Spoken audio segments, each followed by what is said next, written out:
A guttural screech echoes through the darkness. The source of the sound is revealed to be a cavernous tunnel, lined with jagged, tooth-like formations. A splatter of blood stains the tunnel floor, hinting at the danger lurking within.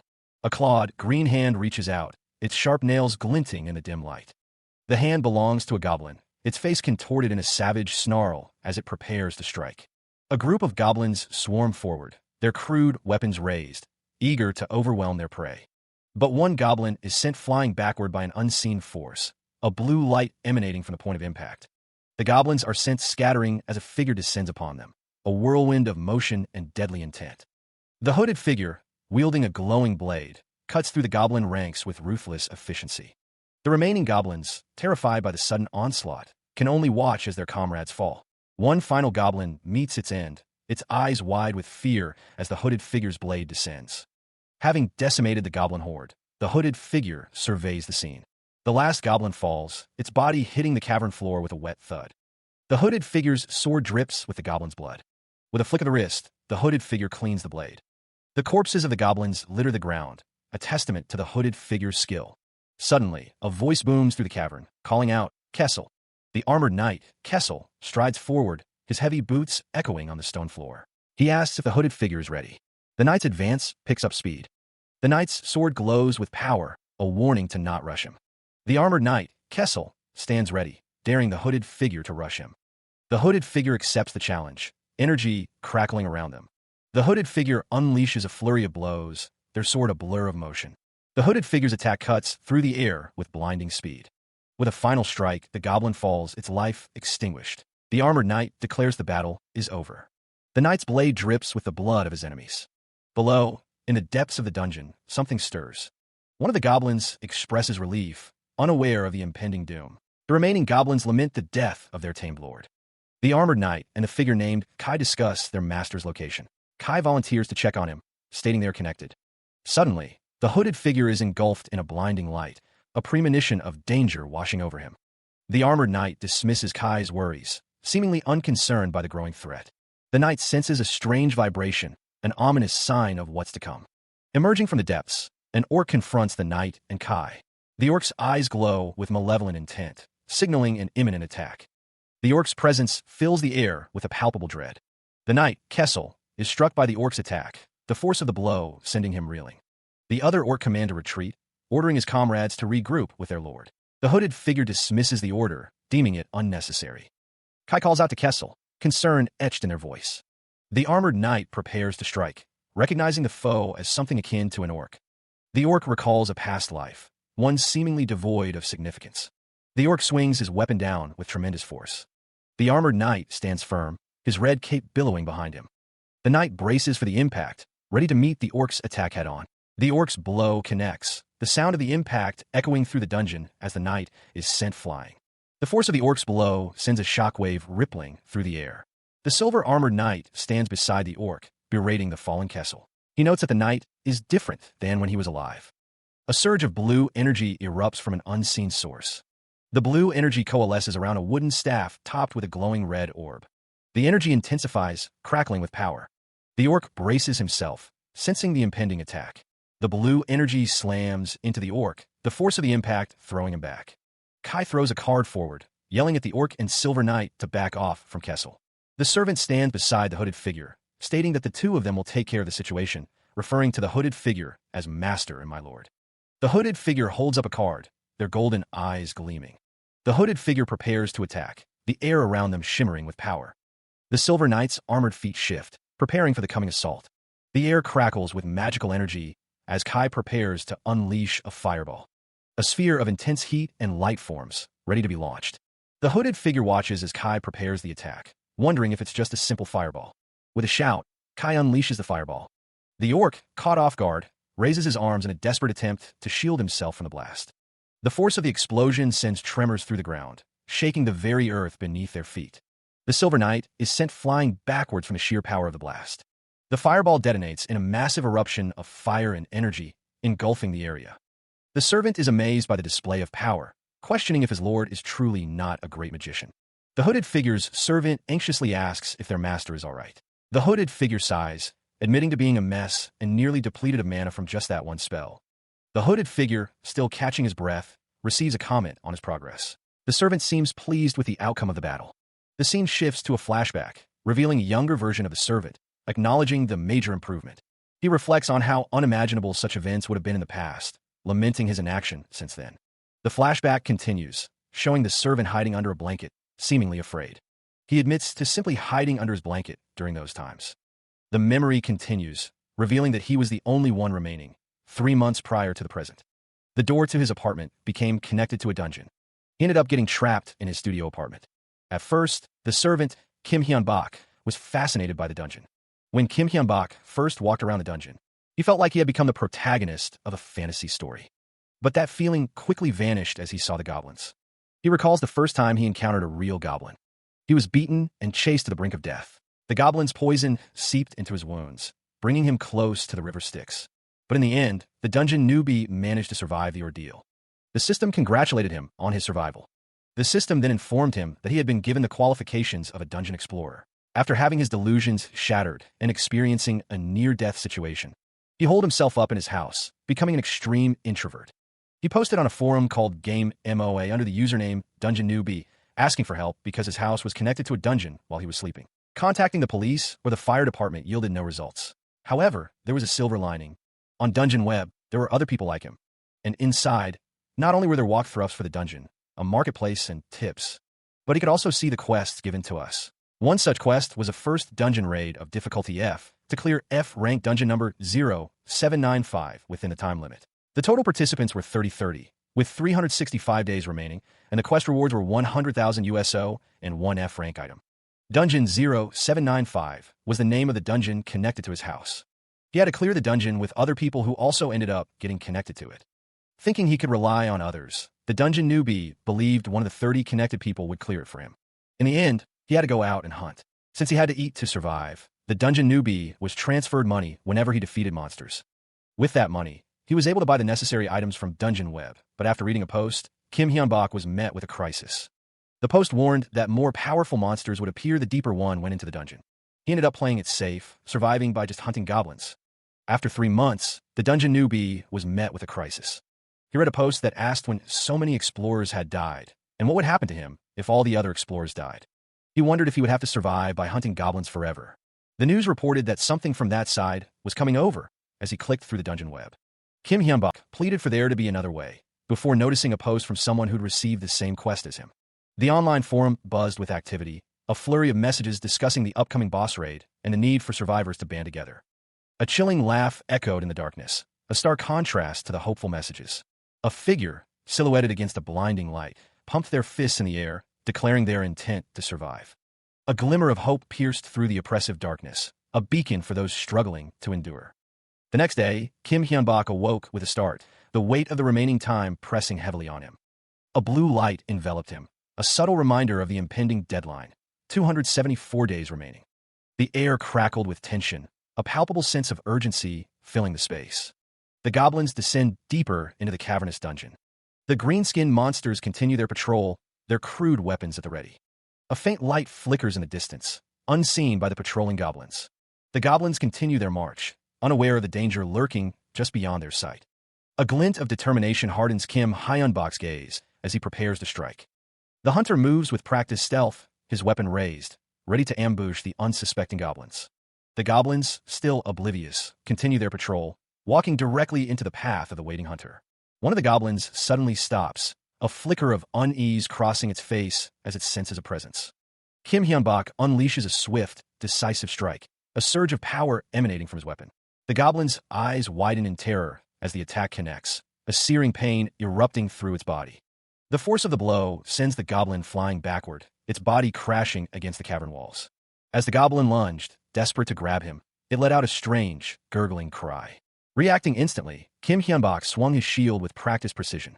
The shield connected with a sickening crack, sending the goblin flying. The force of the blow was enough to take the monster down. The goblin's body slumped to the ground, defeated. Breathing a sigh of relief, Kim Hyun-bak glanced around at the remaining goblins. Suddenly, the downed goblin dissolved into a swirling mass of black smoke. The hunter grimaced, a familiar feeling washing over him. He focused on his fingertip, willing the extraction to work. He needed it to succeed. The proof of his success lay before him, a magic stone extracted from the goblin's corpse. A surge of power coursed through him. Fresh from extracting the magic stone, Kim Hyun-bak stands alongside a goblin in what appears to be a dungeon. The extraction was a success, the magic taking hold. The process worked this time as well, the magic stone's energy enveloping both the goblin and Kim Hyun-bak. But a strange sensation washes over the protagonist, leaving him to wonder why he feels this way. The goblin, now sitting, asks if he feels dizzy. The protagonist collapses. He finds himself alone in the end, hunched over a computer. He tried to sleep his reality away, and desperately tried writing a plea for help, but the result was pathetic. He curses the fucking dogs. He realized he no longer had a choice if he wanted to escape being trapped in the dungeon forever. Driven by this grim realization, Kim Hyun-bak knew he had to raid the dungeon alone. With a click, Hyun-bak studied his phone, preparing for the challenges ahead. Before venturing further, Kim Hyun-bak decided to examine his skills, and a new one appeared. Sitting down, he reviewed the information on his phone, confirming that he was a mage type with control and mana abilities. Using the dungeon app connected to the dungeon site, Kim Hyun-bak checked his abilities and noticed his fortune stat was an A, wondering if that meant luck was a talent too. Afterwards, using his mana and control ability, Kim Hyun-bak learned a taming skill. The skill allowed him to turn monsters into his subordinates, and as a test, he tamed one goblin and succeeded in taming another. With two goblins now under his control, Kim Hyun-bak felt he had reached his limit. The strain of using his new skill took its toll, resulting in mana exhaustion. The exhaustion was evident on Kim Hyun-bak's face as he struggled to maintain control. Despite the strain, Kim Hyun-bak managed to keep the two goblins tamed. Weakened from the mana exhaustion, Kim Hyun-bak pauses in the dungeon's depths, sweat beading on his brow. Nearby, one of the goblins he tamed nervously suggests they turn back. Ignoring the goblin's fear, Hyun-bak calls out, urging someone to come help him. The sound of a door clicking open echoes through a brightly lit hallway. Catching his breath, Hyun-bak realizes he needs to recover quickly. He knows there's no time to delay. The hallway stretches out, illuminated by the sunlight streaming through a window at the end. Clutching one of his tamed goblins, Hyun-bak continues forward, determined to press on despite his exhaustion. He recalls something he learned about the dungeon site. Magic and magic-related abilities were extremely rare. He remembers, as a healer with a golden aura tends to an unseen person. Dungeon raids done with everyone together were critical. The remaining members for the dungeon raid numbered only 1 out of 30. A sudden impact throws a man forward. He curses his situation. His face contorts in anger and frustration. He wonders if he would have been able to raid the dungeon with those people, thinking that the rest of them should combine their forces. He reflects on his choices, thinking that if he had just left his house and joined the others, things might be different. Two goblins stand over the prone figure of Kim Hyun-bak, who is asleep in the hallway. He clutches his fists, lamenting that he wouldn't be the only one left. The goblins look down at the sleeping Kim Hyun-bak with a questioning gaze. He curses his situation again. The system displays information about the F-rank Dungeon 0795, noting that there are 272 days left until raid failure, and that it has been 3 days since Kim Hyun-bak began the dungeon raid, currently asleep in a hallway. The sound of a doorbell rings out. The ringing of the doorbell continues as Kim Hyun-bak lies sprawled on the floor, still lost in his troubled sleep. Nearby, a crude club rests on the floor, seemingly forgotten in his haste to answer the door. Suddenly, his eyes snap open, a jolt of awareness cutting through his slumber.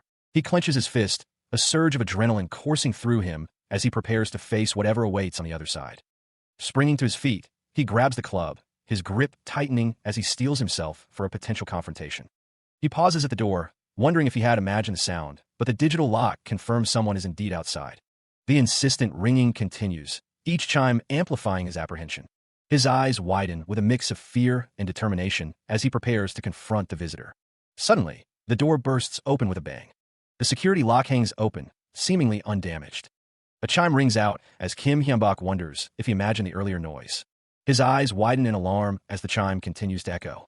He grips the makeshift club tighter, ready to defend himself. With a shout, Kim Hyun-bak swings the club down on a pair of goblins emerging from a cardboard box. The box sits alone in the middle of the room. It's a package addressed to Kim Hyun-bak, containing a book titled Basic Mana Theory that even a goblin can understand. Elsewhere, someone observes the delivery status on a phone, noting that Kim Hyun-bak seems to have received their gift. The man with the goatee questions if the president sent another package. The president confirms, stating he made an investment for the future. He continues, stating that most of them won't make it past a year. The president believes they're not worth investing in simply because of the possibility for growth. The man with the goatee is told not to worry, as he only spent $3,000 today. The president is reminded that he's already spent a total of $900,000 because of it. He is asked how many people he's bought stuff for, as $900,000 isn't pocket change. The president acknowledges that it's quite a bit of money, but people are worth investing in more than anything else in this world. 3 cloaked figures stand in a dark room, with the promise that if you help them while they're in dire need, they'll remember you forever. The president states that if even 1% of them are able to grow, he thinks it'll have been worth it. The man with the goatee understands his reasoning. He acknowledges that he could never do what the other man does, as it seems like a waste of money. However, as long as the other man understands, it is good enough for him. But since the president is also an executive, he needs to be able to look ahead as well. The assistant replies with a respectful, "Yes, sir." The president wonders how this investment will turn out. Elsewhere, a young man with dark hair looks at something with a surprised expression. He thinks to himself, "Magician, president." He notes that he read the president's post in the general message board. The president's gift, 2 books, sit on a table. The young man seems to be in quite the difficult spot, so the president decided to send him the books purchased with his own money. A note rests on top of the books, reading, "May this help you. Magician, President Dash." The young man is shocked that the president sent him a book that costs $2,000 a volume. He wonders if it might be a fake, looking at a forum post about fake sellers. He examines the book, Basic Magic for Ages 3 and Up. He reads that a lot of people were scamming others with this book.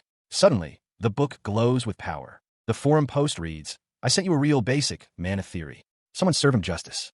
Let's go." Real ones, their labels burn when you tear it off. The young man, now aware of who the president is, promises he'll never forget his kindness. He holds the book, Basic Magic for Ages 3 and Up, a hopeful gleam in his eyes. Elsewhere, 2 slumbering goblins are unaware of the events about to unfold. The flow of mana, he muses, is like playing cat's cradle. He focuses, picturing an image in his mind as he calculates the equations. A wave of regret washes over the dungeon newbie. He thinks to himself that he should have studied harder when he was young. A headache begins to form as he pores over the diagrams in the book. He notes that it took him 30 minutes to cast a single 1 first circle spell. But this, he realizes, is much faster than 4 days ago. He's sure he'll get faster with more practice. The dungeon newbie continues to study, unaware that the goblins are now awake and watching him. A system notification reminds him that he has 19 hours, 47 minutes, and 30 seconds remaining today, and that he will be penalized if he does not participate in a dungeon. He steels himself, thinking, "Now let's go." The goblins, brandishing crude weapons, creep closer. They emerge from the shadows, ready to strike. With a battle cry of "Go!" the goblins charge. The dungeon newbie swings his makeshift club, connecting with a goblin and sending it flying. With a flourish, the dungeon newbie presents a taming scroll to the remaining goblins, hoping to add them to his growing collection. The dungeon newbie notes that he still has plenty of mana left as he attempts to tame the goblins. He wonders if he should try taming one more monster. The dungeon newbie spots skeletons in the distance and considers taming them as well. He thinks the skeletons could be useful if he could tame them like the goblins, but then realizes they are nothing but bones. The dungeon newbie realizes that in order to tame a monster, he needs both his blood and theirs. He realizes that a skeleton doesn't have blood, so it's nothing but bones. The dungeon newbie checks his status, thinking it seems like a waste to just kill them. The skeletons are labeled with skills such as swordsmanship, magic, crafting, and accounting. The dungeon newbie decides he'll worry about the skeletons after he catches the goblins. The dungeon newbie tells the goblins to let's go. The cavern air hangs heavy and still. Having successfully tamed a goblin, Kim Hyun-bak considers his next move. He wonders how to tame the skeleton lying at his feet. The knowledge he needs is coming to mind. He recalls that magic is about intuition, and theory is often useless. Considering his options, the protagonist decides he's in no position to be picky. He'll just have to try feeling it out. Just like with taming a goblin, Kim Hyun-bak focuses his mana. The magic circle glows with power as he prepares to infuse the skeleton with mana. He slowly infuses some mana into the skeleton. The skeleton's joints begin to creak and groan as the mana takes hold. The skeleton's body shifts and strains against its bindings. It worked. The protagonist is surprised by his success. Now that he has another minion, Kim Hyun-bak can keep exploring, but the effort takes its toll. He realizes that skeletons eat up a lot of his mana. His MP is at 3 of 5, with 1 goblin and 1 skeleton under his control. The dungeon's system interface hovers above, displaying the party's status as they prepare to leave. The protagonist, Kim Hyun-bak, declares that he'll have to return later. Back at home, the skeleton he recently acquired stands idly, a question mark floating above its head. Its stats are displayed, revealing it to be female. Hyun-bak, scratching his head, realizes the skeleton is female. He decides to give the skeleton a name. The protagonist declares that from now on, the skeleton's name is Christina. Hyun-bak crosses his arms, looking at Christina, who stands silently. Christina's eyes glow with an eerie blue light. A system message appears, showing that there are 268 days left until raid failure in F-rank Dungeon 0795, and it has been 7 days since Kim Hyun-bok began the dungeon raid. The system is currently designating a name. A faint rattling sound echoes through the room as the skeleton unknown sits motionless, watching over the sleeping form of Kim Hyun-bok. The skeleton's skull looms closer, its empty eye sockets glowing with an eerie blue light. Elsewhere, a group of adventurers faces a terrifying foe, their screams of terror echoing through the dungeon. The sound of bones grinding together fills the air as the skeleton's hand twitches slightly. The adventurers are overwhelmed by a monstrous presence, their bodies strewn across the dungeon floor. Startled, a blonde-haired woman awakens, her face etched with worry. The skeleton's face is partially obscured by shadows, but its skeletal grin is still visible. The rattling sound grows louder as the skeleton's bony fingers twitch and curl. The skeleton's head turns slightly, as if listening intently. The skeleton clenches its bony fist, the sound of cracking bones echoing in the silence. The sound of bones clattering echoes through the room. Startled awake by the noise, Kim Hyun-bok sits up in bed, wondering what's causing such a racket so early in the morning. The skeleton, wrapped in a blanket, continues to rattle, causing Hyun-bok to exclaim in surprise. Remembering that he brought Christina home the previous day, Hyun-bok realizes the skeleton is the source of the noise. Hyun-bok questions Christina, asking what's wrong with her as the rattling continues. The skeleton's jaw moves as it cheerfully declares it's a lovely morning. Addressing Hyun-bok as Master Christina, the skeleton attempts to speak, but the sound comes out as a spooky rattle. The skeleton asks him not to be alarmed, explaining that it's using mana to produce sounds, but can't do it for long. The skeleton's attempt to speak startles Hyun-bok, while the goblin cowers in fear.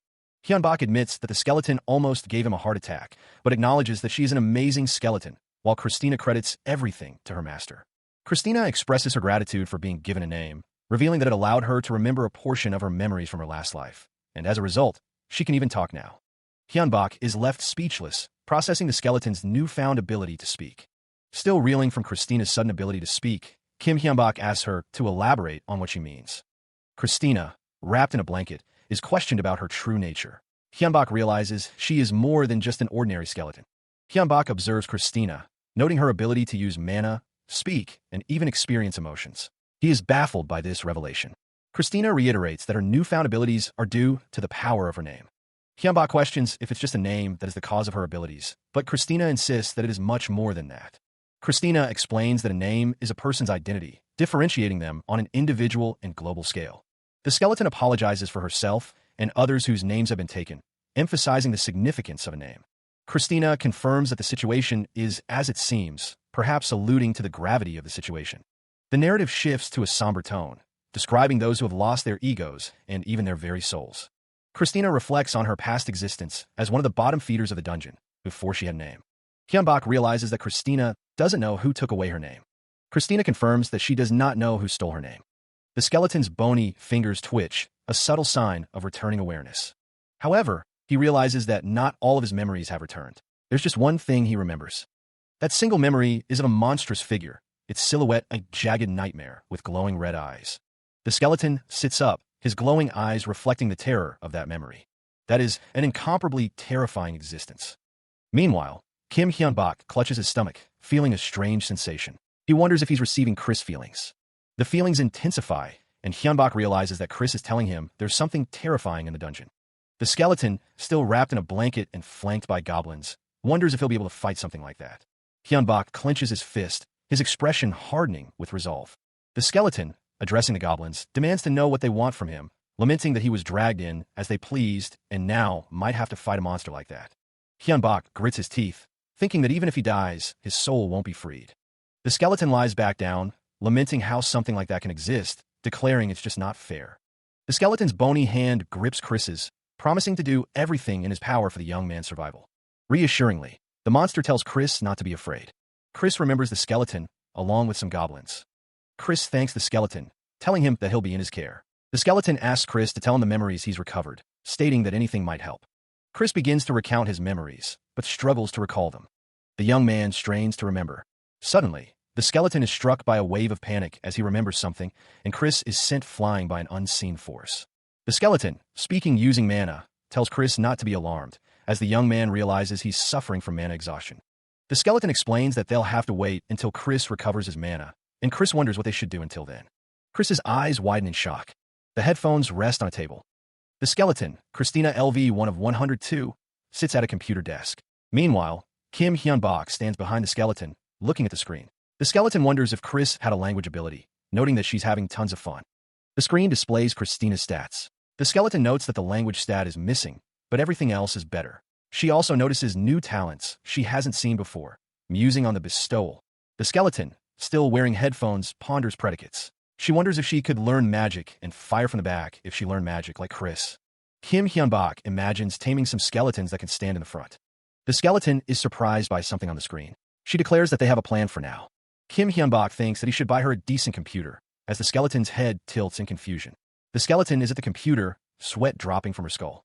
A screen displays information about the F-rank Dungeon 0795, including the time remaining until raid failure, 267 days, and the day since Kim Hyun-bok began the dungeon raid. It notes that he is currently resting. Chris, the skeleton mage, is approached by the dungeon newbie. He wants to ask him for a favor. The skeleton agrees to hear him out. The dungeon newbie reminds Chris that he claimed to be a magician in his past life. Chris confirms that this is correct. The dungeon newbie pauses, gathering his courage. He pleads with Chris to teach him magic. Chris agrees to teach him magic. Of course, it would be his pleasure. Chris's knowledge of magic was incredible, and the dungeon newbie learned a lot of stuff. Chris made it much easier for him to understand what was written in the book. She explained things like how to prepare for various situations, and even printed out magic circles that also worked. He even created an automatic magic circle creator. He learned to gather magic and set up magic arrays, as well as why he was unable to create a circle yet. Maturing mentally would be the quickest way to form a magic circle. The dungeon newbie practices drawing a magic circle, but Chris points out that part of it is wrong. He sighs in frustration. Originally, he wanted to enter the dungeon after forming a circle, but he ended up having to leave his house prematurely due to the dungeon penalty. The god of this world is quite generous, as he receives bounty after bounty transferred to his account. The skeleton, cloaked in shadows, reveals his twisted plan, promising a chance of survival even as he plunges the dungeon newbie into a living hell. The title card flashes, hinting at the dangers that lie ahead. Coming to the dungeon was fine, but the dungeon newbie overhears the goblins fighting again. The dungeon newbie's eyes widen as he witnesses the chaotic scene before him, goblins brawling amongst themselves. The skeleton's glowing eyes pierce the darkness as he issues a command. During this exploration, he wants the dungeon newbie to tame as many goblins as possible. The skeleton elaborates, asking the dungeon newbie to tame as many goblins as possible, threatening to leave them behind if they fight again. The dungeon newbie, looking up at the cloaked skeleton, states that the number of goblins should suffice. The skeleton simply replies, "Okay," before questioning what the dungeon newbie plans to do with all the goblins. The camera pans to the cave's interior. The skeleton tells a goblin that there are a few things he wants to check, stating that it's in regards to himself. The skeleton asks the dungeon newbie if he remembers gathering mana together before they left. The skeleton continues to watch the dungeon newbie. The skeleton notes that despite gathering plenty of mana, there was no change in his mana levels. He realizes he forgot something. The dungeon newbie confirms that the mana not gathering up has something to do with the skeleton himself. Suddenly, a goblin lunges forward, attempting to bite the skeleton. The goblin's eyes widen in shock as he realizes something is wrong. The goblin is engulfed in dark tendrils, writhing in agony as he realizes the truth. The tendrils tighten around the goblin, constricting him. The goblin cries out, barely able to choke out the skeleton's name. The dungeon newbie watches the scene unfold, a realization dawning on his face. The skeleton's face is revealed as he confirms that he is undead. The skeleton explains that because he is already a dead monster, he desires life more than anyone else. The skeleton stands amidst a horde of undead creatures, his desire for life fueling his actions. The skeleton reiterates that his actions are because he is a being that's already dead. For an undead to grow stronger, a dark path must be walked. The skeleton's bony fingers twitch, a subtle sign of the power he seeks. The skeleton considers the nature of his methods, realizing this path is not for humans, but for monsters. Even if sacrificing another to save oneself is natural, the skeleton knows what he is doing is wrong. The dungeon newbie realizes that the healer, Chris, must detest him more than anyone, as he is now a monster. The skeleton calls out to Chris. The skeleton asks if Chris will do anything to ensure his survival, and she confirms. The skeleton gives Chris an order: kill in order to become stronger. The dungeon newbie hears the order. The dungeon newbie asks for pardon, as the skeleton tells him to become stronger, even if he has to kill to do it. The skeleton continues, saying that the dungeon newbie can blame him for all the atrocities he commits, because it would all have been on his orders. The dungeon newbie is shocked by the skeleton's words. The dungeon newbie is surprised when the goblin calls him a good person. He is visibly disturbed by the skeleton's command to kill. He rationalizes his actions, telling himself he can't be picky about what he has to do to survive. He steels himself, deciding to absorb the rest of the creatures. Two goblins acknowledge him as their master. The dungeon's dark energy swirls around a stone structure. The dungeon newbie expresses relief that he isn't a zombie, prompting the skeleton to question the difference. The skeleton explains that zombies can become stronger faster because they are somewhat alive. The skeleton elaborates that zombies need to eat instead of absorb. A zombie devours a censored figure. The skeleton is glad that the dungeon newbie is a skeleton, as the sounds of munching fill the air. The skeleton's hand reaches out, presumably to consume the dungeon newbie. The dungeon newbie's shadow asks what happened to his stats, noting that they've gone up a lot. The shadow explains that the stats didn't increase much near the end. The dungeon newbie looks surprised. The dungeon newbie examines his stats, realizing he won't be able to grow much more by just absorbing goblins. He concludes that they'll have to find stronger guys then. Suddenly, the shadow hisses a warning. The dungeon newbie asks what's wrong as the goblin monster hisses, pointing out an enemy. The goblin monster continues to hiss loudly. A horde of goblins approaches, their eyes glowing red with malice. The dungeon newbie is startled by the sudden appearance of the goblin horde. The shadow asks if he will be okay on his own.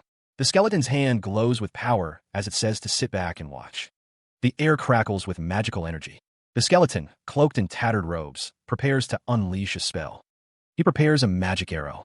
A group of goblins charges forward, their crude weapons raised, eager to overwhelm their prey. The blue energy intensifies, crackling with barely contained power. One of the goblins pauses, its eyes widening in alarm as it senses the impending attack. Bolts of blue energy erupt, striking the goblins with devastating force. The energy rips through the cavern, leaving trails of light in its wake. The remaining goblins stumble, caught in the blast radius of the magical assault. The hooded figure, revealed to be Kim Hyunbak, clutches his head, feeling his mana reserves drain rapidly. He thinks to himself that his mana is running out. Kim Hyunbak, now visible, grits his teeth and shouts, telling himself to rest until he's recovered. Despite his dwindling mana, Kim Hyunbak steels himself, declaring that he must face the rest of the goblins. The goblins, undeterred by the previous attack, surge forward with renewed ferocity. The goblins close in, their crude weapons ready to strike. His club raised high, a goblin prepares to strike. The club connects with a resounding thwack. The force of the blow travels down the goblin's arm. The other goblins watch as their comrade attacks. The goblin reels from the impact of his own attack. Confusion dawns on the goblin's face as he realizes something is wrong. The club swings back towards the goblin, propelled by an unseen force. The one responsible for the counterattack is revealed to be Kim Hyunbak, who deflects the goblin's attack with ease. Hyunbak's expression hardens as he prepares to retaliate. The club slams into the goblin, the sound of the impact echoing through the cavern. The goblin cries out as he is sent flying. Hyunbak shouts at the remaining goblins, ordering them to be caught. The cavern floor was littered with the corpses of goblins. More dead goblins lay scattered across the stone. The scene of carnage left Kim Hyunbak standing in stunned silence, the bodies of the goblins he had just defeated surrounding him. Frustration boiled over as the goblin tamer slammed the club into the ground. Damn it! Despair began to creep in as Hyunbak realized the gravity of the situation. I'm fucked. The goblin tamer's thoughts raced, the loss of his tamed goblins weighing heavily on him. He thought they had fled out of fear, but he realized they were being lured into a trap. Hyunbak clenched his fist, agonizing over his next move. He wondered if he had to increase his forces again, but if this continued, it would all happen again. The weight of the situation crashed down on the goblin tamer as he cursed his predicament. Damn it. The skeleton, Chris, asks if Kim Hyunbak is all right. Hyunbak clenches his fist, his face a mask of frustration. Chris urges him not to be too heartbroken over the loss of the goblins.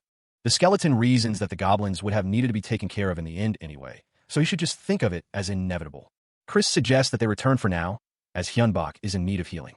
Hyunbak acknowledges that Chris is right, realizing he won't get anything done if he gets shaken up by something like this. The protagonist agrees, telling Chris that they should go back. Back in the room, Chris stands behind Hyunbak, preparing to heal him. Green energy emanates from Chris's hand as he begins to heal Hyunbak. Hyunbak asks what Chris is doing as the first circle recovery spell, Rapid Minor Healing, takes effect. Chris reflects that he thought he wouldn't be able to use the spell since becoming undead, but thankfully he can. Hyunbak is shocked, realizing that all his injuries are actually healing. The skeleton unknown speaks, reminding Kim Hyunbak Nim that they need money. He asks what the dungeon newbie is thinking of using to get money. It's true that their finances are a bit tight, Hyunbak realizes, looking at his account balance of $1,641.66. It's not a small amount, but not large either. The dungeon newbie points out that the most basic set of armor costs $1,500. If they think big with clearing the dungeon in mind, then a basic set won't be enough. Hyunbak assures the skeleton that he shouldn't worry about money, as he has a way. He'll make a post on the tip forum. The skeleton is told that apparently, you can get money by writing a post that gets a lot of views. Chris is thinking about posting the spells that might be helpful. The dungeon newbie asks if it will be okay, reminding Chris that he said magic-related knowledge was like gold. Chris assures him that there's no problem, as they're not very important spells. Hyunbak thinks that it's low-circle magic, so they might not even get much of a response. Chris counters that it's still knowledge from an actual magician, so it should be worth something. He urges Hyunbak to do everything they can. The dungeon newbie tells Chris that he'll leave it to him. The skeleton responds with a cheerful yes. Time passes, and Hyunbak checks his account. His dungeon savings now total $51,341.66. The dungeon newbie is shocked by the amount. With this much, they should even be able to move their stronghold. Chris explains that moving is possible. He read that after depositing the moving fee, they need to enter the address of their current home and the one they're going to, and after spending half a day in the dungeon, the move will be completed when they return. Hyunbak realizes that the same amount will be deposited into his account tomorrow. He's shocked that it's $50,000. Chris explains that if you get one first place in the tip forum, the same amount of money as the number of views will be given. He expressed surprise that he was able to negotiate with the admins to receive the money all at once, instead of over 5 months. The skeleton, listening intently, agreed that it would be wise to move to a place where he could observe as many people as possible. The skeleton assured him that he would take care of it. The sound of a door opening echoed through the new apartment, which boasted 4 rooms, including a separate living room and kitchen. The stairs leading up to the apartment were bathed in an eerie blue light. The deposit for the apartment was $50,000 plus rent, and a contract was signed for a year-long lease. The house had pretty decent conditions, if you ignore the fact that the new apartment overlooked a street bustling with activity, the neon sign of a bar flashing in the night. Looking out the window, he realized there was a dungeon right outside his door. He wondered how the move had worked out so quickly. He wondered if it was related to the admins that Chris had mentioned. He recalled that she had definitely said she negotiated with them to get the money. He wonders if asking for help from others might be a way to escape their current predicament. The skeleton, standing in the background, is addressed as Master by Kim Hyunbak. The skeleton urges Hyunbak to get a hold of himself. The skeleton insists that the only way to survive is by raiding the dungeon, reminding Hyunbak that he already accepted this. Hyunbak realizes that the skeleton can read his emotions, but still believes there might be a way out of their situation. The skeleton questions what Hyunbak would do even if he were lucky enough to escape, asking if he would run away if things got worse. Hyunbak stands in the apartment, the dungeon visible outside the window. The skeleton declares that it's time to stop hoping the situation will improve by running away. Hyunbak looks shocked and worried. The sounds of noisy murmuring fill the air. The murmuring continues as Hyunbak clenches his fist.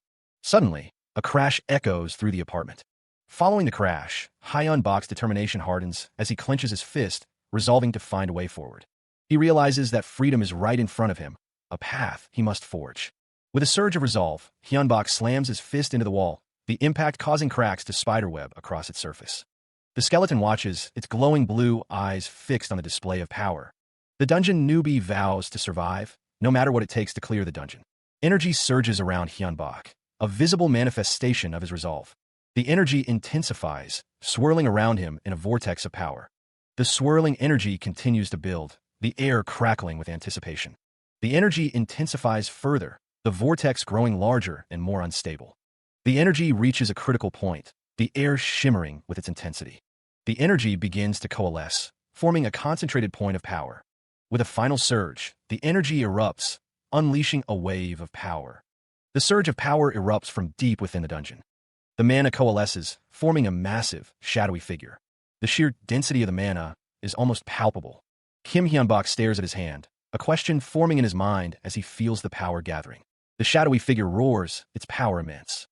A hand, clad in what appears to be scaled armor, clenches into a fist, the force of the action creating a visible shockwave. The armored hand strikes with incredible speed, the impact generating a burst of energy. The force of the blow sends several goblin, male green-skinned sprawling, their bodies ragdolling through the air. Kim Hyunbak, now clad in armor, seems surprised by the power he now wields. He recalls a voice telling him to leave things as they are, that he overcame his anger and despair, and resolved himself. Thanks to his newfound mental maturity, the mana inside Kim Hyunbok's body begins to stir. The skeleton unknown explains that magic is a field of study focused on the development of the mind. The skeleton unknown continues, stating that it's only natural for mental maturity to be connected to one's growth in magic prowess, and that Kim Hyunbok can now finally claim to be a real magician. Kim Hyunbok realizes that the magic sphere is causing turmoil around his heart, and that it is a circle. The skeleton unknown states that Kim Hyunbok has become much stronger after becoming a first-class magician. A new character, with a confident smirk, thinks to himself that he must be pretty talented, but that the better equipment played a large role, and that there's nothing better than being overgeared. Elsewhere in the dungeon, the skeletons that Kim Hyunbok had been sent to retrieve lay scattered. One of the skeletons, possessing both swordsmanship and shieldmanship, suggested they head back, now that their objective was complete. Back at the house, the skeleton that Hyunbok had been speaking to earlier lay on the floor. Kim Hyunbok kneels, his hands glowing with magic as he attempts to tame the skeleton. The magic takes hold, and Hyunbok declares his taming a success, as 3 skeletons now kneel before him. The skeleton in the cloak is next, and Hyunbok names him Kessel. Another skeleton is named Kai. The magician wonders if his taming worked, thinking it best to keep them restrained. Kessel asks if this taming is necessary, warning that there's no guarantee the others will be as calm as he is. The skeleton reflects on the awful memories of death and undeath. The skeletons are given time to recover their memories. A series of thunks echo through the room. Kim Hyunbok, standing before a closet, announces his intention to open it. As the closet door swings open, one of the skeletons emits a piercing scream, its eyes glowing with an eerie light. Hyunbok recoils in shock. The sound of something heavy hitting the ground reverberates. Inside the closet, another skeleton lies slumped against the back wall, seemingly lifeless. Hyunbok and Kessel, the cloaked skeleton, observe the scene. Kessel realizes that the skeleton must have regained its memories. Hyunbok wonders if the skeletons can understand him, but are simply unable to speak. Kessel clarifies that they lack vocal cords, explaining that he is a special case.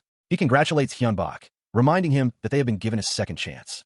The skeleton's eyes glow intensely as they experience a surge of emotion. Kessel explains that they have already lost their names once, but were able to regain a portion of their memories from their previous lives. The skeletons express their gratitude to their master, Hyunbok, for giving them new names. Hyunbok is taken aback. Hyunbok stands tall, a faint smile playing on his lips as he observes the skeletons. The skeletons, now with glowing eyes, seem to be reacting to something, one of them questioning if it worked. One of the skeletons declares that their master is currently in a moment of crisis. The skeletons explain that their world was invaded, and to prevent losing their names again, their master must survive. They hope to achieve what they couldn't in their previous lives. Kim Hyunbok, surprised by their loyalty, swears upon his soul and the name bestowed by his master that as long as they let him live from magic, he will swear it as well. One of the skeletons pledges his undying loyalty to Hyunbok, surrounded by a swirling blue aura. The blue aura intensifies as Hyunbok stands face to face with the skeleton, a silent agreement passing between them. A disembodied voice declares that the other skeletons are up next. The voice threatens to destroy them if they refuse. Hyunbok stands with his arms crossed as the skeleton in front of him is surrounded by a magical circle. A close-up shows the feet of the 2 remaining skeletons, their cloaks tattered and worn. The 2 skeletons look at each other, seemingly resigned to their fate. The uncloaked skeleton Kai hears a voice agreeing to his terms, stating simply fine. The voice continues, swearing upon his soul and new name, on the condition that the skeletons help him in his revenge. The skeletons, their eyes glowing with newfound purpose, eagerly accept the terms. Together, they swear to dedicate their loyalty to the master who bestowed upon them their new names. A surge of power envelopes Kim Hyunbok, his body radiating a bright, blue light as he accepts the skeleton's fealty. The newfound power settles within Hyunbok, his expression hardening with resolve. The skeleton's skeletal hands reach out, tendrils of blue energy flowing from them into Hyunbok, solidifying their bond. One of the skeletons, remembering a past grievance, vows to get revenge one day, while the other asks Hyunbok to look after him, his lady, and his lord, now that they are bound. The uncloaked skeleton, Kai, explains that they can now converse without mana, thanks to their stronger connection to Hyunbok. Hyunbok finds this convenient and asks the skeletons to each tell him their goals in detail, believing it will be good to know for the future. In a flashback, Kessel, the cloaked skeleton, remembers his desire for revenge, though his memories are hazy. Kessel recalls that blood for blood is the rule of a mercenary, and vows to find and kill the one who killed him. The knight declared that his family possessed a treasure. However, when his older brother ventured into the dungeon, contact was lost, and with him, the family treasure vanished. Kai, the ex-knight, vowed to find and return the treasure. Chris, the magician, revealed that in his past life, he was also a magician, and his goal is to achieve even greater magical prowess than before. Kim Hyun-bak felt a strange sensation in his stomach. He realized that his goal was simply to survive, having already come close to death once. Suddenly, goblins with glowing red eyes descended upon the terrified Kim Hyun-bak. He was desperate to avoid experiencing that fear again. Kim Hyun-bak pleaded with the skeletons to help him survive. The skeletons listened intently. One of the skeletons declared that he liked that Kim Hyun-bak was honest. The skeletons seemed to have reached a decision regarding Kim Hyun-bak's fate. The skeletons seemed to agree with Hyun-bak's sentiment, one stating that not wanting to die was natural, while another pledged to follow him until the end. Another skeleton chimed in, promising to do everything he could to help his master. The skeleton's words seemed to embolden Hyun-bak, who declared that he looked forward to working with them all. A Kessel skeleton cloak turns, its glowing red eyes piercing the gloom. With a burst of speed, the cloaked skeleton unleashes a flurry of attacks. The goblins are caught in the skeletal minion's relentless assault. The goblins cry out as the attacks connect. The skeletal minion continues its assault, its movements swift and deadly. The goblins scatter, desperately trying to evade the relentless strikes of Kessel. Another skeleton, Ki skeleton uncloaked, cries out in alarm. The uncloaked skeleton watches as Kessel's assault continues. A goblin is sent flying through the air by the force of the attack. The uncloaked skeleton barely manages to dodge one of Kessel's attacks. The Kessel skeleton cloaked is relieved to have narrowly avoided the attack. He expresses relief at having dodged the previous attack, appreciating having a vanguard to rely on. Their dungeon exploration time should get much faster from now on, he thinks as Kessel charges ahead, eager to hunt all the monsters. That being said, the protagonist didn't expect to find the boss room this fast. Kessel scoffs, declaring that the boss room is nothing and they should hunt it right away, a sentiment he expresses with a sinister chuckle.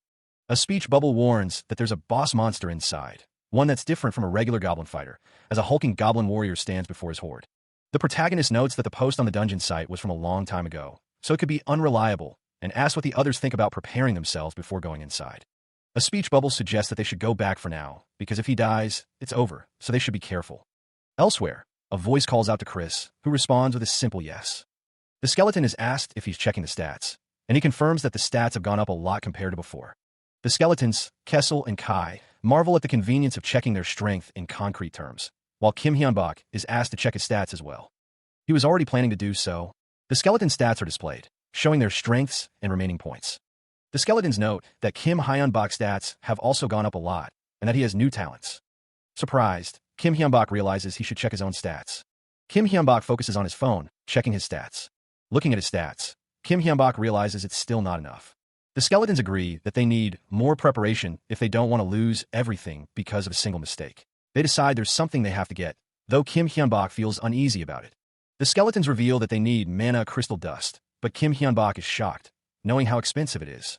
Kim Hyun-bak states he would like to buy about 1 kilogram of it. The skeletons reveal that they currently have a 50% discount, so they can buy it for $50,000. Chris, one of the skeletons, says that he combed through the dungeon site and found out that paying in installments is possible. However, Kim Hyun-bak says he can't afford that with his savings. The skeletons insist that it's something they absolutely need, so Kim Hyun-bak agrees to buy it and thanks them. A few hours later, Chris Skeleton Glasses receives the mana crystal dust he ordered. Meanwhile, the armored hunter declares his intention to focus on crafting an item, requesting that the others hunt in the dungeon without him for the time being. He clutches the item he's crafting, calling it My Precious. The skeletons watch as the hunter barricades himself inside a room. One of them admits that sometimes he scares them, and they agree that he won't be coming out for a while. The hunter swings his weapon, shattering a skeleton. The hunter continues to fight, noting that he's defeated 287 skeletons. He laments that no one worth making an ally is showing up, wondering if his luck has run out. The hunter's skeleton companion, Kessel Skeleton Cloaked, is seen lifting a heavy object, stating that luck is the most important thing in life. The hunter scoffs, saying that luck is something you have no control over as a human, though he admits he does have a talent called fortune. The hunter continues, explaining that it's supposed to be luck that's triggered in a desperate situation. He strokes his chin thoughtfully. The other skeleton, Kai Skeleton Uncloaked, calls it a deceitful talent, warning the hunter to be careful all the time. The hunter is taken aback by the warning, questioning why he should be careful. The concept of luck is explored, described as something supposed to be in constant balance, or so the mercenaries rumored. The idea is further explained. Good luck in a desperate situation means bad luck at other times. This leads to a question. Is that why they haven't seen a single skeleton with talents this time? The cloaked skeleton considers the possibility that a skeleton with talents is good luck.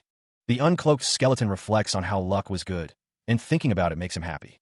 Suddenly, the cloaked skeleton notices something is happening to Kim Hyun-bak. The skeletons ask what's wrong, noticing that the hunter's face is red and wondering if he's hurt somewhere, perhaps from the goblins they fought before. Kim Hyun-bak insists that it's nothing and that he's fine, urging them to go back now. The skeletons return to the room, the uncloaked skeleton announcing their arrival. The cloaked skeleton is seen from a low angle. Kim Hyun-bak welcomes them back, telling the cloaked skeleton that he can stay lying down, and asks if their preparations are complete. The cloaked skeleton denies this, a blue spirit-like form emerging from his head. The uncloaked skeleton apologizes, realizing something is wrong with the cloaked skeleton. Normally, the cloaked skeleton, Kessel, finds the item easy to produce. However, he failed 3 times. He was lying down to cool his head. Kim Hyun-bak mutters that he is unlucky. He wonders if it could be because of his master's fortune. The other skeletons wonder about the master's fortune, as Chris, the skeleton with glasses, realizes he got exposed. Chris explains something to the other skeletons. Kessel states that the failures are on him, as he did it all with his own 2 hands. Kim Hyun-bak thinks that if this can substitute for his master's misfortune, this failure means something at least, so it's not too bad. He thinks that it was a very Chris-like response. Kessel, having calmed down, will return to production. Kai asks Chris why he won't tell them what he's making. Chris says it's still a secret, but he is confident it will be to their master's satisfaction, and that they can look forward to it. Suddenly, a door slams open. Kim Hyun-bak glances at the skeletons, who nod. Chris tells Kim Hyun-bak that he must be oh so very free. The cloaked skeleton, Kessel, wonders why they aren't going back into the dungeon instead of sneaking around. Startled, Kim Hyun-bak apologizes for bothering them. A resounding BAM echoes. The sound is terrifying. The coffee machine whirs to life, filling a cup with steaming brew. The skeleton hand places the cup on a tray with a soft thack. The skeleton, wearing an orange shirt, carefully carries the tray over to Kim Hyun-bak, who sits waiting. The skeleton in the orange shirt offers the coffee, remarking that it has been a long time since Chris went inside. He notes that 3 days have passed since she last came out. The skeleton in the blue shirt wonders if things are not going well. The orange-clad skeleton reminds him of the death glare they received when they tried to peek, assuring him that Lady Chris will be happier if they trust her and wait. Kim Hyun-bak takes a sip of his coffee, stating that Chris is smart and will be fine. Suddenly, a voice booms from behind him, asking if they were looking for her. Kim Hyun-bak flinches, turning to see Chris' skeleton, now cloaked in dark purple, standing behind him. The ominous atmosphere hangs heavy as Kim Hyun-bak, wiping his mouth, asks if she is finished. The cloaked skeleton's words echo ominously. Finished, you say? Chris' skeleton confirms that it is finally done, holding up a card, and asks if that is the finished product. They present a card adorned with intricate designs, a question hanging in the air. A spell card? What's this? Simply put, the card is engraved with a magic array, a tool for harnessing arcane power. The card glows, its magic array shimmering with latent energy. The secret to using the card is simple. Infuse it with mana, visualize the spell, and chant the incantation. With those steps, anyone can wield magic. The card not only simplifies casting, but also reduces casting time and allows the user to cast spells 2 circles above their own level. Kim Hyun-bak looks on, intrigued. Chris' skeleton hands the spell card to Kim Hyun-bak, eager for his reaction. The card is passed between them, and Kim Hyun-bak is impressed by the elaborate design. Chris explains that in their world, spell books are the standard, as a card is too small. Spell cards are difficult to make, which is why they haven't used them much before. Kim Hyun-bak is amazed, asking if Chris drew all of the designs by hand, noting that it must have taken a ton of concentration. Chris reveals that they were able to freely change the size after setting it in once, and print out as many copies as they wanted. The skeleton minion holds up a fan of spell cards, a testament to their mass production. Kim Hyun-bak then asks what the skeleton failed at before. The skeleton admits that they failed 3 times out of 5. He explains to Kim Hyun-bak that he had to process the paper with the magic array to create the spell cards. Kim Hyun-bak acknowledges that it takes some manual labor. The skeleton clarifies that while it does require effort, the printer handled the hardest part, allowing him to produce them with ease. The skeleton states that he was able to produce 20 spell cards in total, 14 1-first circle cards and 6 2-second circle ones, divided equally between himself and his master. He originally wanted to make at least 40. Kim Hyun-bak wonders why he only made low circle ones, questioning if the higher the circle isn't better. The skeleton explains that it's because of mana consumption. The higher the circle, the more mana is expended. The skeleton laments that in the end, it's because he's not good enough. Kai skeleton, off-panel, calls out to him, addressing him as Magician Lady. Kessel skeleton and Kai skeleton ask if he has anything for them. The skeleton responds that, unfortunately, he barely had enough materials to make the spell cards. Instead, he will make some proper equipment for the 2 of them later. Kai's skeleton is excited, exclaiming that he can't wait. Kim Hyunbok states that they now need to raise their levels to the highest they can go on floor 1. Kai's skeleton chimes in, saying that his level must be the lowest. Kessel's skeleton says that he can go right away, master. Kai's skeleton adds that he can go as well, my lord. A speech bubble says that there's no need to hesitate, and that they should pump themselves up and go. The ornate doors to a new dungeon loom, promising challenges ahead. 16 days have passed since their last venture, and the group approaches the dungeon's entrance, ready to test their mettle. The levels of Kai, Christina, and Kessel are as high as they can go, Kim Hyunbok notes, confident in their preparations. The spell cards are ready, promising a strategic edge in the battles to come.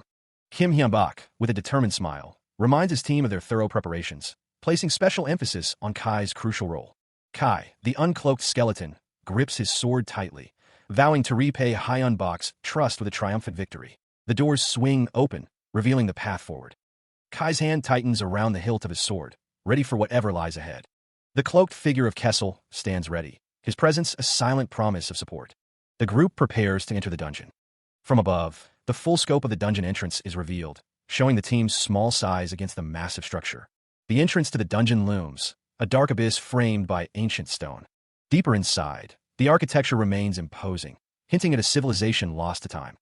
Suddenly, a horde of goblins swarms the area, their chittering cries echoing through the stone halls. One of the goblins, larger and more menacing than the others, grins wickedly, revealing rows of sharp teeth. The large goblin roars, its voice filled with bloodlust as it prepares to attack. The goblin horde surges forward, a green tide of claws and teeth. The goblins advance, their crude weapons raised, ready to strike. From behind, Kim Hyunbok realizes the situation is far more dire than they anticipated. There are way more goblins than we expected. Kai Skeleton, his glowing eyes burning with determination, declares, "We would have been screwed big time if we came with just us 4. Kim Hyunbok grips his sword tightly, preparing for the onslaught. The order rings out, all troops. The skeletons charge into the fray, a chaotic clash of bone and steel against the goblin horde. They are immediately swarmed by the goblin horde, their crude weapons raised in a frenzy.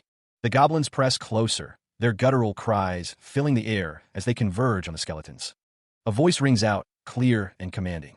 "Chris, let's do it." Kim Hyunbok, eyes wide with determination, prepares to unleash a firebolt spell, the magical energy crackling around his hands and the spellbook. Blazing spheres of fire erupt from the spellbook, ready to incinerate the approaching goblins. With the spell prepared, Hyunbok stands ready, the light from the fireballs illuminating his face and the cloaked skeleton beside him. The firebolt streaks through the air, a searing line of destruction aimed directly at the goblin horde. The firebolt explodes on impact, sending a shockwave of heat and force through the ranks of the goblins. The goblins are sent flying, their bodies scorched and broken by the force of the explosion.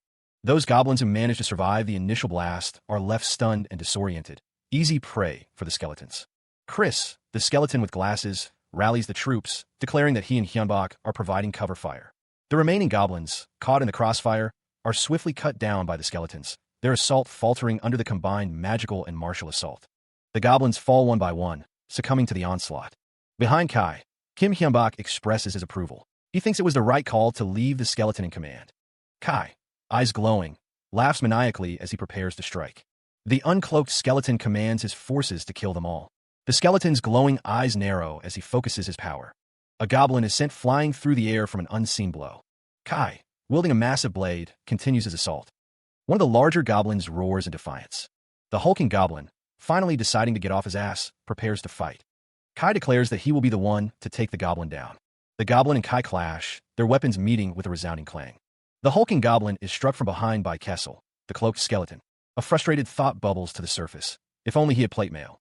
The goblin, axe raised, promises to end the fight. Kim Hyunbok unleashes his finishing move. The attack connects, sparking with electrical energy. The electrical energy surges from Hyunbok's body into the goblin. The goblin is completely enveloped in crackling electricity. Hyunbok laughs, realizing his undead body is good for something after all. The goblin cries out, overwhelmed by the electric shock. The cloaked skeleton, Kessel, wonders if the goblin thinks he's going anywhere. The uncloaked skeleton, Kai, declares this is the end. The goblin collapses. Hyunbok stands over the fallen goblin, his sword still crackling with electricity. The Kessel skeleton, its green eyes glowing with unnatural light, raises its arms in victory. The cloaked skeleton urges the others to use their momentum to finish off the remaining goblins. The Kessel skeleton warns them not to drop their guard until the very end, unleashing a blast of energy from its staff. Kim Hyun-bak lies on the ground, gasping for air, his armor stained with purple blood. The hunter's perspective shifts to the ground, where he reflects on their victory. Despite his injuries, Kim Hyun-bak grins, declaring their victory. The beeping of a device echoes through the room. The beeping is followed by the distinct clunk of someone entering. The figure wraps bandages around their hands, preparing for a fight. Two cloaked skeletons mumble to each other, confirming their return. Kim Hyun-bak's eyes widen as he hears one of the skeletons refer to someone as my lord. The exhaustion from the battle begins to set in. The skeletons begin to emanate a blue aura. The skeletons are surrounded by a powerful blue energy. They acknowledge that the boss is on an entirely different level. The skeletons stand in formation, preparing to cast a spell. Kim Hyun-bak lies on the ground, noting that they can now make 3/3 circle spell cards. Too tired to continue, Kim Hyun-bak decides to rest a bit longer. Suddenly, Kim Hyun-bak's eyes snap open as he is confronted by a goblin. The goblin's attack sends Kim Hyun-bak hurtling backwards, the force of the blow evident in his flailing limbs. The goblin, teeth bared, watches as the hunter is thrown back. Kessel, the cloaked skeleton, cries out, concerned for his master's well-being. Despite the powerful blow, Kim Hyun-bak manages to right himself, though the impact clearly stings. He insists that he is okay. The aftermath of the battle is visible, with several goblins lying defeated on the ground. The hunter thinks to himself that it is crazy to try to sleep in a place like this. Kim Hyun-bak suggests that if they're all done here, they should go back. He notes that it took quite a while. The hunter pulls out his phone, noticing a new function, rapid return service. He wonders if there was something like this before. The skeletons gather around Kim Hyun-bak as he examines the new function on his phone. They speculate that it could be the reward for clearing the boss, and that trying it is the fastest way to find out. The phone screen displays the rapid return service option, prompting the user to touch the screen. Kim Hyun-bak thinks to himself that it seems to be something dangerous. With a flash of light and a rush of air, the group is transported to a new location. Kim Hyun-bak and his skeletal companions find themselves lying on the ground in an unfamiliar place. The hunter is surprised to see a door appear right in front of them, wondering if this is the new function. He thinks to himself that it is super convenient. Kim Hyun-bak's eyes widen, a bead of sweat trickling down his face as he stares at the door, sensing something is amiss. He pauses, the sight before him prompting a moment of stunned silence. Before him stands Kessel, the cloaked skeleton, accompanied by a hunter. The skeleton scoffs at something unseen, deeming it ridiculous.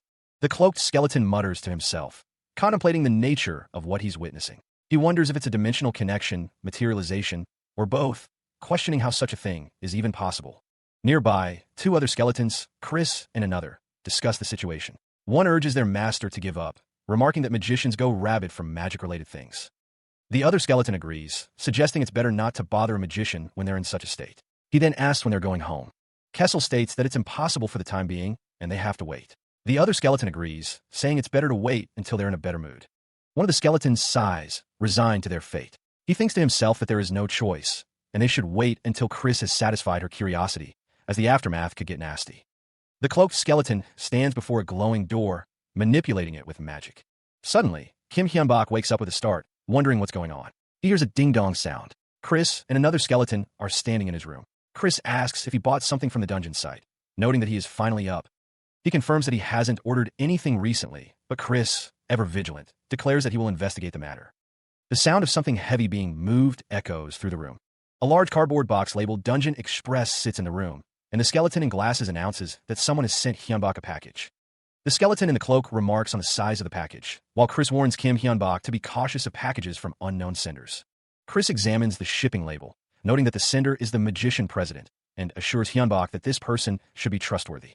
The sound of a box cutter slicing through tape fills the air as Hyun-bak opens the package, his eyes widening in surprise at what he sees inside.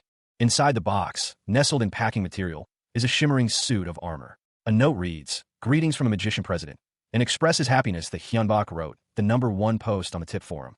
A letter from the magician president continues, expressing his admiration for the way Hyun-bak has been slowly but surely clearing the dungeon. The letter goes on to say that clearing the dungeon alone is extremely difficult and dangerous, so the magician president is sending this equipment to help just a little more, including Chris's seal of approval. Hyun-bak holds up the armor, a full suit of linked plates, marveling at the gift and the hope that they will be able to meet face-to-face one day. The hunter expresses his gratitude for the unexpected gift. Chris remarks that it would have been even better if he had received it before facing the boss, a sentiment to which Hyun-bak ruefully agrees. He considered how to repay the favor, remembering that Kim Hyun-bak had given him books in the past. The cloaked skeleton considered the hunter's wealth, seeing that he was selling a set of chainmail for $80,000. He wondered what gift would be appropriate. The skeleton suggested a spell card. Kim Hyun-bak questioned if a spell card was an acceptable gift. The cloaked skeleton explained that he had planned to sell the spell cards anyway, and since Kim Hyun-bak's nickname implied he was a magician, it would be a meaningful gift. The skeleton added that it would also be a good learning opportunity for Kim Hyun-bak. The skeleton insisted that Kim Hyun-bak should learn first circle magic and arrays now, suggesting that it would be more meaningful if he made the spell card himself. He asked if they should get started right away. Kim Hyun-bak protested, saying he had just returned from the dungeon and should rest for at least a day. The skeleton countered that for a magician, research and training were the same as resting. The hunter relented, agreeing to begin. The skeleton added that it would be special training until he could make one properly. Elsewhere, a man knocked on a door, announcing that he was coming in to see the president. The president, Mark, responded that he was already inside and reminded him to knock before entering. Mark apologized, then asked if something good had happened. The other man confirmed that it was good. He spins in his chair, musing aloud about the challenger who continues to delve into the dungeon. He mentions sending him some chainmail. The man in the suit, standing by the computer, is told that there are no regrets. He's asked to take a look at the monitor. The screen displays a top-rated post on the tip message board, a rundown of rapid minor healing. The post warns that it only heals small wounds, burdens the healing target, and can make the user feel hungry and fatigued. It concludes with a warning that using it alone in the dungeon will turn you into goblin fodder. The man in the suit confirms that the challenger wrote it. President Mark chuckles, remarking on the mysterious ways of fate as the man in the suit approaches. The president reflects that he simply can't stop supporting him. The president expresses his great expectations for this fellow. Elsewhere, Sung Jin-woo, clad in chainmail, takes a deep breath. A dark dungeon entrance looms before him. Sung Jin-woo is accompanied by Kessel, Chris, and another skeleton, ready to descend into the dungeon. The group decides to head to the second floor. Footsteps echo through the dungeon as the group advances deeper. The flickering torchlight casts dancing shadows on the cavern walls. The group, illuminated by the torchlight, continues their descent into the dungeon's depths. The sound of their footsteps continues to reverberate as the group moves forward. Sung Jin-woo observes that this floor doesn't seem much different from the first. The skeleton, Chris Skeleton Glasses, warns that carelessness means death, but Jin-woo thinks the monsters should be higher leveled. A low growl emanates from the shadows, signaling the presence of a new threat. The goblins, summoned by Jin-woo's words, stand ready. One of the skeletons exclaims, "My lord." An orc appears, catching Jin-woo's attention. One of the skeletons confirms it is Kai. With a deafening roar, the orc, Kai, charges forward, ready to attack. The goblins are sent flying as Kai barrels through them, his attack swift and brutal. The orc continues his rampage, leaving a trail of destruction in his wake. The situation was proving to be more than Sung Jin-woo had bargained for, and he muttered that it was ridiculous. The goblins, a horde of green-skinned creatures, swarmed forward, their crude weapons raised. The goblins that he had leveled up were being pushed back by the orc's might. The orc Kai swung his massive club, sending one of the goblins flying with a sickening crack. The remaining goblins were quickly dispatched by Kai, their forms dissolving into nothingness. The cloaked skeleton, Kessel, watched as the orc stood tall, a formidable foe. He thought to himself that the orc was strong, as expected. The orc towered over the remaining goblins, who were now cowering in fear. Another group of mobs appeared, causing Kim Hyun-bak to exclaim in dismay. Kessel reassured him not to worry. The skeleton in the orange shirt, Roger, responded to an unseen figure, confirming his obedience. Kessel held a card in his skeletal hand, preparing to use it. Kessel declared that he was borrowing some mana, as blue energy crackled around him, and Sung Jin-woo. Sung Jin-woo felt a ton of mana being sucked out of him as the blue energy swirled around him.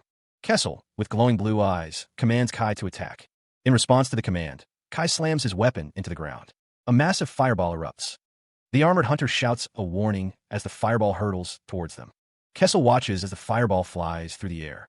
The fireball streaks toward its target. The goblins are caught in the blast, their bodies flying through the air.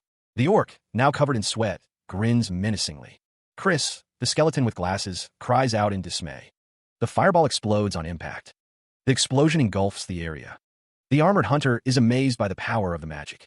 He beams, clearly impressed by the sheer power of the fireball. The armored hunter marvels at how all the monsters were defeated in a single hit, finding it truly amazing. Nearby, Kessel is recovering from the blast.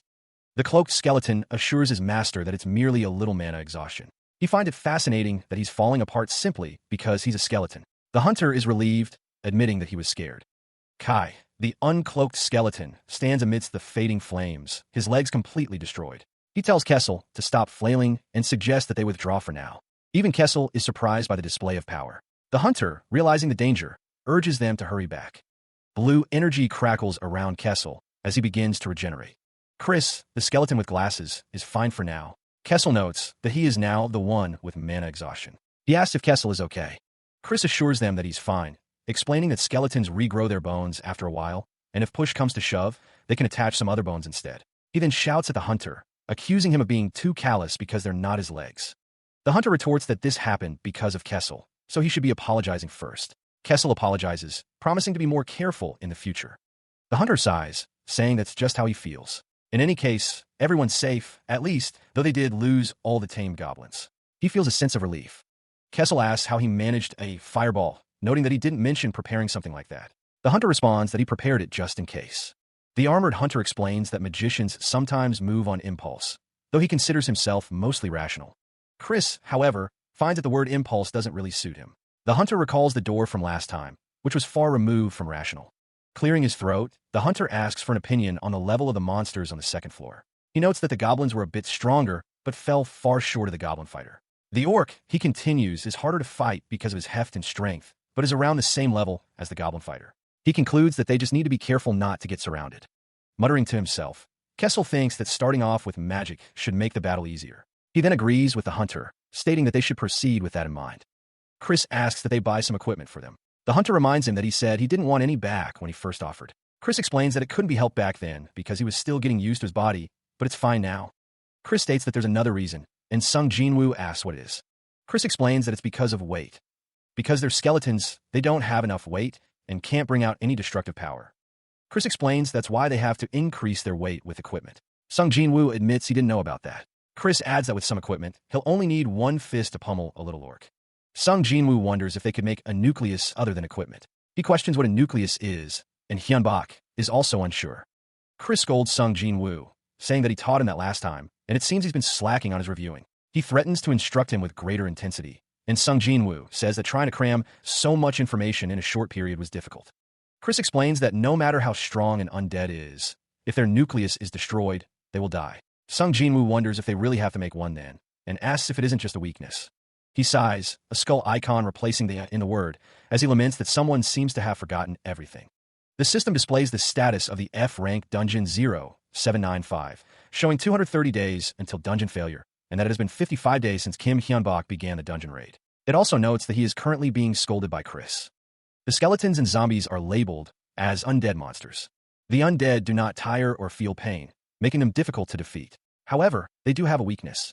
That weakness is their nuclei. It's why they are told to aim for the place most likely to have the nucleus when facing an undead monster, around the head or the heart. Chris' skeleton glasses points to his chest, highlighting the location of his own nucleus. The skeleton explains that recently created, low-level undead do not have nuclei. The nucleus is formed after the passage of time and buildup of experience.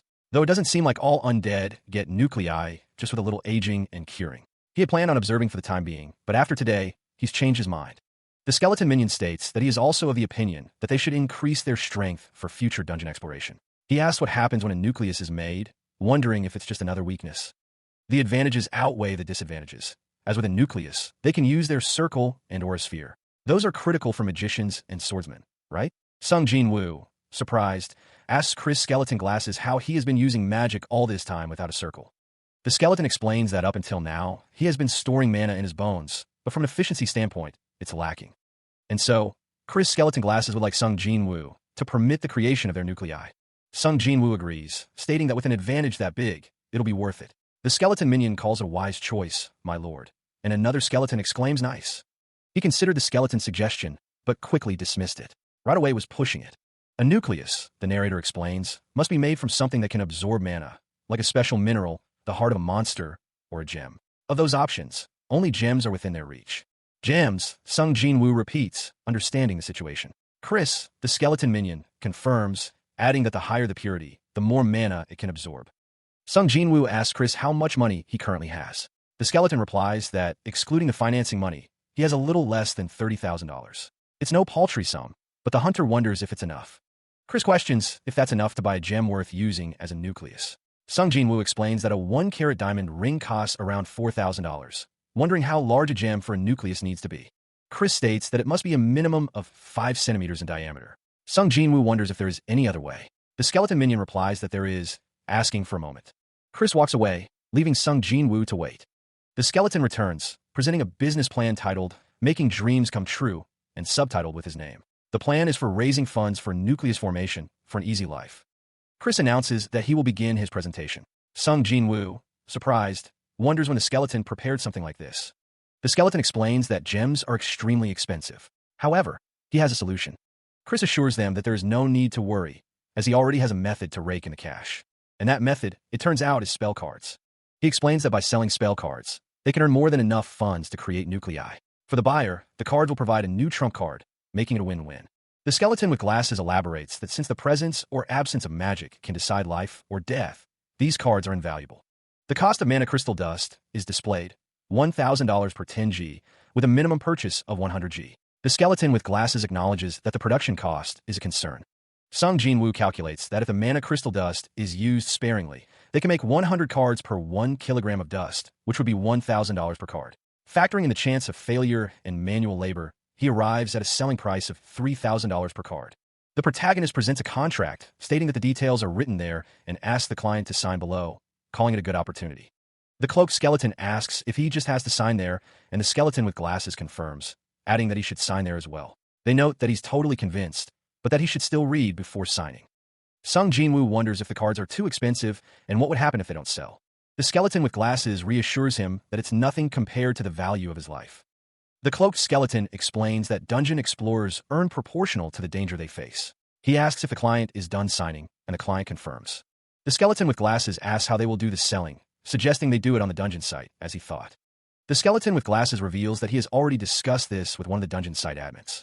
After he extolled the virtues of the spell card, they quickly gave them permission, even saying they would pin the sale post. The skeleton with glasses states that the 2nd floor is dangerous in their current condition, so dungeon exploration will be difficult for the time being. The group discusses the need to stay sharp, even with their newfound wealth. The sound of furious typing fills the air as someone works diligently. Sung Jinwoo, surrounded by his skeletal companions, declares the task complete. The spell cards are posted for sale on the dungeon site, with 21st circle spells and 10-second circle spells available. With a final click, the listing goes live. A stack of spell cards sits ready for distribution.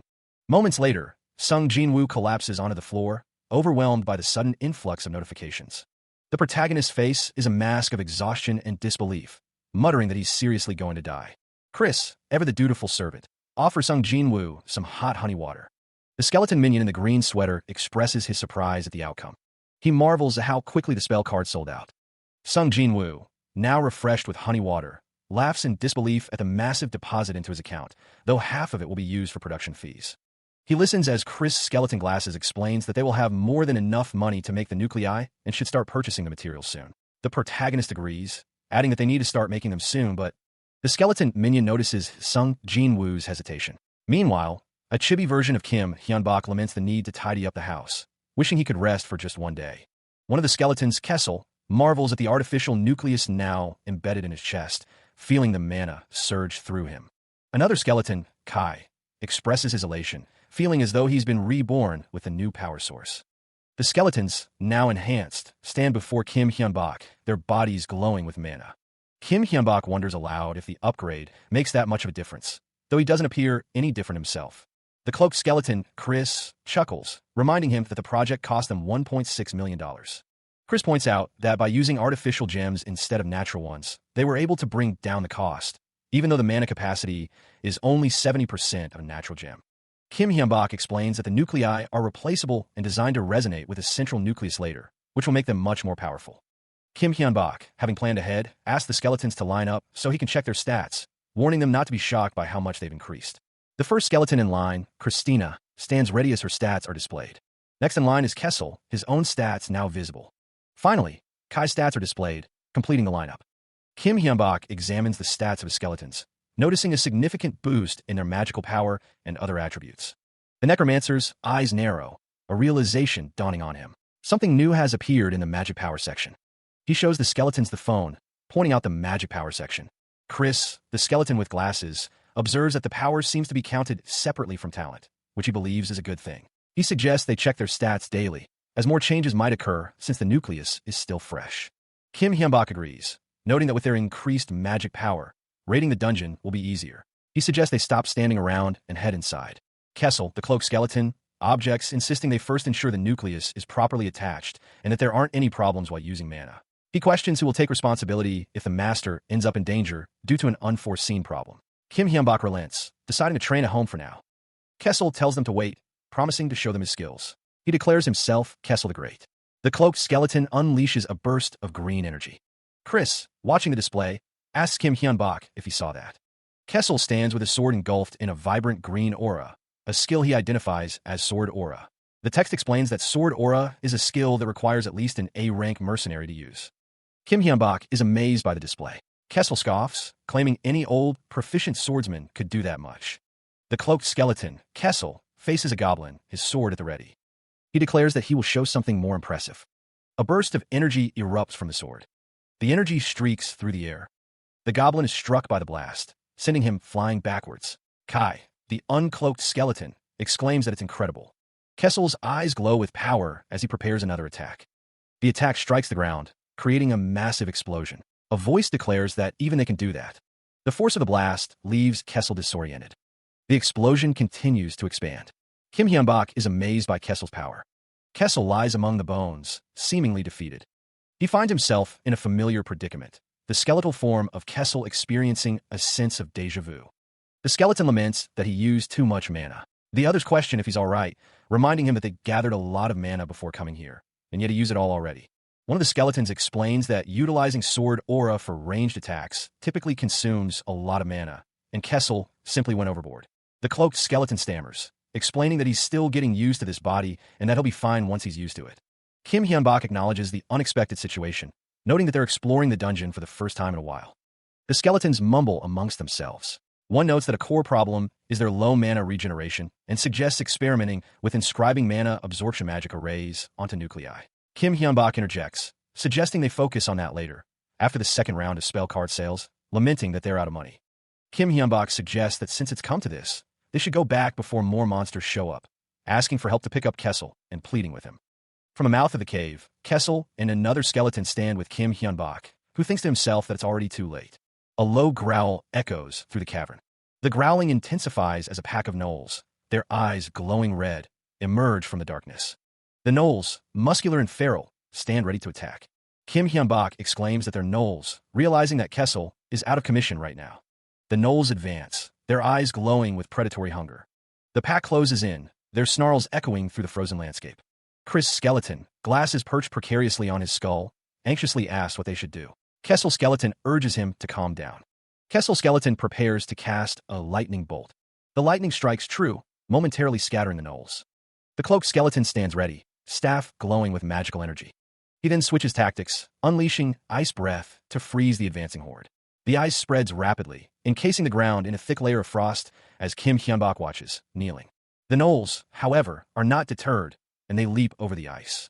Kai Skeleton prepares to engage the gnolls, his eyes burning with orange light. The uncloaked skeleton is bitten by a gnoll. The gnoll attacks Kai Skeleton, knocking him back.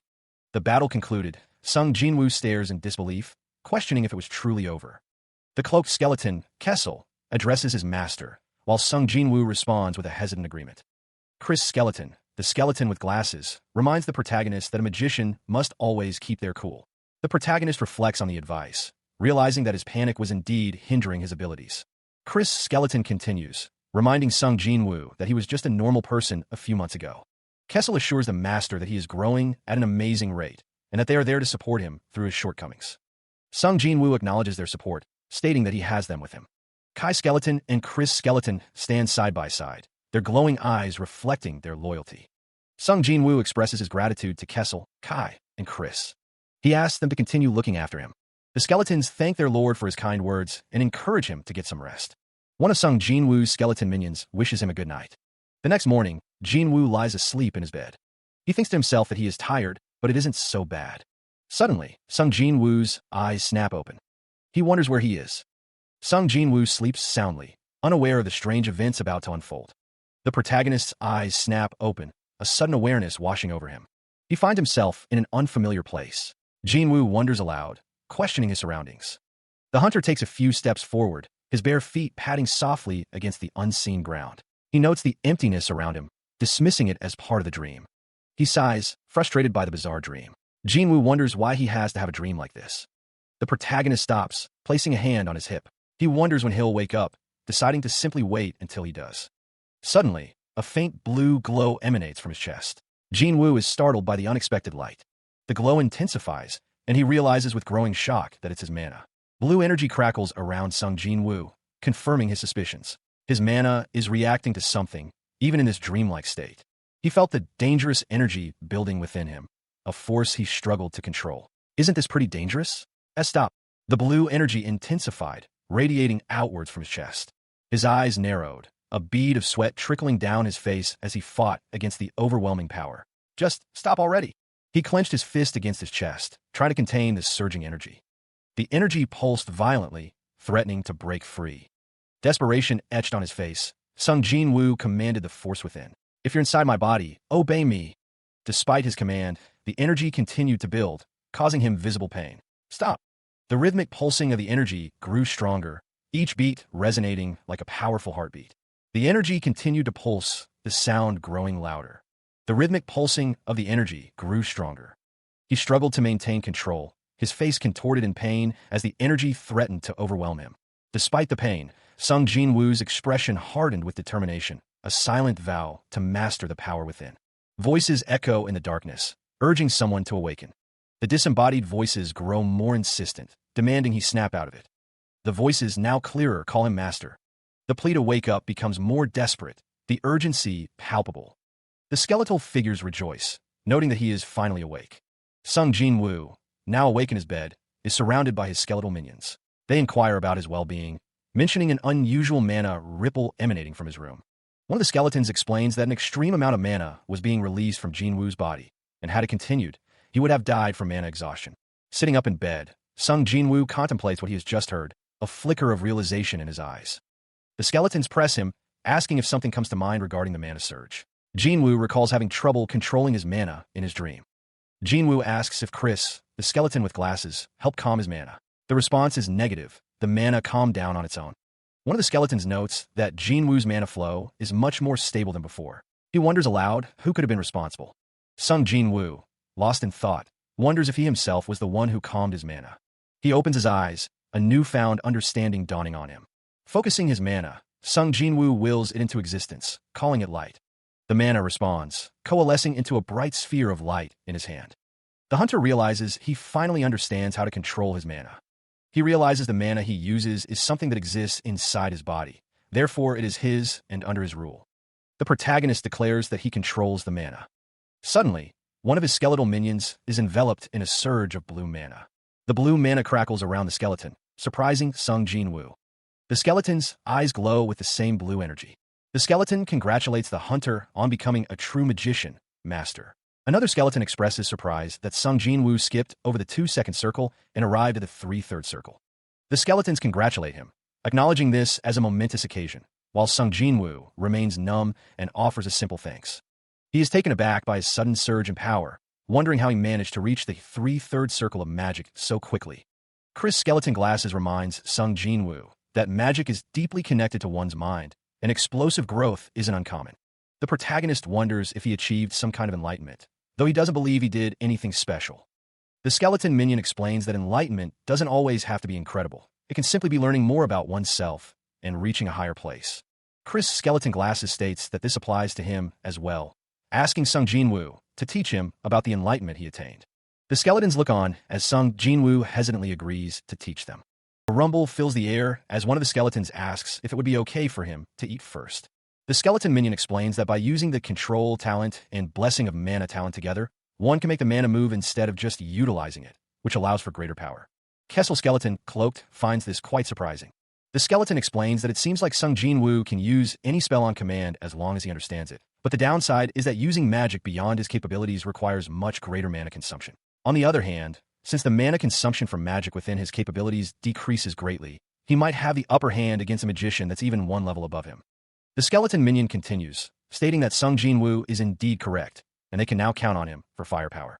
That's why, starting today, he'll have to learn any and all spells he can. Sung Jin-woo is surprised by this declaration. The skeleton minion then says that they'll start his special training today. With no time to spare, Kessel Skeleton Cloaked urges Kim Hyun-bok to get up, but the hunter is reluctant, holding a sign that reads help. The skeletons discuss Kim Hyun-bok's constant need for rescue, resigned to the fact that he will be dragged away again. The screen displays information about F-Rank Dungeon 0795, noting that there are 133 days until dungeon failure, and that it has been 82 days since Kim Hyun-bok began a dungeon raid. It also mentions that he is currently undergoing special training with Chris Skeleton Glasses, but he still pleads for help. A firebolt explodes outward. Next, a magic arrow is launched.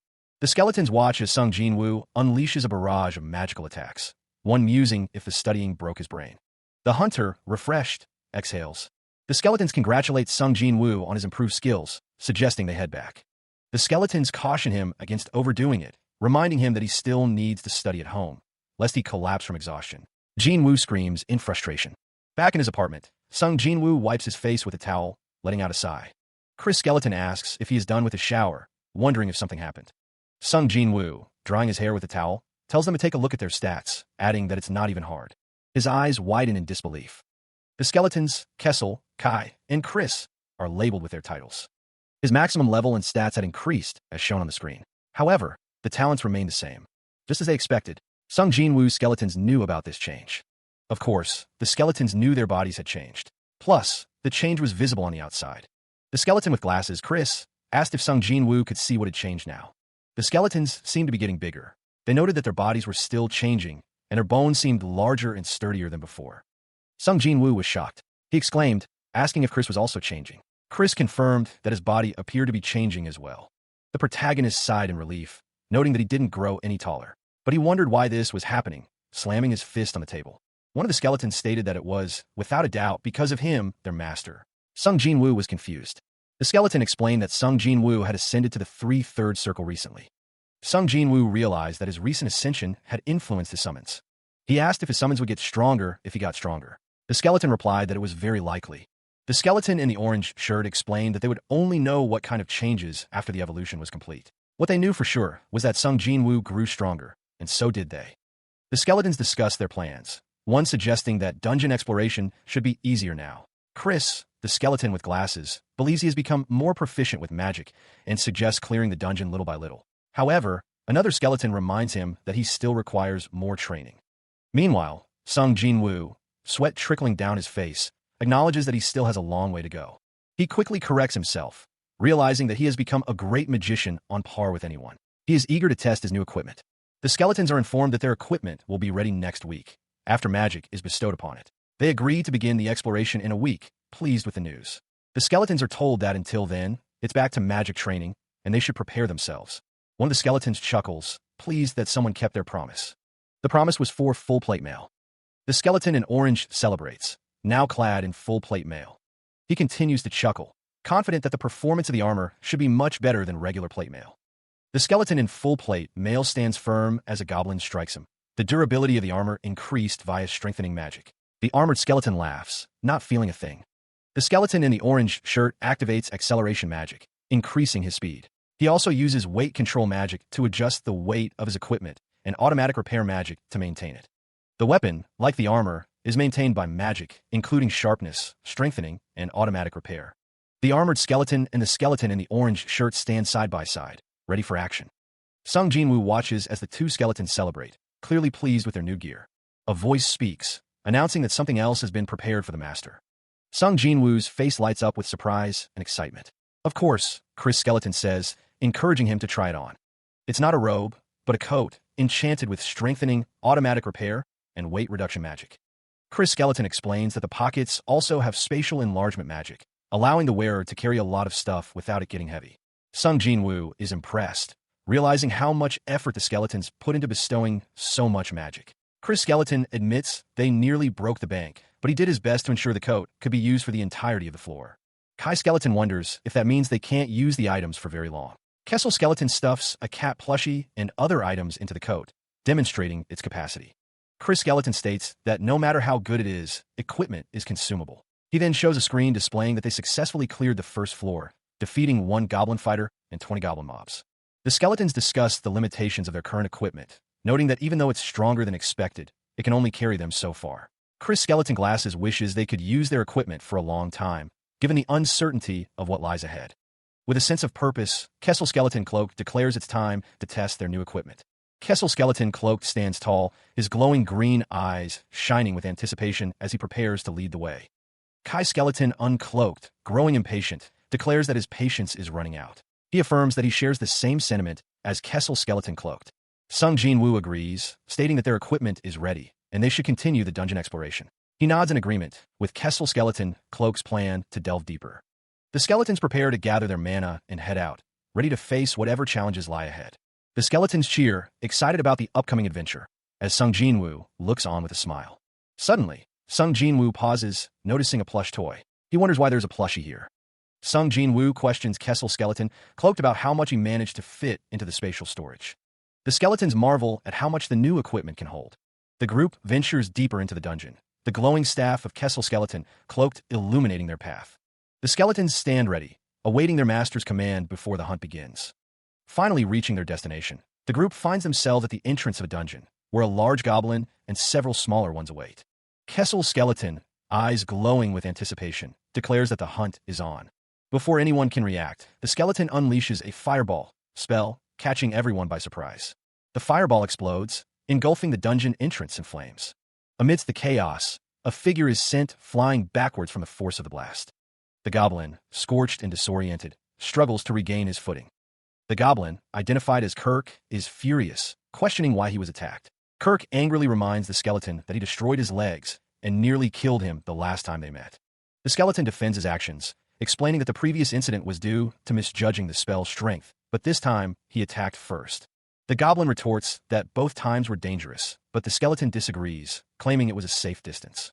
Sung Jin-woo, grimacing, intervenes, telling both of them to stop arguing and ordering Kessel to calm down. He sighs, internally begging that there be no fighting in the dungeon, as it's dangerous. More importantly, if the surviving monsters call reinforcements, it'll be a pain. The skeleton in the orange shirt notes that the monsters ran away. Kim Hyunbak agrees, though the skeleton seems to be trembling in anger. The cloaked skeleton, Kessel, yells in frustration, but the skeleton in the orange shirt insists that this has nothing to do with him. A status window indicates that there are 156 days left until raid failure. A skeleton, clad in an orange shirt, takes a step forward, its glowing red eyes piercing the gloom. Deeper within the cavern, a horde of goblins, their eyes burning with the same malevolent red, lurks in the shadows. The goblins press closer, their numbers overwhelming. The green-skinned monsters, some bearing crude bandages, prepare to attack, while the skeleton watches from behind. Further back in the cavern, the skeleton and a cloaked figure stand before a pair of massive doors. The skeleton notes that the monsters who fled have gathered here, numbering around 50 in total. The cloaked figure observes that they are struggling desperately to survive. The cloaked figure, revealed to be Sung Jin-woo, resolves to take them all down this time. His face is grim. With a burst of speed, Sung Jin-woo charges into the goblin horde. The goblins react with surprise and fear as the hunter approaches. Sung Jin-woo, accompanied by Kessel Skeleton Cloaked, prepares to unleash a devastating attack, the staves in their hands glowing with magical energy. With a shout of "Fireball!" Sung Jin-woo unleashes a massive explosion of flames. The goblins are engulfed in the inferno, their red eyes gleaming amidst the smoke and fire. The flames engulf the goblins, but a new threat emerges, a monstrous hyena with glowing red eyes.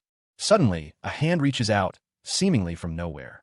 The hand belongs to a young man who declares psychokinesis. Psychic energy crackles as the young man manipulates several daggers with his mind. The daggers hurtle towards the hyena, but it's too late for the skeleton in the orange shirt, who is sent flying. The psychic daggers streak through the air, guided by the young man's will. The hyena is struck by the daggers, but it barely seems to notice. A heavily armored skeleton steps forward, declaring, "My turn." The hyena's massive jaws snap shut, ready to tear apart its next victim. In the distance, three figures watch as the hyena, now identified as Kai, prepares to strike. The armored skeleton's glowing eyes fixate on its target. With a swift motion, the armored skeleton draws a dagger. The armored skeleton's dagger finds its mark, slicing through the air towards the hyena monster. The force of the blow sends the hyena monster reeling backwards. Nearby, the goblins flinch at the commotion. From a distance, the skeleton in the orange shirt calls out to Kim Hyunbak, confirming that he knows what to do. Kim Hyunbak unleashes his psychokinetic ability, summoning an earth spike. The earth spikes erupt from the ground. The goblins are caught off guard as the earth spikes slam into them. Meanwhile, Kessel skeleton, the cloaked skeleton, prepares to cast an ice bolt. The ice magic explodes outwards, encasing the goblins in ice. The psychokinetic user observes the scene, noting that their side is mostly finished and that they need to help Kessel. The armored skeleton lands with a thud, the hyena monster defeated at his feet. He scoffs, saying that help isn't needed. Kessel skeleton declares that he is finished over there. The armored skeleton stands guard, his sword resting on the neck of a fallen goblin. Having successfully cleared the area, Sung Jinwoo is relieved. He inquires about the equipment of his skeletal subordinates. The armored skeleton give a thumbs up, declaring the equipment to be excellent, especially the horns on the armor. The armored skeleton chuckles, boasting that more than a few poor bastards have fallen prey to the armor. The skeletons express their satisfaction with their strengthened bodies and swords, relieved that everyone is on the same page. However, one of the skeletons points out that there's a problem. Sung Jinwoo asks what the problem is, as the skeletons reveal that their count is too low. The skeleton's concern about their numbers is reflected in Sung Jinwoo's thoughts. Sung Jinwoo confidently states that controlling their numbers is easy. Kessel skeleton, cloaked in darkness, states that he has something to say, but suggests they return for today. Sung Jinwoo agrees, deciding to head back. Footsteps echo in the distance. The sound draws closer as Sung Jinwoo and his skeletal companions approach a door. The skeletons announce that they will be waiting in the living room. The skeletons emphasize that this conversation is between a disciple and his master.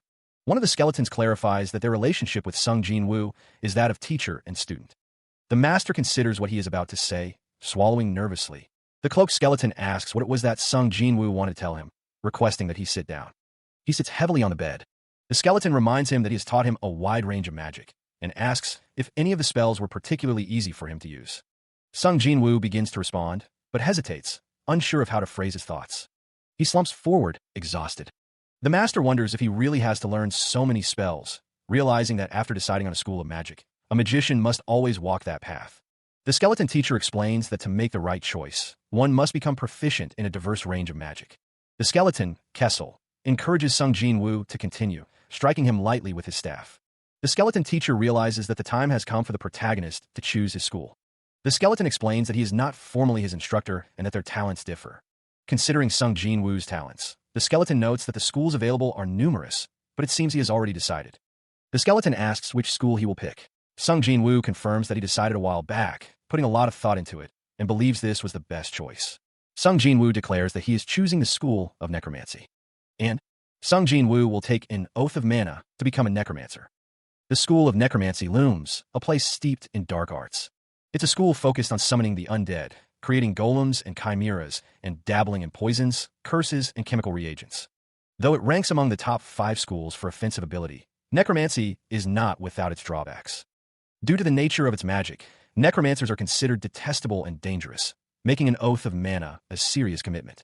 The skeleton advises that it would be prudent to make the decision after learning a few spells first. But once one makes a mana oath, their mana will grow to suit the school, as Sung Jinwoo recalls being taught. Correct. Learning the magic of the corresponding school becomes easier, the younger version of Sung Jinwoo thinks to himself. On the other hand, it becomes harder to learn magic from other schools, and there could even be spells he could no longer use. Even so, Sung Jinwoo has made his decision. The skeleton asks why, and Sung Jinwoo replies that there are 2 reasons. First, his intuition tells him that whenever he learns magic related to the school of necromancy, he can just feel that he can become strong if he chooses this school. He continues to explain his reasoning for choosing the school of necromancy, a small, cartoonish version of himself appearing to ponder the question. The first reason, he reveals, is because of Chris, Kessel, and Kai, his skeletal companions. He believes it was fate that brought them together, a sentiment echoed by Kessel, who believes that learning magic from the school of necromancy will help them all. The cloaked skeleton assures him that their presence will help him as well. The hunter stands with his arms outstretched, the skeletons flanking him as a faint glow emanates from his body. He acknowledges that intuition and fate are not magician-like reasons at all, but laughs nonetheless. He recalls that magicians sometimes move on impulse, and that's what he's doing right now, even though it will be a difficult path. Kessel warns that he might become detested and considered a public enemy, a possibility that Jinwoo admits would be difficult, given his mental fortitude. But he has no intention of changing his mind. The protagonist clenches his fist, his expression determined. He asks Kessel to help him if he regrets his decision in the future, or if he goes astray and does something unthinkable. Suddenly, a loud crash echoes through the room as someone cries out for Chris. The protagonist's eyes narrow, a sense of urgency washing over him. The young man, now known to be Kim Hyun-bak, appears to be questioning something. The skeletons, having overheard, insist that their master leave the matter to them. The skeletons reiterate their duty as retainers, promising to keep Kim Hyun-bak on the right path. They assure him that they were listening and will not dissuade him from his intent. One of the skeletons, identified as Chris, is addressed directly. All right then, Kim Hyun-bak begins the ritual. In the name of Manhwa, Kim Hyun-bak solemnly vows that he will walk the path. The ritual completes, marking him as a necromancer.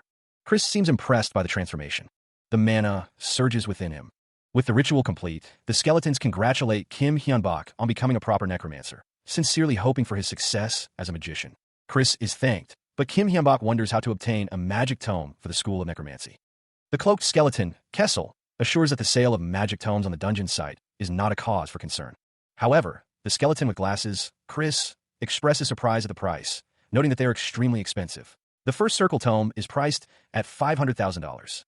The price of the tomes increases with each circle. The third circle tome is priced at $2 million. Chris wonders if they will be able to afford them. The skeletons discuss the tomes. Kessel believes they can manage the first and second tomes. Chris quotes a saying, "One is born empty-handed and dies empty-handed. Therefore spend." Chris is told to spend less time on the internet. Kim Hyun-bak takes a deep breath and declares that he will try to handle things on his own this time, tasking the skeletons with defense. The skeletons agree to take care of the defense as Hyun-bak walks away, the sound of his footsteps echoing. Hyun-bak casts a spell, chanting, raise skeleton archer." The spell takes effect, and skeletons begin to rise from the ground. More skeletons are summoned, their bones cracking as they rise. A horde of skeletons surrounds Hyun-bak, ready to defend him. The summoned skeletons stand ready, their glowing purple eyes piercing the darkness. Kim Hyun-bak, confident in his abilities, believes he can summon even more skeletons to his aid. He muses that the strength of his summoned skeletons will determine the outcome of the battle. Ahead, a dark cave entrance reveals a pack of monsters, their eyes glowing menacingly. They've appeared just in time to test the skeleton's mettle, though Hyun-bak hopes they aren't as strong as the ones from the first floor. The skeletons stand tall, an impressive force ready to defend their summoner. With a shout, Kim Hyun-bak commands his skeletal army to advance. The skeletons clash against the monsters, their blades meeting with a resounding crash as the battle begins. One of the hyena-like monsters lunges forward, its red eyes burning with savage intent. The monster claws at one of the skeletons, its attack fierce and unrelenting. An arrow pierces the monster's shoulder, slowing its advance. Surveying the scene, Kim Hyun-bak finds the battle is proving easier than he anticipated, with the monsters falling before his skeletal army. He believes this should be enough to clear the quest. The skeletons, with glowing eyes, express their excitement, finding their current state incredible. The cloaked skeleton, Kessel, asks Kim Hyun-bak if he feels tired or low on mana. The dungeon raider is told that he can summon a lot of undead, and the mana consumption appears to be low, so he can likely maintain the spell for a long time. Though the mana consumption will likely be intense if he uses offensive magic on top of this, Hyun-bak believes they need to see just how far they can explore. A chibi version of the dungeon raider exclaims that they're going all the way to the end today. A floating skull reminds the dungeon raider that carelessness still means death. Frustration mounts as the man misses another opportunity. All of his guild members try to secure the spell cards, but none succeeded. The man checks his phone, seeing the listings. The trade listings confirm his fears. He'll have to buy the spell cards from scalpers. He finds this deeply distasteful. The man sighs, knowing he has no choice but to scalp the spell cards that can save lives, even if it's just for profits. A notification pings on his phone. He is surprised by what he sees. All of his guild members tried, but not a single one succeeded. The man orders his subordinate to bring him the package in front of the door connected to the dungeon immediately. Inside the package are stacks of spell cards. The man is surprised to learn that the person he helped was the seller of the spell cards. The letter inside thanks him for his help and explains that the sender is repaying him with 100 spell cards. He reflects that even if only 1% of the people he helps survive and grow, it's a profitable deal. The man tells Mark that he will leave the purchase of additional spell cards to him. From now on, he's going to be very busy researching these guys. He stands before his superior, a cardboard box filled with spell cards in his hands. The man promises to do his best. Elsewhere, the cloaked skeleton considers the spell cards. He believes they should sell more, but wonders if making them himself would be more effective. The cloaked skeleton's glowing blue eye pierces the darkness. The skeleton with glasses questions why the second round of sales has already ended, as a young man eats nearby. The skeleton in the orange shirt is surprised at how much the value of real spell cards has gone up due to the number of fakes. The cloaked skeleton strokes his chin, contemplating the situation. He believes it won't be long before properly made spell cards appear on the market, so they should sell as much as they can while they can. The young man from before stands with the skeleton with glasses and another skeleton, all looking in the same direction. The cloaked skeleton chuckles, believing a monopoly is a lovely thing. He decides it's best to earn as much as possible. Boots crunch on the ground as someone walks forward. The young man, the skeleton with glasses, the skeleton in the orange shirt, and the cloaked skeleton walk together through a field of bones. He cautions the others to be careful of the slimes, as their acid can ruin equipment. He reminds Kessel and Kai that their equipment is still almost new. Chris Skeleton, ever the pragmatist, questions whether the walkthrough can really be trusted. The skeleton in the orange shirt agrees, noting disparities on the first and second floors as well. The orc magician, a hulking figure with glowing red eyes, is revealed to be far stronger than the walkthrough reported. The skeletons have been warned that the second floor boss was stronger than expected. The orc magician, surrounded by smaller orcs, swings a massive shield, sending skeletons flying. The orc magician, now identified as a 3/3 circle level monster, prepares a spell, a dark orb crackling with energy in his hand. The orc magician casts the spell, the force of the blast causing the skeletons to cry out in alarm. The orc magician, teeth bared, declares that an orc is still an orc, implying that his power should not be underestimated. The orc magician roars in triumph as his spell connects. The orc magician's staff is shown to be thoroughly crushed, a testament to the power unleashed. The orc magician stands over the remains of his staff, glowing blue energy emanating from the broken pieces. Sung Jinwoo reflects on the orc magician's strength, briefly considering recruiting him as a comrade before dismissing the idea as strange. The skeleton in the orange shirt notes that monsters should be appearing, but none have yet. He suggests figuring out the situation before forging ahead with the exploration. The skeleton in the orange shirt chuckles, wondering if the lack of monsters means they all fled in terror. The others continue forward, weapons ready, through the eerily silent dungeon. The cloaked skeleton, Kessel, suggests they follow Kai's advice for now. The protagonist, player male dark hair, agrees and decides to send out Ghost to scout ahead. The protagonist crosses his arms, and the word Arise appears as he summons his spectral scouts. The ghosts materialize, their forms swirling with dark energy. The protagonist, now in a chibi art style, points forward, directing the ghost to scout for any signs of life. Kessel wonders if the monsters are hiding, waiting to ambush them. He reminds the protagonist that even though they've grown stronger, they can't let their guard down and should use that strength to further verify the situation. The ghosts move ahead, scouting the path forward through the dungeon's depths. The ghosts approach a large, imposing doorway. The protagonist's eyes widen, a realization dawning on him. He thinks to himself that he's found something. From an overhead perspective, the protagonist and his skeleton companions stand before the doorway, ready to face whatever lies beyond. He approaches a massive, ornate doorway, a sense of foreboding washing over him. One of the skeletons confirms that this is indeed a boss room, adding that he didn't sense any other monsters nearby. The protagonist, however, reveals that he couldn't scout all the way inside, because this is a place where dungeon explorers were completely annihilated. Another skeleton confirms that the boss is an undead. The skeleton with glasses asks if he can tell, and the other responds that perhaps because they are undead, they can tell right away, adding that this isn't good news due to the characteristics of undead. The protagonist gulps, realizing that the worst-case scenario is that they could be overwhelmed, but he decides to press on, resolving to at least find out what kind of monster it is before heading back, deciding he can use a ghost. A disembodied voice warns to be careful, because if it truly is an undead, it may sense the ghost. The ghost moves forward, scouting the area. The ghost continues to scout. The ghost moves deeper into the darkness. The ghost sees a monstrous skeletal insect and is shocked by what he sees. He stumbles, his footing uncertain on the uneven ground. The misstep sends Sung Jinwoo sprawling, a curse escaping his lips as he falls. Picking himself up, the hunter's expression is one of disbelief. He can't help but wonder why something so monstrous would be lurking in this place. The skeletal insect, with its glowing red eyes, looms in the darkness. The sight is so unreal, Jinwoo questions his own perception. The skeletons exchange a glance, a silent question passing between them. The camera pans over to Sung Jinwoo, who is slumped over a table, his head in his hands, clearly troubled by what he witnessed. The skeleton in the blue coat, Chris skeleton glasses, watches him with glowing blue eyes. He murmurs that it's time. The protagonist is still reeling from what he saw in the boss room. He wonders what it could have been. The skeletons are alarmed by the revelation. Chris' skeleton glasses, with glowing blue eyes, seems to be deep in thought. The reason for their alarm is revealed. A dragon with pure white bones lurked in the boss room. The text emphasizes that it was a bone dragon. The skeletons are fixated on the pure white bones of the dragon, realizing the implications of what that means. Chris' skeleton glasses states that it isn't a bone dragon, which confuses Sung Jinwoo. He asks what it is then. The narration explains that dragons are existences that can move nature itself. The text continues, explaining that a dragon's attributes are reflected in their physical appearance, and a dragon with white bones should be a white dragon found in snowy mountains.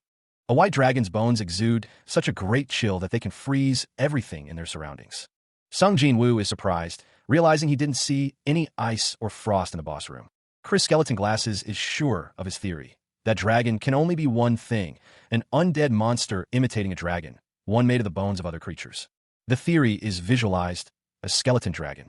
The implications of a skeleton dragon dawns on Sung Jin-woo. Chris Skeleton Glasses explains that skeleton dragons take a long time to fully form, so the one the protagonist saw is likely not yet complete. He adds that an interesting theory occurred to him while exploring the dungeon. The skeletons and Sung Jin-woo discuss the theory, called the Law of Dungeon. The Law of Dungeon states that dungeons have ranks, and the level of the monsters is decided according to those ranks. As such, the level and number of monsters within the dungeon cannot exceed the preordained level or capacity. The theory continues. The reason there weren't any monsters on the 3/3 floor was because the skeleton dragon took up the entirety of the floor's monster capacity. If that hypothesis is correct, the skeleton dragon will be as strong as all the theoretical 3/3 floor monsters combined. Sung Jin-woo gulps, wondering if they really think so. Chris Skeleton Glasses assures him not to worry, promising to ensure that they win and survive. The skeletons are fighting for Sung Jin-woo, their master, and for themselves. Sung Jin-woo stands lost in thought. He smirks, realizing that someone will ultimately act in their own self-interest. He knows he can count on his shadows for help. The skull minion remarks that someone is reliable. The atmosphere is friendly as Sung Jin-woo sits at a table with one of his skeleton minions. The other minions, Kessel and another skeleton, are offended that they are being forgotten. Sung Jin-woo chuckles, assuring them that he's relying on them as well and hasn't forgotten them. 3 months pass as they continue their individual training. The skeleton minion expresses his nervousness, but reassures his lord that they have prepared plenty. He notes that this floor is the last one. Sung Jin-woo reminds everyone that they have no second chances. Sung Jin-woo leads his skeleton minions, Kessel, Armored Skeleton, and Skeleton Orange Shirt, into the dungeon. With a determined shout, the group prepares to face whatever awaits them on the final floor. The air crackles with anticipation as they move forward. Each step echoes in the cavernous space, the sound amplified by the oppressive silence. The darkness ahead seems to pulse, hinting at the horrors to come. Sung Jin-woo grits his teeth, steeling himself for the battle ahead. He's sure of it. The air grows heavy, a palpable sense of dread settling over the group. The presence ahead has gotten stronger. A monstrous skeleton with glowing red eyes emerges from the shadows, its massive wings casting an ominous silhouette. The air vibrates with the creature's power, a silent promise of destruction. Skeletal warriors rise from the ground, their bones cracking as they assemble, ready to serve their master. Chris Skeleton, ever vigilant, alerts his master to the impending danger. Sung Jin-woo already knows. The hunter's eyes glow with determination as he prepares to unleash his power. With a surge of mana, Sung Jin-woo calls forth a new skeleton warrior, ready to join the fight. The skeletal warriors, their eyes burning with purple light, stand ready to obey their master's command. Turning to the skeleton beside him, the cloaked skeleton, Kessel, declares that he is leaving the command to Kai, requesting that he leave it to him. A skeletal dragon roars, its bony frame shaking with the force of its cry. Below, Sung Jin-woo and his party stand before a legion of skeletons, the scale of the army now dwarfing them. The protagonist's eyes narrow, a flicker of determination in his gaze as he acknowledges the threat before him. The cloaked skeleton, Kessel, observes the protagonist's actions, realizing that he is trying to steal his command over the skeletons. Enraged, Kessel vows that there is not a chance in hell, declaring that the skeletons are his and he will never hand them over. The cloaked skeleton's anger intensifies, his body crackling with purple energy as he prepares to defend his dominion. A surge of power emanates from the cloaked skeleton, the air around him distorting with magical energy. The skeletal dragon roars in defiance, its voice echoing across the battlefield as it prepares to unleash its own power. The skeletons charge forward, their bony feet pounding against the ground as they rush to obey their master's command. The ground trembles beneath the weight of the advancing skeletal army, a sign of the immense power about to be unleashed. The cloaked skeleton, Kessel, declares his readiness for battle, his glowing green eyes burning with malevolent intent. Suddenly, a monstrous skeletal dragon descends from above, its form radiating an ominous energy. The skeletal dragon unleashes a devastating blast, the force of the explosion shaking the very foundations of the area. The skeletons mock their opponents, reveling in the taste of the expensive gem bombs they've prepared. The skeletal dragon continues its assault, its massive form causing further destruction. A skeleton's bones shatter under the immense pressure, the sound of splintering echoing through the battlefield. The skeletons are sent flying through the air, caught in the wake of the dragon's devastating attacks. The skeletons report to Kessel, requesting more reinforcements as the battle intensifies. One of the skeletons is Skeleton Orange Shirt. One of the skeletons groans, admitting that they are getting injured and can't keep this up for long. The skeletal dragon continues its rampage, its attacks relentless and unforgiving. Another skeleton, Roger, calls out to Kessel, frustrated that their silver coating, meant to be effective against the undead, is preventing them from absorbing mana. The skeleton in the orange shirt is told to stop complaining and keep attacking. Kessel, realizing his weapon is failing, curses. The armored skeleton demands that the protagonist just die already. The armored skeleton swings its weapon down. The skeletal dragon's eyes glow red. The skeletal dragon unleashes a blast of energy. The armored skeleton is struck by the blast, recoiling in pain. Kessel angrily shouts, "Sungzinu summon clay golem." The clay golems and the skeletal dragon prepare to fight. The skeletal dragon roars as it attacks. The skeletal dragon continues its assault. Chris's name is called out in desperation. The skeleton with glasses prepares to unleash a powerful attack. With glowing blue eyes, Chris shouts his battle cry. The skeletal dragon is engulfed in a massive explosion.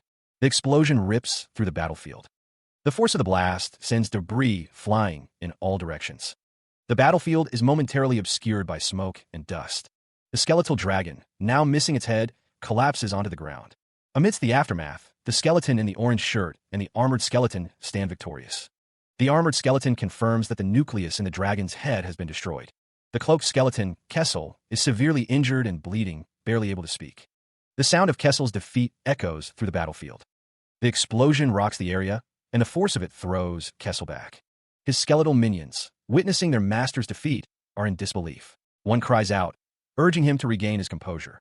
The camera focuses on Kessel's eye, then pans out to show his full form, revealing the extent of the damage he has sustained. His skeletal frame is now visibly broken and charred, the magical energy that once animated him flickering erratically. From behind, Sung Jin-woo stares down at the defeated Kessel, his expression unreadable. The protagonist is shocked by the turn of events, muttering that it is ridiculous. The skeleton dragon, a creature far too powerful for an F-rank dungeon, stands menacingly. The skeleton dragon's presence in such a low-level dungeon was a gift from Lady Fate, a twist of destiny that would soon prove problematic for the original boss. The original boss of the third floor's boss room was an orc necromancer. The orc necromancer, a hulking figure with a grizzled beard, grunts in frustration. The orc necromancer had nearly met his end at the hands of earlier dungeon explorers. The orc necromancer stands his ground, his massive form dwarfing the dungeon explorers before him. Driven to despair by his near defeat, the orc necromancer attempted to create a skeleton dragon. The skeleton dragon takes form, its skeletal frame crackling with dark energy. The orc necromancer roars, channeling his power into the newly formed skeleton dragon. However, the orc necromancer could not control the skeleton dragon. The orc necromancer realizes his creation is too strong, his face contorted in a mix of shock and frustration. Freed from the necromancer's control, the skeleton dragon needed to consume everything around it to maintain its existence. The skeleton dragon began to devour everything, including the dungeon explorers, its creator, the ORC necromancer, and even the dungeon's own strength, which was continuously summoning monsters. Despite its fearsome appearance, the skeleton dragon remained unstable, lacking a nucleus in its head. The dragon's skeletal jaws snapped shut, its hollow voice echoing with a chilling promise, "I will kill you." The skeleton dragon, wings spread wide, repeated its threat, its red eyes burning with malice. The dragon's red eyes glowed intensely as it focused its attention. Sweat beaded on the brow of the man in the blue coat as he felt the immense pressure. The man in the blue coat urged, "Chris, ready your strongest spell. We'll buy you time." The man in the blue coat, looking weary, admitted that his last attack had depleted his mana. He then urged, "Chris must also be. Look here, master." The armored skeleton, Chris, kneeling amidst the rubble, exclaimed, "Take my mana. It's damned frustrating, but I'm stuck here." The man in the blue coat, holding a staff topped with a glowing red orb, prepared to receive the mana. The skeleton, Kessel, encased in armor, declared, "All right, Kessel, I'll be borrowing your mana. Take it all." Even after absorbing all of Kessel's mana, it still wasn't enough for Sung Jin-woo. He gripped his staff, determination etched on his face. The only other way, he realized, was a dangerous gamble. That method, a forbidden technique, pulsed with dark energy. The mana began to flow, visualized as an hourglass filling with a crimson liquid. So this is how it feels to shave away at your own lifespan, Jin-woo realized as he was enveloped in blue energy. It felt like he'd lost something valuable forever, even as mana overflowed within him. He felt empty. Chris, the skeleton in glasses, assured his master that he was all right, but urged him to focus on surviving the present. The man in the blue coat urged everyone to focus on escaping alive. The hulking orc necromancer stood ready, his grotesque form a testament to his dark power. The man in the blue coat declared that he would still use his arms, and prepared to unleash a devastating attack. The orc necromancer was obliterated by the blast, leaving only the skeleton dragon behind. The skeleton dragon stands tall, its skeletal frame illuminated by an eerie light as it faces Sung Jinwoo and the servant. Suddenly, Chris Skeleton, the skeleton wearing glasses, shouts a warning, urging someone to watch out. Behind the skeleton dragon, a group of grotesque, fleshy monsters looms, their eyes glowing with malevolent intent. The skeleton dragon unleashes a deafening roar, channeling a surge of purple energy. Chris Skeleton, realizing the danger, shouts for someone to dodge the incoming attack. The orc necromancer, flanked by the skeleton dragon and the servant, unleashes a blast of purple energy. The fleshy monsters stand ready, their grotesque faces contorted in anticipation of the impending chaos. The servant, unfazed by the chaos, prepares to counter the attack. The skeleton dragon's attack intensifies, the purple energy crackling with destructive force. The purple energy explodes outward, illuminating the battlefield with an ominous glow as Sung Jinwoo prepares to defend himself. The force of the blast sends shockwaves through the area. He is sent crashing to the ground, the force of the impact creating a cloud of dust around him. Coughing, Sung Jinwoo struggles to rise, blood trickling from his mouth. He thinks to himself that he can't die here. The scene around him is littered with debris and the remnants of his fallen allies, a grim reminder of the battle's cost. With a pained cry, Jinwoo glances up at the skeleton dragon looming over him, its red eyes burning with malevolent intent. The situation is desperate. The enemy is still going strong, and he can't move his body much. None of his allies can fight anymore. Even so, Jinwoo refuses to give in. He realizes there's only one method left, and focuses, attempting to use psychokinesis. He knows it's reckless, that he might fail, but he has to try. The skeleton dragon looms closer. Despite the overwhelming odds, Jinwoo steels his resolve. There's a tiny chance it could succeed, so he can't give up. Summoning every last ounce of his strength, the hunter grits his teeth, preparing for one final, desperate gamble. Suddenly, a booming voice echoes through the battlefield, commanding them to surrender and submit to its rule. The servant, eyes wide with a mix of fear and determination, is the one who issued the command. The air shimmers, and fragments of what appear to be glass float around the skeleton dragon. He is met with defiance from the skeleton dragon, who refuses to be controlled by a human. The servant, unfazed, dismisses the dragon's pride, calling it a poor imitation and a fake. The servant continues, arguing that even a fake can surpass the real thing. He extends an offer of sorts, promising to turn the dragon into an even more outstanding fake if it surrenders. The servant explains his reasoning, stating that humans are constantly challenging new horizons and changing, and that the dragon has a limit to its growth alone. The servant proposes that the dragon join him to grow even further. The servant's eyes glow with power as he demands the dragon come with him and grow, threatening mutual destruction if it refuses to surrender, declaring himself the dragon's ruler. The skeleton dragon, towering over the servant, seems to consider the offer, but is clearly angered by the servant's audacity. The dragon's massive form begins to collapse, the world around it crumbling. The servant is sent flying backwards, the force of the dragon's collapse throwing him through the air. The servant tumbles through the air, arms outstretched, as the dungeon around him disintegrates. The servant, still airborne, is framed by the skeletal dragon's massive hand. Despite the chaos, the servant smirks, having survived the dungeon's collapse. The skeleton dragon's eyes glow with an eerie light. The system announces the dungeon raid's completion, marking 329 days since it began. The servant declares that even a fake can surpass the real deal. The skeleton dragon vows to become strong. The dragon promises to grow far stronger than a real dragon, demanding that the servant keep his promise without fail. A high-rise building in Gangnam stood tall, appearing like any other office building, but this place held secrets. Inside, an employee presented a report regarding the F-rank dungeon clearing 0795. The manager, sitting at his desk, remarked that it was unusual to receive a report for a normal F-rank dungeon. The employee confirmed that many unique aspects had been discovered, suggesting the manager read the details himself. The manager flipped through the report, wondering what exactly happened to make it so thick. He continued flipping through the pages, utterly disbelieving what he was reading. The manager noted that while it's rare for someone to clear a dungeon on their own, it wasn't unheard of, but the issue was what happened afterwards. A skeleton dragon appeared in a lowly F-rank dungeon. The report identified Kim Hyunbak as the maker of the spell cards, and the one who tamed the dungeon. The manager slammed his hand on the desk, stating that the dungeon raid was on the brink of failure because the employees didn't keep a proper eye on it and were careless. He intended to take disciplinary action against everyone involved. He demanded that things be done right, stating that this one was going to be properly managed from now on and that support should be increased. The manager sighed, clearly frustrated by the situation. The manager, still at his desk, believes Kim Hyun-bak's actions will not be ignored, especially since the company is now supporting him. The screen displays the title Dungeon House, revealing that Kim Hyun-bak survived the dungeon raid, though he acknowledges he was defeated. The memory replays. The skeleton dragon unleashed its breath attack. The necro breath attack connects, leaving a trail of destruction. Back in his room, Kim Hyun-bak wakes up in bed, frustrated by the memory. Chris, the skeleton glasses, appears, noting that he is reproaching himself again. The skeleton minion explains that Chris, Kai, and Kessel survived the dragon's attack by throwing their skulls out of the breath's range to avoid annihilation. Chris elaborates, explaining that after Hyun-bak regained consciousness, they revealed they had changed the location of their nuclei as an emergency measure, allowing them to barely survive.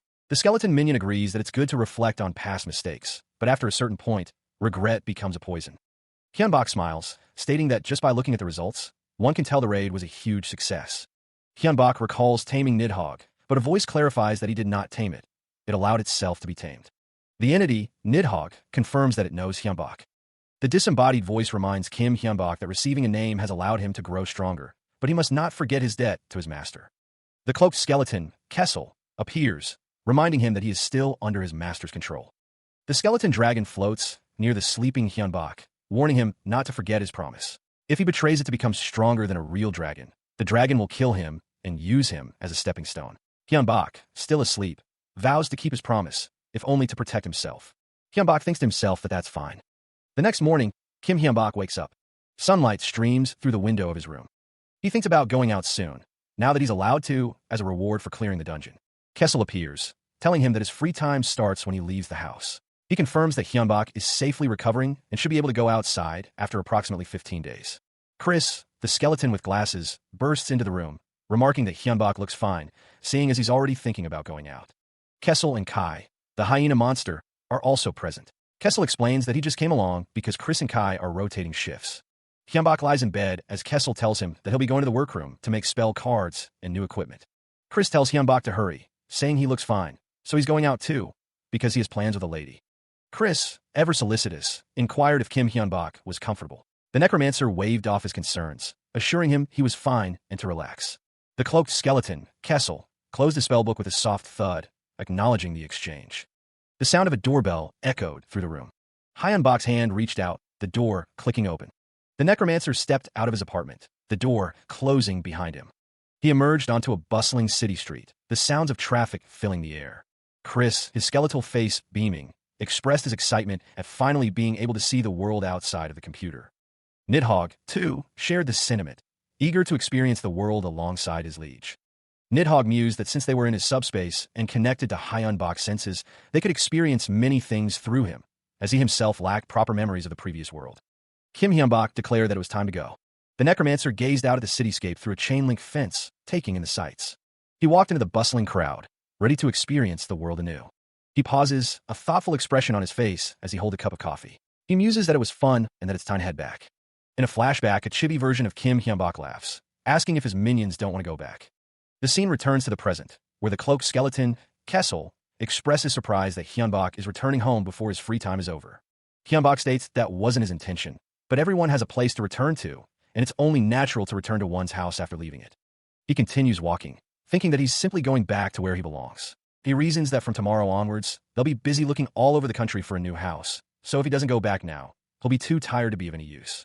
At a bar, one of the skeletons suggests that at first, Hyun-bak must have seemed like a tourist who came to sightsee in Seoul. The other skeleton agrees, adding that sightseeing is good, but it's better to head in early because these are unsettling times. The skeleton with glasses, Chris, mentions that there are many disappearances happening nowadays, with 50 people said to have disappeared nationwide, and that all that was found were fatal amounts of blood. He asks what everyone thinks, suggesting that dungeon monsters are at fault, to which the cloaked skeleton agrees. The narration reveals that it might not be because of monsters, as monsters aren't the only ones that kill people. People can also kill other people. Hyun-bak is seen in a car, looking thoughtful. The narration suggests that the possibility of people killing people must have been at the back of his mind. Nidhogg asks what he wants to do about it, addressing him as master. The figure's hands fidget as he thinks to himself, resolving to stay out of trouble. He is, after all, just an ordinary person with limited abilities, and he prefers to avoid danger unless it directly involves him. Meanwhile, in a car, Chris Skeleton Glasses warns Kim Hyunbak that reckless bravado could get him killed. He expresses relief that his master isn't the type to get involved in pointless conflicts, handing him a stack of cash. The skeleton minion reminds Hyunbak not to jump into meaningless danger, emphasizing his duty to survive and uphold their pact. Elsewhere, the servant pledges to abide by his liege's decision. A disembodied voice expresses gratitude to everyone. The lock clicks open, and Sung Jin-woo sighs, finally home. The skeleton, Chris, laments the end of their free time. He remarks that time flies when you're having fun. Sung Jin-woo enters his new home, followed by Kessel, the cloaked skeleton. Inside, the protagonist reflects on the size of his new house, thinking he should finally be able to release Nidhogg, who was never able to come out in the previous house. He recalls that under this house lies a path of mana, a mana ley line, also called a vein. It's the optimal location for a magician, and he considers it a stroke of luck that he was able to acquire such a place for so cheap. Chris shuffles forward. The skeleton declares that it's time to explore the new dungeon, complaining that his hands are itchy after playing around for a week. Sung Jin-woo realizes that there should be a new quest. The skeletons discuss the upcoming dungeon raid. One notes that he thought they would be going to an E-rank dungeon, making this F-rank dungeon unexpected. Another skeleton chimes in, saying that this time they should be able to experience a proper F-rank dungeon, implying they haven't before. Nearby, the cloaked skeleton questions if they're all getting a little too relaxed, sensing a lack of focus. Sung Jin-woo reflects on the previous dungeon, recalling that Nidhogg, a unique being, was born there. He thinks that something even more dangerous might show up in an F-rank dungeon, since it's even harder. He remembers Chris Skeleton's warning that there's no knowing what will happen in the dungeon. The skeletons agree that it's good to be confident, but they shouldn't underestimate the dungeon. They warn that carelessness and conceit will only lead to death. The cloaked skeleton stands behind Sung Jin-woo, listening intently to the conversation. Chris Skeleton admits that he was letting his guard down without realizing it, and thanks the cloaked skeleton for his wisdom. The cloaked skeleton apologizes to his lord, acknowledging his error. Sung Jin-woo assures them that it's all good and tells them to just take it a little bit more seriously. A speech bubble expresses excitement, saying, "Nice, let's do this with some spirit." Suddenly, a cry for help echoes from the dungeon. A figure lies injured and bloody, wondering how things turn out like this. His eye, wide with terror, reflects the monstrous figure looming over him. The injured man's thoughts drift back to the beginning, to when his house suddenly connected to a dungeon. At first, he was scared, but he joined forces with others. As dungeon explorers, they were able to successfully clear the dungeon, though several of their allies lost their lives in the process. After they got their free time and met their comrades for the first time outside the dungeon, he felt so emotional. They decided on the spot to make a clan. They would make and become Korea's top guild, eventually becoming the best one in the world. That was the kind of dream he had. Now, back in the present, the man screams in pain, blood splattered across his face. Standing over him is a hulking beast, its form obscured by the dim light of the dungeon. A sword lies broken on the ground, the injured man wondering if this is really the end. The beast asks if he should get revenge for him, prompting the man to ask what. Another voice tells the beast to lower his voice, noting that the man is smart. The beast offers to get revenge if he wants, but he needs information about the hunter, Sung Jin-woo. The injured man says that it hasn't been long since they entered the 3rd floor, and he'll tell them everything he knows. He reflects on the quest's warning, realizing the roaming boss monster is more dangerous than anticipated. He assures himself that he will finish this within 10 minutes. The hulking beast's initial assault shatters the skeletal minions, sending bone fragments flying. The monster continues its rampage, crushing more skeletons underfoot. With a powerful stomp, the hulking beast pulverizes another skeleton. 2 more skeletons advance, undeterred by the fate of their brethren. The hulking beast lets out a guttural bellow, the sound echoing through the cavern as it prepares to strike again. The monster's massive form crashes through the remaining skeletons, leaving a trail of destruction in its wake. The hulking beast continues its relentless assault, its movements swift and brutal. The camera focuses on the boots of Kim Hyunbak as he surveys the carnage. Kim Hyunbak realizes that Sung Jin-woo has escaped, leaving him to face the monster alone. A wave of panic washes over Kim Hyunbak as he realizes the gravity of his situation. The hulking beast looms over Kim Hyunbak, ready to strike, as the man in the mask warns him of the impending danger. The hulking beast is sent crashing through the cavern wall. The impact echoes through the chamber as the beast smashes through the stone. Kim Hyunbak's face is etched with terror as he witnesses the creature's raw power. He stammers, questioning what he is seeing as a massive form begins to materialize behind the beast. The hulking beast lies prone, pinned beneath the foot of a colossal skeleton dragon. The skeleton dragon's red eyes glow menacingly as it surveys the scene. Arcing bolts of energy crackle around the dragon's massive wings. The sheer scale of the skeleton dragon is overwhelming. The skeleton dragon towers over Kim Hyunbak and the hulking beast, an imposing figure of death and decay. Kim Hyunbak realizes that this is no ordinary bone dragon, but something far weaker. The servant reminds him that this skeleton dragon will one day surpass a real dragon. The servant announces that the skeleton dragon's first present is Nidhogg and orders it to finish him off. The hulking beast's bones crack and shatter under the skeleton dragon's might. Meanwhile, a masked figure observes Kim Hyunbak's dire situation, noting that he is in bad shape. The masked man proposes a deal to the injured Kim Hyunbak, offering to restore his arm. Kim Hyunbak, desperate, asks what he can give in return for such a boon. The masked figure reveals his price, Kim Hyunbak's soul. A hand clicks a computer mouse, initiating a process that will soon have dire consequences. A message pops up on the screen, advertising legit spell cards and boasting about their superior performance compared to fakes. The sale is finally kicking off. Unseen by the user, skeletal figures lurk behind him, their glowing eyes betraying their sinister intentions as they watch the screen. One of the skeletons, having secured the production method and annotations, remarks that it took them a month to figure it out. A sinister grin spreads across the face of the masked figure, confident in his plan. After all, he believes these people have been learning magic for less than a year. The masked figure offers a deal. If the injured man makes a soul contract, he will restore his arm. The scene shifts to the injured man, his face covered in blood, as he considers the offer. The injured man is shocked by the offer, questioning how restoring an arm could even be possible. The masked figure understands the injured man's hesitation, but insists they try it his way. The injured man, confused, asks what the masked figure is. The masked figure begins the ritual, a purple magic circle forming beneath the injured man as he lies prone. The ritualistic energy crackles around the room, a prelude to the dark bargain being struck. The magic swirls around Kim Hyunbak, who is desperate to regain his lost arm. The injured man cries out for his arm, questioning the masked figure's identity and the nature of his power. The masked figure, however, conceals his true name, introducing himself as Wonhyo. Wonhyo urges Kim Hyunbak to agree to the contract, his face obscured by the mask. Bathed in an ethereal glow, the masked figure awaits Hyunbak's decision. Desperate, Hyunbak agrees to the contract, his soul now collateral. That day, Hyunbak acquired the souls of 21 contractors as collateral. The masked figure, now known as Wonhyo, gave Hyunbak two orders. First, they were never to divulge the details regarding the contract. Second, they would give him all the mana crystals obtained from dungeon clear rewards. In exchange for their services, he would send them a book outlining the spell card production method. The contractors are surprised by the book.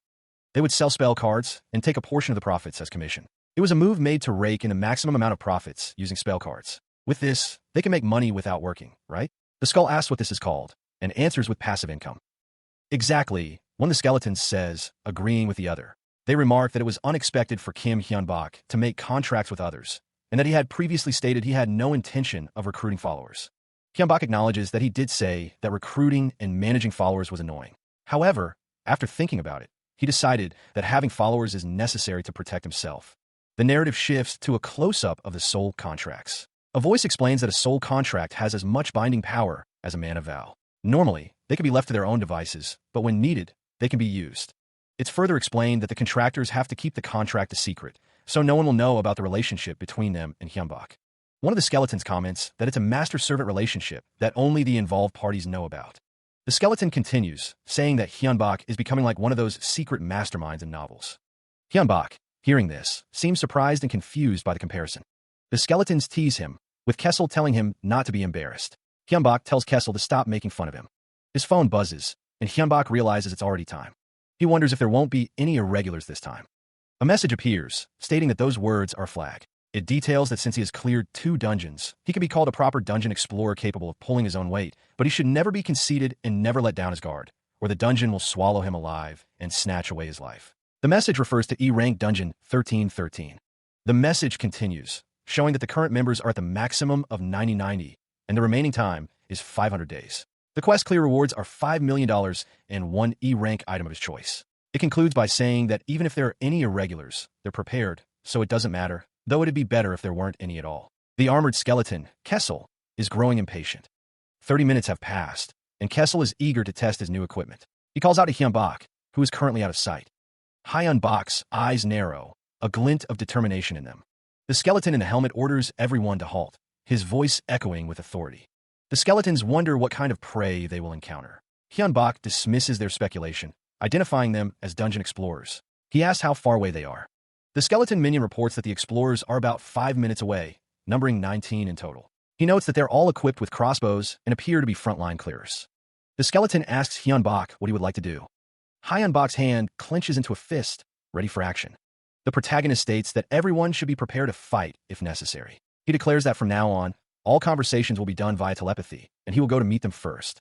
The dungeon explorers, unaware of the impending danger, cautiously advance. As Kim Hyun-bak prepares to meet the dungeon explorers, they stand at the entrance of the cave, their figures silhouetted against the light. Emerging from the shadows, Kim Jung-hyuk, the leader of the clan, greets them with a friendly hello. A figure in a mask responds, "Yes, hello." The masked figure introduces himself as Won-hyo, apologizing for asking, but inquiring if they have any other party members. Behind Won-hyo stand several armored skeletons, their presence hinting at the true nature of his party. Kim Jung-hyuk, seemingly oblivious to the undead presence, asks Won-hyo to excuse him. Won-hyo then asks what the people behind him are, revealing that they are undead. Won-hyo explains that he tamed the skeletons in the first dungeon and has raised them since then. Kim Jung-hyuk expresses his surprise at Won-hyo's ability to raise skeletons, clearly impressed. The leader of the clan suggests that since Won-hyo is alone, he should join forces with them, noting that he seems to be a magician.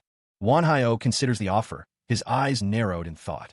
Won-hyo agrees to join them, but only for a little while, a smile playing on his lips. Won-hyo, the masked magician, speaks, offering himself to be in their care, even if only for a short time. Kim Jung-hyuk laughs, declaring it a good choice and urging the group to move forward. The servant, ever polite, says he will introduce Won-hyo to the others, receiving a quiet yes and thank you in response. The group continues their journey, their footsteps echoing through the dungeon. Kim Jung-hyuk's face is shown, a sinister smile playing on his lips. The quest window detailed the requirements for proper dungeon explorers, warning them to never let down their guard. 16 people had lost their lives in a single day, a grim reminder of the dangers they faced. Considering the skills of the fallen, it wasn't all that surprising. One figure mused as he watched another walk away. The skills of the dungeon explorers were, to be honest, a bit disappointing, one of the men admitted. Another man agreed, stating that he expected a little more since they cleared 2 dungeons. The group struggled with a battle of that level, leaving one member injured and bandaged. One of the men didn't think they really needed to keep fighting alongside them. The skeleton in the hoodie noted that the people who checked the quest window must have become quite anxious, especially if they were in the same party or clan as the people who died. The skeleton added that there happens to be a good lifeline for them, so some people will flock to it. A hand held a card with a phone number and the name Jung-hyuk written on it. The skeleton noted that, from what he could see in the free forum, Kim Jung-hyuk was very active and asked what they would like to do. The skeleton in the cloak demands to know when Chris stole his phone, his skeletal fingers tapping impatiently on screen. Elsewhere, the cloaked skeleton, Kessel, states that Kim Jung-hyuk can't be ignored. He explains to the others that if Kim gathers the remaining people, his numbers will grow, and numbers can't be underestimated.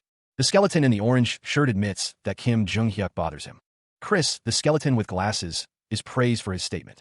Chris reiterates his dislike for Kim Jung-hyuk. The skeleton in the middle asks why the two of them dislike him. The skeleton in the orange shirt explains that he dislikes Kim Jung-hyuk's face, the look in his eyes, his gestures, and his attitude. Chris adds that there's a reason Kim Jung-hyuk bothers him, and it has to do with his party members. He then accuses the others of not realizing it, because they were paying attention to Kim the whole time. The skeleton in the orange shirt recalls that those who died were silent while in the dungeon. He remembers that when they were looking at or talking about Kim Jung-hyuk, they spoke nicely with a smile, but the look in their eyes said something else. The skeleton in the orange shirt states that, without a doubt, those were looks of hatred, or at least, it looked that way to him. Chris tells the skeleton in the orange shirt that in the end, he's just saying he had a bad feeling, and that his intuition is not sufficient proof. Chris thinks that intuition is not something one can ignore, because humans are capable of harboring hatred over trivial things, like when a snack you were saving is stolen from you. The skeleton with glasses is asked if he truly believes Kim Jung-hyuk is trustworthy, but the hooded skeleton interjects, stating that even if his intuition can't be ignored, it's not definite evidence.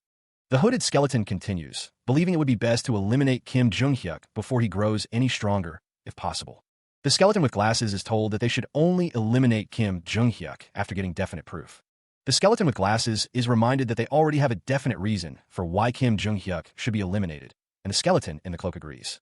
Kim Hyun-bak, listening intently, asks what that definite reason is, gulping nervously. The narration explains that Chris Skeleton then explained the reason why Kim Jung-hyuk had to be eliminated. Kim Hyun-bak, having heard the explanation, clasps his hands together, deep in thought. The narration reveals that after hearing the explanation, Kim Hyun-bak could only agree with the skeleton's opinion. They must eliminate Kim Jung-hyuk without fail before it's too late. The skeleton with glasses is shown holding a phone, stating that Kim Jung-hyuk happens to have prepared a good stage for them. The skeleton with glasses informs Kim Hyun-bak and the skeleton in the orange shirt that the post went up just now on the dungeon site. The post, addressed to the survivors of E-rank dungeon number 1313, is from Kim Jung-hyuk, who states that the meeting will be held in 3 days. Kim Hyun-bak, now aware of the 3-day deadline, acknowledges that it's good they have that much time. As the skeletons finalize their plans, Kessel Skeleton Cloaked instructs the others to prepare everything necessary to properly eliminate Kim Jung-hyuk. Chris Skeleton Glasses' presence is not unexpected, as the group moves forward with their scheme. Kim Hyun-bak focuses his magic, sensing the indomitable will of another, noting a single, tiny flaw. A skull comments on how terrifying Kim Hyun-bak is as a magician. It's said that one should never make an enemy of a magician, and Kim Hyun-bak is about to prove why. 3 days later, inside the dungeon, the air crackles with anticipation. A large group has gathered, their murmurs echoing through the cavern. Kim Jung-hyuk addresses the crowd, asking if everyone can hear him, before clearing his throat. The leader of the group notes that everyone has arrived and announces that they can begin. Kim Jung-hyuk thanks everyone for reading his post and gathering, reminding them that the E-rank dungeon is much harder than an F-rank dungeon, and that there were 16 victims. Kim Jung-hyuk continues, stating that he came fully prepared, but the level of the monsters was greater than he expected. Thankfully, he was with a lot of people, and as a result of everyone working together, they were able to succeed. The men discuss the dangers of dungeons, emphasizing the need for constant vigilance to avoid instant death. Despite the risks, they believe they can overcome the challenges. The dungeon website is filled with posts about clearing E-rank dungeons, fueling their confidence. Kim Jung-hyuk confidently states that they are no different from those who have succeeded before. He wonders why they can't achieve the same. He acknowledges the differences in individual talent, but assures them he has a plan to address that. However, he reminds them that humans can't live on dreams alone, and practical issues, especially money, are a major concern. The group acknowledges that their primary income comes from hunting monsters. They also recognize that dividing the spoils among many people will inevitably decrease individual profits. Kim Jung-hyuk raises the issue of potential conflicts arising between people, emphasizing that their strength could make the situation uncontrollably serious. He suggests that a leadership system to mediate such conflicts could also become a problem, implying the need for a more structured approach. To resolve the various practical issues, he begins to formulate a plan. Kim Jung-hyuk proposes the establishment of a guild, a concept that seems to materialize before him.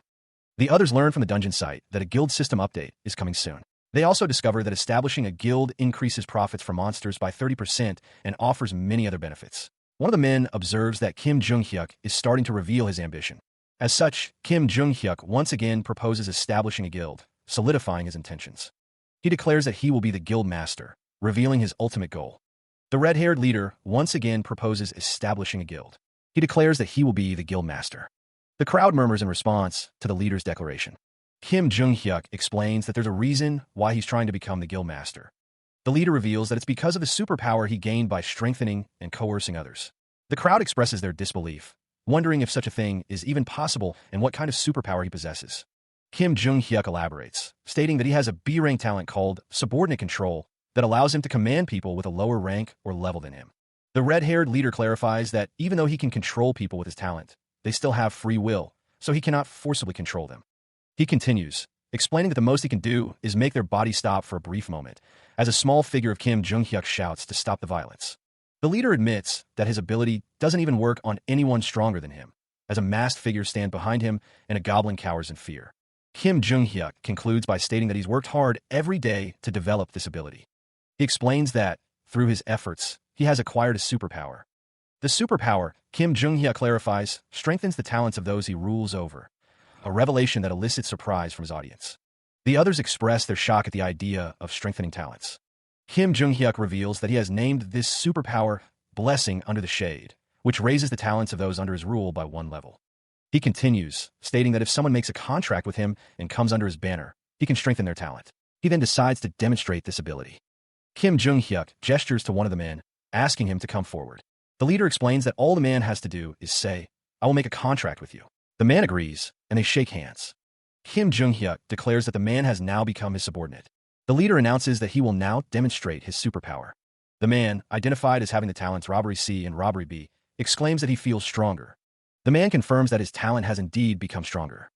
The others are amazed by the superpower, realizing that with just a simple contract, he can raise their talents, and that clearing the dungeon won't be a problem with such an ability.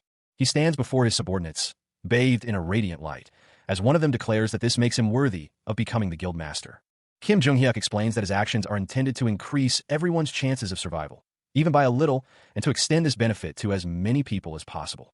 He thinks to himself that his coercive power grows stronger on those under the influence of his superpower. Therefore, in order to prevent a mishap, Kim Jung-hyuk declares that he will make a mana vow right here, right now. A mana vow is described as a vow one can never break as a mana user.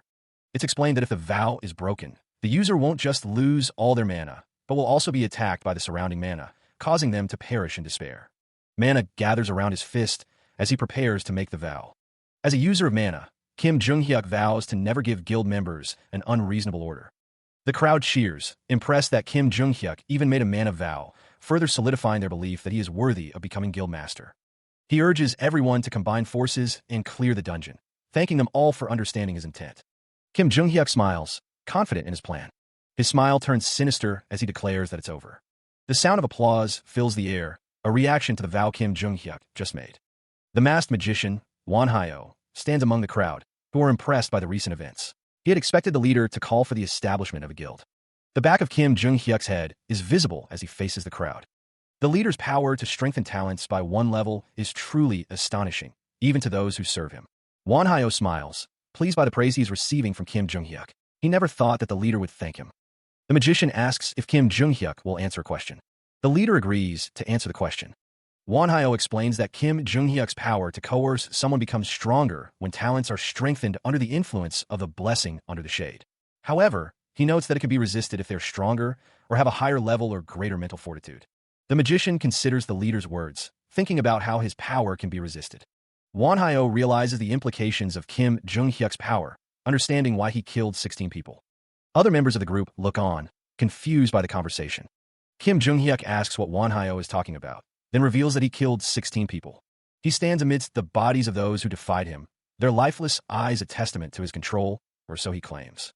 The leader, Kim Jong-hyuk, wonders if there are more people he is unaware of. His face contorts in anger, teeth bared as he thinks of the magician. Kim Jong-hyuk vehemently denies the accusations, claiming he has never killed anyone and offering to make another mana vow to prove his innocence. He insists that he has never killed other dungeon explorers, swearing on his mana that his statement is the truth. The crowd of subordinates behind him murmurs in response to his vow. The mana vow, however, reveals that the magician was correct. Kessel, frustrated by the situation, expresses a desire to silence Kim Jong-hyuk, but is told to endure it. The subordinate corrects the leader, clarifying that he didn't murder them directly. The truth is revealed. He merely commanded 16 people to kill each other. Won Hyo, his face contorted in fury, is shocked by the revelation. Kim Jong-hyuk apologizes, claiming he misspoke and that what he did was merely a request. In the previous dungeon, Kim Jung-hyuk was just one of 28 dungeon explorers. He was, in fact, a dungeon explorer who wasn't special in any way. Perhaps because of that, he tried to use the talent he was given to get ahead of the others, no matter what it took, gaining blessing under the shade as a result. If there was one problem, it was that he was never a good person. That much is clear from his sinister grin. Using a mana vow, he lowered people's guards and got dungeon explorers to come under his control. With a command, no, a request, he made those who resisted him kill each other, and those who were unable to refuse his request kill those who resisted him. Kim Jung-hyuk himself certainly never murdered anyone. He did, however, instigate murder. The subordinate male brown hair, shouts, demanding proof of such ridiculous claims. Won Hyo retorts that when someone isn't even showing their face, it's because they've got something to hide. The subordinate questions if they thought he was a pushover because he kept being respectful toward them. Won Hyo states that if it's proof they want, then he has it, though he's not sure if they'll believe that proof. The leader, Kim Jung-hyuk, throws his head back in laughter, dismissing Won Hyo's claims. He believes he has erased all evidence of his misdeeds, stating that the bodies of the murdered explorers have already disappeared within the dungeon. Moreover, Kim Jung-hyuk boasts that he has taken various measures to ensure his actions remain hidden, as spectral hands manipulate the dungeon's environment around him. Meanwhile, the surviving party members stand together, their expressions a mix of concern and disbelief. One of them attempts to defend Kim Jung-hyuk, telling Won Hyo to stop slandering him. The other surviving party member vehemently agrees, insisting that it was because of Kim Jung-hyuk that they were able to survive. She warns Won Hyo not to say whatever he wants when he doesn't know the truth. Elsewhere, the masked figure scoffs at the situation, calling it pitiful. He declares that he will free them all, hinting at a larger plan. The masked figure stands ready, his weapon poised as he prepares to act. Below, the masked figure's feet are planted firmly within a glowing circle, the source of his power. Trapped within the dungeon's depths, the explorers are submerged in a strange substance, their faces contorted in pain and anguish. The masked figure stands above the trapped explorers, the glowing circle beneath him pulsating with energy as he prepares to unleash his power. The masked magician, Wanhyo, reveals his background. The others react to Wanhyo's declaration that he is a necromancer, a magician who has learned magic from the school of necromancy. The necromancer explains that magic from the school of necromancy has many applications, including the summoning and production of undead and golems, curses, and poisons. Wanhyo clarifies that he specializes in the field of the undead. The magician states that his abilities allow him to see and hear things that normally cannot be perceived. Kim Jung-hyuk, however, remains unimpressed. One of the spectral figures explains that they have been pestering the group, so they decided to come forward. Kim Jung-hyuk explodes in anger, refusing to believe in the existence of ghosts. The leader dismisses the spirits as mere sorcery and an immature prank. Despite Kim Jung-hyuk's outburst, one of the spirits pleads for them to stop. Another spirit begs for the group to release the child. He calls out, demanding the release of his little sister. The others watch as the spirits are being manipulated. The crowd murmurs, unsure of what to make of the situation. Kim Jung-hyuk shouts, warning them not to be fooled by what he believes is a trick. One of the men insists that Wanhyo is only doing this out of jealousy of his becoming guildmaster. Another man agrees, stating that Jung-hyuk hasn't done anything wrong. Tears stream down the face of the woman with purple hair as she looks on in horror. The others look on in shock. One of the men grits his teeth, wondering if this is something a person should do. The man in the green jacket demands that they come down and speak the truth, questioning if they intend to make everyone like that. Kim Jung-hyuk shouts for them to free those people. Another man shouts, telling them not to take away the freedom of their teammates. An onlooker berates someone, declaring that they have no right to be the guildmaster if they continue with their current actions. Kim Jung-hyuk grits his teeth, frustrated that his plan was almost complete. Wanhyo thinks to himself, blaming someone for his current predicament. Kim Jung-hyuk unleashes a barrage of attacks, shouting in fury. The force of the assault sends Wanhyo flying backwards through the air. Kim Jung-hyuk, consumed by rage, vows to kill his target. The onslaught continues, each blow directed at the masked magician. The leader's sword clashes against an unseen defense, sparks flying as the attacks connect. The sword of Kim Jung-hyuk continues its relentless assault. A blade of pure energy cuts through the air, aimed at Wanhyo. The force of the attack sends the magician hurtling through the air once more. Kim Jung-hyuk's expression hardens, his eyes filled with determination as he continues his assault. He spits out a curse, furious that his plans have been disrupted. Kim Jung-hyuk accuses his opponent of manipulating others. Meanwhile, the masked magician, Wanhyo, stands ready, his sword gleaming as he questions why they are interfering. The knight, Kessel, moves with blinding speed, his sword a blur as he strikes at Kim Jung-hyuk. The force of the blow sends Kim Jung-hyuk hurtling through the air, unable to defend himself. Regaining his footing, Kim Jung-hyuk shouts a warning, preparing to block the next attack. The skeletons, Chris and another, prepare to attack, their weapons charged with magical energy. The magical energy strikes Kim Jung-hyuk, eliciting a pained cry as he struggles to withstand the assault. Kessel presses his advantage, his sword meeting Kim Jung-hyuk's desperate defense. Staggering from the combined assault, Kim Jung-hyuk grits his teeth, barely holding back another curse. Chris and the other skeleton continue their assault, their combined magical attacks overwhelming Kim Jung-hyuk. The skeletons unleash a barrage of attacks, their combined assault pushing Kim Jung-hyuk to his limit. Kessel's sword descends, poised to deliver the final blow. It couldn't be helped. The armored figure had no choice but to break their leg or arm.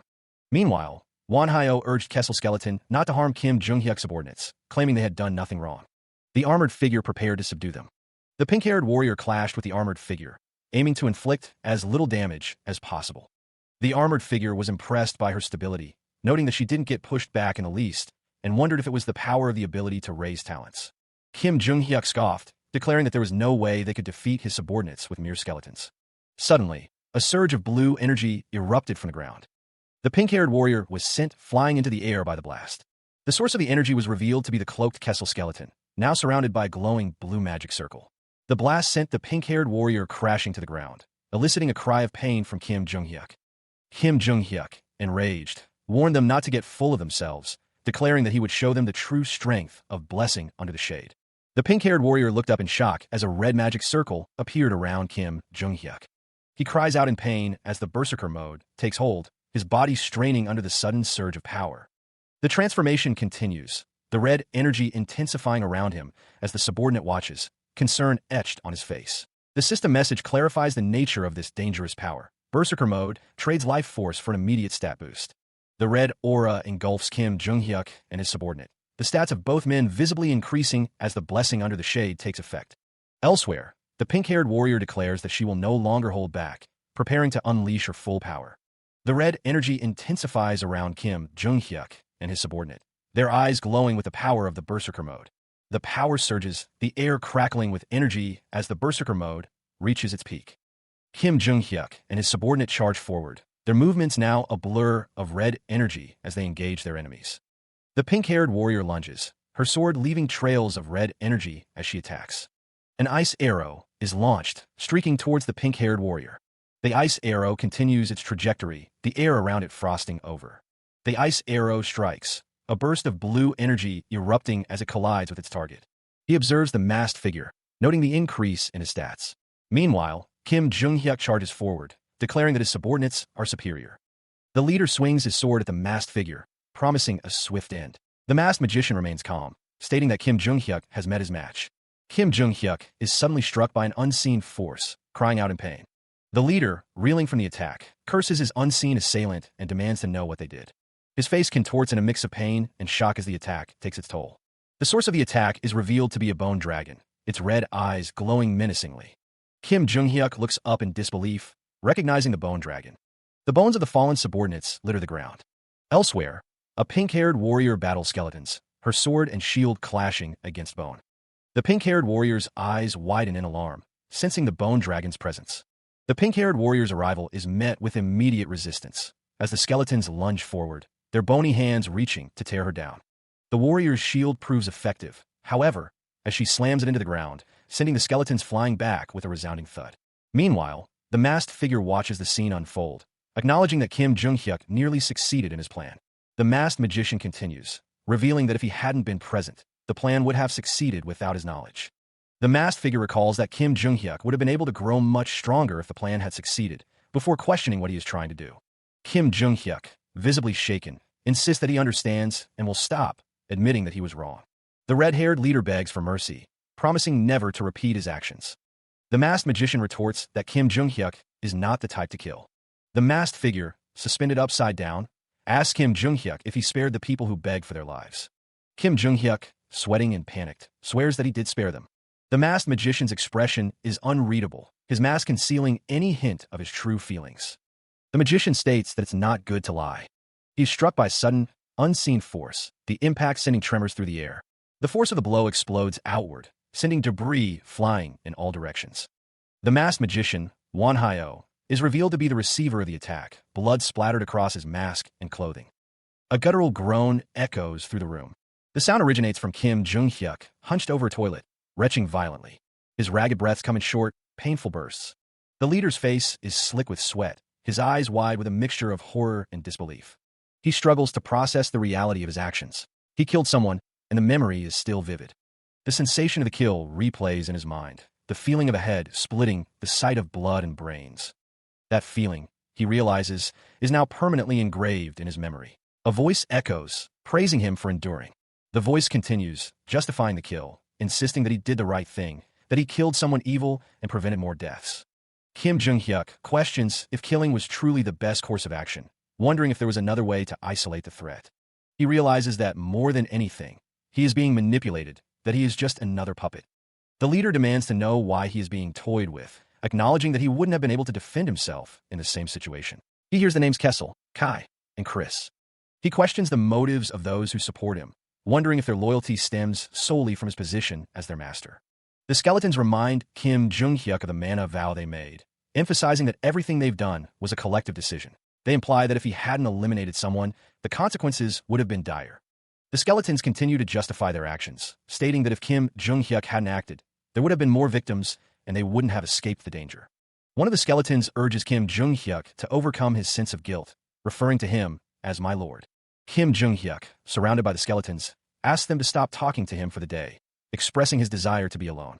The skeletons disperse, leaving Kim Jung-hyuk alone in the room. A closer view of the three skeletons, Kessel, Chris, and the orange-shirt skeleton, reveals their glowing eyes. Later, Kim Jung-hyuk lies in bed, staring blankly at the ceiling, lost in thought. He realizes that if he had let Kim Jung-hyuk live, he might have been the one to die instead. He rationalizes his actions, telling himself that what he did was necessary for survival, but the guilt remains, as he acknowledges that murder is still a sin. He vowed to never forget what he had done, resolving from that moment forward to atone for his actions, even if those actions were crimes committed for survival. He would shoulder it all. That was the only atonement Kim Jung-hyuk could offer, as someone who had resolved himself to do whatever it takes to survive. As he slept, a strange blue energy emanated from his chest. The door to his room creaked open. Kim Jung-hyuk's eyes snapped open. A chorus of congratulations erupted from his skeletal minions, who held up a sign celebrating his ascension to the 4/4 circle. He sat up in bed, utterly bewildered. The skeletons continued their enthusiastic praise. They knew he could do it, and declared him truly amazing. Still dazed, Kim Jung-hyuk wondered what they were talking about. The skeletons insisted they all felt it very clearly. One of the skeletons explained that his pledge the previous night had caused a shift in their mana. Another skeleton, cloaked in darkness, confirmed that Kim Jung-hyuk had entered the 4/4 circle, a fact that surprised him. He stares ahead, a mixture of shock and disbelief etched on his face. The sound of a notification echoes as a message arrives on Kim Jung-hyuk's phone. He picks up his phone, his fingers brushing against the smooth glass. The screen displays his updated stats, confirming his leap to level 41. It's true. He wonders if his resolve to accept and shoulder his crimes resulted in his mental growth. Looking at the phone, Kim Jung-hyuk admits that it doesn't really feel that great. Chris' skeleton glasses and skeleton orange shirt try to cheer him up, reminding him that his growth is something to be happy about and that getting stronger is a good thing. A skeletal hand gently clasps his hand, a gesture of comfort from one of his minions. Kessel Skeleton cloaked assures Kim Jung-hyuk that there are hardly any cases of people becoming 4/4 circle magicians in as short time as him. The leader of the skeletons thanks everyone for their support. Kim Jung-hyuk, now in his room, reflects that since he got to the 4/4 circle, he's sure there will be a mountain of things to do again. One of the skeletons suggests that since a lot happened yesterday, he should take a break for the time being. He seems skeptical of the skeleton's response, noting that the answer isn't like Chris at all. The dungeon, according to the skeleton, is a bit of a mess. According to the posts on the forum, things are not going well. After Kim Jung-hyuk and his party left, the other dungeon explorers established a guild. But the forum posts also note that no one stood out as an obvious leader. Mutual distrust seemed to have developed among the explorers because of what happened with Kim Jung-hyuk. Currently, the forum is filled with posts about him. Kim Jung-hyuk scratches his cheek, acknowledging that his actions were pretty flashy. A forum post asks whether he is a savior or a murderer, referring to the necromancer named Wanhyo, who tamed a skeleton dragon and is going around acting like some kind of savior. The post continues, asking if others have seen it. The poster claims that Kim Jung-hyuk destroyed a two-faced liar without hesitation and dragged out the person's soul. They claim that Wanhyo is responsible for the current distrust and wonder who will stop him if he becomes like the liar. Another person questions the post about the necromancer who tamed a skeleton dragon, asking who would believe it and suggesting it was written to garner attention. An older man in a suit agrees, stating that he thinks the same. The forum post shows a skeleton dragon and claims that even with all of their guild members, they would barely be able to defeat it. They question how a monster of that level was summoned by a necromancer of an E-rank dungeon and suggest that a monster like that could only be summoned by someone of at least the 6/4 circle. Another man states that a monster is a monster, implying that the necromancer must be more powerful than he seems. He says that's why it made no sense because there's no way a necromancer could control a monster like that, unless they were a 6/4 circle magician. He states that there's a high chance that a necromancer exists. The older man smiles, explaining that the posts on the dungeon site share common points, and that many people have posted about it, leading him to believe the necromancer truly exists. The older man continues, saying that they can't exclude the possibility of a necromancer at the peak of the 5/4 circle, nearly at the 6/4, existing. The other man, seemingly the president, swallows nervously, a bead of sweat trickling down his face. The older man asks why the president is so serious, stating that life is fun because unexpected things pop up one after another. He asks him not to let it distract him from dungeon raiding and offers his help with the matters he is responsible for. The older man laughs, saying that the president really gets him and that he'll leave it to him. The president says that he will begin with the things the older man has entrusted him with. Elsewhere, a voice says, "All right, thanks." The sound of a blade slicing through the air echoes. A skeleton, wielding a scythe, attacks a figure. The skeleton minion tells his master that he'll never be able to beat down his enemy by always dodging like that. Close up on the eyes of Sung Jin-woo, revealing his determination. He continued his training, surrounded by multiple skeleton minions. With each passing moment, Sung Jin-woo felt his abilities sharpen. He could now predict even basic movements. The training was changing him. He felt like he was becoming a different person entirely. The protagonist continued to spar with one of the skeletons, each strike becoming more precise. Chris' skeleton glasses watched the training, observing the protagonist's progress. The skeleton minion was surprised at how much Sung Jin-woo had improved in just a day or two. Chris' skeleton glasses explained that the protagonist's brain had received the blessing of mana, which was the reason for his rapid improvement. The skeleton minion reminded him that there was a limit to how much one could overpower an opponent with strength alone. Another skeleton minion, Skeleton Orange Shirt, took offense to the implication that he lacked intelligence. Chris' skeleton glasses tried to defuse the situation, reminding the other skeleton that they were all bones. Skeleton Orange Shirt demanded to settle who was stronger, while Chris' skeleton glasses tried to calm him down. Skeleton Orange Shirt was acting out, and Chris' skeleton glasses told him not to. At a desk, a skeletal hand types away at a computer a report for his master in progress.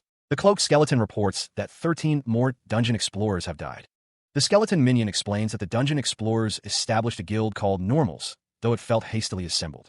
The skeleton adds that they are still looking for Sung Jin-woo to have him join them, much to the protagonist's annoyance.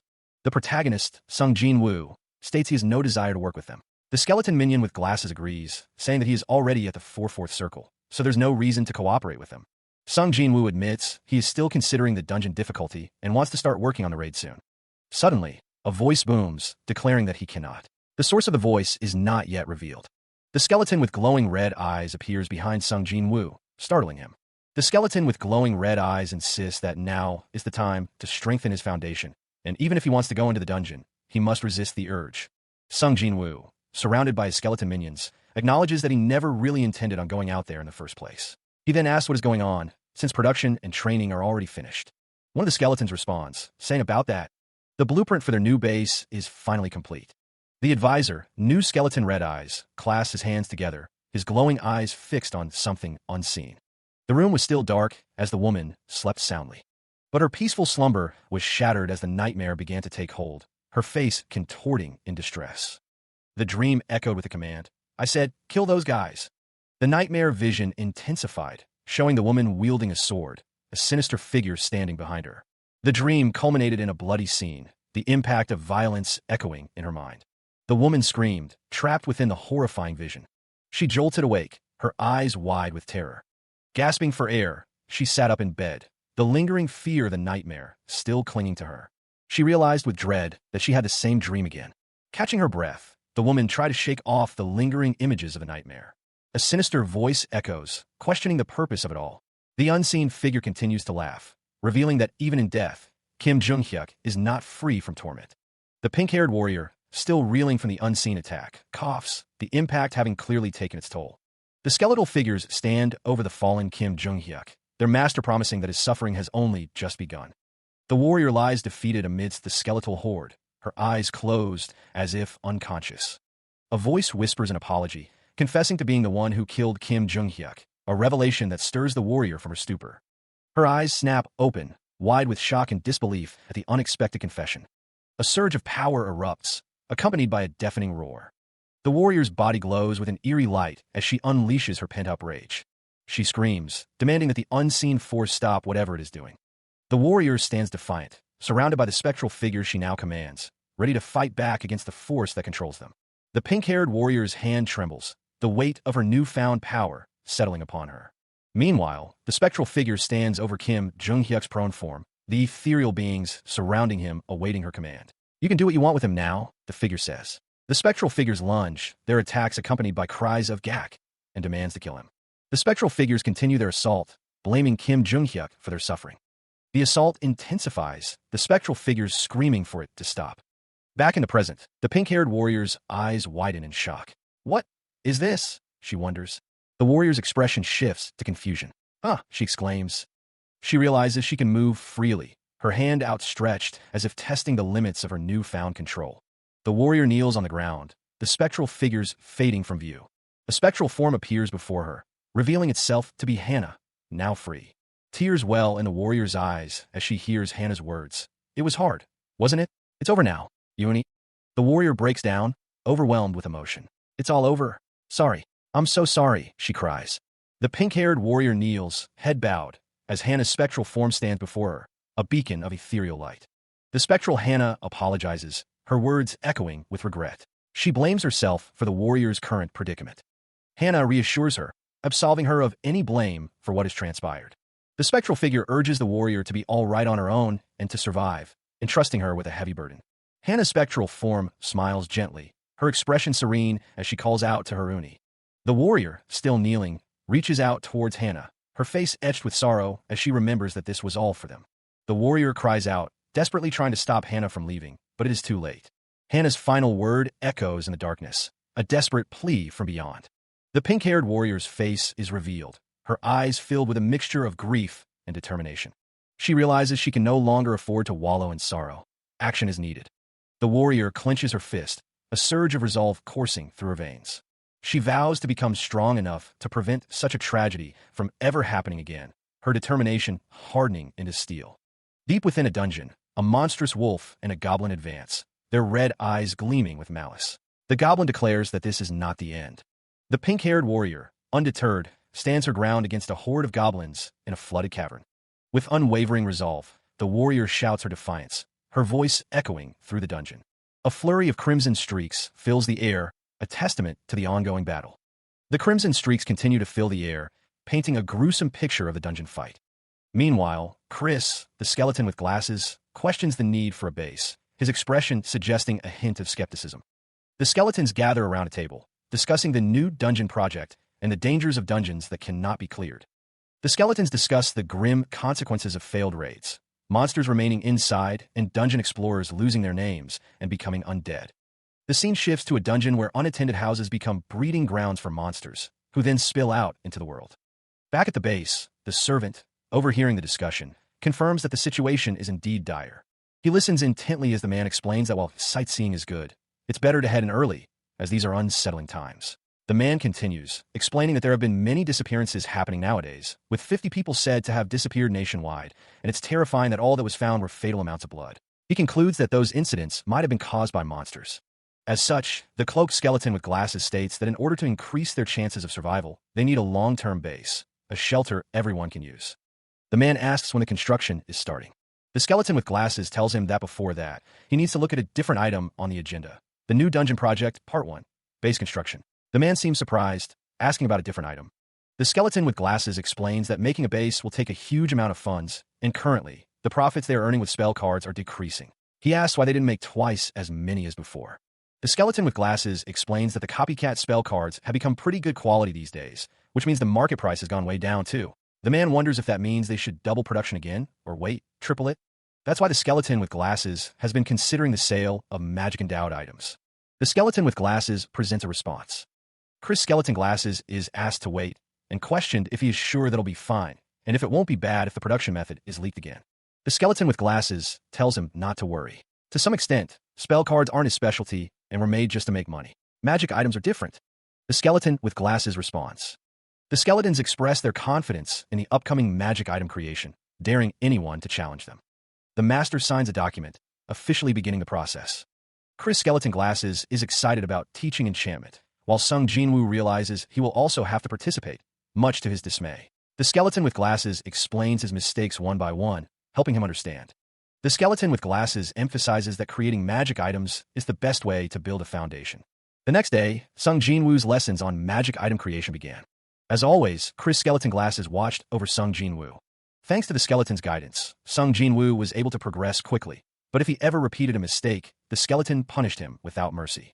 Then, Sung Jinwoo was given an unnamed tonic that was supposed to be good for his body, but the tonic was so disgusting he could hardly stomach it. The tonic was bitter, spicy, nasty, and fishy all at once. The recipe included mixing surströmming, hot sauce, stinky tofu, and rotten Italian cheese together, though Sung Jinwoo hadn't tried that combo before. 3 months passed like that, and one day, Sung Jinwoo reached his limits, unable to take any more. Chris Skeleton Glasses reminds the master that he forgot something.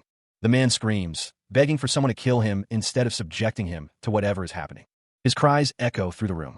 The man continues to scream, his face contorted in terror. Elsewhere, a skeleton with glowing red eyes declares that it is finally time. News has spread that the E-rank dungeon's boss room has been found. Sung Jinwoo stands calmly, seemingly unconcerned by the earlier commotion, while Chris Skeleton Glasses watches from behind. The clock reads 11:33 p.m. 2 men stand in a cavernous space, one holding a phone.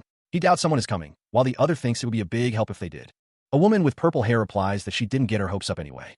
The purple-haired woman's group stands before a large, ornate door, realizing they'll need to clear the dungeon on their own.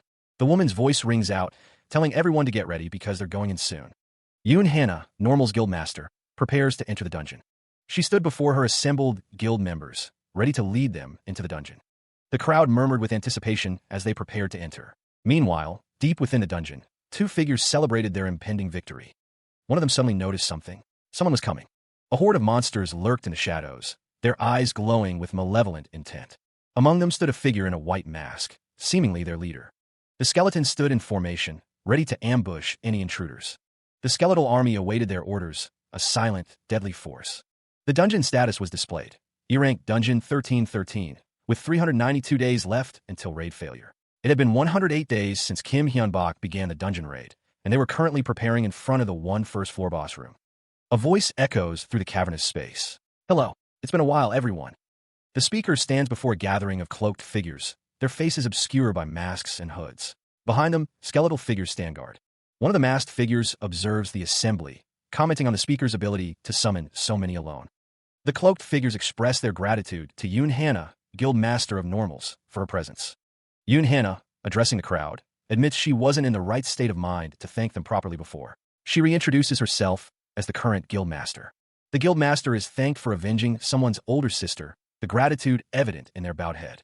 The cloaked figure promises to repay Yoon Hannah's kindness one day. The masked speaker dismisses the act as nothing, revealing that it was done because he decided Kim Jung-hyuk would become his enemy.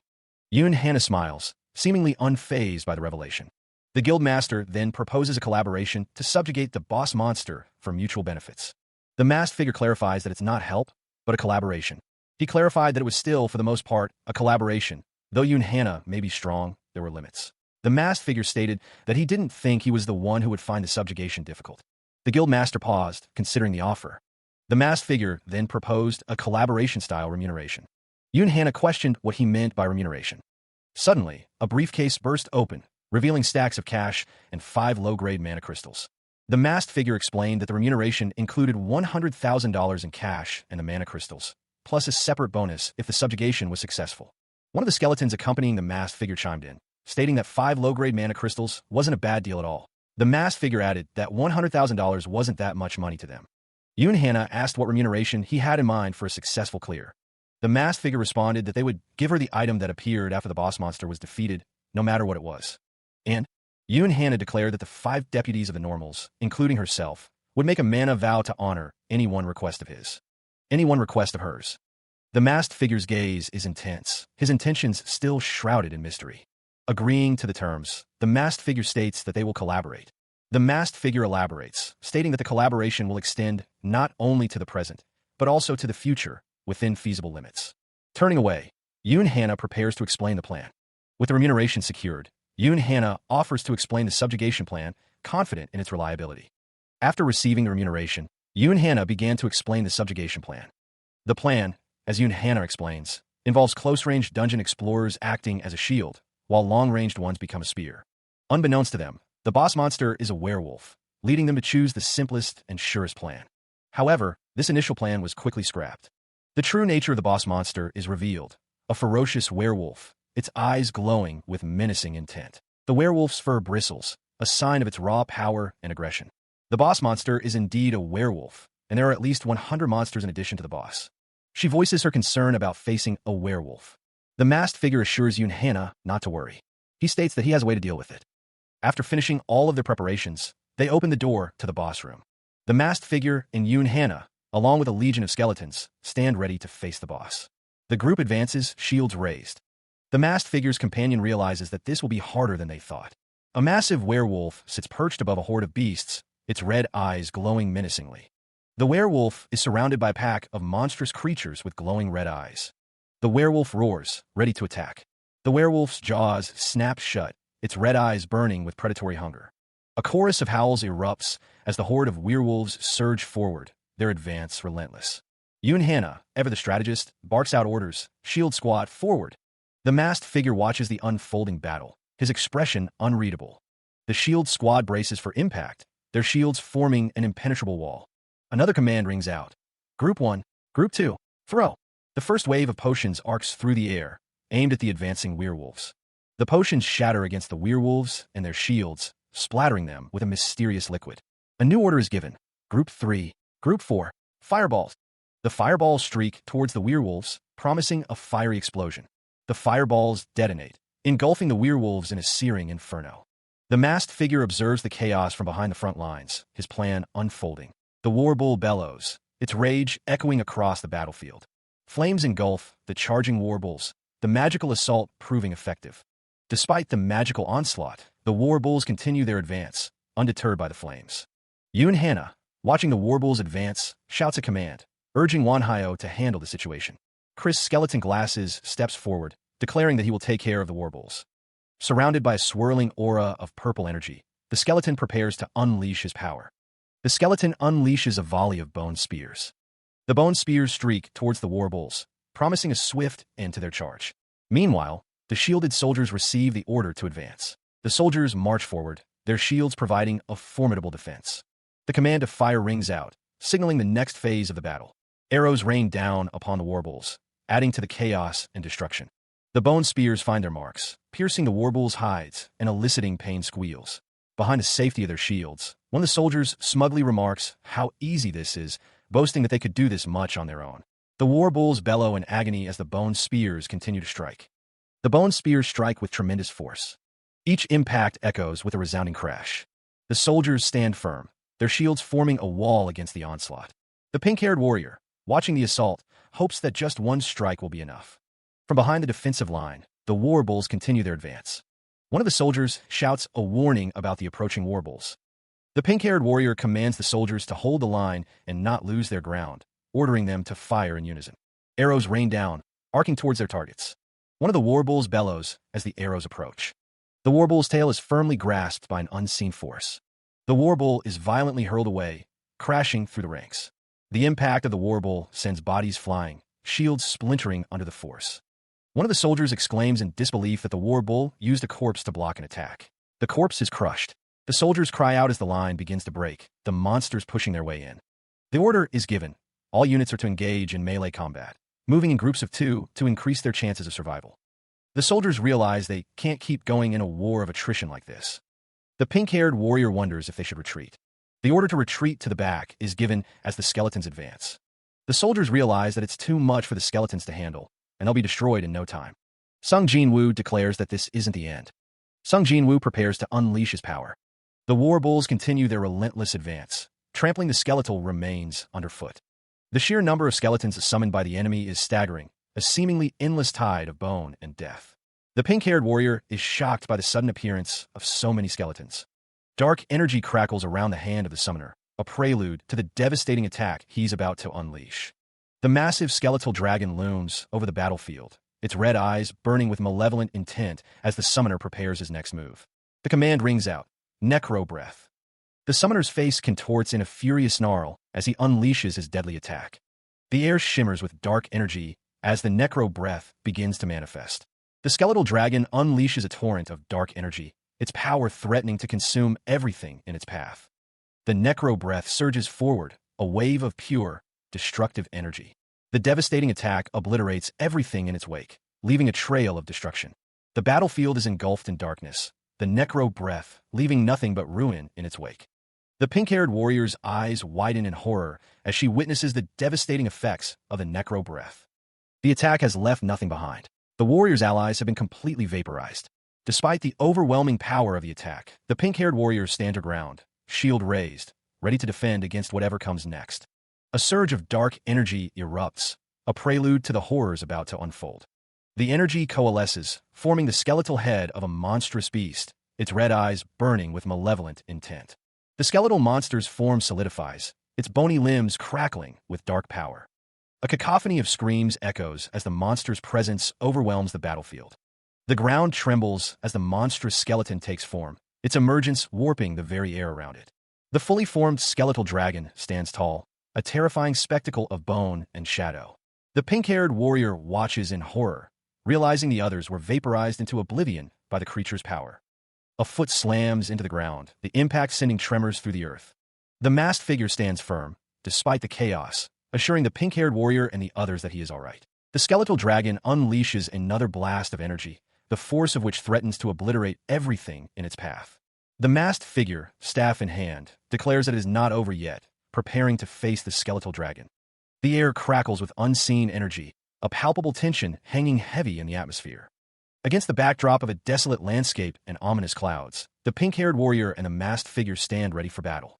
Suddenly, a monstrous wolf with glowing red eyes lunges forward, its snarl a promise of savage violence.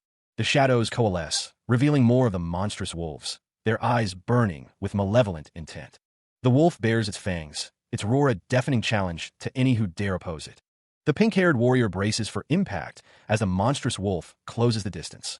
The monstrous wolf slams into the pink-haired warrior, the force of the impact blurring the scene. Amidst the chaos, a hulking minotaur swings its massive axe, the sound of its approach a terrifying bellow. The minotaur's axe cleaves through the air, the sound of rending flesh and bone echoing through the battlefield as it strikes the pink-haired warrior. Yoon Hannah, her face a mask of determination, rallies her troops, ordering them to retake their positions. The soldiers, shields raised, surge forward with a unified battle cry, preparing to attack. A stern voice commands the archers to unleash their volley, a storm of arrows about to rain down upon the enemy. As Yoon Hannah's troops advance, two soldiers fire crossbows at unseen targets. The arrows strike their mark, piercing several giant rats. A minotaur bellows as it charges forward, flanked by more of the giant rats. The ground trembles as the minotaur's massive hooves pound the stone floor. A soldier cries out as the minotaur's attack connects with his shield. The soldier behind the shield is shocked by the minotaur's monstrous strength. The force of the blow shatters the soldier's shield. The minotaur roars as it continues its assault, skeletons joining the fray. The masked figure declares that he will block the war bulls, urging someone to take care of the greater mice first. The pink-haired warrior, Wan Hyo, is warned that she will fall into mana exhaustion at her current rate. One of the giant rats lunges forward, its red eyes gleaming menacingly. The masked figure's eyes narrow as he prepares to act. The giant rat's claws inches from his face. The aftermath of a lightning strike is gruesome, blood splattered across the ground. Nearby, one of the wolf monsters, eyes glowing with malevolent intent, stands amidst the carnage. The masked figure, staff in hand, stands ready to unleash another spell. He begins to cast a lightning bolt, arcane symbols swirling around his hand. The masked figure completes the incantation, the words lightning bolt appearing in a speech bubble. A sphere of crackling blue energy forms, ready to be unleashed. The lightning bolt surges forward, striking its intended target. The impact of the lightning is devastating, a burst of energy erupting outwards. The wolf monster, now visibly injured, snarls in pain and fury. It howls in agony, its red eyes burning with rage.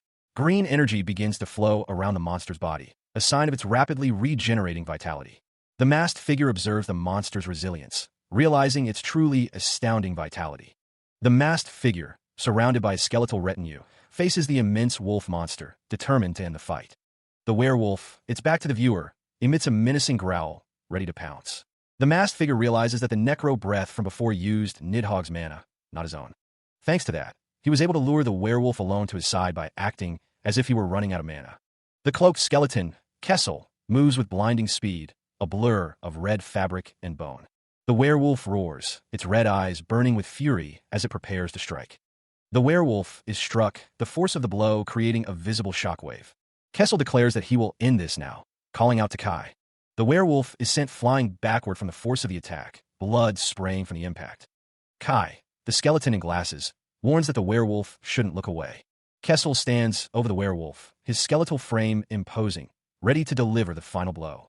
With a final strike, Kessel decapitates the werewolf, ending the battle. The werewolf roars, green energy crackling around its fur as it attempts to regenerate. The masked figure strikes, his blade meeting the werewolf's flesh with a sickening crunch. He realizes the werewolf's healing is too fast. His attacks are not doing enough damage. The skeleton, Chris, shouts a warning, telling the masked figure to aim for the throat. The other skeleton, Kessel, declares that he will keep the werewolf occupied, urging Chris to end it with one strike. The werewolf, now covered in blood, continues to struggle against the skeletons. The werewolf's massive paw slams into the ground, narrowly missing Kessel. The werewolf, enraged, bares its teeth, its eyes glowing with fury. Kessel warns Chris to get out of the way, not wanting him to get caught up in the attack. The werewolf's red eyes narrow as it prepares to unleash another attack. The masked figure dodges another blow from the werewolf. The masked figure prepares to strike again, his sword gleaming in the dim light. The The werewolf charges forward, its red eyes burning with fury. Meanwhile, the masked figure declares that he has the werewolf. The werewolf claws at the ground, struggling against an unseen force. The masked figure commands the werewolf to hold still as a golden circle of energy surrounds the beast. The masked figure stands tall, his staff glowing with power as he controls the golden chains binding the werewolf. The golden chains tighten around the werewolf's legs, restricting its movement. The werewolf's claws are now completely bound by the glowing golden chains. The werewolf struggles against the restraints, its eyes still burning with rage. The chains constrict further, now binding the werewolf's fist. The werewolf howls in frustration as the golden chains tighten around its body. The golden chains continue to tighten, now constricting the werewolf's neck. The masked figure silences the werewolf, commanding it to shut its yapping mouth. The werewolf, now completely bound by the golden chains, strains against its restraints, its jaws agape in a silent snarl. Suddenly, a voice echoes, declaring a decapitation. A swift, unseen force slices through the air. The werewolf's eyes widen with a sudden, stark terror as the blade descends. The ground is stained with blood as the unseen blade finds its mark. The masked figure stands over the fallen beast, a gleaming blade dripping with blood held in their hand. The clean cut is visible on the blade, now slick with the werewolf's blood. The ground shatters as something massive stirs beneath the surface. The monstrous head of a werewolf bursts forth, its eyes glowing with malevolent intent. The werewolf's maw opens wide, revealing rows of razor-sharp teeth stained with blood. From the shattered earth, a faint blue glow emanates, hinting at the source of the werewolf's awakening. A weathered hand reaches down, fingers closing around a glowing blue stone. The masked figure explains that the stone is a mana crystal, a moonstone of immense value and power. The masked figure clutches the moonstone, declaring that it will be a great help to them. The pink-haired warrior screams in terror, witnessing the werewolf's emergence. The werewolf lunges forward, its massive form a blur of fur and muscle. The werewolf's attack connects with the pink-haired warrior, the force of the blow sending her flying. The pink-haired warrior's sword pierces the werewolf, the blade glowing with an ethereal light. Panting heavily, the warrior, still catching her breath, looks down. Amidst the chaos, a voice shouts orders. Attack the war bulls first. Keep firing.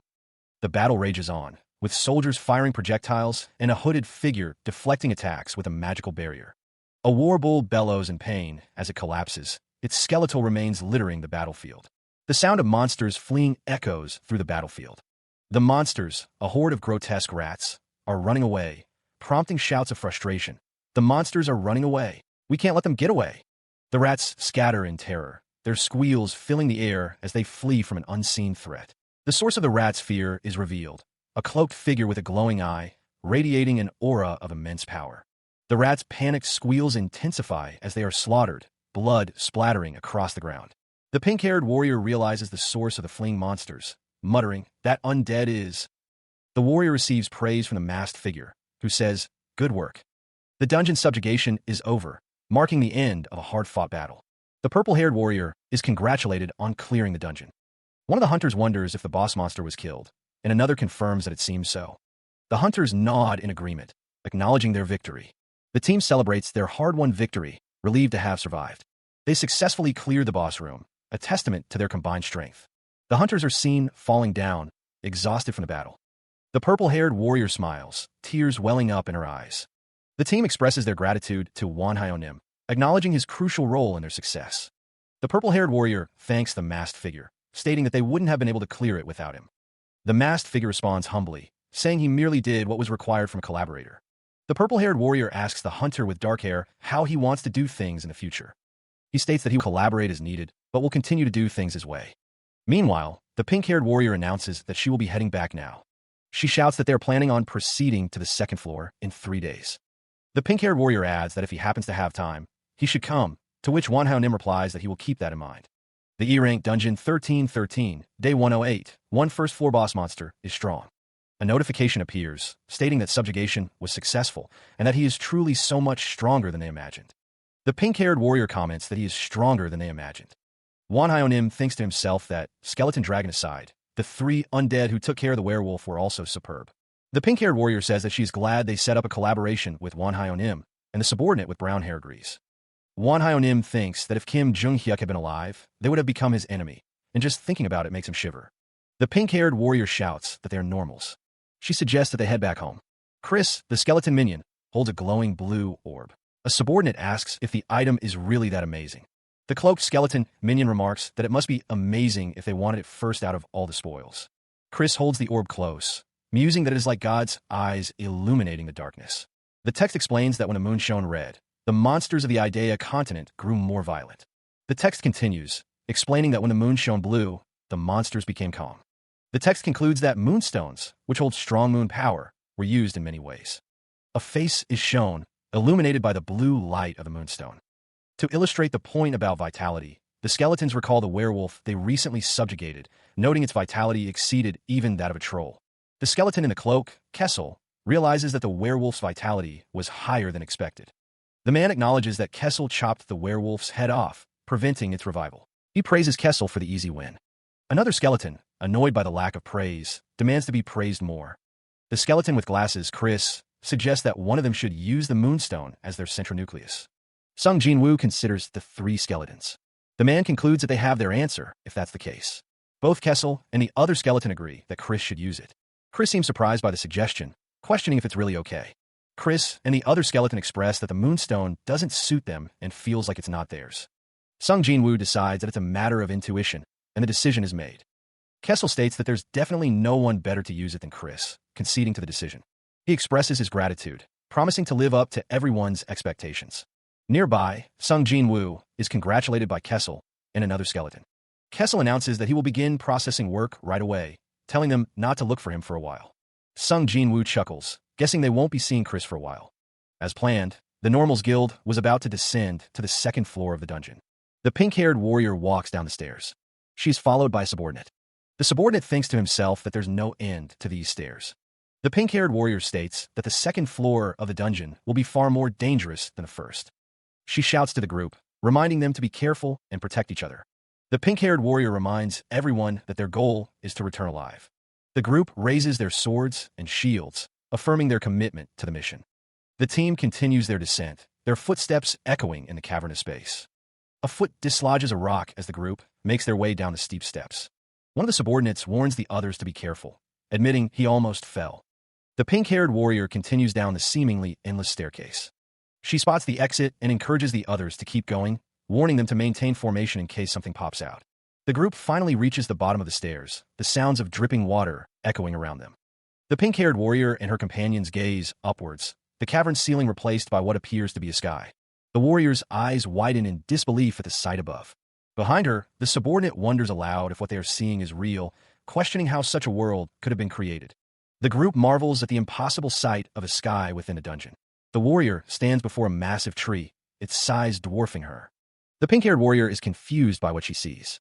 Does this make any sense? She wonders.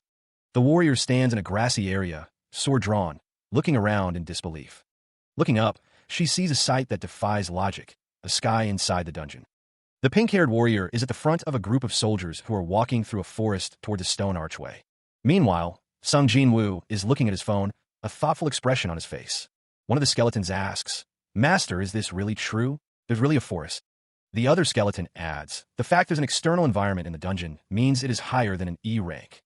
Sung Jin-woo is surprised by the news. He thinks to himself that they are not people who would lie. The door to Sung Jin-woo's room is closed. He turns to the skeletons, suggesting they consult Chris. Chris, looking at his phone, is asked for his opinion. The skeleton with glasses dismisses the dungeon, claiming there were countless similar ones on the Idea continent. Continuing to look at his phone, Chris downplays the dungeon, suggesting it's no different from a regular one. The cloaked skeleton disagrees, stating there's a distinct difference. Monsters around twice as strong as those from regular dungeons will appear. The blue sky is visible above the dungeon's entrance, but the cloaked skeleton admits he's still worried because it's a field-type dungeon. The view shifts to the dungeon's environment, with the cloaked skeleton explaining that unlike normal dungeons, which are vertically structured, this one is a one-floor dungeon with an environment. Sung Jin-woo expresses his surprise that the dungeon only has one floor. Chris confirms that it's just as Kessel says. Kessel elaborates, explaining that all the floors are connected together, making one enormous floor, which he was right about. Kessel continues, adding that there is no separate boss room. Rather, multiple bosses will be roaming the field. Realizing the implications, Sung Jin-woo exclaims that this makes the dungeon even more dangerous. The field-type dungeon presents an unfamiliar environment, teeming with roaming boss monsters. Unfazed by the danger, Sung Jin-woo crouches low, his expression suggesting this is nothing much to him. Chris Skeleton, with his glowing blue eyes, reports that nothing has changed from their previous hunts. The skeleton minion reiterates their mission, to hunt the boss monster and clear the dungeon. As the skeletons discuss their strategy, Sung Jin-woo turns to leave, stating that he'll return to processing his central nucleus. The protagonist walks away from his subordinates, heading deeper into the dungeon. Kessel Skeleton, ever dutiful, asks what the master will do next. A smirk plays on Jin-woo's lips as he responds that it's business as usual, just as Chris said. The hunter declares he's going to train again, emphasizing that it's the most important time. The skeletons watch him depart, Kessel commenting that the master's growth is always reassuring to see. Chris Skeleton follows behind Kessel, the pair heading down the hallway. Kessel Skeleton states that he shall finish watching something, implying he was distracted before. The training regimen of Sung Jin-woo and his skeleton minions continued as usual, each pursuing their individual tasks. A few days later, a new plan was formulated, and a proposal was made to the Normals Guild, the crackling of a nearby fire filling the silence. The fire crackled between two figures, casting long shadows through the trees. A phone buzzed, interrupting the quiet night. A new message from Manhwa appeared on the screen. One of the figures asked if the message was from that person, curious about what they had to say. The other figure explained that the message wasn't an offer to work together, but a warning about the new dungeon, adding that there was another proposal with different conditions. The woman with purple hair looked at her phone, pondering the different conditions. Elsewhere, a man with a beanie looked on with concern. A disembodied voice shouted at someone to get a move on and put some weight into their shovel. Chris Skeleton, the skeleton minion with glasses, watched the scene unfold, a thought bubble indicating his impatience. The skeleton minion continued to berate the workers, convinced that if the structure fell, they would all die. He barks at the other worker, telling him to do it right if he wants to become like him. The other worker wonders if this is just menial labor, despite the skeleton's claims of bolstering internal stability. Despite his doubts, he still thinks it's a good idea to make a stronghold, believing they can focus on training once it's complete. Kessel Skeleton Cloaked yells at the workers for flagging and tells them to get a move on, emphasizing that the living lack a sense of urgency. Chris Skeleton Glasses approaches, and Kessel Skeleton Cloaked wonders what brings him here today. Chris Skeleton Glasses reveals he was just wondering if things were going well and thought he'd gather some mana while he was at it, as he can gather mana 3 times faster in the dungeon than at home. Kessel Skeleton Cloaked announces that Wanhyo-nim has arrived at a good time, and that Kai will be arriving soon, prompting Chris Skeleton Glasses to wonder who Kai is. Kessel Skeleton Cloaked tells Chris Skeleton Glasses that he is going to see Kai and to take good care of the work here. A disembodied voice declares that they will take care of it, revealing that in exchange for training the Normals Guild in fighting and magic, they requested the construction of a stronghold in the field dungeon, on the 2nd floor of the dungeon. The scene shifts to show the construction of the stronghold, with Kessel Skeleton Cloaked and Chris Skeleton Glasses overseeing the work.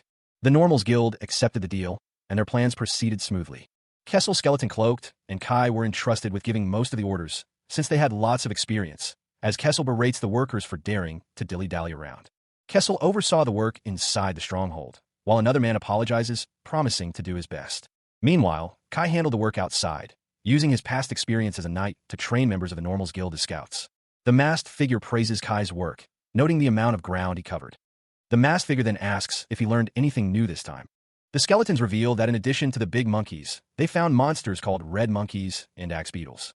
The skeletons explain that axe beetles are beetles around the size of a grown man's head, capable of flight, carnivorous, and have an axe-like horn on their heads. The masked figure wonders about a horned, carnivorous bug.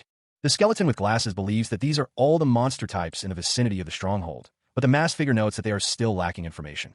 The masked figure tells him to keep at it, saying that the more information they have, the better, but not to overdo it.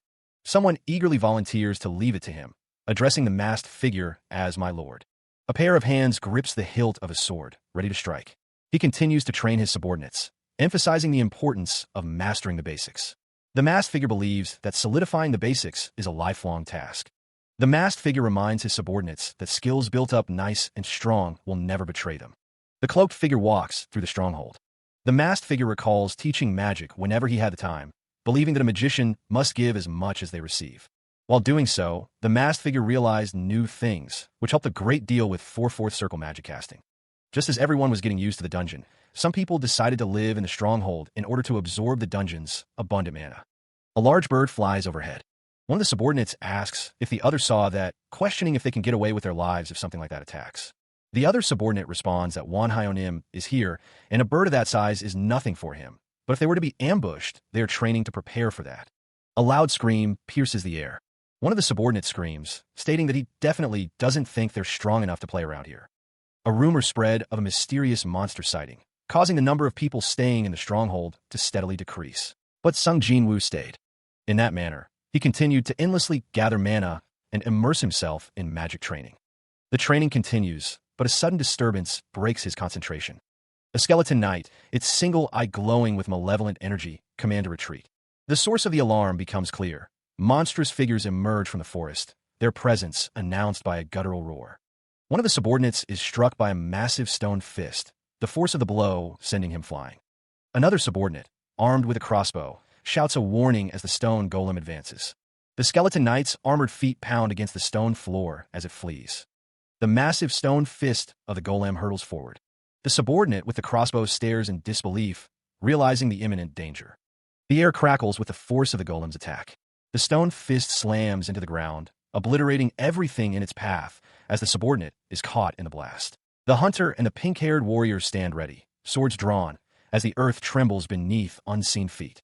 Panic rises among the subordinates as they sense the impending danger. The ground shakes violently as a colossal foot descends, dwarfing the group. A monstrous roar echoes through the area, revealing the source of the tremors, a hulking beast with glowing red eyes. The sheer size of the creature becomes apparent as the camera focuses on its massive torso and crude belt. The stone golem towers over Sung Jin-woo and his party, its presence radiating immense power.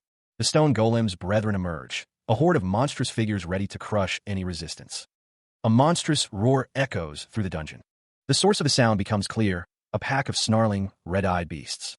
Nearby, the man in the beanie and the woman with short purple hair react with alarm to the approaching monsters. Before the pair can react, the armored knight steps forward, declaring that they should escape and inform his master. The knight lunges forward, striking the first beast with incredible speed. One of the pair shouts, telling the knight to wait. The knight's attack sends the beast flying backwards, a testament to the force behind the blow. Another beast leaps into the fray, only to be met with the knight's relentless assault. The knight's weapon finds its mark, the sound of the impact echoing through the chamber as the beast is struck.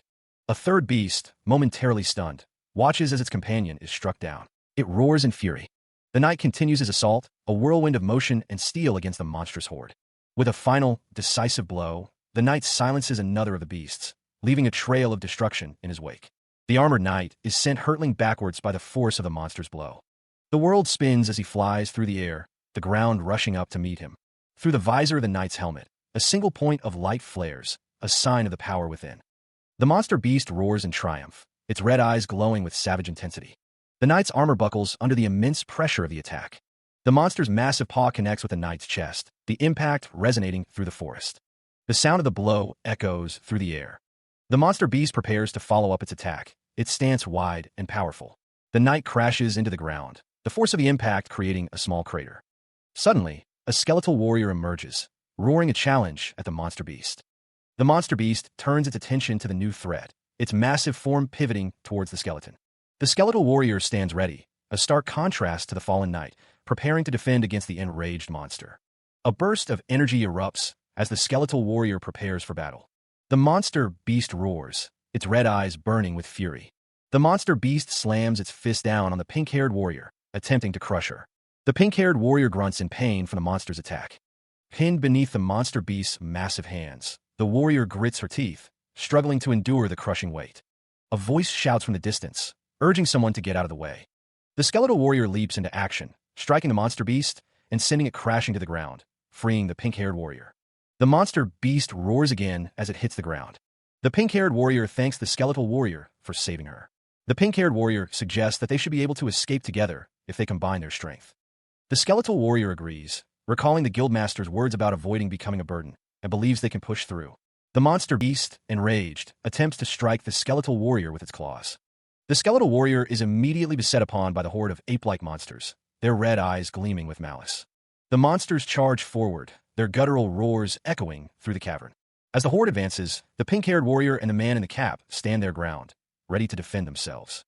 The man in the cap steals his resolve, shouting for the monsters to come at him. One of the ape-like monsters lunges at the man in the cap, claws outstretched. The pink-haired warrior intercepts the monster, striking it with her sword. Another monster roars in fury, its massive jaws snapping shut. The man in the cap cries out as he is struck by one of the monsters. The pink-haired warrior is sent flying backwards from the force of an attack. The monsters continue their relentless assault, their claws and teeth a blur of motion. The skeletal warrior clashes with one of the monsters, their weapons meeting with a resounding clang. The pink-haired warrior and the man in the cap fight back-to-back against the overwhelming horde, their determination unwavering. The skeletal warrior is struck by a blast of energy, sending him flying backwards.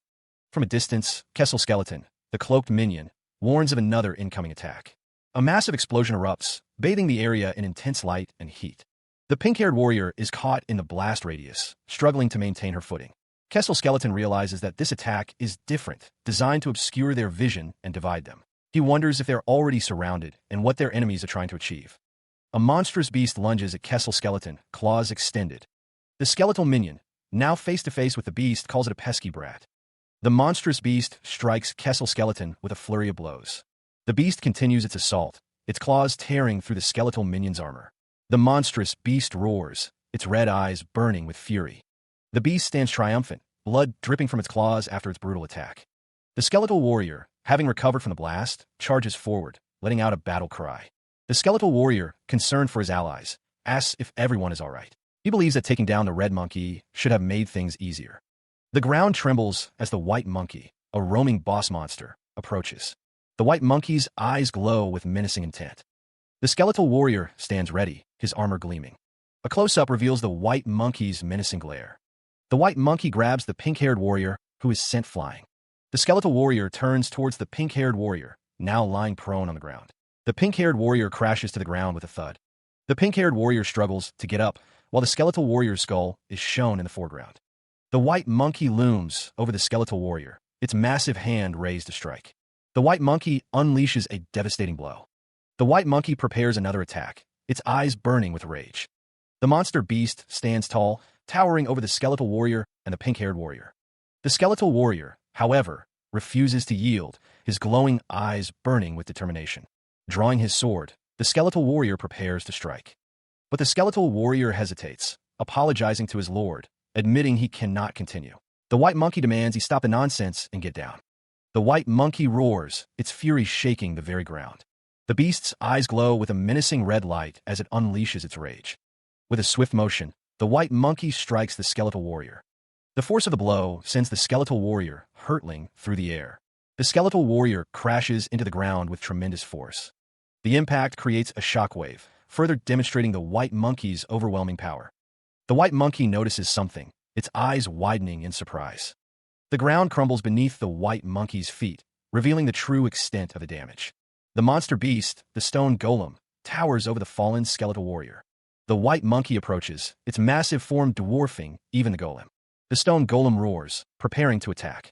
Energy crackles around the stone golem's rocky limbs as it prepares to strike. The white monkey lunges forward, a blur of white fur and raw power. The stone golem is struck with incredible force. The impact sends shockwaves through the air, the stone golem reeling from the blow. A disembodied voice echoes, reminding someone not to give up before achieving their goals. The cloaked figures stand before the white monkey, one of them kneeling and addressing him as "My Lord." Sung Jinwoo, watching from afar, is surprised by the display of power and the loyalty commanded by the white monkey. The armored knight comments on the stone golem's toughness as the white monkey stands triumphantly over his defeated foe. The white monkey's eyes glow red with an ominous intensity as he is warned to be careful, as his true power is still unknown. The armored knight and the masked figure stand ready, the knight holding a spear and shield, prepared for battle. The white monkey roars, his chest puffed out, ready to unleash his power. The force of the white monkey's roar sends shockwaves through the air. The white monkey charges forward, his four arms ready to strike. The armored knight cries out in pain as he is struck by the white monkey's attack.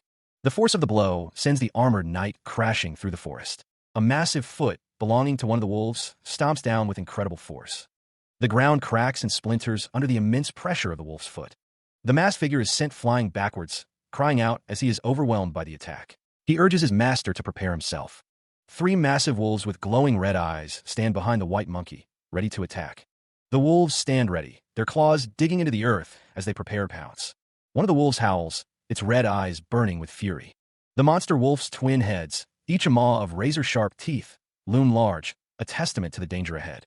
The threat escalates as a warning flashes. A large number of boss monsters are approaching. The pink-haired warrior, Gil Master Yun, winces in pain. Nearby, the masked figure cries out in alarm. The pink-haired warrior is sent sprawling by an unseen force. The masked figure, concerned, asks if Gil Master Yun is all right. The warrior, still on the ground, is shocked to see Chris' skeleton glasses. The masked figure apologizes, believing they overdid the patrolling. The masked figure instructs the others to take down the bosses and ensure a safe return. A hulking, white-furred beast stands ready, flanked by two black wolves with glowing red eyes. The stone golem stands behind the group, ready to fight. One of the black wolves howls, its red eyes gleaming menacingly. The black wolf lunges forward, claws extended. The sound of crushing stone echoes through the forest. The monster wolf's jaws snap shut, missing their target. Meanwhile, the stone golem plummets from the sky. The golem's fist connects with the white-furred beast, the impact shaking the earth. The beast howls in pain as it struck. The stone golem's rocky fist remains embedded in the monster's side. The white-furred beast roars, struggling against the golem's grip. The golem maintains its hold, its stony exterior unyielding. With a final crash, the stone golem slams the beast into the ground. The remaining black wolves watch, momentarily stunned by the display of power. The armored knight stands over the fallen beast, declaring that because it has gotten smaller, it will be easier to slice up. The knight prepares to strike, his sword raised high. The white-furred beast is sent flying backwards from an unseen force. The knight, still standing, is surrounded by green aura. The stone golem and a monster wolf turn their attention to the armored knight. The knight scoffs, unimpressed by the display of power. He thinks to himself that they are like a slime. The stone golem raises its massive fist, preparing to strike. The white-furred beast is sent flying, reeling from the impact. The skeletal warrior is struck by the white-furred beast, sending him flying backwards. The monster wolf and the stone golem are sent flying backwards, along with chunks of the ground. The masked figure yells for Kessel to return. A red beam of energy strikes the ground near the masked figure. The red energy intensifies, striking with immense force. The white-furred beast is struck by the red energy and cries out in pain. The white-furred beast struggles against the unseen force, its massive hand clenching in the dirt. With a roar of defiance, the monster attempts to break free. Its red eyes blaze with fury as it strains against the binding. The sound of splintering bone echoes as the spikes begin to emerge. Deep within the cavern, the masked figure watches as the ritual progresses, surrounded by the skeletal warrior, Chris' skeleton glasses, the pink-haired warrior, and the stone golem. The stone golem's eyes glow with an eerie light as it continues to exert its power. The golem's massive hand presses down, anchoring the beast in place. The monster crashes to the ground, defeated. One of the subordinates marvels at the masked figure's ability to summon such a powerful golem using a golem heart, but notes the considerable mana consumption. The masked figure, flanked by the knight armored and the skeletal warrior, declares that they must destroy everything before. The pink-haired warrior shouts to Wan Hyonim to look down at the legs. Something is coming out from below. The cavern walls pulsed with an unnatural energy, the red crystals embedded within them glowing ominously. The gelatinous wolf-like creatures, composed of the same red material, stirred restlessly, their glowing eyes fixated on some unseen threat. The cavern itself seemed to breathe, the red substance flowing like viscous blood through its veins. The masked figure, observing the scene, realized that the creatures must have been mixed in with the bombing debris. He ordered Chris' skeleton glasses to prepare a counterattack. The masked figure declared that he would show them the power of his upgraded central nucleus, his hand glowing with purple energy. The masked figure prepared to raise skeleton mages. The newly summoned skeleton mages, cloaked and wielding staves, stood ready to fight. One of the skeleton mages unleashed a blast of red energy. Elsewhere, Sung Jinwoo grinned, realizing that he was feeling the power of the moonstone. The masked figure told Kai that he would leave the command of the skeletons to him this time as well. Kai assured his lord that he could be trusted. Kai, now in command, prepared to raise skeleton mages. Kai commanded his men to charge. The skeletal commander, Kai, leads the charge, his skeletal warriors and monstrous allies surging forward. The monsters crash against the stone wall, their claws and teeth tearing at the ancient barrier. The monstrous assault intensifies, the creatures' jaws agape, as they relentlessly attack the wall. The wall begins to crumble under the relentless assault, groaning under the strain. The monsters continue their assault, tearing away chunks of stone with savage fury. The skeletal commander watches as his monstrous allies weaken the wall, preparing to strike the final blow. With a final, earth-shattering impact, the wall finally gives way, collapsing under the monsters' combined might. The monsters surge through the breach, their red eyes gleaming with savage anticipation as they pour into the newly opened path. The ground trembles as the monsters advance, their heavy footsteps shaking the very foundations of the area. The white-furred monster pauses, its red eyes narrowing as it senses something ahead. A desperate cry echoes as the monsters advance, a sign of the terror they inspire. The white-furred monster roars, raising its arms as a massive boulder hurtles toward the ground. A close-up reveals the monster's rage, its red eyes burning with fury. The stone golem, dwarfed by the boulder, struggles to maintain its hold. A desperate cry echoes as the boulder begins its descent. The impact point nears, the ground trembling under the immense weight. Rocks and debris explode outward as the boulder crashes down. The white-furred monster braces itself against the shockwave, its form barely visible amidst the dust. The ground cracks and splinters under the force of the blow. Dust billows as the boulder pulverizes everything beneath it. Nearby, a civilian with a beanie wonders if the threat has been eliminated. A monstrous roar shatters the momentary silence, revealing the golem's survival. The civilian with the beanie expresses disbelief, while the civilian with purple hair angrily tells him to stop jinxing them. The white-furred monster howls, the sound echoing through the battlefield. Meanwhile, the stone golem finds itself ensnared within a bone prison. The monstrous wolves snarl, their teeth bared in anticipation. The wolves unleash a deafening roar. Inside the bone prison, the civilians gasp for air, struggling against the suffocating enclosure. The bone prison looms, a cage of death. Sung Jin-woo, staff in hand, charges forward, determined to break through the barrier. He unleashes a powerful strike, the force of the blow reverberating against the bone. The bone prison shatters under the assault. The civilians are sent flying as the prison collapses, desperately crying out. The skeletal commander, Ki Skeleton Commander, barks orders to his subordinates, Chris and Kessel, to handle the remaining threats. Chris and Kessel acknowledge the command, ready to obey their master. As the skeletal commander gave the order, a cloaked figure descends upon a man with purple hair, a staff raised high. The cloaked figure slams down with tremendous force, the impact shaking the ground. The man with the purple hair is crushed beneath the cloaked figure's weight. A monstrous voice booms, declaring the name Nidhogg. The cloaked figure stands atop a massive skeletal beast, its red eyes glowing menacingly. The skeletal beast's jaws open wide, ready to devour its prey. The monstrous Nidhogg bares its fangs, its eyes burning with malevolent intent.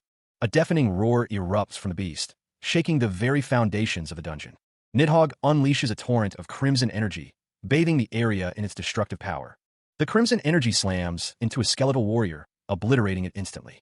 The skeletal commander, Ki Skeleton Commander, enraged by the display, demands to know who dares imitate him.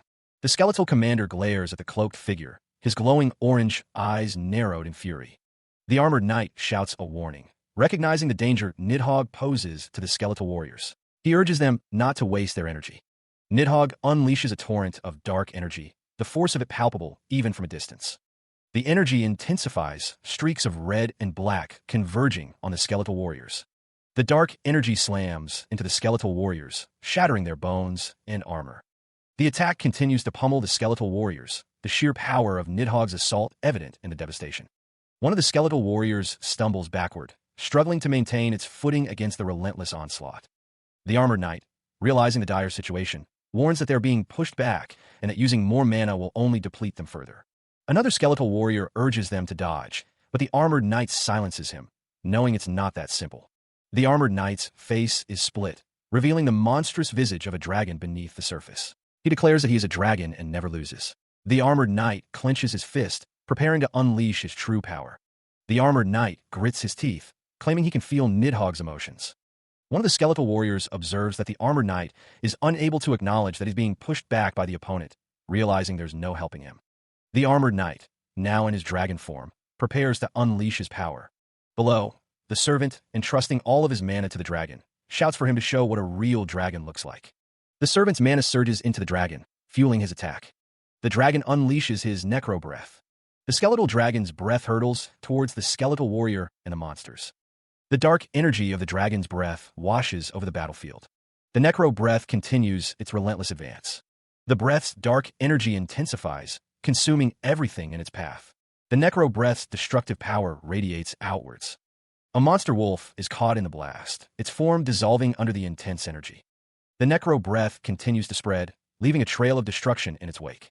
The remaining monsters scream in agony as the necro breath consumes them. The aftermath of the knight's necro breath attack left a trail of destruction in its wake. The dark magic still lingered in the air, a testament to the sheer power unleashed. Amidst the devastation, Sung Jinwoo lay prone, seemingly unconscious from the blast. The ground rumbled, The impact throws Sung Jin-woo to the ground. A powerful force hurtles towards him with a deafening whoosh. The attack connects, sending the hunter flying through the air. The force of the blow distorts the air around him. Lying prone, Sung Jin-woo's mask is cracked, revealing a hint of the blood underneath. The landscape stretches out before him, a desolate wasteland.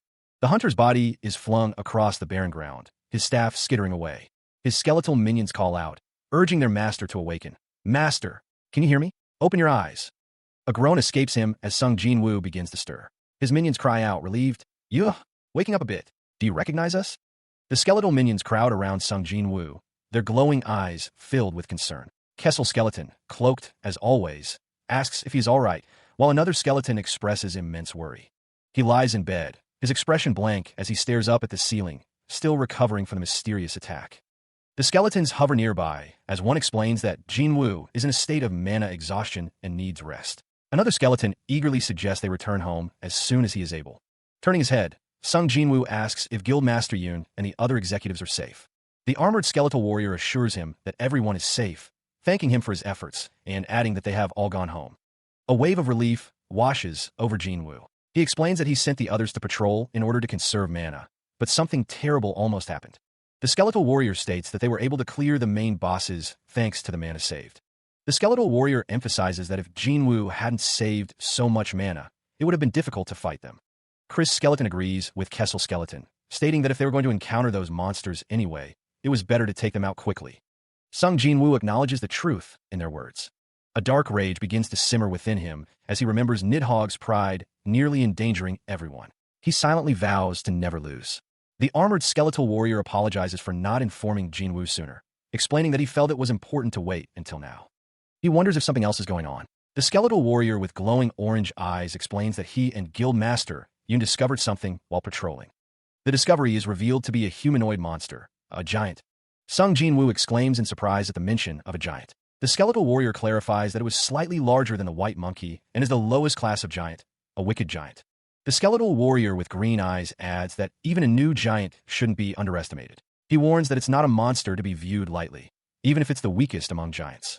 The skeletal warrior with orange eyes elaborates that the giant is far stronger than an ogre or troll. He notes its high resistance to magic, making it a pain for magicians like Chris. The narration reveals that the giant is also known to have considerably high intelligence.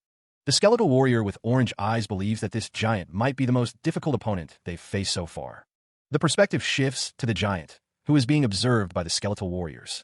The giant, aware of the observers, remarks how fun it is that they call him a giant. The giant continues, stating that they can look from the back without. The giant's eye glows red as he recalls them interfering like last time, and wonders if they're interfering again. The giant's words echo with a chilling promise, declaring that he will take care of the situation. Nearby, a man lies in bed, surrounded by the skeletal warriors, their presence a silent vigil. One of the skeletal warriors stares intently, his glowing eyes piercing the darkness. Another skeletal warrior, clad in a red cloak, warns that they cannot continue to allow Nidhogg to act as he pleases. The skeletal warrior's companion agrees, but seems to have reservations. The man in bed suggests that they all go home and rest. Elsewhere, a towering structure looms, its purpose unknown. A desolate campsite sits abandoned, hinting at a hasty departure. A clawed hand grips a defeated twin-headed blood wolf, the effort to create it seemingly wasted. The creator of the twin-headed blood wolf expresses disappointment that it was defeated so quickly, finding no fun in the outcome. The speaker notes that there are quite a few tasty guys in a small country called South Korea, as images of defeated monsters are displayed. His creations having been hunted down faster than anticipated, the masked figure decides to begin. It's time for the roulette, he thinks, setting it in motion. The wheel spins rapidly, blurring the faces of those chosen. The masked figure announces that they have a result. A monstrous face, all teeth and malice, expresses its disappointment. It had wanted to save him for last. The monster muses over getting a taste of the most appetizing-looking one first, as the roulette lands on a pair of black wolves. The roulette stops on a screen showing the face of a man with black hair. Time passed, approaching a day when danger could strike from anywhere, anytime. Kim Hyun-bok's group began to fully prepare for the giant subjugation. Someone is carefully grinding something in a mortar. Another person uses a hammer to break something apart. A hand carefully places a red gem into a small bag. The man with the black hair, his face obscured by a white mask, holds up the bag with the red gem. He stands in his workshop, the masked man listening intently as someone off-panel comments on the red gem he holds. It must be the golem heart he developed himself. The masked man explains to the purple-haired woman that the golem heart is very useful for summoning a golem and maintaining it by absorbing the surrounding mana. The woman holds out her hands, and the masked man places the golem heart into her palms, adding that the duration varies depending on each golem. She receives the gem, acknowledging that it took a lot of tries to get a usable product, but in the end, it was completed. The purple-haired woman stares at the golem heart in her hands, a thoughtful expression on her face. The masked man watches her intently, his eyes narrowed behind the mask. He asks the woman if she perhaps has something else to say to him. The woman apologizes, explaining that the Normals Guild discussed the cooperation with Wanhyonim on their own. She explains that what they talked about was simple. With his help, the raid will become far easier, but one day, they will become a guild incapable of doing anything without him. The woman admits that she felt that clearly after seeing the field boss subjugation this time. The masked man reflects that even though he trained with his life on the line, they were opponents he himself simply couldn't have faced. The purple-haired woman admits that she doubts that any of them in Normals could have faced those field bosses, reiterating that she felt once again that he was truly that strong of a person. The masked man's expression remains hidden behind his porcelain mask. The masked figure recalls the moment he made his decision, speaking with the purple-haired woman. The purple-haired civilian states that the Normals will give up on raiding the dungeon. The masked man acknowledges that there's no doubt that if they continue, they will only be able to cooperate on his own terms. The masked man explains to the civilian female with purple hair that if they continue the raid like this, it will only result in more casualties. He decided that their individual growth had to come first in order to avoid that. The masked man considers the implications of his decision. The purple-haired woman bows deeply, begging the masked man to allow her to apologize once again for ending their cooperation. The woman's head nearly touches the ground as she offers her apology. The masked man watches the purple-haired woman's display of remorse. The masked man's expression softens slightly, a hint of understanding in his eyes. The masked figure tells her that he understands and asks her to raise her head, adding that he's sure this decision must have deeply troubled her all this time. The masked man states that from today onwards, they will bring their collaboration relationship to an end, but she can still use the stronghold. The civilian female with purple hair asks if the arrangement is truly all right, given the circumstances. The masked figure assures her that it is, stating that this arrangement was the entire reason for its creation. The purple-haired woman extends her hand. The masked man wishes her the best of luck moving forward. The civilian female with purple hair smiles. She thanks the masked man, Wanhyonim, for everything. The two shake hands, solidifying their agreement. With that, the Normals Guild ended. Their choices and intents may have differed, but their goal of surviving and escaping the dungeon remained unchanged. Everyone merely strove to do the best they could in their positions, as the E-Rank Dungeon 1313 raid continued with 273 days remaining until failure, 227 days since Kim Hyunbok began the dungeon raid, now parting with the Normals Guild. The group ventured deeper into the dungeon, the path ahead shrouded in shadow. The masked man mused aloud, finding the concept of a dungeon within a dungeon to be quite fantastical. One of the armored knights hushed him, warning that they would wake something if they weren't careful. Elsewhere in the dungeon, a hulking giant and his goblin minion stirred, alerted by the intruders. Unbeknownst to the giant, the masked man and his party were already preparing to engage. The masked man declared that they would begin right away, his eyes glowing red with power. One of the knights questioned if he really intended to face it alone, but the masked man dismissed the threat, claiming it was just a giant of the lowest class, and he didn't need help from small fry. The armored knight scoffed at the insult, clearly offended by being called small fry. The masked man's companion, cloaked in shadow, began to tremble with anticipation, ready to unleash his own power. Having made up his mind, the masked man gripped his staff, preparing to attack. Raw magical energy crackled in the air, a prelude to the coming battle. They unleashed a deafening roar, the sound echoing through the cavern as the skeletal dragon prepared to strike. Below, the goblins and ogres exchanged nervous glances, bracing themselves for the inevitable chaos. The skeletal dragon descended upon the group of monsters, its massive form casting a long shadow. Elsewhere, the ogre with the horn on his head lay prone, muttering in confusion as he tried to regain his bearings. The skeletal dragon's foot crashed down, the force of the impact shaking the very ground. The goblins scattered in terror as the skeletal dragon continued its assault, its movements swift and deadly. The ogre cried out as he was sent flying through the air, a victim of the dragon's wrath. The skeletal dragon grabbed a green goblin, its red eyes glowing menacingly as it prepared to crush the creature. The skeletal dragon's tail swung with incredible force, leaving a trail of destruction in its wake. The tail slammed into another goblin, the impact pulverizing the unfortunate creature. The ogre with the horn was sent hurtling towards the skeletal dragon, a desperate attempt to stop the carnage. The skeletal dragon met the ogre's charge head-on, its jaws snapping shut with terrifying power. The skeletal dragon's jaws snapped shut with a resounding crack. The ogre, now free from the dragon's grasp, shouts a command. A skeletal warrior is struck by an unseen force, sending it crashing to the ground. The impact of the blow sends shockwaves through the battlefield. Two figures, one in a red cloak and the other in a blue coat, observe the unfolding chaos. The knight, clad in shining armor, expresses his concern about the situation. A voice declares that the weaker enemies should be left to others, while the speaker intends to confront the stronger foe directly. The skeletal dragon stands amidst the battlefield, towering over the ogres and goblins. An ogre strides forward, ready to engage in combat. The ogre's face contorts in a fierce expression, his eyes narrowed and teeth bared. The skeletal dragon's skull looms, its red eye glowing menacingly as it questions someone's relaxed demeanor. Another unseen blow lands, the force of the impact evident. The ogre is sent crashing into the ground, the force of the blow creating a small crater. The unseen attacker continues their assault, landing a powerful punch. The impact of the punch reverberates, shaking the ground. The skeletal dragon is sent flying backwards from the force of the blow. The dragon's bones crack and splinter as it collides with the ground. The ogre is enveloped in a dark purple energy, writhing in agony. A voice echoes, filled with malice, commanding the ogre to die.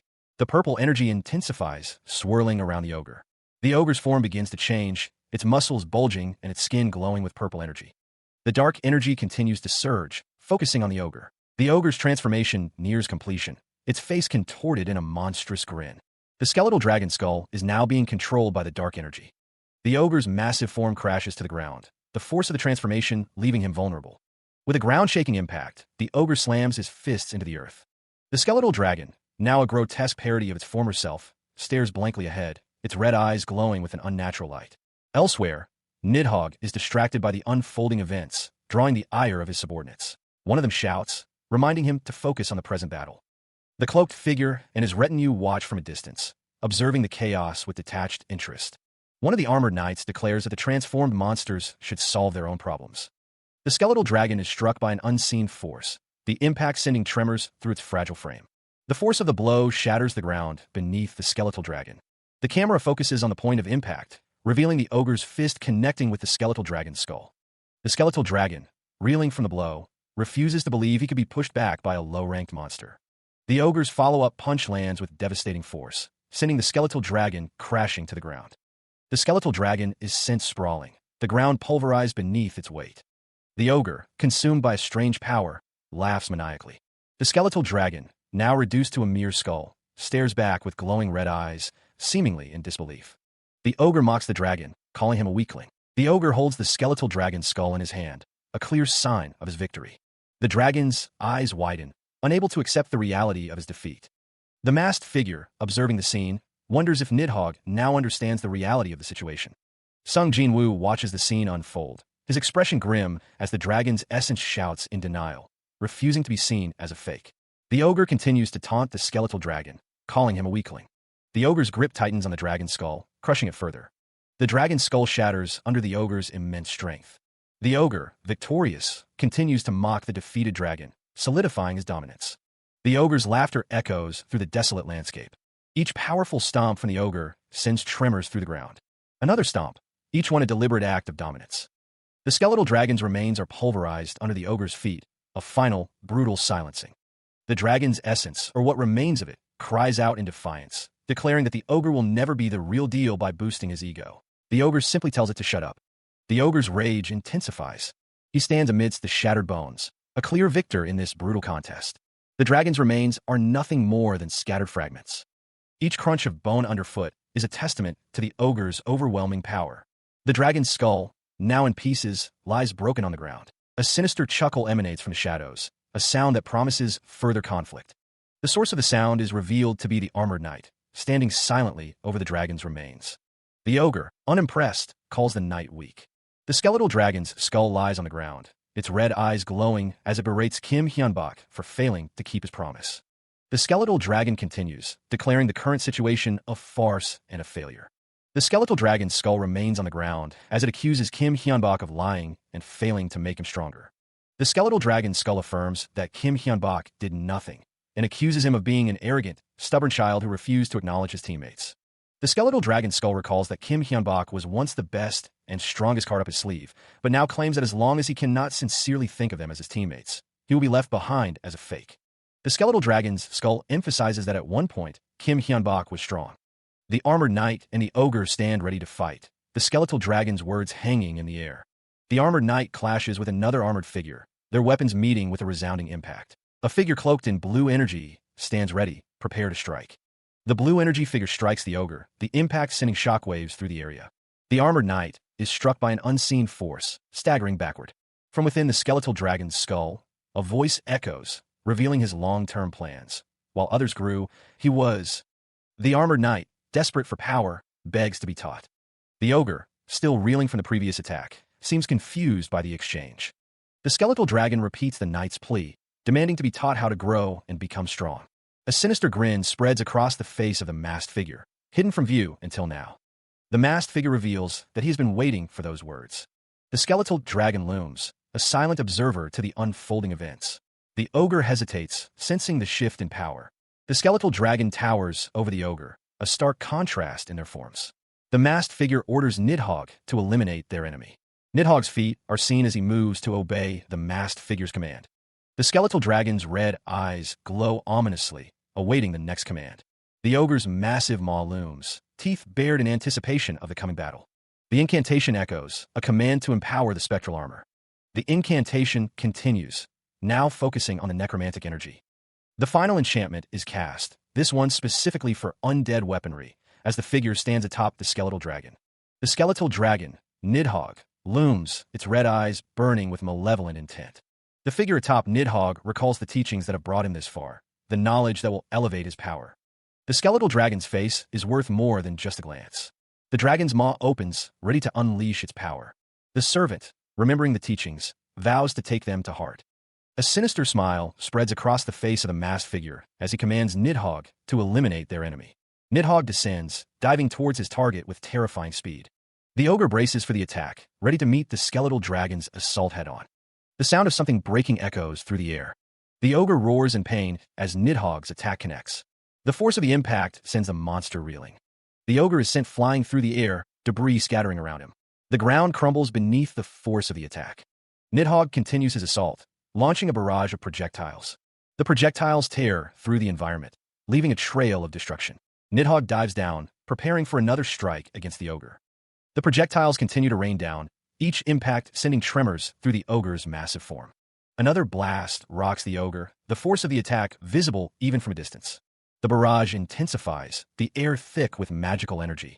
The ogre cries out as the relentless assault continues, each hit chipping away at its defenses. From the shadows, Nidhogg watches with a malevolent red eye, confident that the end is near. The ogre, battered and bruised, struggles to withstand the onslaught, its massive form trembling with each impact. The magical assault reaches a fever pitch, the air shimmering with heat and energy. The ogre's defenses finally shatter, the magical energy tearing through its flesh and bone.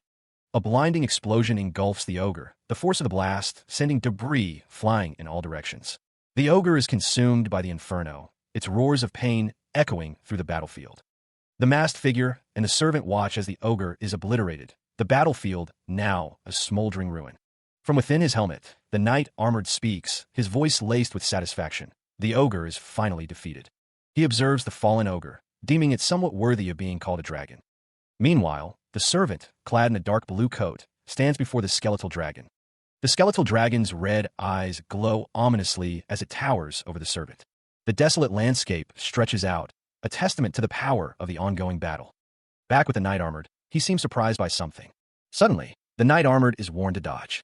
The servant is caught off guard as the skeletal dragon unleashes an attack. The skeletal dragon's attack sends the servant flying through the air. The skeletal dragon roars, its attack having found its mark.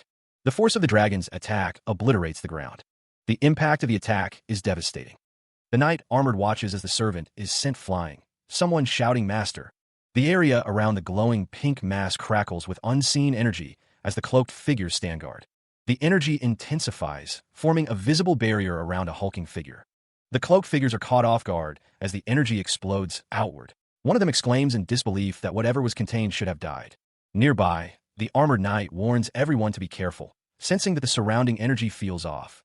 One of the figures asks the armored knight if he is all right and what kind of energy he is referring to. The armored knight realizes that there is definitely something nearby, and it feels like whatever it is has been watching them the entire time. The red armored figure is sent flying backward by an unseen force. The cloaked figure with the staff is knocked off balance by the same force, struggling to maintain his footing. A disembodied voice acknowledges defeat, conceding that it is their opponent's win. The camera pans down to reveal a woman with horns and a sinister grin, clapping her hands. She thinks to herself that it was worth watching, though a bit disappointing at the beginning. The armored knight and the cloaked figures stand their ground, facing the unseen threat. The horned woman asks where they should start, her grin widening into a predatory smile. A shiver runs down the spine of the servant. The knight, overhearing the horned woman's power, urges caution, warning that they cannot afford to offend her. The horned woman's sinister grin widens, revealing rows of sharp teeth. She wonders aloud why they aren't attacking, commenting that normally they would have already charged in. The knight and the servant stand their ground, a red aura emanating from the horned woman. The servant asks if she would give them an answer, but she refuses. The horned woman simply replies, "Nope." The knight thinks to himself that only the strong are given the right to get what they want. The horned woman asserts her dominance, asking if they know their place. She reiterates that only the strong can earn and choose what they want. The horned woman says, "Very well." The horned woman decides to spare them, stating that she was originally going to kill them, but will make an exception and let them live. The horned woman's words echo in the aftermath of her decision, her earlier threat now replaced with a chilling observation about the knight and servant. Elsewhere, a monstrous figure with glowing red eyes expresses its disdain for those who overreach. The hooded figure, overhearing the horned woman's words, realizes she specifically mentioned Nidhogg. He wonders who she could be. The horned woman smirks, acknowledging that she descended and cannot simply do nothing. With a snap of her fingers, the horned woman prepares to act. Green energy surges around the hooded figure and the servant, revitalizing them. The knight, feeling his body recover and his mana overflow, is shocked by the sudden surge of power. The horned woman confirms that everyone is back to full health. A surge of red energy emanates from the horned woman. The horned woman prepares to fight, her red energy crackling around her.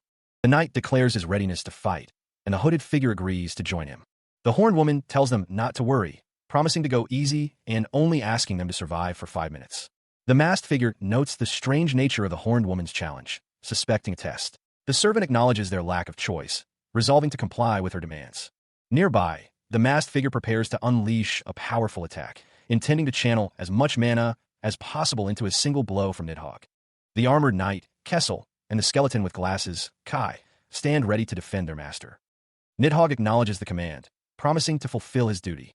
Kessel and Kai affirm their loyalty, vowing to act according to Nidhogg's will. The horned woman, growing impatient, urges them to attack, offering to concede the first move. Responding to the horned woman's goading, Nidhogg unleashes his power. Purple energy crackles around the skeletal dragon as he prepares to strike. Chris, the skeleton with glasses, channels all of his mana into Nidhogg, obeying his master's command.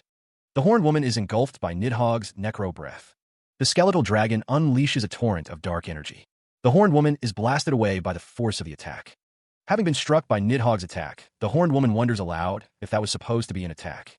The dragon's foot descends, poised to crush her. The foot connects with tremendous force. The impact pulverizes the ground beneath. The sound of the crushing blow echoes through the chamber. The sound reverberates from Nidhogg's maw.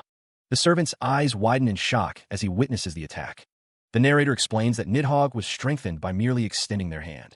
The horned woman is sent flying through the air amidst shattered debris. The servant watches as the horned woman is sent hurtling towards him. Despite the apparent victory, the horned woman smirks, wondering if she was wrong and should have just killed him after all. The servant cries out in pain as the horned woman crashes into him. The servant, caught in the path of the horned woman, watches as the armored knight stands ready, a stark contrast to the overwhelming power they face. The horned woman's descent has left the servant questioning their chances. She thinks to herself that she can't just do nothing. Nidhogg, looming over the battlefield, is commanded to attack once more. The armored knight stands his ground against Nidhogg's assault, but the sheer force of the attack threatens to overwhelm him.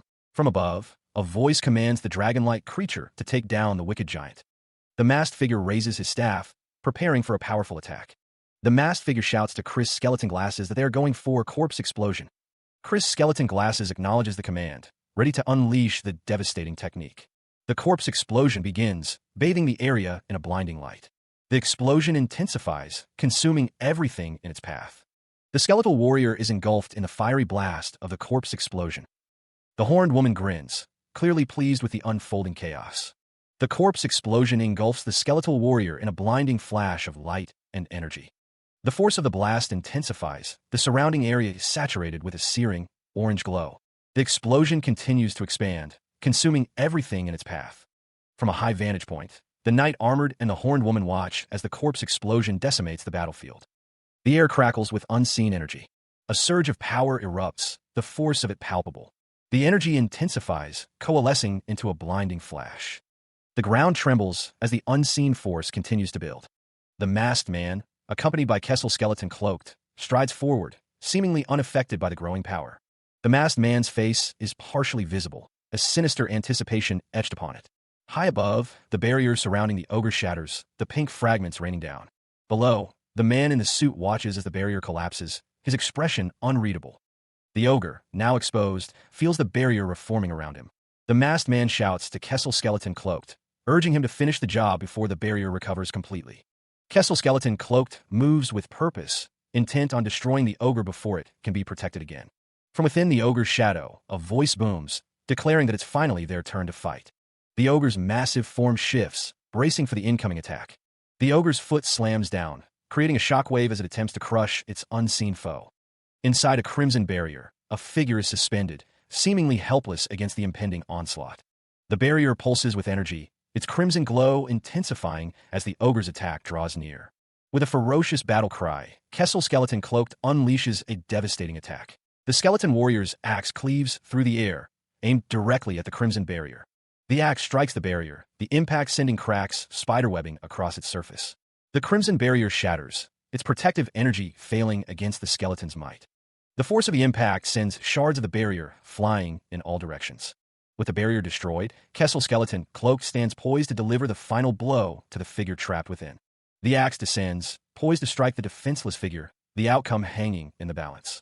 Inside the barrier, a figure lies prone, uttering a final plea to Kai. The barrier shatters, the energy coalescing into a blade held by the armored knight.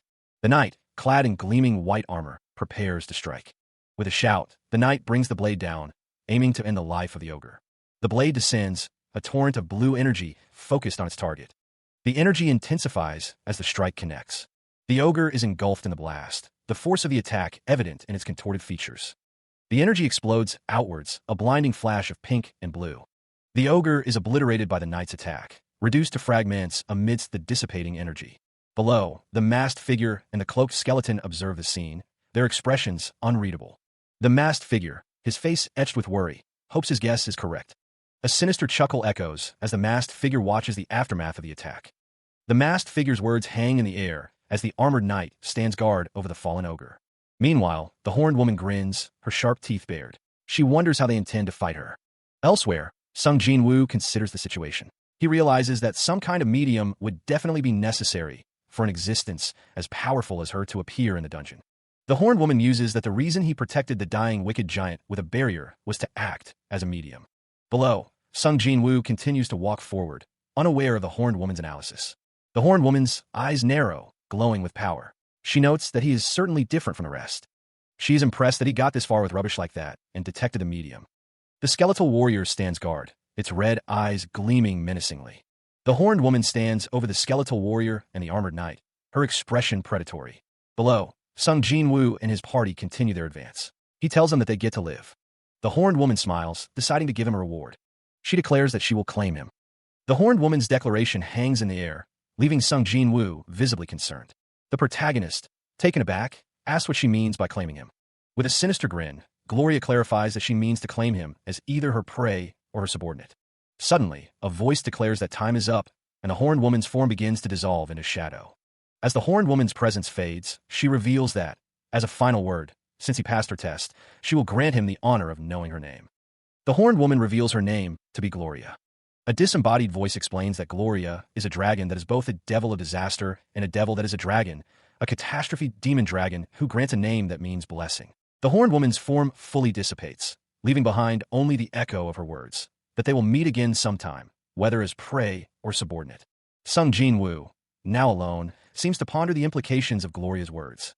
The name Gloria reverberates, shaking the very foundations of the dungeon.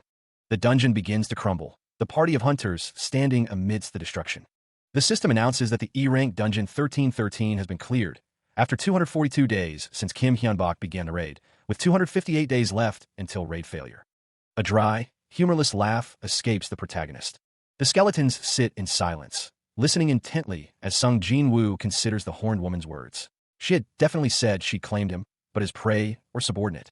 The cloaked skeleton, Kessel, his glowing blue eyes narrowed, realizes that if Gloria truly meant what she said, the situation is severe. The skeleton with glasses, Chris, clutching a teddy bear, states that they will have to face her again as an enemy or become her subordinate. The protagonist considers the implications. Anyone who can invade this world through a dungeon is obviously no ordinary being. Was she an enemy or a subordinate? It's possible there are powers other than Gloria out there, powers that might be trying to invade Earth after finishing their invasion of the world Chris lived in, Idea. A vision of the horned woman, Gloria, appears, her sinister grin promising chaos. But what's certain is that each power is selecting talented people in advance and turning them into their subordinates or thinking about eliminating them in order to increase their influence. The skeletons ask Sung Jin-woo what he's going to do now. The skeleton with glasses, Chris, sits cross-legged on the floor, awaiting his master's decision. Sung Jin-woo asks what they think he should do. Chris, the skeleton with glasses, his glowing green eyes blazing, declares that he should fight, of course, because they're the foes that killed him, his enemies. He considered the weight of the decision before him, knowing that battling foes of this caliber was akin to courting death. Nearby, one of the skeletons acknowledged their good fortune in regaining their memories upon meeting him, though it didn't alter their undead state. Another skeleton, Chris, emphasized that the master was alive and had only one life. Even if he wanted to fight, he couldn't risk putting him in danger. Chris continued, stating that if Sung Jin-woo were to side with them, they should only work together until he could exist on his own. Another skeletal warrior vowed to follow him to the end, declaring it his obligation as a vassal and knight to guide him on the right path. That warrior continued, stating that no matter the outcome, being by his lord's side until the end was his duty. The hunter listened intently, his expression unreadable. Chris then asked if he would even join hands with his enemy. Another skeleton declared that he would also follow him, master. The cloaked skeleton added that revenge was just an auxiliary wish. If it couldn't be achieved, he would like to rise to a higher level by his side. Sung Jin-woo's expression hardened, his decision taking shape. He had made a very mage-like decision. He then turned to Nidhogg, asking what he thought. Nidhogg's single eye glowed ominously, stating that his goal was to have greater worth than the real deal, and that no matter which side he chose, if he could get stronger, that was more than enough for him. He expresses his frustration at being excluded from the decision-making process. The skeleton with glasses questions if the most important thing is what Sung Jin-woo is thinking. The protagonist admits he is unsure and barely managed to survive, adding that his choices are limited. The armored knight believes that even becoming a subordinate of someone who almost killed him wouldn't be a comfortable life, so he asks if Sung Jin-woo will keep fighting them. Sung Jin-woo states that for now, that's what he's thinking. The horned woman's image appears as the armored knight explains that Gloria didn't finalize him as her subordinate. She just claimed him, implying he is now her prey. Sung Jin-woo declares that their options are to run or fight, one or the other. The protagonist clenches his fist, revealing that his heart wants to get stronger, no matter what it takes, and eliminate Gloria. The skeleton with glowing green eyes exclaims that Sung Jin-woo is a man as expected, impressed that he can think about getting rid of a person like that, even after facing them once. The skeleton in the hoodie states that if those are his thoughts, then he will help as needed. The skeleton with glasses says that Gloria is on a completely different level, but the armored knight states he would follow Sung Jin-woo. Nidhogg warns that if they are unable to defeat her and Sung Jin-woo's life is threatened, it's possible he will betray him. The dragon's warning about Chris's potential betrayal weighed heavily on Sung Jin-woo's mind. He knew that if he were to fight Gloria without a chance of winning, Chris could very well turn against him. If that day came, he would be forced to make her obey him with control. He clenched his fist, resolving to see her not as a comrade, but as a tool. He reminded himself that their current relationship of mutual trust was what had brought him this far. He knew he had to do his best to prepare so that something unexpected didn't happen during the battle with Gloria. Suddenly, the sound of the doorbell echoed through the house. The ringing continued, the sound bouncing off the walls. He paused, wondering if the house was connected to the outside in recognition of the dungeon clear. He realized that they were already connected to the outside. The issue, he thought, was who could be at the door, as there were zero reasons for anyone to come to this house. He steeled himself, deciding to investigate. Let's go. Approaching the door, he glanced at the monitor, revealing a familiar face. The voice on the other side of the door boomed. Hello, Mr. Kim Hyun-bak. The woman holds up her ID badge, revealing her name, Kong Hyami. Manager Kong Hyami introduces herself, stating she's from the agency that operates the dungeon site, the administration. She asks if she may have some of his time. The skeletons behind her seem to be chuckling. The armored knight stands silently as one of the skeletons remarks that it's not like anyone would come to this house. The skeleton's words echo in Kim Hyun-bak's mind as he realizes that the dungeon site is an actual existing company. The skeleton's eyes glow ominously as they loom closer. The skeleton's presence startles Kim Hyun-bak. He wonders what the dungeon site want from him. Frustration mounts as the speaker struggles to make sense of the situation. He slams his hand on the table, the sound echoing in the room. The manager, Kong Hymi, stands firm, relaying the grim statistics. 16 explorers perished attempting to clear the dungeon. The man with glasses acknowledges the losses, but points out that there were survivors, including a prospect with an A-rank fortune talent. The manager presents a file, revealing the prospect to be Kim Hyun-bak. The man with glasses states that personnel will be dispatched to the failed dungeon to confirm the veracity of their information. Before the manager can respond, the man with glasses instructs him to prepare to contact Kim Hyun-bak, the prospect just mentioned. The man with glasses, now visibly agitated, insists that Kim Hyun-bak be recruited immediately.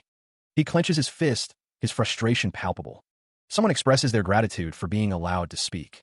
Manager Kong Hymi introduces herself, stating she is from the agency running the dungeon site, the administration. Kim Hyun-bak states his name, surprised that the dungeon site was managed by people. Kong Hymi explains that their role is limited to managing the site and overseeing the transmission of ordered goods via the technology of the higher beings. The manager continues, adding that this includes the deposits and withdrawals of Dungeon Explorer bank accounts as well. A skeletal warrior speaks, startling Kong Hymi. The skeletal warrior asks if the administration is capable of contacting such beings when necessary.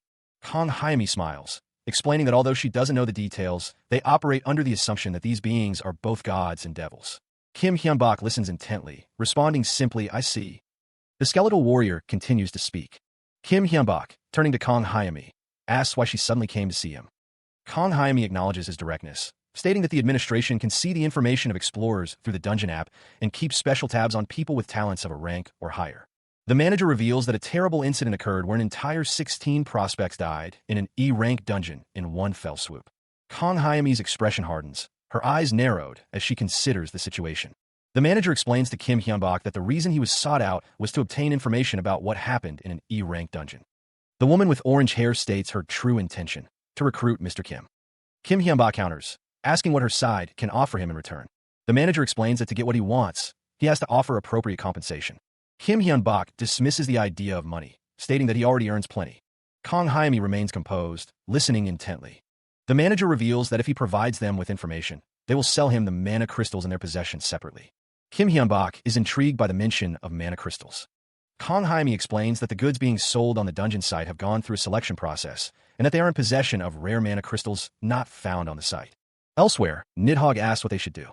The skeletal warrior suggests that if they have rare mana crystals, they can proceed with things they weren't able to do so far due to lacking materials. He is certain they're hiding more things that can't even be acquired in a dungeon, and suggests demanding a little more. Having heard the offer, Kim Hyun-bak states that it is not enough, asking if they have anything else to offer. Kong Hymi questions if his information is really worth that much. The protagonist, unflinching, declares that his life is the value of the information. The manager pauses, considering the weight of his words. Kong Hymi excuses herself for a moment, stepping away from the group. She makes a call, informing the person on the other end that a small variable has occurred. The protagonist watches as the manager walks away to take the call, a question mark appearing in his thoughts. The sound of her footsteps echoes as she moves further away. The manager whispers into the phone, the details of the conversation inaudible. She finishes the call, a slight breeze rustling her hair as she turns back towards Kim Hyun-bak. Kong Hymi informs him that the CEO wants to speak with him personally, holding out her phone. Kim Hyun-bak takes the phone, introducing himself to the CEO. The administration director speaks to Kim Hyun-bak over the phone, offering priority purchasing rights on magic catalyst herbs and metals at retail prices, including mana crystals. The director insists that Hyun-bak sell them the materials at 50% of the retail price. The man on the phone counters, suggesting that Hyun-bak must be unaware of the market price, but anything under 90% is unacceptable. He offers 55%. The director becomes forceful, raising his offer to 60%. Hyun-bak counters with 65%, remaining calm. The director angrily states that 75% is as low as they will go. Hyun-bak agrees to trade at that price for 3 years. The director exclaims that 3 years is too long. The director questions if Hyun-bak understands how much of a loss they would incur if they were to sell at a 25% discount for that long. Hyun-bak states that he will add the condition that he won't leave the country during the contract duration, catching the director off guard. Nidhogg questions if Hyun-bak wasn't intending on recruiting dungeon explorers to the administration when they escaped the dungeon one day. Kessel Skeleton explains that is why Hyun-bak is collecting information on dungeon explorers.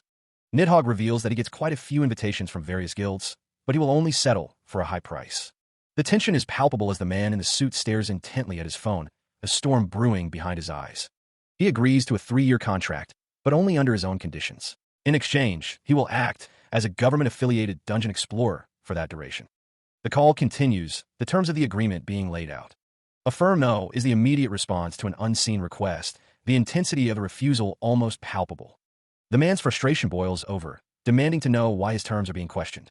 He acknowledges that working under the government will heavily restrict his actions and interfere with his personal affairs, but he has no intention of moving in accordance with someone else's commands. The man on the other end of the line understands, agreeing to a 2-year contract in exchange for 70% of the retail price, with him acting as an external employee of the administration. The man confirms that by external employee, they mean mercenary, and that he will have the right to refuse at his discretion, a question the cloaked skeleton behind him seems to find amusing. He insists that he will agree once for every 2 refusals, making it his condition. He confirms that he will provide precise details regarding requests, but even if it's a request he's absolutely supposed to do, he will refuse if it's too unreasonable. The man on the phone agrees, but privately admits that he's no ordinary person and it will be difficult to keep him on their side. He agrees to the contract, stating he will prepare it on his end and send it through Ms. Hayami, chuckling to himself. One of Kessel Skeleton's minions praises him, impressed that he flipped the script on them. The cloaked skeleton remarks that this is great, as there were many things he wanted to make. Another minion tells Kessel Skeleton to leave the mercenary management to him, as the cloaked skeleton continues to manipulate the contract negotiation to his advantage. Elsewhere, Kim Hyunbak receives a message that he must undergo a test. The message continues, stating that the administration is an agency supported by the government. Kim Hyunbak thinks to himself that although he holds the authority to do most things, the other faction will find fault with this contract, which he arranged arbitrarily. He continues his phone call, stating that he is already aware of the other party's skills, but if his faction grows weak. The man on the other end of the line responds that the faction that opposes him will make contracts with other dungeon explorers and try to restrict him. He wonders if the other party thinks a regular person can restrict a dungeon explorer. Kim Hyunbak thinks that Gloria is already a pain to think about, but there are more worries on his plate. Now, he will listen to what the other party has to say, asking what he needs to do. The man on the phone says that it will be a dungeon raid. To be exact, he must successfully raid a dungeon that was sealed due to a failed raid. It is revealed that dungeons where the raids have failed are connected to our world, with a sign that reads, "Caution, do not approach." The passage is sealed off with caution tape, a measure taken to prevent monsters from escaping into the outside world. The situation is dire. Materialized monsters are already breaking through into the outside world. The urgency of the situation dawns on Kim Hyunbak as he looks at his phone. That's why they are so intent on recruiting dungeon explorers like him. The message states that the dungeon he needs to clear is F rank, but it's likely far stronger than a regular F rank dungeon. The phone screen displays a simple question. Will you agree to take the test? The skeletons, including Kessel, wonder if there's any reason to go so far as to take a test to make this contract happen.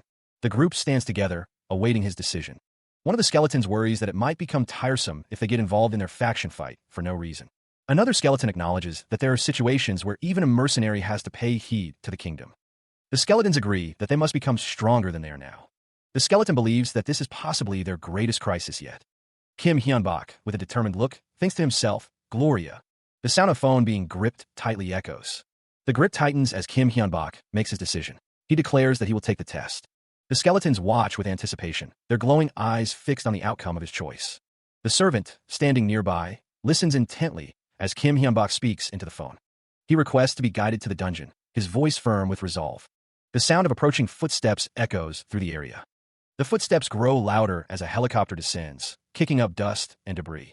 The sound intensifies as the helicopter lands, its presence dominating the scene. A stern-faced officer stands at the forefront, flanked by his subordinates, their expressions unreadable. The sound of footsteps grows closer, indicating someone is approaching.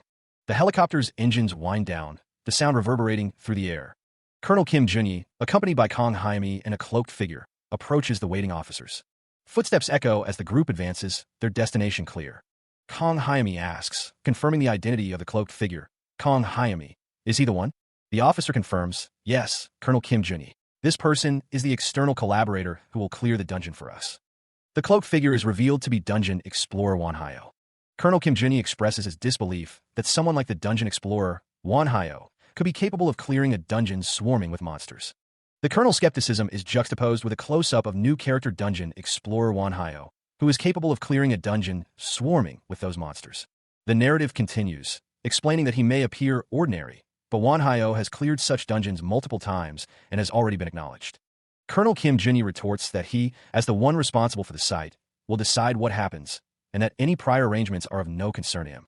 A woman with orange hair reminds the colonel that his authority was granted by the Army's chief of staff, and that going against his superior is a violation of military law.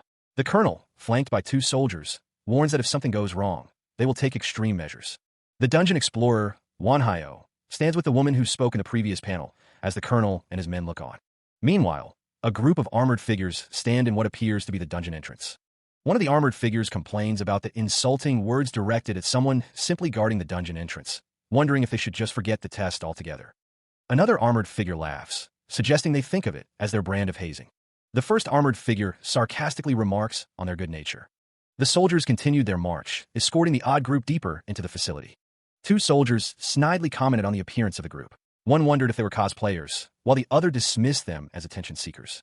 The armored knight laughed, seemingly amused by the soldiers' comments. The knight armored in gold and silver announced their arrival, requesting a brief pause. The group halted before a large door, the 2 soldiers standing guard as the knight armored in gold and silver addressed the others. One of the soldiers acknowledged the knight's command, his expression serious. The soldier confirmed that he understood. With a resounding thump, the massive door began to open, revealing the path forward. He continues forward, the armored knight leading the way into the unknown. The air crackles with unseen energy as they approach the door. The door, plain and unassuming, stands as the only barrier between them and whatever lies beyond. Colonel Kim Junyi speaks to the dungeon explorer, Wanhyo, likely discussing the potential dangers ahead. Suddenly, the door bursts open, revealing a portal of swirling blue energy.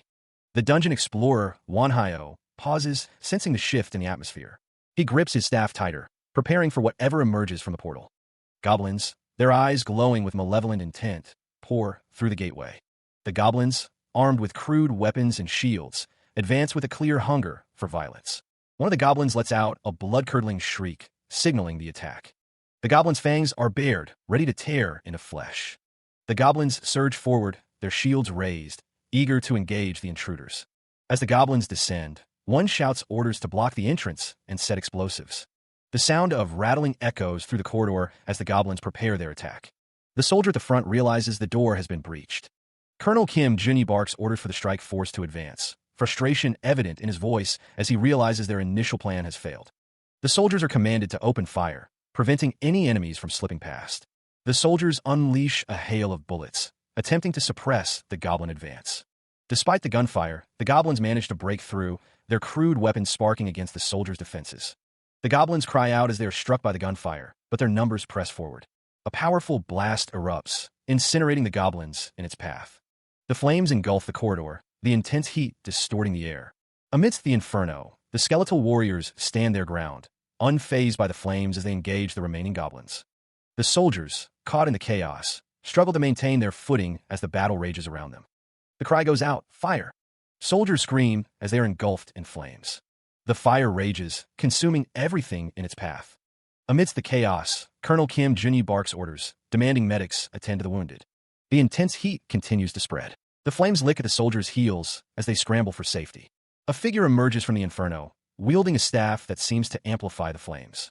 The soldiers stand their ground, weapons drawn, as the mysterious figure approaches. The figure is revealed to be Nidhogg. A monstrous form materializes, crackling with dark energy. Colonel Kim Junyi stares up in disbelief as the monstrous form looms over him. A soldier clutches a weapon behind his back, his face obscured, a question hanging in the air. What will he do? A disembodied voice commands, "Wipe them out." The command is followed by a series of sharp, piercing sounds. A massive hand descends upon a group of goblins, their panicked cries echoing as they are crushed. The force of the impact sends tremors through the surrounding structure. The armored knight is struck by a powerful force, sending him hurtling backwards. A surge of blue energy emanates from a central point, the air crackling with power. The blue energy intensifies, obscuring everything within its radius. Colonel Kim Junyi watches the events unfold with a look of stunned disbelief. The colonel steels himself, muttering, "Well then." Dungeon explorer Wanhyo is taken aback by the sudden turn of events, but declares, "I'll be back." The dungeon explorer turns and walks away, his figure disappearing into the blue light. The test concluded after approximately 30 hours. The skeletal warrior and the cloaked skeleton stand guard as the dragon looms over them. Considering his past struggles in F-rank dungeons, the protagonist acknowledges his significant progress. Time passes, and the scene shifts to the exterior of the Dungeon Administration Management Center. After completing the test, he signed a contract with the administration, becoming an external client. The Horned Woman reveals that she also provided all the information about Gloria to the administration. Watching the Horned Woman on a screen, a man in a suit acknowledges that the situation is beyond their current capabilities. He is revealed to be Colonel Kim Junyi. The colonel believes the entire world must combine its strength to face the coming threat. Orders are given to discreetly send information to other nations, framing it as a leak of top-secret intel. They are also instructed to observe certain individuals and handle them if they act suspiciously. A subordinate agrees to follow orders, standing before a shadowy figure. The pair walks down a hallway, presumably to discuss the details of their mission. An advertisement displays the price of mana crystals, AC rank, at $150,000. Chris, the skeleton with glasses, is told that the administration has mana crystals ranging from low to intermediate ranks, as well as mana alloys. The man with him believes there's more to gain than they expected. The man is surprised that the prices are so high, even with a 30% discount, as even the lowest ranked mana crystal costs over $25,000. According to manager Kong Hyami, the prices were decided by the higher beings. The man asks how many they're going to buy. Chris wants to purchase everything they can, using up all the assets they've saved so far. The man protests, saying they're already strapped for cash with the recent moving costs. A tremor rocks the room as the man and Chris look around in alarm. The tremors intensify, shaking the very foundations of the building. The building begins to collapse, debris falling from the ceiling. The man and Chris are caught in the destruction as the building crumbles around them. He stared in disbelief at the hole that had suddenly opened up in the floor. The ground rumbled ominously, the vibrations intensifying. Kessel, skeleton cloaked, hanging upside down, sheepishly admitted to a slight mishap while engraving the magic array, revealing that he accidentally made a hole. Kim Hyun-bak chuckled, cautioning him to be more careful. He then mused that the administration's test wasn't the only thing they did in their free time. It was explained that they had moved to their new base, which included a lobby on the first floor and Chris Lab on the second. The new base, a high-rise building, also provided space for Nidhogg, Kai, and Kessel to train, with Kim Hyun-bak's lab on the third floor. The sword aura resonated within their new fort. It was explained that the entrance to a dungeon explorer's base becomes connected to a dungeon. Chris wanted to engrave a few magic arrays around the house in order to get a better grasp on this phenomenon.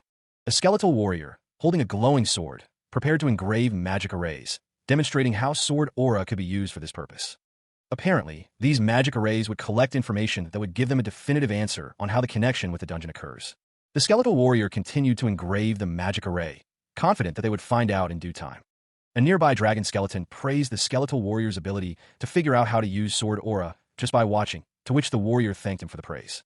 The sound of footsteps echoed through the new home. The orange-haired woman's voice dripped with sarcasm as she surveyed the place. Wow, what a truly lovely home. She continued, implying that Kim Hyun-bak had put a lot of effort into moving. Meanwhile, Kim Hyun-bak continued to work on a magic array, oblivious to the approaching woman and the skeletal warrior standing guard. Kim Hyun-bak, still focused on his work, questioned if he hadn't already informed her of his plans. He declared that even if he didn't use all his free time clearing her test dungeon, he would be using the last day for himself, without the administration's interference. The orange-haired woman explained that she was there before his house was connected to the dungeon again when his free time ended.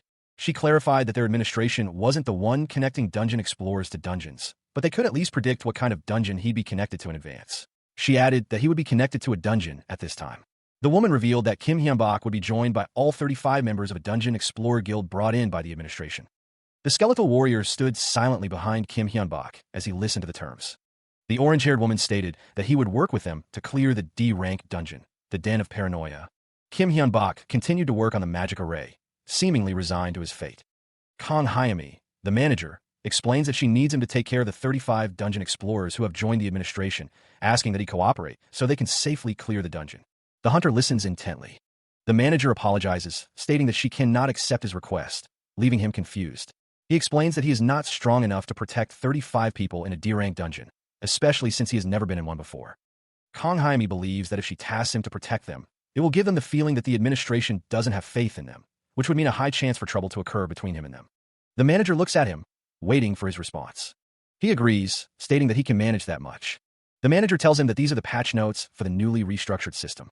He wonders if the system has been restructured as he receives the patch notes. Kong Hyami tells him that it will be faster to check the exact way to use them on his own. He thinks that for something like this, she could have just emailed him without going out of her way to come here, but she thought it would be best to say goodbye in person, leaving him confused. The manager, Kong Hyami, assures him that it's nothing and hopes he will safely clear the D-rank dungeon as well. He watches her leave, a sense of unease settling in. Turning, he heads in the opposite direction, his mind already on the dungeon. A flicker of surprise crosses his face as he considers the implications of a named dungeon. The entrance to the dungeon looms before him, a dark and foreboding maw in the earth. From D-rank and up, they're named dungeons. The system displays information about the D-rank dungeon den of paranoia, noting its evolution from an E-rank dungeon and the warning to be wary of surroundings.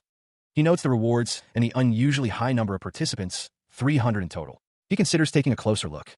Inside, armored figures stand guard, one gesturing for him to proceed. One of the armored figures remarks that the dungeon's name alone makes it sound like a pain, adding that he feels that dungeon explorers will doubt each other and fight amongst themselves.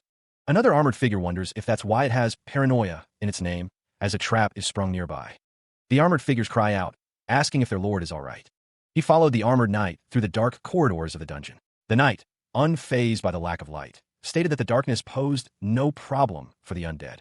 The knight suggested night vision training while they were in the dungeon, adding that they should be prepared for a surprise attack. Jinwoo questioned if they were going to start training. Jinwoo noted how dark it was, but realized it was a good opportunity to learn while he had the chance, wondering what he needed to do. The knight armored in gold and silver explained that it wasn't all that hard, and that he should start by walking with a lower stance than usual. Jinwoo lowered his stance, asking if it was like this. The knight instructed him to hone his senses and try to feel the flow of the air, acknowledging that the humidity would make it difficult, but he would be able to do it once he got used to it. The knight added that it would be even better if he also spread out his mana to act as his senses at the same time. Jinwoo decided to spread out his mana and have it act as a replacement for his impaired senses. He began to spread his mana, feeling it pulse outwards. The protagonist could feel the surfaces touched by his spread-out mana. Jinwoo thought that if he increased the density of his mana even more and focused on all his senses, then he wondered if he would see an enraged Chris. Someone shouts at the administration, accusing them of being scammers. Meanwhile, Chris, the skeleton minion, is struck by a surge of blue energy. The armored knight questions what is happening to Chris. The skeleton minion exclaims that it was possible to buy 24-hour free time with contribution points. The skeleton minion is upset that the free time voucher is sold out and limited to 30 people a month. Chris laments that if the administration had given him the sales listing, he would have preempted them in advance and used it as a way to get contribution points, but now the opportunity cost is gone. The armored knight tells Chris to calm down, suggesting they should be able to preempt them next time if they start collecting points now. The knight thinks to himself that Chris has a shopping addiction. The armored knight explains that Nidhogg will also need a central nucleus one day, so they need to prepare in advance. The armored knight reveals that he analyzed Nidhogg's body before, and unlike them, all of the bones making up his body store mana for him instead of a central nucleus. The armored knight explains that Nidhogg has no organ that stores and centrally regulates mana along with his circles, and wonders what that means. The armored knight continues, stating that if you put it in terms of a dragon, it's like not having a dragon heart. He adds that in order to prove that you've surpassed the level of a real dragon, you'll have to be capable of more outstanding magic than a dragon's. A red dragon appears, seemingly in response to the discussion about surpassing dragons. The armored knight's words echo as the red nucleus pulses, the very core of Nidhogg's being. Then, from the depths, Nidhogg's voice resonates, a chilling request, to be made one with this power. The armored knight explains that while a central nucleus has disadvantages, Nidhogg's current body is merely a vessel, allowing recovery even if destroyed. He continues, warning that with a central nucleus, destruction means immediate demise. Above all, even imitation of a dragon heart cannot surpass the real thing. Nidhogg dismisses the warning, revealing that he was always a fake to begin with. The skeletal warrior stands beside the armored knight as Nidhogg explains that if his central nucleus is a fake, it will only increase his value when it surpasses the real thing. The armored knight reflects that Nidhogg has changed ever since the battle with Gloria. The knight smiles, realizing that Nidhogg sincerely submits to him and only thinks about becoming a being that transcends a dragon. Chris, the skeleton with glasses, is taken aback by the conversation. Nidhogg continues, stating that a dragon heart is simply an extremely high-quality mana crystal, and their special status comes from the existences that possess them. The red nucleus glows brighter as the armored knight realizes that a dragon is a special existence. The armored knight acknowledges Nidhogg's words, promising to keep them in mind. He stood silently, the armored knight flanked by the skeletal warrior and Chris' skeleton glasses, while Nidhogg's words hung in the air. The knight remained still as the servant stood behind him. Chris' skeleton glasses, unseen by the knight, remarked to the skeletal warrior, "He's finally started to shape up as a real teammate. Don't you think, Kai?"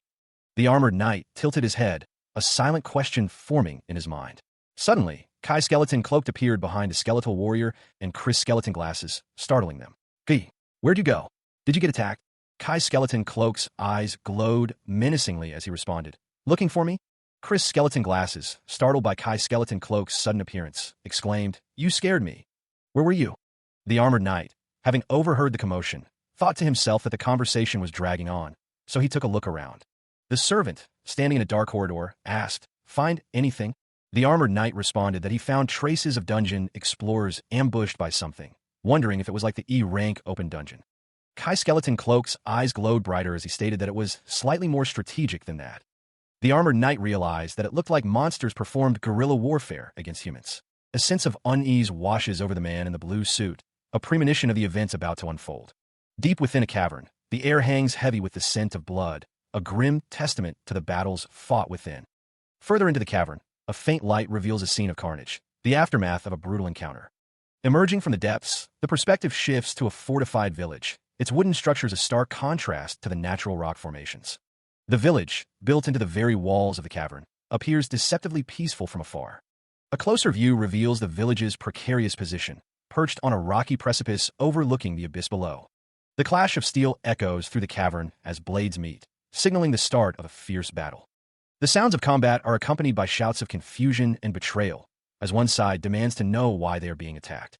A chaotic melee erupts as armored figures clash, swords meeting shields in a desperate struggle for survival. Amidst the fighting, a man with dark hair and a yellow shirt shouts back, accusing the others of initiating the conflict. The man, identified as Kim Daehan, Guildmaster of Daehan Guild, expresses his outrage at the unfolding events. Another man, with white hair, retorts that it was Kim Daehan's guild members who led them into this trap. Kim Jinho, the Guildmaster of Strongjin Guild, shouts with fury. The green-skinned orc attempts to quell the infighting. He insists that they shouldn't be fighting amongst themselves, suspecting something is making them confused. The Guildmaster, Kim Jinho, demands to know what the orc means. Park Gukin, the Guildmaster of Tamer Guild, explains that he can't say exactly what is happening, but he believes a monster with high intelligence is inciting disorder among them. Suddenly, a woman with pink hair descends, swords drawn, declaring she has found the troll. The woman attacks the green-skinned orc, while others shout that they won't let him off. The pink-haired woman slashes at the orc, who cries out in pain. Another man questions how the orc could be a monster they've tamed. The pink-haired woman sends the orc flying with a powerful blow, while another man insists that the orc wouldn't kill an ant without his order. Choi Myong, the Guildmaster of Survival Guild, wonders how they could have chased the monster that attacked their guild. Kim Jinho realizes that this is something a monster plotted, and that it's really bad. A disembodied voice muses that the gathering of guilds in one place presents a perfect opportunity for a massacre. From above, the assembled guilds can be seen milling about, unaware of the impending danger. The camera zooms in on a rooftop where several figures stand, observing the scene below. A man with white hair and a stern expression surveys the crowd, his hand resting on the hilt of his sword. Suddenly, the ground begins to tremble violently, prompting someone to question if it's an earthquake. A man shouts the name of Lee Seori, his face contorted in a mix of shock and alarm as the tremors intensify. Amidst the chaos, a figure declares their intention to investigate the source of the disturbance, leaping from a high vantage point. The force of the impact from the jump causes a visible shockwave as the figure lands. Lee Seori, Vice Guildmaster of Daehan Guild, lands gracefully, her eyes narrowed as she assesses the situation. The tremors continue to shake the area as Lee Seori surveys the scene, preparing for whatever threat awaits. From Lee Seori's perspective, the scene unfolds before her, prompting a horrified exclamation. Lee Seori's eyes widen in terror, her face a mask of shock and disbelief at what she beholds. From atop a makeshift tower, a figure commands everyone to prepare for battle and form ranks. Below, a man looks up, confusion etched on his face as he wonders what is happening. A disembodied voice booms, declaring that monsters are approaching. The source of the terror becomes clear. Spectral skeletons, glowing with eerie green energy, materialize. The skeletal figures continue to manifest, their forms solidifying with each passing moment. More of the spectral skeletons appear, their glowing eyes piercing the gloom. The skeletons descend upon the location, their spectral forms now fully visible. A voice echoes through the dungeon, declaring death. The acidic slime strikes, and Sung Jinwoo recoils from the attack. The corrosive substance continues to spread. The slime splatters against the dungeon walls. One of the dungeon explorers cries out in agony, realizing his sword has melted from the slime's acidity. He desperately calls for a healer as the slime burns his arm. The slime continues to spread, endangering the other explorers. Sung Jinwoo warns the others that the slime's blood is acidic and that they should burn the monsters to death instead of touching them. Another explorer confidently states that dealing with such threats is the Hamosu Guild's specialty. One of the explorers prepares a bomb, declaring it's time to use it. The explorer warns everyone to stay back, as it's dangerous. The bomb is thrown, the ticking sound echoing as it flies through the air. A timer ticks down with a soft clunk. The bomb detonates, engulfing the area in a fiery explosion. The explosion intensifies, consuming everything in its path. The force of the blast rips through the building structure. The fiery inferno continues to spread, fueled by the bomb's volatile energy. The building groans under the immense pressure, its integrity failing. The roof begins to collapse, unable to withstand the destructive power. Inside, a dungeon explorer shouts a warning as the building starts to crumble around them. The dungeon explorer, Wan Hyo, and Sung Jinwoo brace themselves and prepare to flee as the structure collapses. The building's coming down. Avoid. Suddenly, a spectral figure appears amidst the chaos, radiating an eerie blue light. The blue light intensifies, casting an otherworldly glow on the collapsing building. The building is now completely consumed by the strange blue energy. They are frozen in place, unable to move from the icy blast. Elsewhere, the horned woman urges her allies to continue bombing the area, dismissing any concerns about what might come after. One of the dungeon explorers responds, stating that their priority is to survive the current situation. Another explorer asks if they will gather the monsters in one place for them. The dungeon explorer shouts to push the enemies to one place. An orc is struck by an unseen force, crying out in pain. The force sends the orc flying. The skeletal warrior and the knight continue to fight, surrounded by the green orbs. A white wolf barks, standing amidst the green orbs. The orc is struck again, collapsing to the ground. The green orbs, now revealed to be spectral skulls, cause the monsters to flee in terror. The dungeon explorer is surrounded by the spectral skulls. A man yells a warning, clutching a makeshift bomb as he urges others to dodge the incoming attack. The bombs rain down, impacting the structure with explosive force. The building erupts in a massive explosion, sending debris flying in all directions. Someone is sent flying from the rooftop by the force of the blast. A woman with white hair, observing the destruction, prepares her bow and arrow. The white-haired woman is shocked by the power of the explosion, realizing the Hamosu Guild possesses incredible firepower. Deep within a cavern, the Hamosu Guild's warriors ride atop serpentine creatures, their advance marked by a cacophony of sound. The serpentine creatures, ridden by the Hamosu warriors, continue their relentless advance. The serpentine creature is identified as another species of monstrous weapons. A man with dark hair, witnessing the monstrous weapons, realizes the situation is dire, and they must fight again. A woman with brown hair is caught in the serpentine creature's grasp, her expression one of terror. The horned woman, seemingly unaffected by the chaos, remains serene amidst the destruction. A spectral figure materializes, conjuring a barrage of ice spears. The ice spears streak downwards, targeting the group below. One of the monstrous serpentine creatures is struck by the ice spears, its thick hide proving little defense. The ice spears continue their descent, the impact echoing through the cavern. The dungeon explorer, Wan Hyo, clenches his fist, his face a mask of determination. He thinks to himself that they didn't survive this long to die here. Fueled by adrenaline, Wan Hyo charges forward, his fist cocked back for a devastating blow. The punch connects with the serpentine creature, the force of the impact sending it reeling backward. The serpentine creature, momentarily stunned, struggles to regain its footing. The white-haired man is sent flying backwards from an unseen attack. Wan Hyo continues his assault, pressing his advantage against the serpentine creature. The serpentine creature roars in pain as it is struck again. Elsewhere, the horned woman watches as Taeshik is attacked. The white-haired man cries out, overwhelmed by the sheer number of enemies. The others struggle against the green-skinned creatures, realizing they can't fight them without weapons and fearing they'll die at this rate. Wan Hyo, the dungeon explorer, is shocked by the appearance of a dark, swirling mass. The dark mass unleashes a wave of energy, engulfing everything in its path.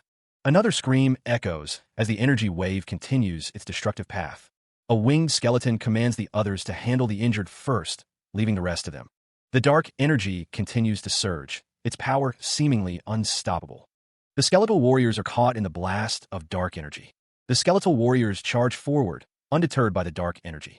The dungeon explorer realizes that a skeleton legion and bone dragon means the person responsible must be. From the perspective of the bone dragon, it is revealed that the necromancer is Wan Hyo, the one from the rumors. The necromancer, Wan Hyo, stands atop the bone dragon, staff in hand.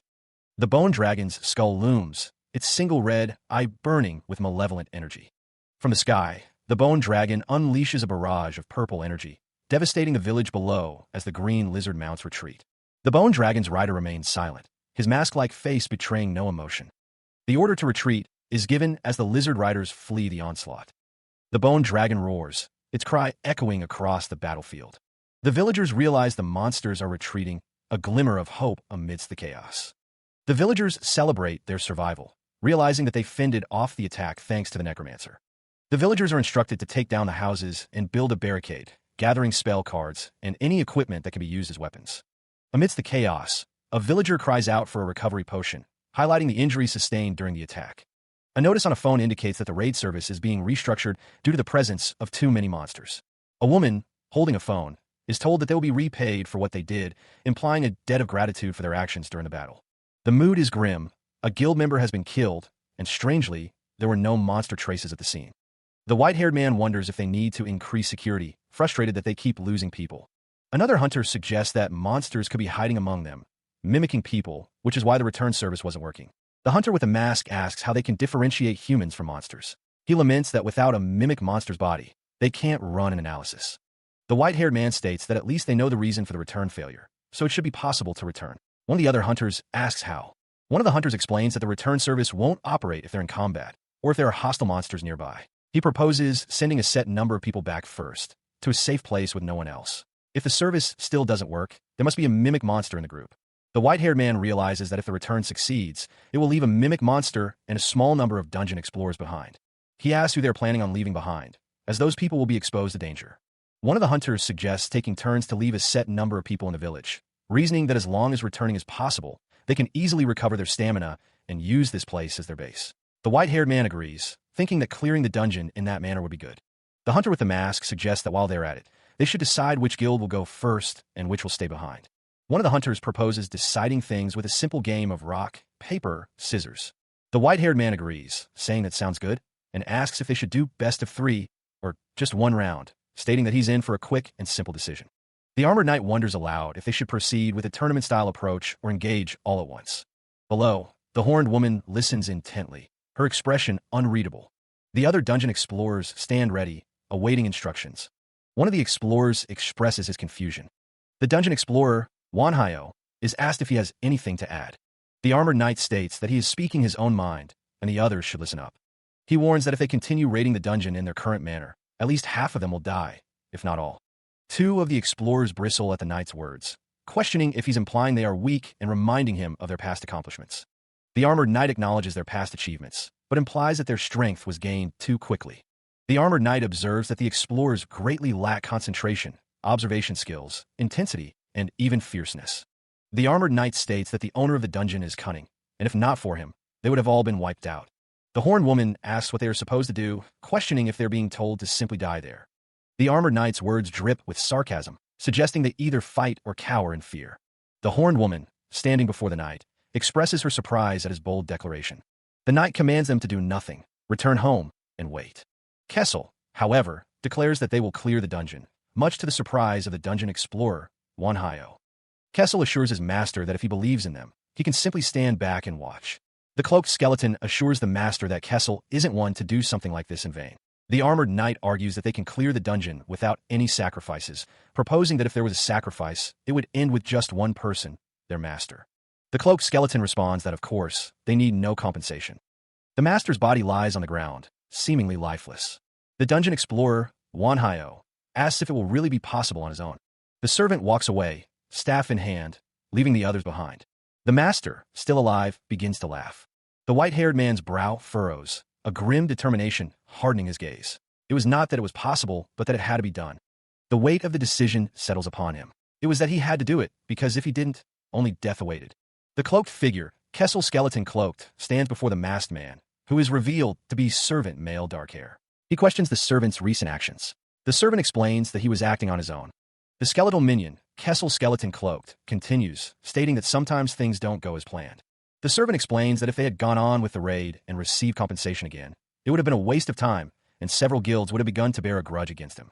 The skeletal minion, Chris skeleton glasses, interjects, stating that it's still better than working for free. The servant retorts that ever since the skeleton became a mage, he thinks too much and plans excessively. Kessel skeleton cloaked reminds the servant to remember his place. The servant states that even if you do something with good intentions, being too calculating can bring about misunderstandings. The three skeletal minions stand before the servant, awaiting his judgment.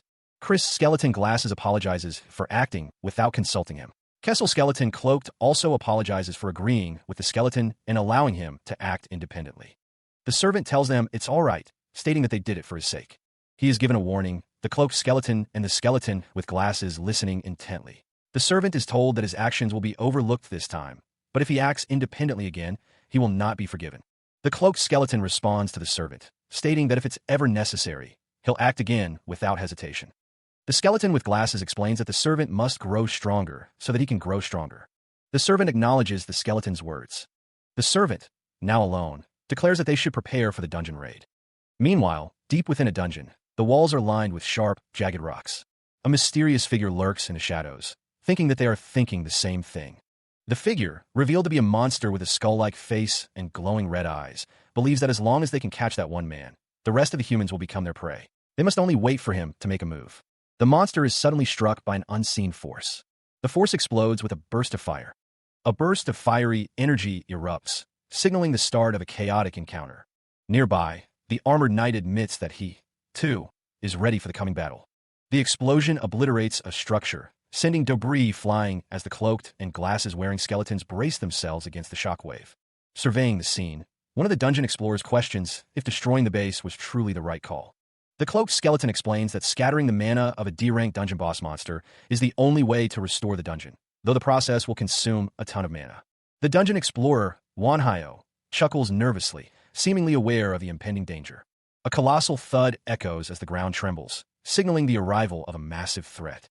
The dungeon monster, a golem mimicking a building, roars to life, its eyes glowing with malevolent intent. The other explorers question if Wanhyo summoned the golem, but he denies it, realizing it must be a monster mimicking the houses. The golem roars, its massive form towering over the explorers. One of the explorers shouts a warning to dodge as the golem prepares to strike. The golem's attack obliterates the ground, leaving a trail of destruction in its wake. The armored knight, Kessel, eyes the enormous golem with excitement, eager for a challenge. His companion, however, seems less enthusiastic about the prospect of facing such a formidable foe. Suddenly, their attention is diverted as a swarm of enemies approaches, their crude weapons raised. The swarm engulfs the armored knight, their numbers overwhelming. The armored knight, Kai, urges his companion to activate the traps. He confirms the order. The enemies, oblivious to the impending danger, continue their advance. The ground trembles as the lizard-like creatures move forward, unaware of the trap about to be sprung. A massive explosion erupts, engulfing the creatures in flames. The fiery blast consumes everything in its path.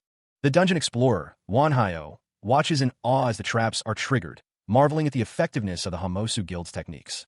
Kai scolds Wanhyo for being distracted, reminding him to focus on the remaining monsters.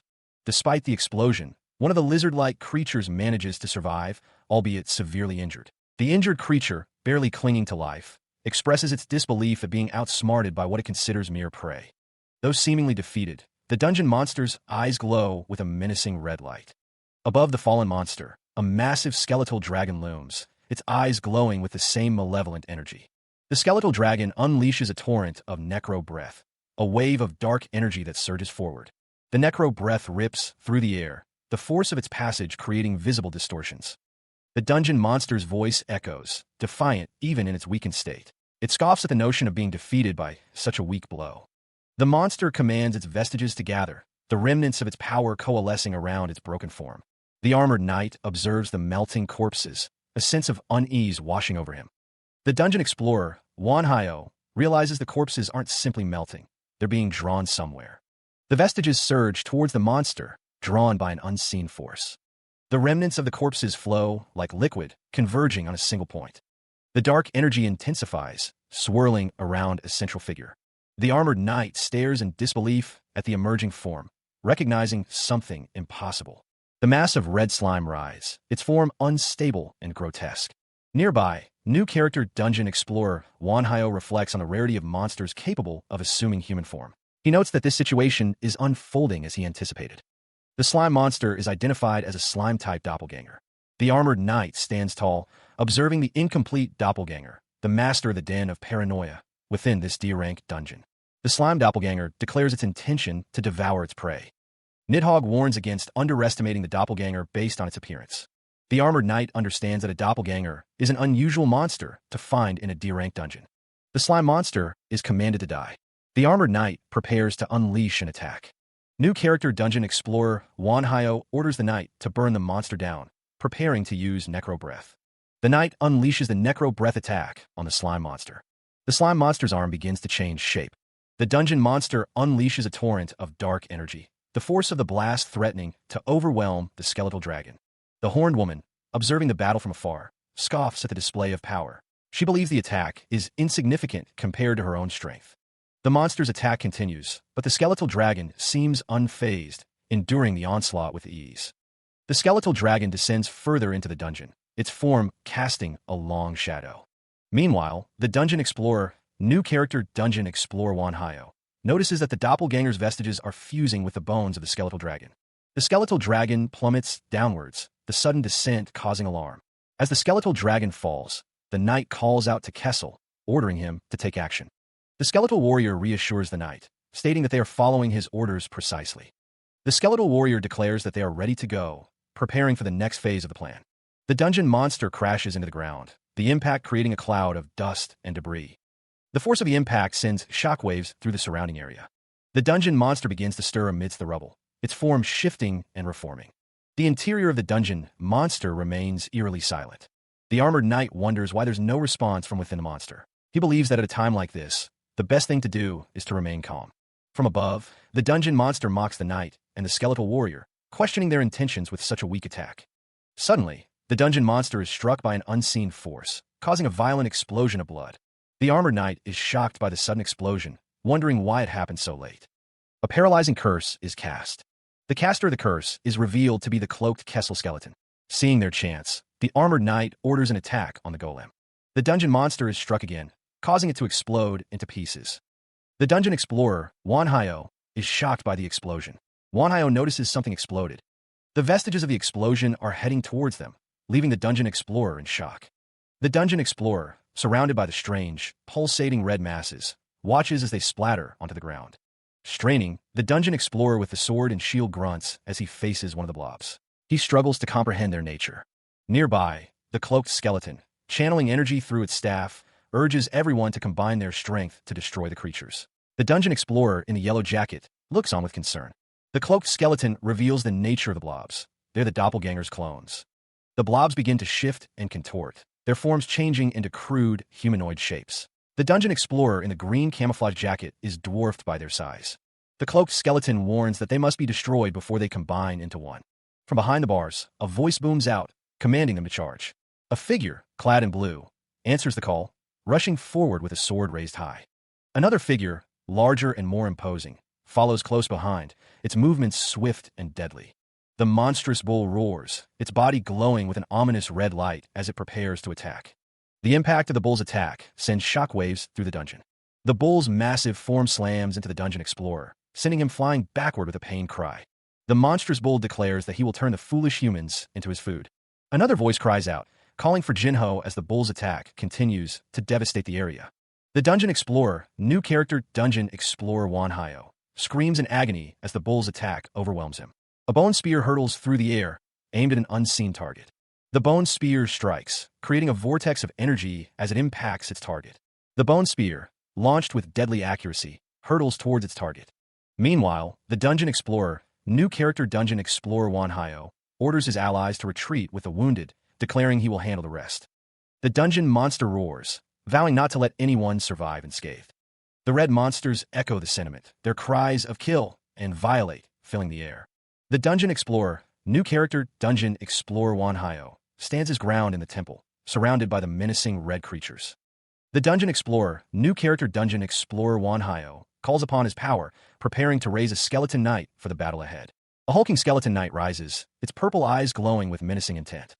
The newly summoned knight receives its orders, annihilate the enemies. The skeleton knight charges into the fray, cutting down the red monsters with brutal efficiency. The skeleton knight towers over one of the red monsters, preparing to strike a decisive blow. The knight grips its sword tightly, ready to unleash its power. Two armored figures, one clad in red and the other in white and gold, charge forward, declaring their allegiance. For our lord. The pink, gelatinous doppelganger slams into the ground with tremendous force. The doppelganger roars, demanding they scram. The gelatinous monster continues its assault, undeterred. The armored knight, Kai, is ordered to tear the monster apart. Kai slashes at the doppelganger, but the attack seems ineffective. Someone shouts for their lady to finish it, while the doppelganger taunts that they won't get any further, calling them puppets. The cloaked skeleton, Kessel, looks up in surprise. The doppelganger explodes into fragments. A voice declares that they cannot be stopped with these gnats. The fragments of the doppelganger continue to scatter.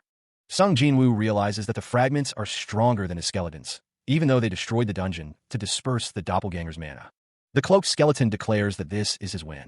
The cloaked skeleton stands over the remains of the defeated doppelganger, its glowing purple eyes gleaming with triumph. Suddenly, the fragments of the doppelganger explode outwards in a burst of crimson energy.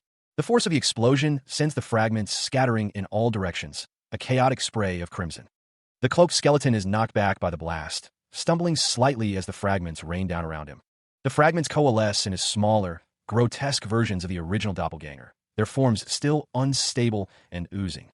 The cloaked skeleton, unfazed, draws his sword and prepares to strike at the newly formed creatures. He slashes through one of the fragments, the blade leaving a trail of crimson energy in its wake. Despite the attack, the fragments continue to multiply, spreading across the ground like a viscous plague. One of the fragments, now more defined, seems to recognize the cloaked skeleton, its form contorting in a silent scream of realization. The fragment, now resembling a miniature version of the original, confronts new character dungeon explorer Wanhyo, who demands to know what he did. Elsewhere, a figure with a white mask explains that humans have a limit to how much mana they can contain. The masked figure holds a glowing blue cube, stating that someone probably hinged their strategy on it and went for a war of attrition. The masked figure examines the glowing cube in his hands, reflecting on its purpose. He had intended to use it as a mana storage device to prevent mana exhaustion, but the process of creating and charging it proved to be inefficient. Suddenly, a voice booms out, dismissing the cube as a mere toy. The speaker believes he still holds the upper hand. A grotesque, fleshy monster looms, its claws extended menacingly. The monster's form ripples, its mass shifting and churning. The fleshy mass continues to expand, filling the space with its grotesque presence. The cloaked skeleton and the dungeon explorer, Wanhyo, stand their ground, facing the monstrous threat. Wanhyo clutches the mana cube tightly. The masked figure muses that the monster likely intends to kill and absorb him, becoming a complete doppelganger. He acknowledges the monster's careful planning. The figure continues, realizing that sometimes, acting without overthinking can yield the best results. He believes he has seized the opportunity, not the monster. The monster retorts, telling the masked figure not to delude himself, insisting that he is the one at the end of the line. The cloaked skeleton and Wanhyo remain, seemingly trapped as the monster closes in. The monster declares that while the masked figure may have destroyed the dungeon, his mana is overflowing. He asks if it is really the case, grinning menacingly. With a final surge, the monster slams into something with tremendous force. The dungeon monster reels from the masked figure's attack, a guttural cry escaping its form. The monster's form begins to break apart, the purple energy of the masked figure's attack disrupting its structure. Meanwhile, the masked figure stands firm, his cloak billowing slightly as he prepares for the next phase of his plan. The monster's fragmented body scatters across the dungeon floor, its individual pieces still writhing with a semblance of life. The scattered pieces of the monster continue to struggle, their movements desperate and uncoordinated. The masked figure focuses his power, a sphere of dark energy forming in his hands. The masked figure recalls the purpose of his earlier attack, revealing that the spears he embedded within the monster were imbued with his mana to analyze its body. That's when a masked figure realized the truth. The monster's true body was elsewhere, its soul fragmented and divided amongst its clones. The masked figure, now aware of the monster's true nature, prepares to strike at its core. A desperate cry echoes through the dungeon as the monster demands the return of what was taken. One of the monster's clones roars, claiming the stolen power as its own. The monster's clones, now agitated, surge forward, their red bodies a blur of motion. He is met with a barrage of attacks from the monster clones, each blow threatening to overwhelm him. Driven to the edge, Kim Hyun-bak grits his teeth, his face contorted in fury as he calls out the name of his enemy. He roars a command, demanding the destruction of the doppelganger's true body. A monstrous dragon descends from the sky, its skeletal frame casting a long shadow. The skeletal dragon's arrival shifts the tide, its presence forcing the monster clones to momentarily pause their assault. The skeletal dragon unleashes a necro breath, a wave of dark energy that promises to consume everything in its path. The necro breath engulfs one of the monster clones, its form beginning to disintegrate under the onslaught of dark energy. The dark energy intensifies, swirling and crackling as it continues to erode the monster clone's essence. The disintegration accelerates, the monster clone's form becoming increasingly unstable as the necro breath continues its assault. The dark energy surges outward, consuming the monster clone and leaving nothing but wisps of black smoke in its wake. The monster clone is completely obliterated, leaving only a blank space where it once stood. The necro breath dissipates, leaving behind a void where the monster clone once existed, a testament to the skeletal dragon's power. The dark magic explodes outward, a chaotic burst of energy. The force of the blast shatters the surrounding crystal, sending shards flying as the winged monster is sent reeling. The brain-like monster floats in the center of the chaos, lamenting how close it was to completion. The blast emanates from the cloaked figure, its form silhouetted against the violent purple energy. The brain monster is enveloped by the dark magic. The brain monster cries out, blaming someone for its failure. The energy intensifies, building to a crescendo. The dark magic erupts in a blinding flash of light. Nearby, new character Dungeon Explorer Wanhyo is startled by the sudden explosion. The Dungeon Explorer's eyes widen in alarm as he turns towards the source of the blast. The cloaked skeleton, Kessel Skeleton Cloaked, shouts a warning as a massive, grotesque monster appears behind the Dungeon Explorer. The monster roars, its multiple heads contorted in a terrifying display. The multi-headed monster roars, its grotesque form towering over the Dungeon Explorer. New character Dungeon Explorer Wanhyo, who is barely able to raise a shield in defense. The servant watches from the side. The explorer cries out as the monster's attack connects. The remains of the defeated monsters melt into puddles of viscous fluid. The armored knight observes the melting remains. He notes that all the vestiges are melting. The servant male dark hair, breathes a sigh of relief.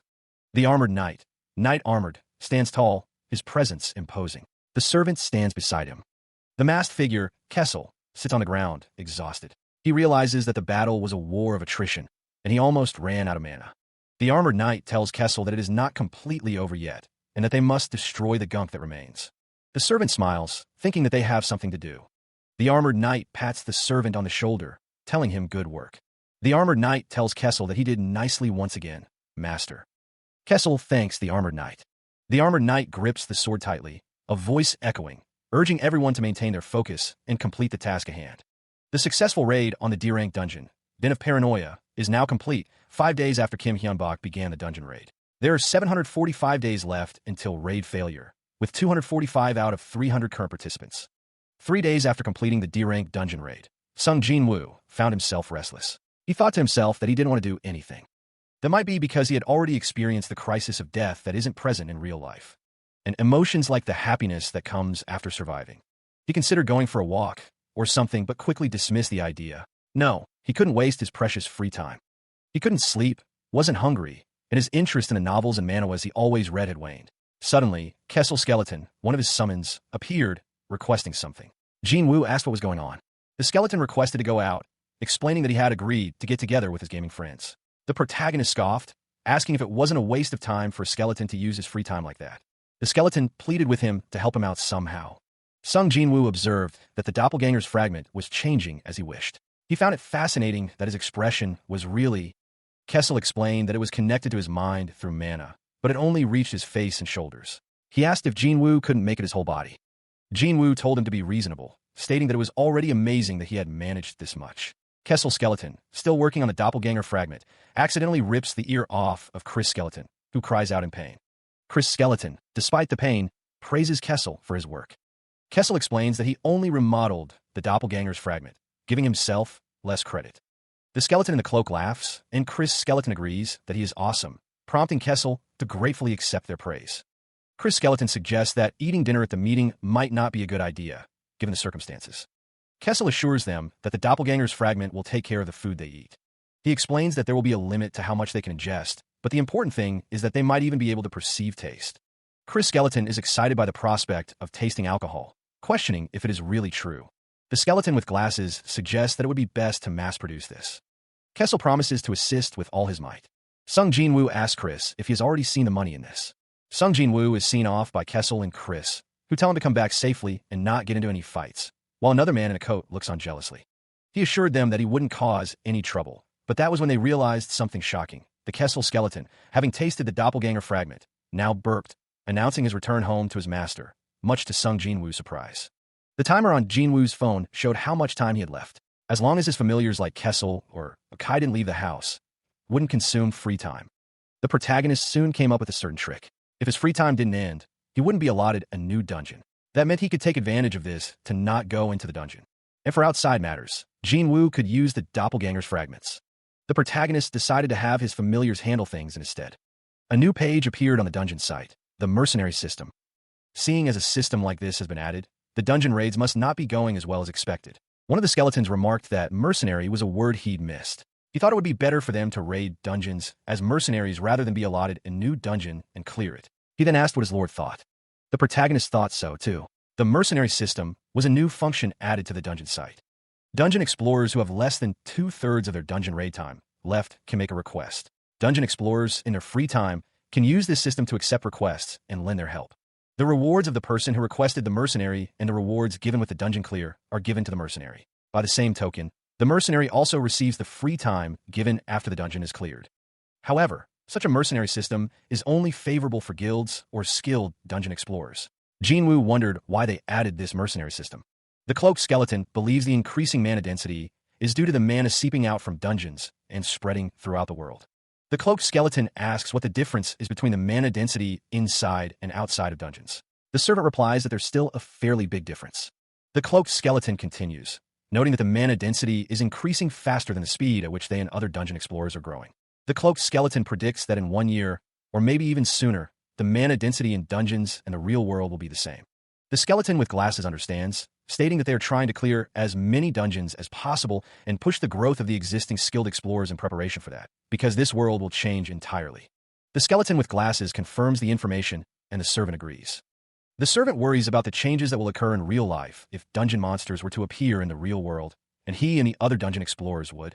A figure stands amidst a pile of defeated goblins, a sign that they will have to reveal themselves if that happens.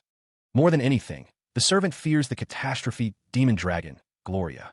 The demon woman, Gloria, states that it's not even guaranteed she's the final boss. The servant continues to worry, thinking about what would happen if such a being truly ended up invading the world. The servant realizes that if that happens, countless people would die. He insists that they must use everything at their disposal. The cloaked skeleton explains that they need to develop the strength to resist the dungeon monsters before they invade the world. The servant's expression is grim as he considers the implications. The skeleton with glasses suggests they start with the mercenary requests right away. The cloaked skeleton agrees, emphasizing the need to make preparations so that what happened with Kim Jung-hyuk doesn't happen again. The servant, startled, repeats the name, Kim Jung-hyuk. The skeleton with glasses laughs, confident that there are people out there who will try to use the mercenary system to dominate or eliminate dungeon explorers weaker than themselves. The servant smiles, revealing that he has already made up his mind. He declares that he will eliminate such people without a trace, not wanting any enemies among their ranks, as hidden enemies are as terrifying as incompetent ones. The skeleton with glasses wholeheartedly agrees, eager to get started. The group decides to start by finding a request right for them on the dungeon mercenary system. A map is displayed, perhaps showing the location of their next target. The map displays a multitude of mercenary requests from all over the world. The servant notes that there are more requests than he anticipated. The servant, surrounded by Kessel and Chris, considers their options. He realizes that they may have trouble finding a request that fits their criteria within Korea, as he doesn't know any foreign languages. Chris reassures him, explaining that translation magic can smash the language barrier. Chris elaborates, describing translation magic as communication through telepathy, a difficult skill to learn, but very convenient once mastered. The servant is amazed by the idea of translation magic. Kessel and Chris eagerly ask to be taught as well, excited by the prospect of being connected in that way. Suddenly, a notification rings out.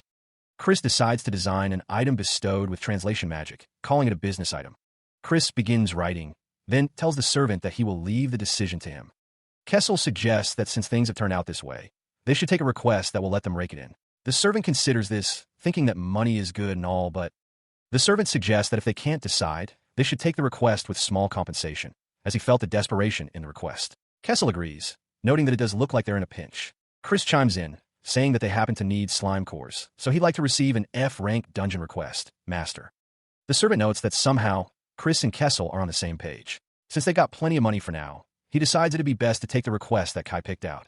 Eager to prove himself, Chris Skeleton Glasses declares that he's totally on board with the new request, whatever it may be. Kessel Skeleton, cloaked, expresses his gratitude to their master. The servant nods in understanding as he sits in his chair, his skeletal minions standing behind him. He wonders if the request will be something good. A disembodied voice declares that there's a different reason why he picked that request. The speaker emphasizes that it's a different reason. A request from both Korea and the United States arrives with a BAM. The request states that the person will do anything and everything if they can live, and asks to be saved. The request is for a Class B dungeon clear, with a reward of $120,000. The speaker thinks to himself that it's about time he increased his contractees. The man smiles sinisterly, pointing directly at the viewer. The screen displays a digital interface. The digital interface displays a forum post discussing Wanhyo, the necromancer. The poster notes the rumors that Wanhyo might have already transcended humanity, and that he might have made a contract with the devil. Another forum post encourages Wanhyo to not stay holed up out of fear in his house, and that the dungeon messiah has come. The poster urges others to hold out until he saves them. An older man with a gray mustache watches the screen intently. The older man declares that whether Wanhyo is an enemy or an ally, he's got to meet him before he becomes so big he gets out of hand. He continued his brisk walk, the sound of his footsteps echoing in the hallway. The watcher quickened his pace, muttering that it would be too late to make his judgment. He called out for the executive officer to come over. The executive officer was summoned. The executive officer, new character OLD man gray hair, looked up, a flicker of confusion crossing his face. The office door creaked open with a thud, interrupting his thoughts. A figure emerged from the shadows, announcing that they finally meet. The executive officer spun around, a sense of alarm washing over him as he faced the intruder. He demanded to know who the intruder was and how they had gotten in, but the figure simply stated that they had only come to warn him. The executive officer braced himself, ready for a fight. The intruder warned him that the time had come, a statement that only deepened the executive officer's confusion and dread. The executive officer's eyes widened in terror as he stared at the intruder. A scream tore through the air. A monstrous figure with glowing red eyes roars, its massive jaws wide open. The message rings out. The time has come. A desperate plea echoes from below. Save me. A group of hulking figures, likely the source of the earlier roar, engage in brutal combat with smaller, green-skinned goblins. One of the armored figures cuts down a goblin, the creature's dying scream piercing the air. Elsewhere, a woman with crimson hair cries out in distress, her face streaked with tears. The news spreads. What was anticipated and dreaded is now approaching. Panic grips the city as alarms blare. The aftermath of the battle is grim. A man in a beanie stands amidst the fallen goblins, their green blood staining the ground. Another woman, this one with short purple hair, stands guard with a shield, her expression grim as she surveys the scene. A stark warning is delivered. That calamity is so very terrifying.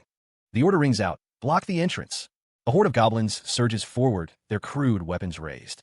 The goblins' attack intensifies, their battle cries echoing as they slam against the barricade. A glimpse of the true threat is revealed. Massive, horned claws emerge from a swirling, otherworldly portal. The horned woman grins, her red eyes gleaming with anticipation. Despite the warning that it's dangerous outside, a figure prepares to venture out, a staff topped with glowing gems resting nearby. The figure, dressed in a dark suit, stands ready, the gem-topped staff a silent promise of protection. Staff in hand, the suited figure strides forward, determined to face whatever dangers lie ahead. The decision is made, but I'm going to go out anyway. The thought echoed in his mind. He didn't want to die. Again, the same desperate plea. He didn't want to die. The fear was palpable as he huddled under the covers, desperately clinging to life. The stark words hung in the air. He didn't want to die. The memories surfaced. Everything had gone according to plan until they encountered the boss monster on the third floor. The memory continued, a grim recollection. At least half of his comrades were slaughtered by the goblin commander, and the rest were terrified. A system message appeared. 1 month remained to clear the dungeon. His eyes widened with panic. There were still so many things he wanted to do. He didn't want to die. Suddenly, his phone vibrated, indicating a new message. He stared at the phone, fear etched on his face as he remained huddled under the covers. With a trembling hand, he reached for the phone. A notice declares that a dungeon has been cleared through the mercenary system, offering a fast return service. The horned woman, wrapped in her blanket, stares at her phone in disbelief. She wonders if the news could possibly be a lie. The lock on a door clicks open. Someone nervously gulps as they reach for the door handle. The door creaks open, revealing the woman's fearful expression. Her eyes widen in terror as she peers through the narrow opening. She gasps at the sight before her. Before her stands Sung Jin Woo, cloaked in dark magic, with a massive skeletal monster looming behind him. Elsewhere, a man's arm hangs limply. The man realizes that Sung Jin-woo is a skeleton dragon master, the first necromancer. A man in the crowd, recognizing him, asks if he is Wan Hyo, the great Wan Hyo. The crowd murmurs, questioning if the dungeon has truly been cleared. The horned woman's thoughts drift, a silent contemplation hanging in the air. Turning to the masked figure, she expresses her gratitude. The masked figure dismisses her thanks, stating that he doesn't work for free. The masked figure reminds her that the terms were clearly stated in the request. The masked figure emphasizes that she would do anything to live. The horned woman acknowledges that no act of good is done without reason.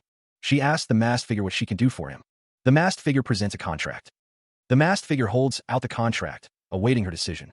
The contract is presented, the words "sign this contract" looming over her. The masked figure stands beside the horned woman, the contract held between them.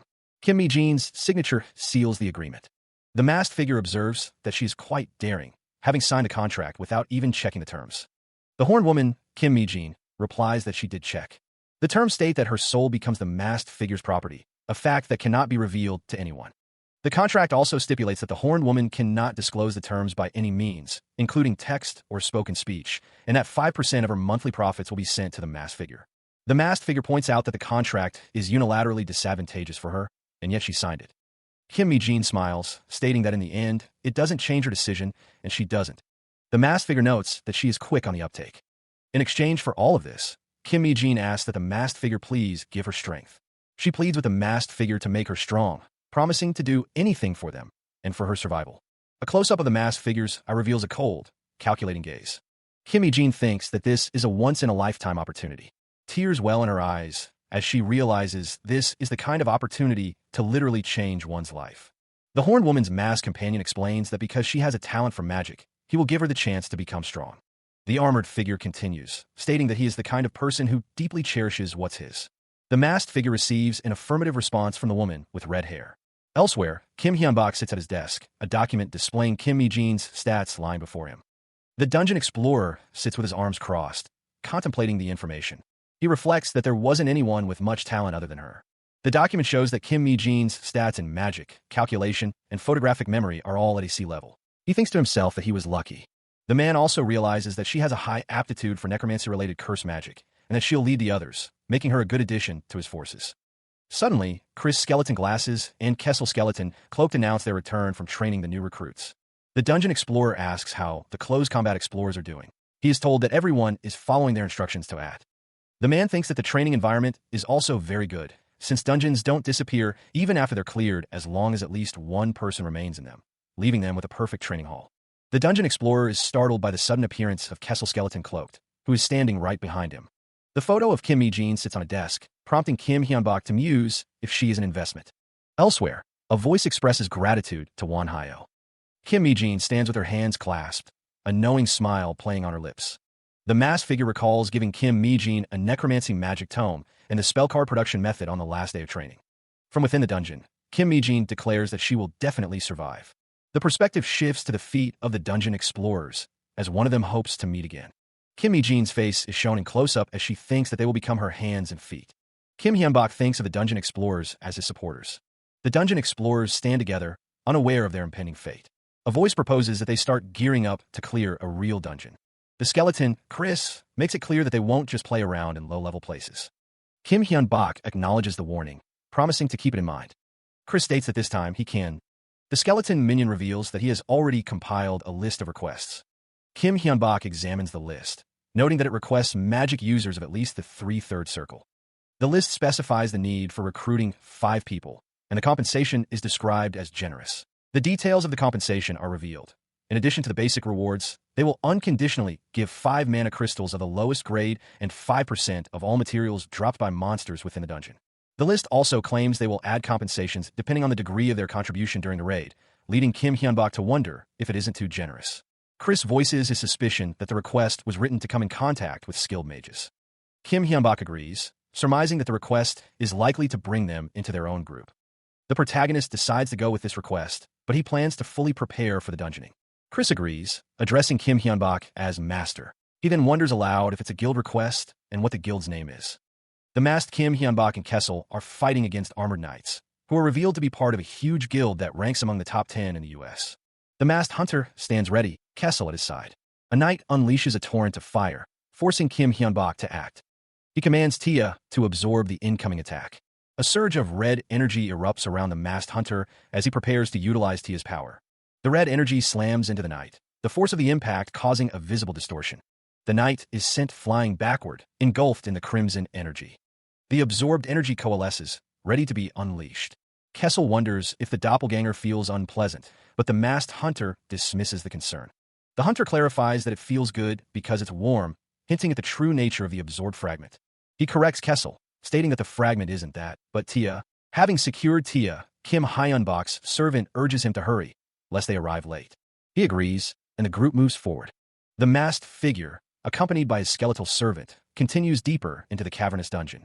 Suddenly, a blinding light erupts, momentarily disorienting the masked man. He cries out in surprise, shielding his eyes from the sudden brightness. The source of the light is revealed to be a large group of men in suits, standing in formation. One of the men steps forward, identifying himself as the one who accepted the mercenary request from Wonhyo, and politely asks if they could turn off the light. Another man explains that this is their standard strategy. A voice commands them to stand down. The men in suits stand in formation, flanked by guards with bows drawn. The group is welcomed by the suited men as Soldier Wonhyo. An older man with a gray mustache steps forward, revealing himself to be their employer. The disembodied voice identifies the guild master of the Golden Black Hole, Richard Leon Hart, before declaring that he is known as the Magician President. The speaker, a man with dark hair and a pale complexion, stares intently forward. The revelation that this man is the Magician President is met with shock. The guild master of the Golden Black Hole makes his presence known. Richard Leon Hart, also known as the Magician President, is mentioned. The Magician President is the one who helped him when he was in dire straits. A book titled Basic Mana Theory sits atop a pile of documents, one of which mentions that someone read his post on the free forum. The speaker hopes that what he is sending will be of help. The Magician President is on someone's mind, as they sincerely hope to meet face-to-face one day. Sung Jin-woo is surprised by the chainmail in front of him. He reflects on how the Magician President is a big part of the reason why he was able to survive up until now, and that they are now employer and employee. Mark Hemington, the deputy, is introduced. They are going to do their best together, Skeleton Dragon. The masked figure is very adept at Korean. He thinks it's a good thing he wore a mask, as revealing his identity is only a disservice to himself. Someone is speaking English, but wonders why they are speaking Korean. They realize there must be automatic translation happening in the dungeon. The man with the gray hair explains that while he doesn't understand the principle behind it, the automatic translation is convenient for communication, as language barriers are the biggest problem in cooperation. The masked figure confirms the arrangement with a simple yes. The masked figure leads the way, stating that since they've come a long way, they should go in together, and he will give them a briefing while they rest. The masked figure sits at a table, a cup of coffee and a plate of pastries before him, as he prepares to address the group. The masked figure removes his mask, revealing himself to be Sung Jin-woo. The gray-haired man observes that the mask appears to be a magic item, not just something for concealing one's face, and expresses relief that the tea they prepared won't go to waste. The gray-haired man gestures to the table, announcing that the briefing will begin now that everyone is present. Addressing the group, the gray-haired man introduces himself as Richard Leon Hart, their employer. Richard Leon Hart's eyes narrow as he declares that he will make one thing clear. The terms of the arrangement are laid bare. For the duration of their employment, they are all subordinates. The assistant, man-male goatee, acknowledges the declaration with a simple, understood. The man in the yellow hat tersely agrees, stating fine. Richard Leon Hart finds their compliance natural, chuckling softly. Richard Leon Hart continues, explaining that the Golden Black Hole lodges in the dungeon long-term while they clear dungeons, and as his employees, they will do the same. The man in the brown hoodie questions the meaning of long-term, finding the whole situation nonsensical. Richard Leon Hart clarifies that long-term means 1 month, or 3 weeks if it ends quickly, a duration he will allow. The assistant, man-male goatee, remarks that they're doing it right after all. The armored knight agrees, hoping they continue in this manner in the future. The armored knight chuckles, stating that these mages are shoddy, and asks if it's okay to speak up, though he already has. The armored knight declares that normally, going to and from one's house to the dungeon is ridiculous, and they won't be able to keep doing that. The man in the brown hoodie is shocked to hear that there was a time when they couldn't return home due to enemy interference in a D-rank dungeon, questioning how that could be. The news is met with disbelief. The assistant, man-male goatee, is asked how the dungeon raid went. He explains that it wasn't a proper D-rank dungeon, so it ended quickly, and that the master was a good match for the boss monster. Richard Leon Hart expresses his desire to hear about it in greater detail if the opportunity arises. The assistant suggests they continue the briefing for now. Elsewhere, the cloaked skeleton, Kessel Skeleton Cloaked, and other minions are shown in action. The assistant agrees that it's truly comfortable to have a skilled necromancer around. Elsewhere, Kim Hyun-bak is seen, realizing that there's a big gap despite only being a two-circle difference. The scene shifts to a view of the dungeon's interior. Another individual expresses a strong desire to bring Kim Hyun-bak into their guild, believing it would decrease their losses and greatly increase their survival rate. The individual is told that Kim Hyun-bak likely has no intent to join any particular group. The speaker expresses regret and instructs the others to be informed. The man with the gray hair and mustache states that while he desires to not harass Kim Hyun-bak into joining, it will be troublesome if their relationship sours. Understood, the bald man replies before inquiring if the rumor is true. The first man presumes they're talking about the skeleton dragon, expressing his own curiosity. He would like to see if the summoner can really summon it, and how strong it is, but it would be best if they didn't need to see it, if possible. The massive skeleton dragon looms, its glowing eye sockets piercing the darkness. A gloved hand reaches out, sifting the fine sand. The sand is extremely fine, a voice notes. It doesn't look like there's anything very dangerous other than the sand constantly shifting. The group stands together, the speaker doubting if this is really an E+ rank dungeon. The masked figure exhales, a visible puff of air escaping from beneath the mask. One of the armored figures states that he doesn't like it. He really doesn't like it. Another responds that it's no different from last time, and no matter what, he'll protect his lord. The masked figure states that he doesn't like this kind of situation either, the kind where common sense doesn't apply, and they don't know what kind of dangers await them. One of the armored figures believes that it's best to share everything they know, but, of course they have to tell them. The armored figure says to the masked figure, referring to him as master. He continues, stating that in a worst-case scenario, they're all dead meat if an opponent on the level of that devil dragon shows up again. The armored knight urges his lord, the masked figure, and their companion to unite their forces for survival. The masked figure agrees, emphasizing the need for cooperation to implement their solution and inform everyone. The sound of approaching footsteps echoes, hinting at an impending arrival. The masked figure, followed by several men in suits, walks forward with purpose. The man with the goatee asks if the discussion has concluded. The masked figure confirms, his expression hidden behind a mask. The man with the goatee recalls telling them about the prevalence of field-type dungeons in higher rank areas. He also warned of the various boss monsters wandering within those dungeons. The word field hangs in the air, a stark reminder of the dangers ahead. The man with the goatee expresses his concern, acknowledging the severity of the situation. The man with the goatee explains to another man that leaving traces behind is problematic, and they must finish the battles. The man with the goatee states that there is still one piece of bad news left, urging them to move as quickly as possible. The barrier hums with power, its hexagonal structure shimmering as it contains the dungeon's energy. The energy intensifies, the air crackling with unseen force. Within the barrier, the masked figure's voice is muffled but clear. He assures the others that the sound won't leak out. The assistant, standing among the armored guards, recalls meeting a certain being in the dungeon. The being he speaks of is a towering demon, who calls herself a catastrophe demon dragon, a devil dragon of calamity. The assistant explains that she was far from an E-rank being, and that she used boss monsters as sacrifices as a condition for her existence alone. The masked figure, accompanied by armored knights, admits they don't know exactly how many boss monsters she sacrificed, but it was at least 3. The assistant confirms that she used 3 boss monsters as sacrifices so she could simply appear. The masked figure expresses surprise that someone survived the encounter, admitting he was lucky. She appeared not to kill him, but to test him. The assistant recalls that while they were plunged into despair by her existence alone, she proposed to fight. One of the armored knights questions if that isn't the same as just telling them to die. The assistant clarifies that she said they only had to endure 5 minutes. She also gave them 3 chances to attack, and that she wouldn't attack in that time frame. He questions if they only endured for 5 minutes, adding that they must have attacked the boss monsters. The masked figure thinks to himself that the man with the goatee came to the correct conclusion in such a short time, deducing that the boss monsters were sacrifices. The assistant explains that back then, they wouldn't have been able to last 5 minutes or a single attack of hers. He states that the answer they found in that hopeless situation was to attack the boss monsters. The catastrophe demon dragon reveals that after they arrived at the correct answer, she said they passed, and then she said she claimed him. The man with the goatee states that based on their words, the devil dragon of calamity is one of the beings that invaded Earth and created this situation. The masked figure explains that in the selection process, she picks people to either devour or turn into subordinates. He adds that in consideration of the worst-case scenario, he'll let them act separately, asking how many people they would like. Kim Hyun-bak tells the masked figure that it's all right, and that he's more comfortable on his own. The assistant acknowledges this, and hands him a communication magic item developed by the guild, warning him that they only have 8 of them, so he should be sure to return it. Sung Jin-woo, wearing a mask, thinks that it's surprising that it's a communication magic item. The masked figure tells them that they will contact them periodically, and to see them again, alive. Kim Hyun-bak tells his master that they should take that out then, and the master agrees. A blue crystal appears in the middle of the desert. The teleportation spell activates, creating a blinding flash of light and energy.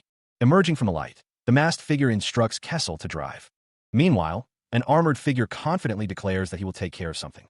The skeletons, Kessel and Kai, are in need of a faster way to travel. Kessel's glowing green eyes pierce the darkness as he declares, "We need a mount."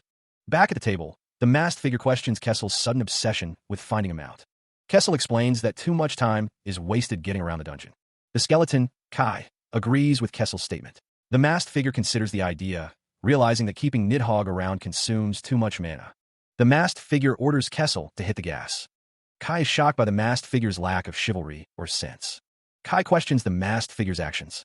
The masked figure thinks to himself that this is the thing he's most used to, and it was the easiest to figure out principle-wise. The masked figure orders Kessel to hit the gas as they drive. The masked figure tells Kai to watch and learn from his driving. The man with the goatee and his assistant discuss the strange sight they've just witnessed. Mark, the assistant, confirms that he saw what appeared to be a car in the distance. The man with the goatee expresses his disbelief at seeing a car inside the dungeon, comparing what the masked figure pulled out to a golem. The assistant wonders if adding an engine allows even a car to move inside the dungeon. The man with the goatee decides to set up a temporary camp.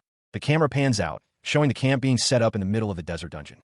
Meanwhile, the girl in the red dress yawns, seemingly bored. It is revealed that they have reached the second floor of the dungeon. The girl wonders if the prey claimed by that damn bat is acting separately. A voice approves of the girl's actions, saying, "Very good."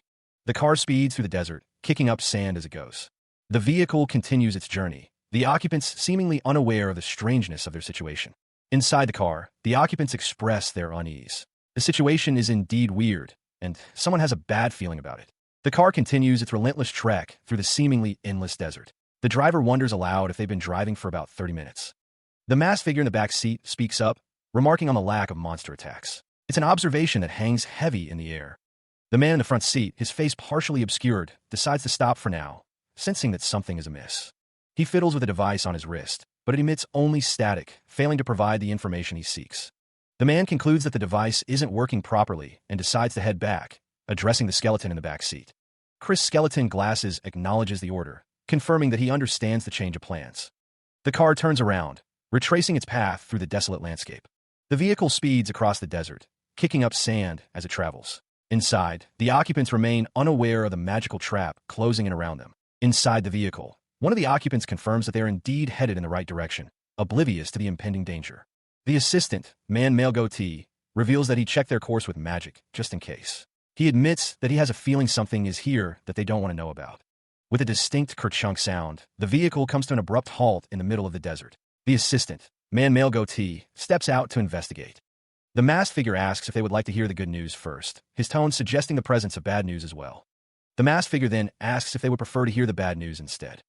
The masked figure states that he is the kind of person who likes to get the bad stuff out of the way first, hinting at the gravity of the situation. The group stands together in the desert, the vehicle parked behind them. The masked figure asks if the magic they are sensing is what he suspects. The servant male dark hair, says that he can't do anything about their predicament at his level or the masked figures. He confirms that they are trapped by magic. The servant realizes that his mana has dissipated, a sign that something is interfering with their abilities. The masked figure realizes that the dissipation of mana means something significant. It is revealed that the mana thread was teleported to a set place, implying a deliberate trap. The masked figure believes that this is most likely what has happened. He explains that even the lowest level of teleportation magic requires the 5/4 circle, and teleporting more than one person needs the 7/4, so affecting an entire space would require the 8/4 circle. The implication dawns on the group. Whoever trapped them is at least at the 8/4 circle. The assistant, ever pragmatic, asks what the good news is, given their predicament. The servant states the fact that they are trapped is a good thing, a sentiment that is initially questioned before being accepted. The assistant, man male goatee, asks the servant what he means by that. The servant explains that if such a strong being has gone out of their way to do something troublesome instead of fighting them, there must be a reason they are sparing them. The masked figure, ever pragmatic, suggests they should seek a way to escape. The servant agrees, stating that they can't miss this chance. Suddenly, the group finds themselves beset by sandals. The sandals attack, proving to be more than insignificant small fries. The group realizes there are too many of them. Despite the odds, one of the group members continues to fight. The aftermath of the sandal attack leaves several men injured or trapped, their bodies partially submerged in the sand. The survivors, including the servant, stand guard, weapons drawn. The assistant, male goatee, expresses his surprise at the suddenness of the assault, his brow furrowed with concern. The assistant relays the masked figure's orders to assess the injured and resume construction of the camp. The servant's eyes narrow, a sense of urgency etched on his face. He knows they must act swiftly. From a high vantage point, the masked figure observes the scene, a hint of satisfaction in their tone. The test is proceeding as expected. Between the assistant and the servant, a small, glowing girl in a white dress appears, radiating an eerie light. The girl's voice echoes in the minds of the men, complimenting their intelligence with a sinister undertone. The girl, now holding a teddy bear, suggests that the assistant comply with the masked figure's orders. The assistant's face is partially obscured, but his expression is one of grim determination. He realizes the test is far from over. A close-up of the assistant's eye reveals a flicker of fear, quickly replaced by resolve. The assistant is struck with a powerful blow, the force of the impact sending him staggering backward. The girl's voice taunts the assistant, praising his quick thinking while also warning him to watch his mouth, revealing how close he came to death. The assistant, still reeling from the unseen attack, sweats nervously as he awaits further instructions. Elsewhere, the masked figure informs the assembled group that they have 1 hour to rest before the next attack begins. The girl in the red dress, acting as the examiner, states that she will ask a question. The assistant's face is etched with worry as he contemplates the examiner's words. The girl in the red dress's eyes widen as she wonders if she can get double the emotions. The girl in the red dress squeezes her teddy bear, stating that she will add their choice, too. The examiner states that the next little one coming their way will have twice the emotions, and that the next attack is in 1 hour, telling them to prepare to their heart's content until then. A cloud of dust erupts as the group disperses to prepare for the coming attack. The assistant looks on with concern as the group prepares. The masked figure urges the group to hurry, reminding them that they only have 1 hour to prepare. The assistant grits his teeth, thinking that this is the worst and that the enemy wants to test him, and that she's trying to use. He realizes that this is not the only variable at play. The assistant's words echoed across the desert landscape as the assembled warriors took a moment to rest. He continued, speculating that the being they had just encountered was a member of the group responsible for the dungeons and the invasion of Earth. Elsewhere, the warriors discussed the information they had gathered, including the revelation that the one he met was a dragon. The assistant elaborated, explaining that the being was at least dragon level, or even higher in a worst-case scenario. He reasoned that the enemy was merely testing them, and wouldn't personally make a move while doing so. Therefore, for the time being, they wouldn't have to fight her, though the test would definitely be difficult. The warriors considered the implications, realizing that there might be people among them who would die. The assistant continued to address the group, his words carrying the weight of the situation. He urged them to make things very clear, right here, right now, reminding them that no matter who died, they shouldn't forget, even if he himself were to perish. The assistant's grim determination was etched on his face as he told them to forget. The disembodied voice echoes with a solemn command. No matter who survives, never forget the deaths of your comrades. The speaker continues, his face etched with grim determination. He orders them to survive, so that one day they can tell the one who created these events what happened. A chorus of voices responds to the unseen commander, their unified shout of "Yes, sir," reverberating through the air. The sand soldiers stood ready, awaiting their next command.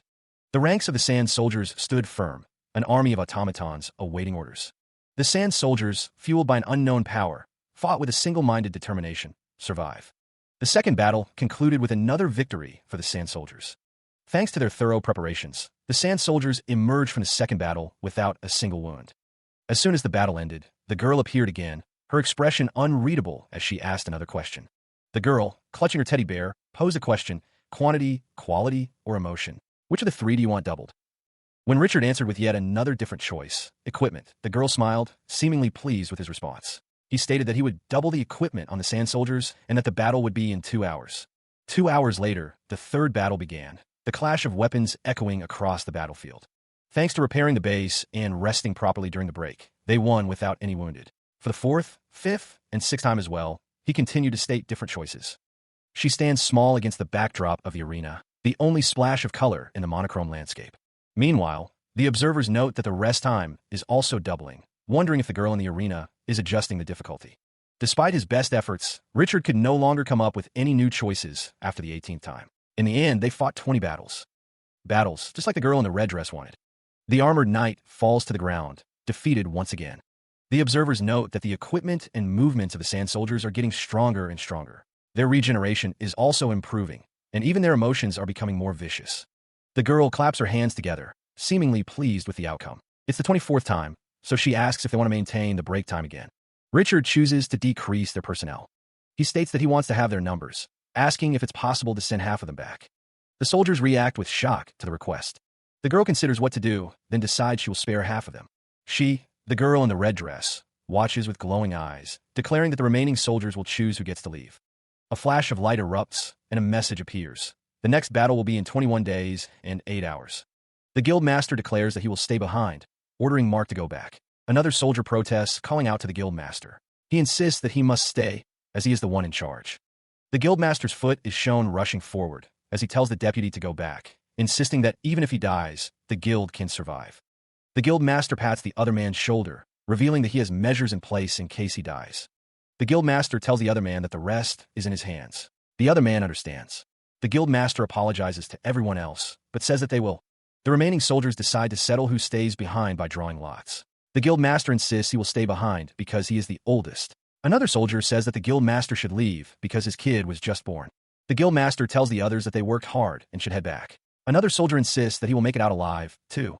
Another flash of light fills the area. The word is written in the air, as the area is engulfed in flames.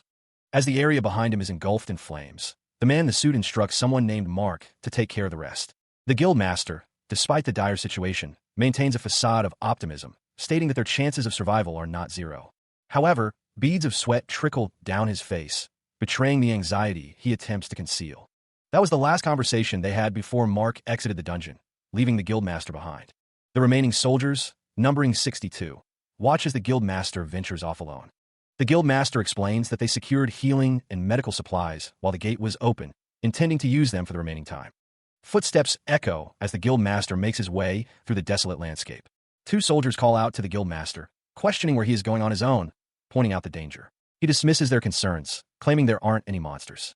One of the soldiers asks if there's really hope, his voice filled with doubt. The guild master responds with a determined look, asking if they have ever seen him give up, reassuring them that there's hope. The soldiers watch as the guild master continues his journey across the sandy terrain. Unseen by the soldiers, the guild master drags something heavy behind him, its weight leaving a clear trail in the sand. The sound of something heavy being dragged echoes through the air.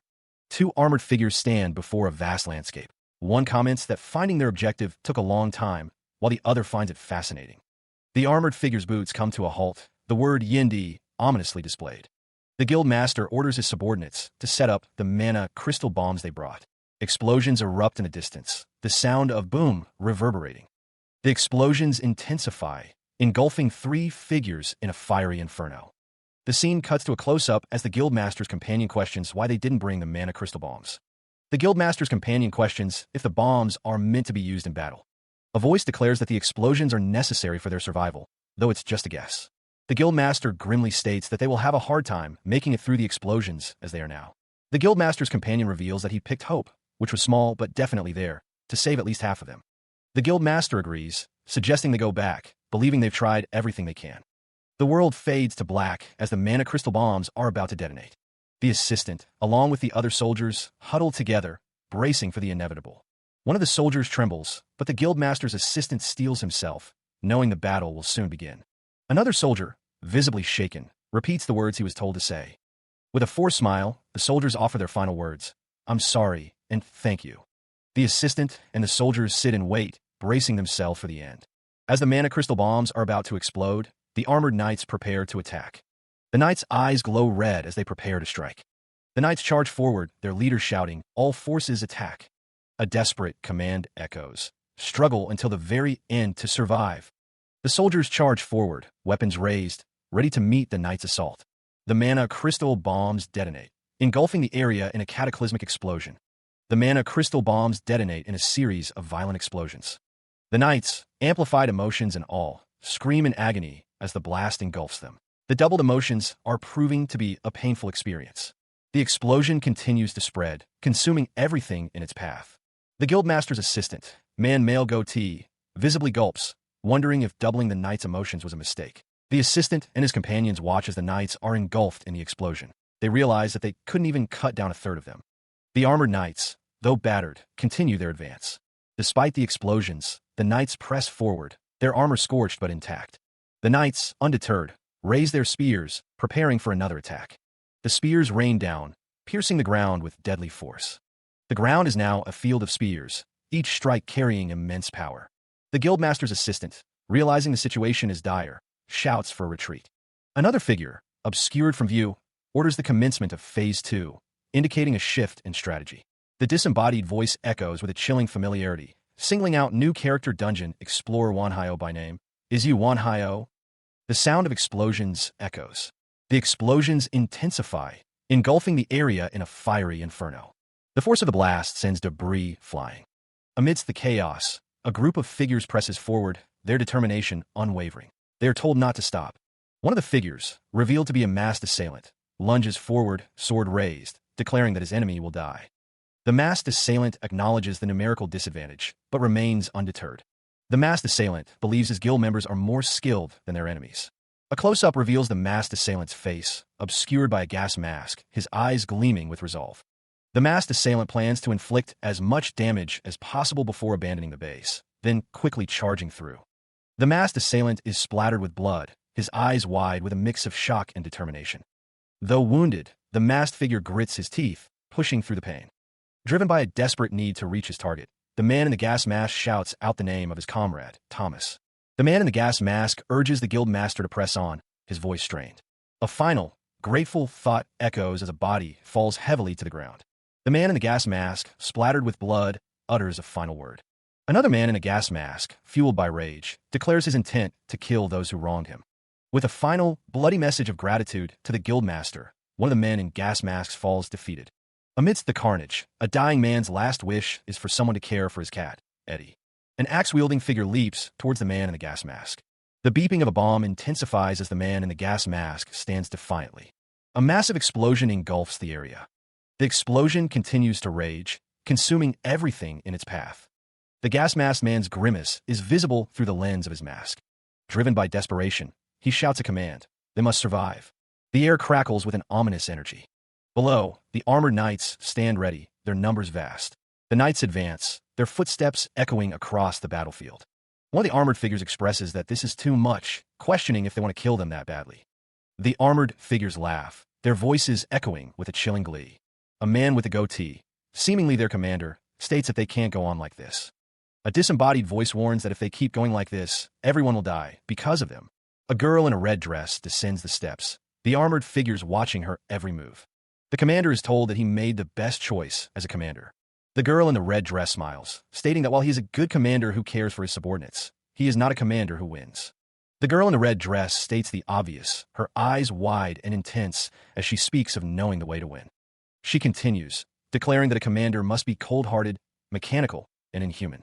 The girl in the red dress's words echo in the mind of the commander, the masked figure, as she explains that soldiers should be seen as numbers, subordinates, and nothing more.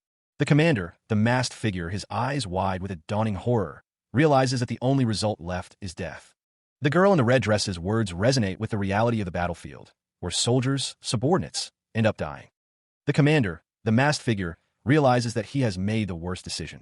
The girl in the red dress urges the commander to regret his actions, to regret being a good commander, and to regret being the incompetent commander who chose the fewest lives while uselessly. The commander, the masked figure, is forced to watch his subordinates die. The commander, the masked figure, is shown in close-up, his face etched with regret and horror. The commander, the masked figure, cries out in denial. Despite the commander's internal turmoil, the battle rages on, soldiers charging forward with swords drawn. The soldiers plead for the fighting to stop, but the clash of steel continues, a soldier being cut down. The knight plunges his sword downward, aiming to end the fight.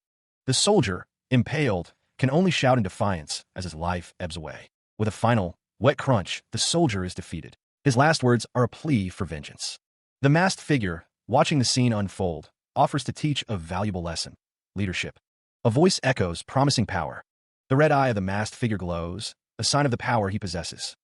The masked figure speaks, suggesting that if he had that strength, things would be different. He believes they could win this battle, even if it means becoming a monster. The assistant's hand reaches out, urged not to hesitate. The red eye watches, urging a decision, reminding him that the sacrifice of a few is acceptable. The assistant's hand reaches out to grab the power offered. The masked figure explains that while becoming a monster might grant strength, it won't allow him to kill other monsters, because the one who kills monsters is always a hero.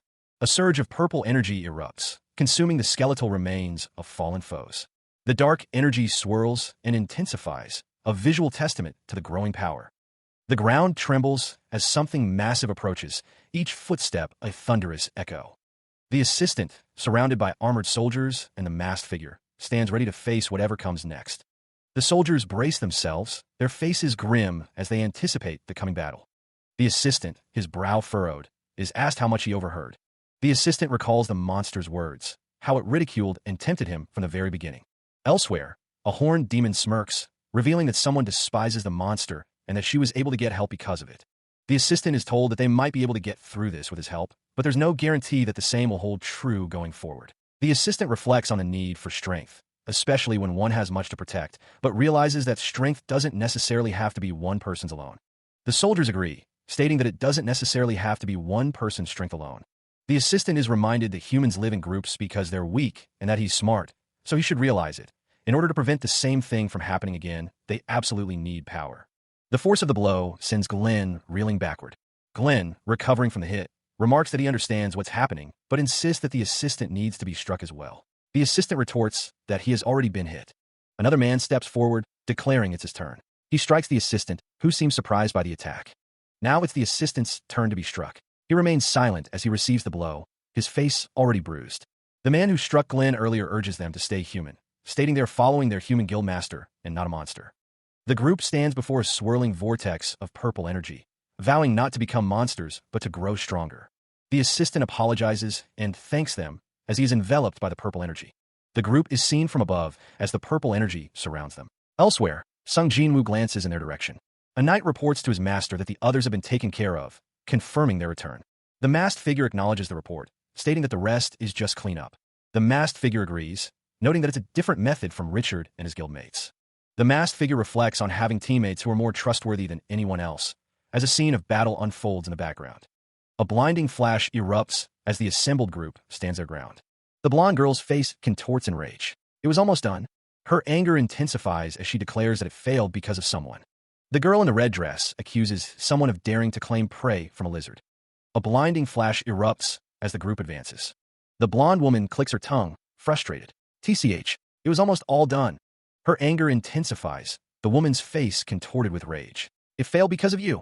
The woman's fury is directed at the masked man beside her. The mere prey claimed by a lizard dares. The masked man, unfazed by her outburst, states calmly, it was necessary. The woman's rage reaches a fever pitch, her eyes wide with malice. If you weren't someone claimed by that damn bitch, I would have killed you on the spot. She continues, her voice dripping with disdain. In any case, you guys won. Fine then, while you choose this time. The masked man, his expression hidden, responds with a single word, nothing. His eyes narrow, the masked man's resolve hardening. I won't choose anything. The woman, her face inches from his, sneers, because there's no need to choose. Her eyes gleam with murderous intent as she asks, do you want to die? In a bizarre landscape, the masked figure stands with the assistant, both observing a small girl in a white dress. Back in the real world, the masked figure's face is partially visible, the mask obscuring most of his features. The scene shifts back to the strange landscape, where the little girl declares that she won't die. The horned demon female scoffs, questioning if the masked figure believes the lizard bitch will save him, and taunting him that she will let him live out of fear for her. The masked figure retorts that she literally cannot kill him, because she won't be able to do anything. Suddenly, a large, unseen force slams into the masked figure, the impact drawing blood. The horned demon female's face contorts in rage as she calls him an impudent little. The assistant watches in shock as the masked figure is attacked. The horned demon female's power intensifies, crackling with purple energy. Her face twisted in fury, she demands how he dares look down on her. The horned demon female unleashes a devastating attack. The horned demon female advances, her power radiating outwards. The masked figure's eyes widen, sweat beading on his brow as he realizes the gravity of the situation. The demon's attack connects, sending the masked figure flying backwards. Despite the attack, the masked figure manages to speak, admitting, you are too strong. He realizes there must be a source of strength maintaining her existence somewhere in the dungeon. The masked figure recalls that Gloria had a hard time just maintaining her existence, but the demon was even controlling sand. The masked figure thinks about the soldiers, realizing it led him to believe that she's controlling the soldiers using the strength that's maintaining her. But that didn't change the fact that she was a powerful being, the masked figure realizes. The masked figure deduces that this monster used her strength differently from Gloria, and from that, he could find the answer. The masked figure reflects on his power, remembering it was thanks to 3 strokes of luck. The first was that he became stronger in the process of escaping the barrier. He gained much from his time inside and was. The second was that he's a necromancer. The third and final was that this monster uses a similar power to necromancy. This monster subordinates a soul into a part of her and controls it. That's why the horned demon female was able to use a little of her true strength in the dungeon. Subordinating souls and granting them bodies is similar to what a necromancer does. Because of that, the masked figure was able to figure out how to defeat her. As a necromancer, he had a way to extinguish souls, to extinguish the subordinated souls so that she cannot use them. The masked figure prepares the 5/4 circle soul explosion. It is a spell that creates a big explosion using souls as a medium. Using this spell, the masked figure detonated the souls of the sand doll soldiers, and with the disappearance of the explosion connects with the horned demon female. He guesses that even her true form has taken some damage. The horned demon female, enraged, vows to kill him without fail. The masked figure thinks that he doesn't know when she will, but he hopes that day never comes. The sand doll soldiers are gone. The horned demon female shouts that when she sees him again, she will not fail. The sand doll soldiers have disappeared. The masked figure falls to his knees. The masked figure struggles to breathe. The man is relieved to see the president. The president is surrounded by a fiery aura. The man expresses his relief to the president. The president is happy to be alive and see the man's face. A close-up of the president's face shows his weathered features. The battle is over, and the survivors emerge from the gate. The scene shifts to a base camp's medical facility. Elsewhere, Sung Jin-woo enjoys a meal. Someone remarks that he is eating well. The president is shown in the medical facility, hooked up to an 4 drip. The president, still recovering, is asked about his well-being.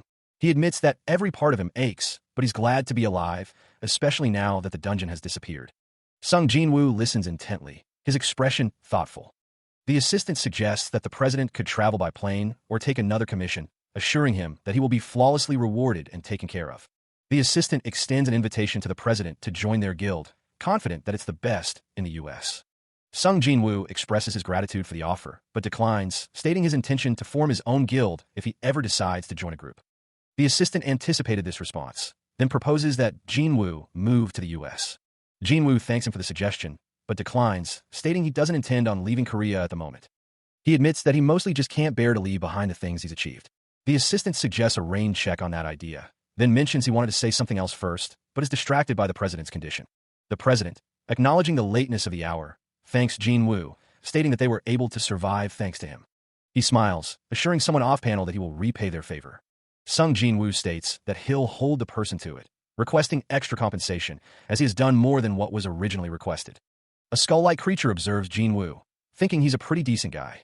The skull-like creature continues to observe Jin-woo, noting that there was a reason why that monster wanted to corrupt him. If they had been a little late, he would have definitely become a monster, a real relief to the skull-like creature's lord. The skull-like creature thinks that Jin-woo will definitely become strong. Jin-woo thinks that no matter how he thinks about it. The skull-like creature agrees, stating that it was also his first thought. He then wonders what a legion is. The skull-like creature is told that a legion is one of the highest ranks of ghost undead monsters. Normally, it's a cluster of various ghost undead monsters with a single ghost at its core. But in battle, the legion turns into an army, and if the core undead possess intelligence, it's a difficult monster to fight. That monster and a legion are similar in that they both control souls and have incorporated the souls as a part of them. But that monster didn't seem like an undead because it could grant souls new bodies. Sung Jin-woo's expression hardens as he declares he never wants to meet them again.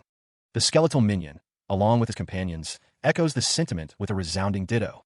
Lying in bed, Sung Jin-woo admits to himself that he doesn't ever want to meet that monster again. The sentiment is echoed by Igris. Nidhogg floats above Jin-woo, listening intently. Nidhogg asks what's troubling him. The protagonist wonders if he could become stronger by controlling other souls like that monster. Jin-woo is startled by the idea. Nidhogg advises him that since he's not a perfect dragon, he has to do everything he can to improve. The dragon minion assures him that he'll definitely be able to grow by constantly attempting and challenging new things. Jin-woo thanks him for the advice. Jin-woo realizes this is a good opportunity to go around the US for a while, collecting souls. He thinks there should be quite a few. Elsewhere, a man comments that there are quite a few more spirits in the US than in their country. He's sure Richard will handle his visa. The man is excited that they want to go around the US, suggesting they travel together. He's looking forward to it, confident that he'll have them fall in love with the country in no time. Suddenly, The man is struck, the sound of the impact echoing with a loud crack. Someone tells him that he can't. A woman urges him to move just yet and that he should rest. Someone relays that Richard said they could use his workshop while he recovers. Expressing gratitude, another man acknowledges that they now have a workshop they can use. Sorting out the enlightenments they gained, the man states that they shall start. Inside the monster's barrier, they discovered the first step toward the 5/4 circle, the concept of coordinates.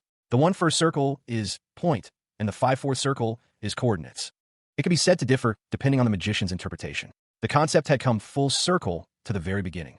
The man in the mask stands tall, ready to begin. He thought about this fact in relation to his talent, control. His origin, his initial starting point, is himself. He questions if he was properly controlling himself. If he were to control himself, he would be able to surpass his limits.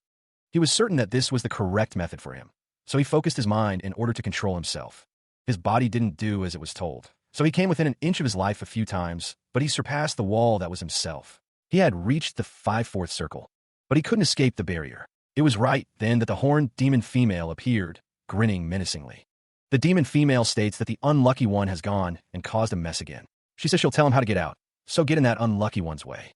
The strategy to escape, as Gloria had explained it, involves strengthening the attack of a controlled creature and firing it on an outside coordinate. Having temporarily overextended himself by casting the 7/4 circle spell teleport, the masked figure prepared for the next phase of the plan. Nidhogg's necro breath, shot from outside the barrier, struck its target. The necro breath destroyed the barrier. Moments after Nidhogg and the masked figure were both completely immobilized from exceeding their limits. The masked figure congratulated himself on pulling it off, and as a reward, Gloria healed them, allowing them to fight the monster. The skeleton minion warned that it would be a hard and lonely path. The minion continued, saying that the powerless would be trampled underfoot, unable to resist, so they must become stronger.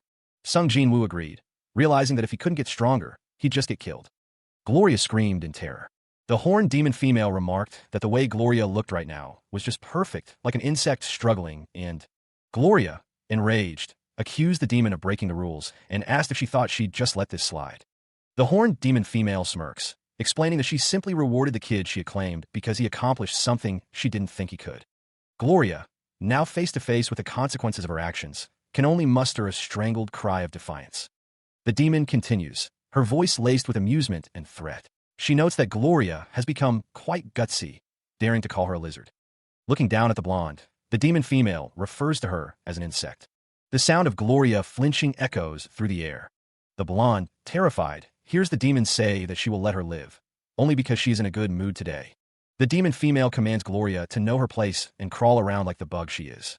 Gloria, consumed by rage and humiliation, vows to kill the demon and the human she picked. Her vow is written on a scroll, "I'll kill you." Elsewhere, a man states that Washington, D.C. is a great tourist destination, and another man replies that he's glad to hear that. The man with the goatee observes that Kim Hyun-bak seems preoccupied. Kim Hyun-bak reveals he has confirmed the abyssal nature of Washington, D.C., leaving the assistant questioning his meaning. The protagonist suggests that if they go somewhere high up, the assistant will be able to see it too. The assistant agrees, and they board a helicopter to get a better view of the city. Elsewhere, Sung Jin-woo uses his Deadeye skill. The horned demon female is shocked by what she sees. The city is teeming with spectral figures, their presence a mystery to the demon. Back in the helicopter, Kim Hyun-bak explains that at the National Cemetery, he saw what happens to people after they die, prompting the assistant to ask what he saw. Kim Hyun-bak recounts seeing a soul peacefully depart and disappear. The protagonist explains that funerals to appease the spirits of the dead aren't just for show, and that these things are in the city. The assistant is visibly disturbed by this revelation. Kim Hyun-bak believes he understands, but with so many spirits flooding the city, the situation is dire. Kim Hyun-bak realizes the spirit's presence is due to mana. His assistant notes that he found the answer on his own, acknowledging the presence of spirits. The spirits consume others, growing stronger, and will become vengeful spirits that can exert physical force.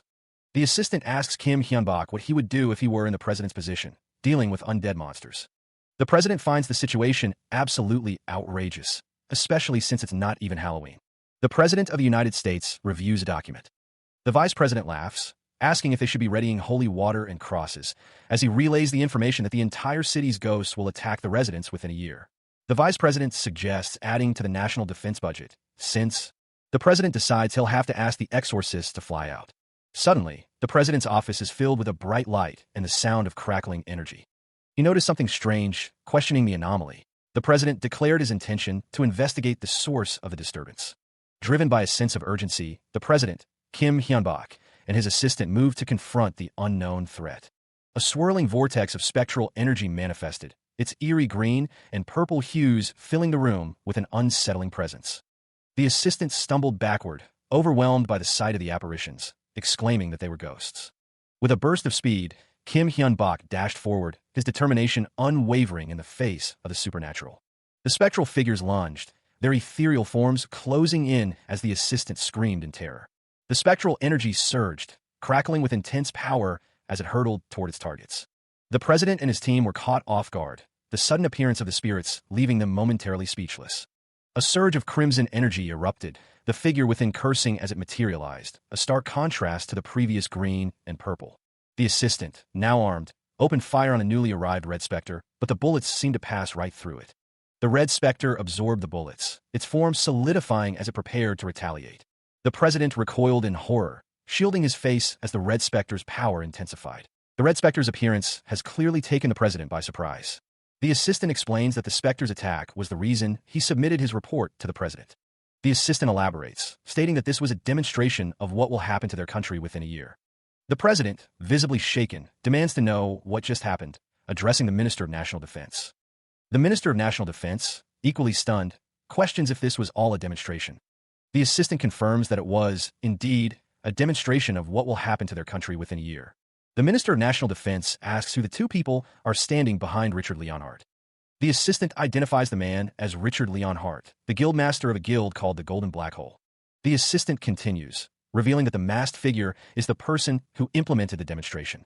The Minister of National Defense is shocked to learn that the masked figure is the most outstanding necromancer among the dungeon explorers.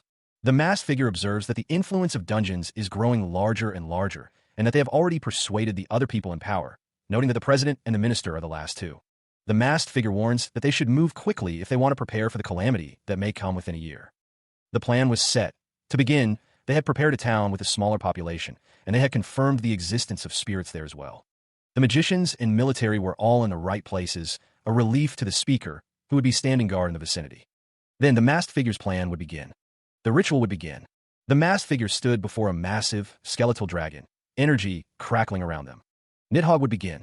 The masked figure's minion confirmed, "Yes, master." The masked figure stood within a glowing, arcane circle. The ritual began in earnest. Laughter echoed as the ritual reached its crescendo. A disembodied voice echoes, demanding the surrender of a body. The voice intensifies, claiming ownership of the body it seeks to control. A surge of power emanates from the large-scale magic ritual, the energy crackling intensely. The ritual, as it turns out, was developed to overcome the negative mana. The process involves extracting negative mana from the undead and injecting it into a target, though the results are still negative. As a workaround, the masked figure explains that Nidhogg will absorb the mana instead. The skeletal dragon, Nidhogg, is bathed in the ritual's purple energy, preparing to absorb the mana.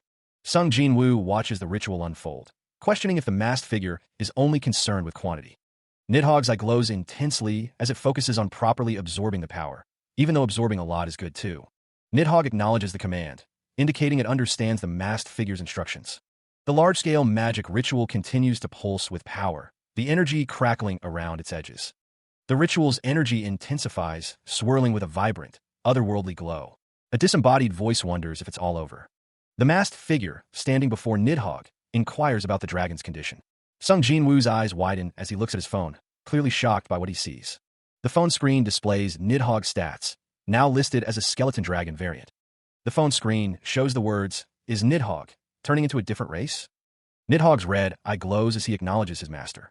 The dragon states that getting stronger makes the masked figure stronger as well. The masked figure tells Nidhogg to stop trying to make a heart with energy alone. The masked figure explains that it's simplest and safest to use a proper object as a nucleus, and that he has already asked Richard to procure a gem for that purpose. The dragon acknowledges the masked figure's words, promising to wait a little longer. Sung Jin-woo grits his teeth, a bead of sweat trickling down his face as he realizes the gravity of the situation. The skeletal dragon's massive footfalls echo through the city streets, each step a thunderous declaration of its presence. Nearby, figures emerge near a nondescript van. One asks how the ritual went, and another confirms its success. A priest, a nun, and a suited man stand together, observing the scene. The man wonders aloud why a priest and nun are present. He then suggests they introduce themselves, noting that the necromancer Wanhyo is working here. The priest steps forward, introducing himself as Romeo. The nun follows suit, identifying herself as Victoria. The priest, Romeo, addresses Sung Jin-woo, questioning what brings him to this place. Romeo explains that they came out of concern, just in case, but he now sees that their presence was unwarranted. Won Hyo steps forward, stating that he does not sense any evil from Sung Jin-woo. The necromancer Won Hyo admits that he only stole the power of the spirits. From a distance, the priest, the nun, and the suited man watch as Won Hyo speaks with Sung Jin-woo. Romeo's expression hardens, his eyes narrowing. Romeo acknowledges Won Hyo's sacrilegious power, stating that while their methods differ, the result is good. He then asks if Won Hyo will be moving on to a major U.S. city next, to which Won Hyo confirms. The dungeon explorer, Won Hyo, explains that some members of the faith will be inflexible, unlike himself, so they should be prepared. The man with the goatee nods, understanding the reason why they came here. Won Hyo knows that there are people among their group strong enough to confront him, so they reached out first to avoid a situation where they set out to kill each other. The man with the goatee thanks him, relieved that Won Hyo is a person who could be reasoned with. Won Hyo states that he will try to curb himself, but if his life is threatened, he cannot give any guarantees. Won Hyo asks that they work hard for the sake of the world. The van departs, leaving the man with the goatee and the priest behind. The man with the goatee reveals that the exorcists, dungeon explorers, and users of holy power were sent by the president. The priest, Romeo, wonders about the users of holy power. The man with the goatee states that in any case, this ritual was a success, and, as a result, the next ritual is being viewed favorably as well, to which Romeo replies that he is glad. The man with the goatee also has good news. It's only one, but they have successfully negotiated for a gem. Romeo wonders which one. The jewel, known as the diamond of, is shown. Time passes. A van continues down the road. The nun, Victoria, believes that Sung Jin-woo will become stronger and that it would be best to take this opportunity. Rome Zero agrees that she is not incorrect, but now is not the time. Victoria acknowledges that mankind stands before a great trial, and though Sung Jin-woo may be blasphemous, he must be used to overcome what lies ahead. The priest, Rome Zero, states that they must persevere for now. Victoria agrees. However, Rome Zero finds it unpleasant to keep relying on a blasphemer like this. The priest thinks that showing the world how dangerous and terrifying the power of a blasphemer is counts as. Rome Zero sits with his hands clasped in prayer. Victoria sits beside him, and the man with the goatee sits in the front. The van continues down the road. Time passes. The dungeon explorer, Won Hyo, sits at his desk, engrossed in his work. A voice interrupts his concentration, asking what he's doing. Romeo stands behind him, inquiring about the level of undead he can currently produce. The priest elaborates on the specifications for the undead. They must independently recharge mana, fight for at least 3 hours, and wield at least 3 weapons. Romeo presses the dungeon explorer, wanting to know what level of undead he can currently produce. Won Hyo responds that he can create axemen and archers. The priest wonders if that isn't already more than good enough.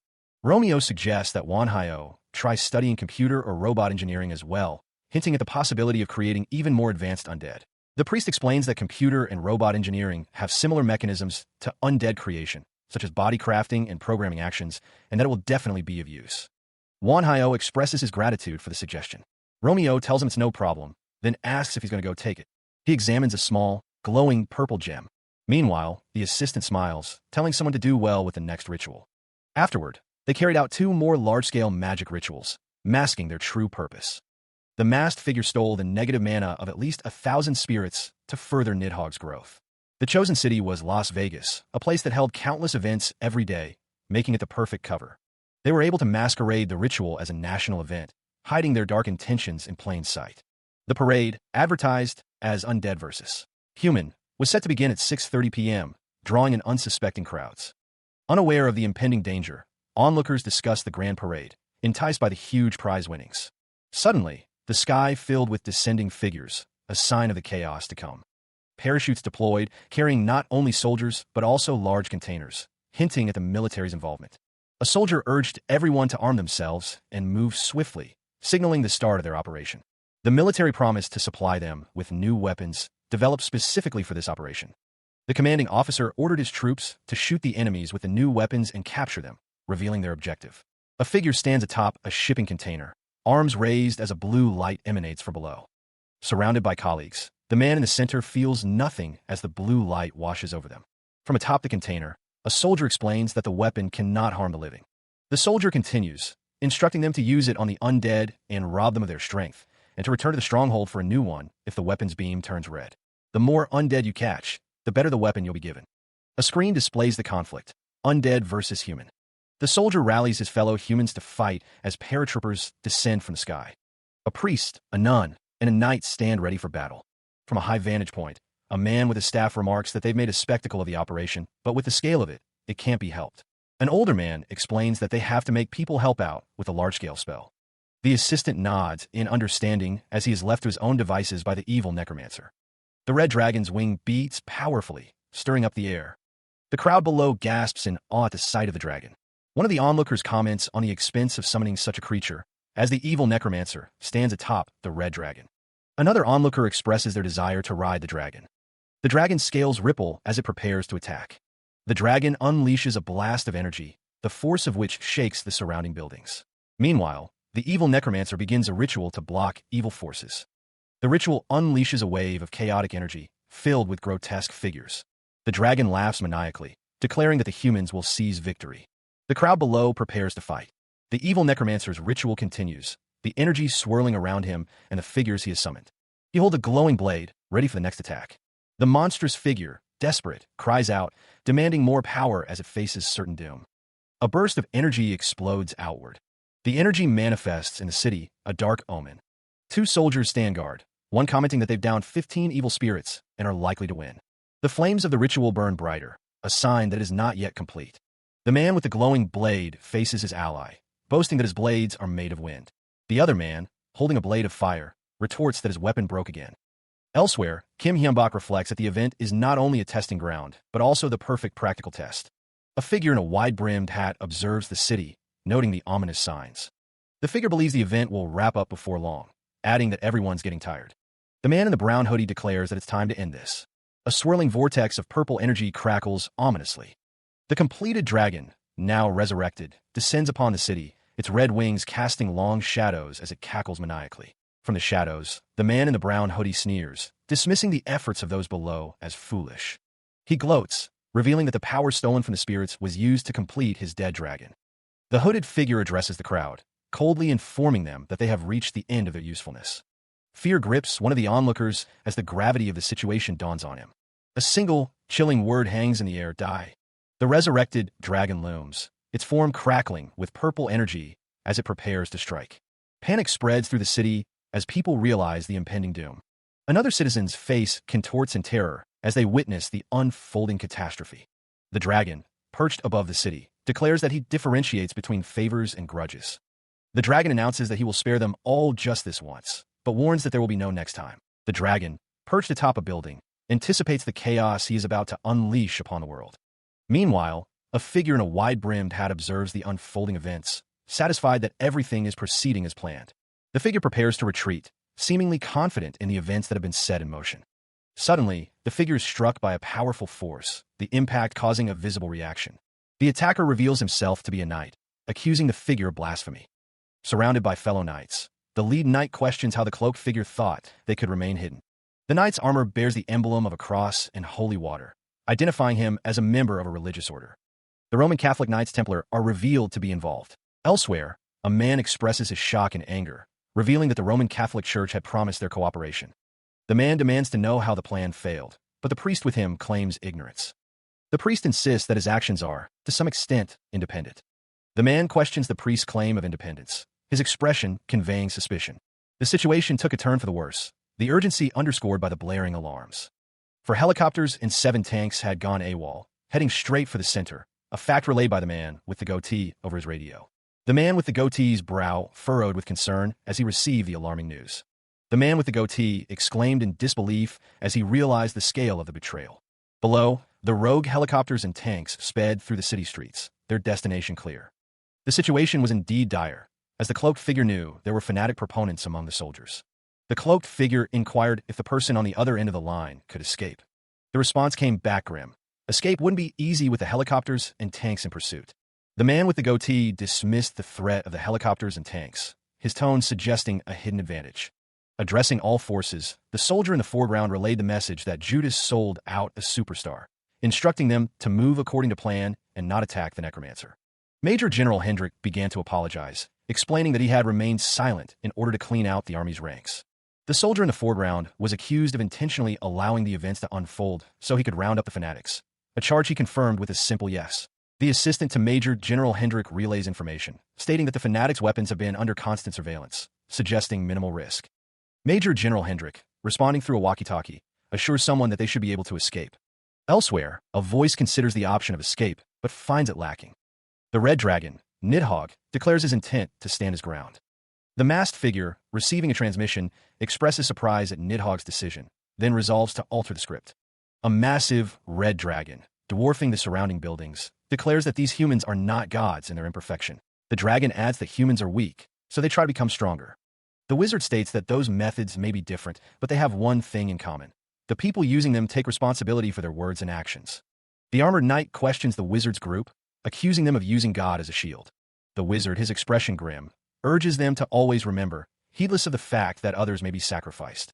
The armored knight retorts that their words and actions can be construed as the words and actions of God, and their misdeeds can become the misdeeds of God. The tension rises as the two sides face off, the air thick with unspoken threats. The armored knight and his companions stand ready, their resolve unwavering. Swords are drawn, the metallic shink echoing in the tense atmosphere. The red dragon soars through the sky, a harbinger of destruction. A large screen displays the words, "Undead versus Human," signaling the start of the first offensive battle. The crowd cheers, their excitement palpable as they watch the screen displaying, "The war is not yet over." In a desolate landscape, Nidhogg, the skeleton dragon, towers over Sung Jinwoo. The ritual to control Nidhogg proved more difficult than Sung Jinwoo anticipated. His eyes narrowed, the hunter focused his power. The skeleton dragon, Nidhogg, awaits Sung Jinwoo's command. He confirms his obedience, addressing him as master. Sung Jinwoo questions how Nidhogg remains under his control, despite the dragon's stats now surpassing his own. Nidhogg explains that the initial promise they made is the reason for his continued loyalty, despite the power shift. A disembodied voice argues that being a fake doesn't preclude surpassing the real thing. The voice continues, demanding Sung Jinwoo surrender so it can turn him into a fake, even more outstanding than the real thing. Sung Jinwoo realizes that their promise has changed into a dragon-sworn pact, and is shocked by this revelation.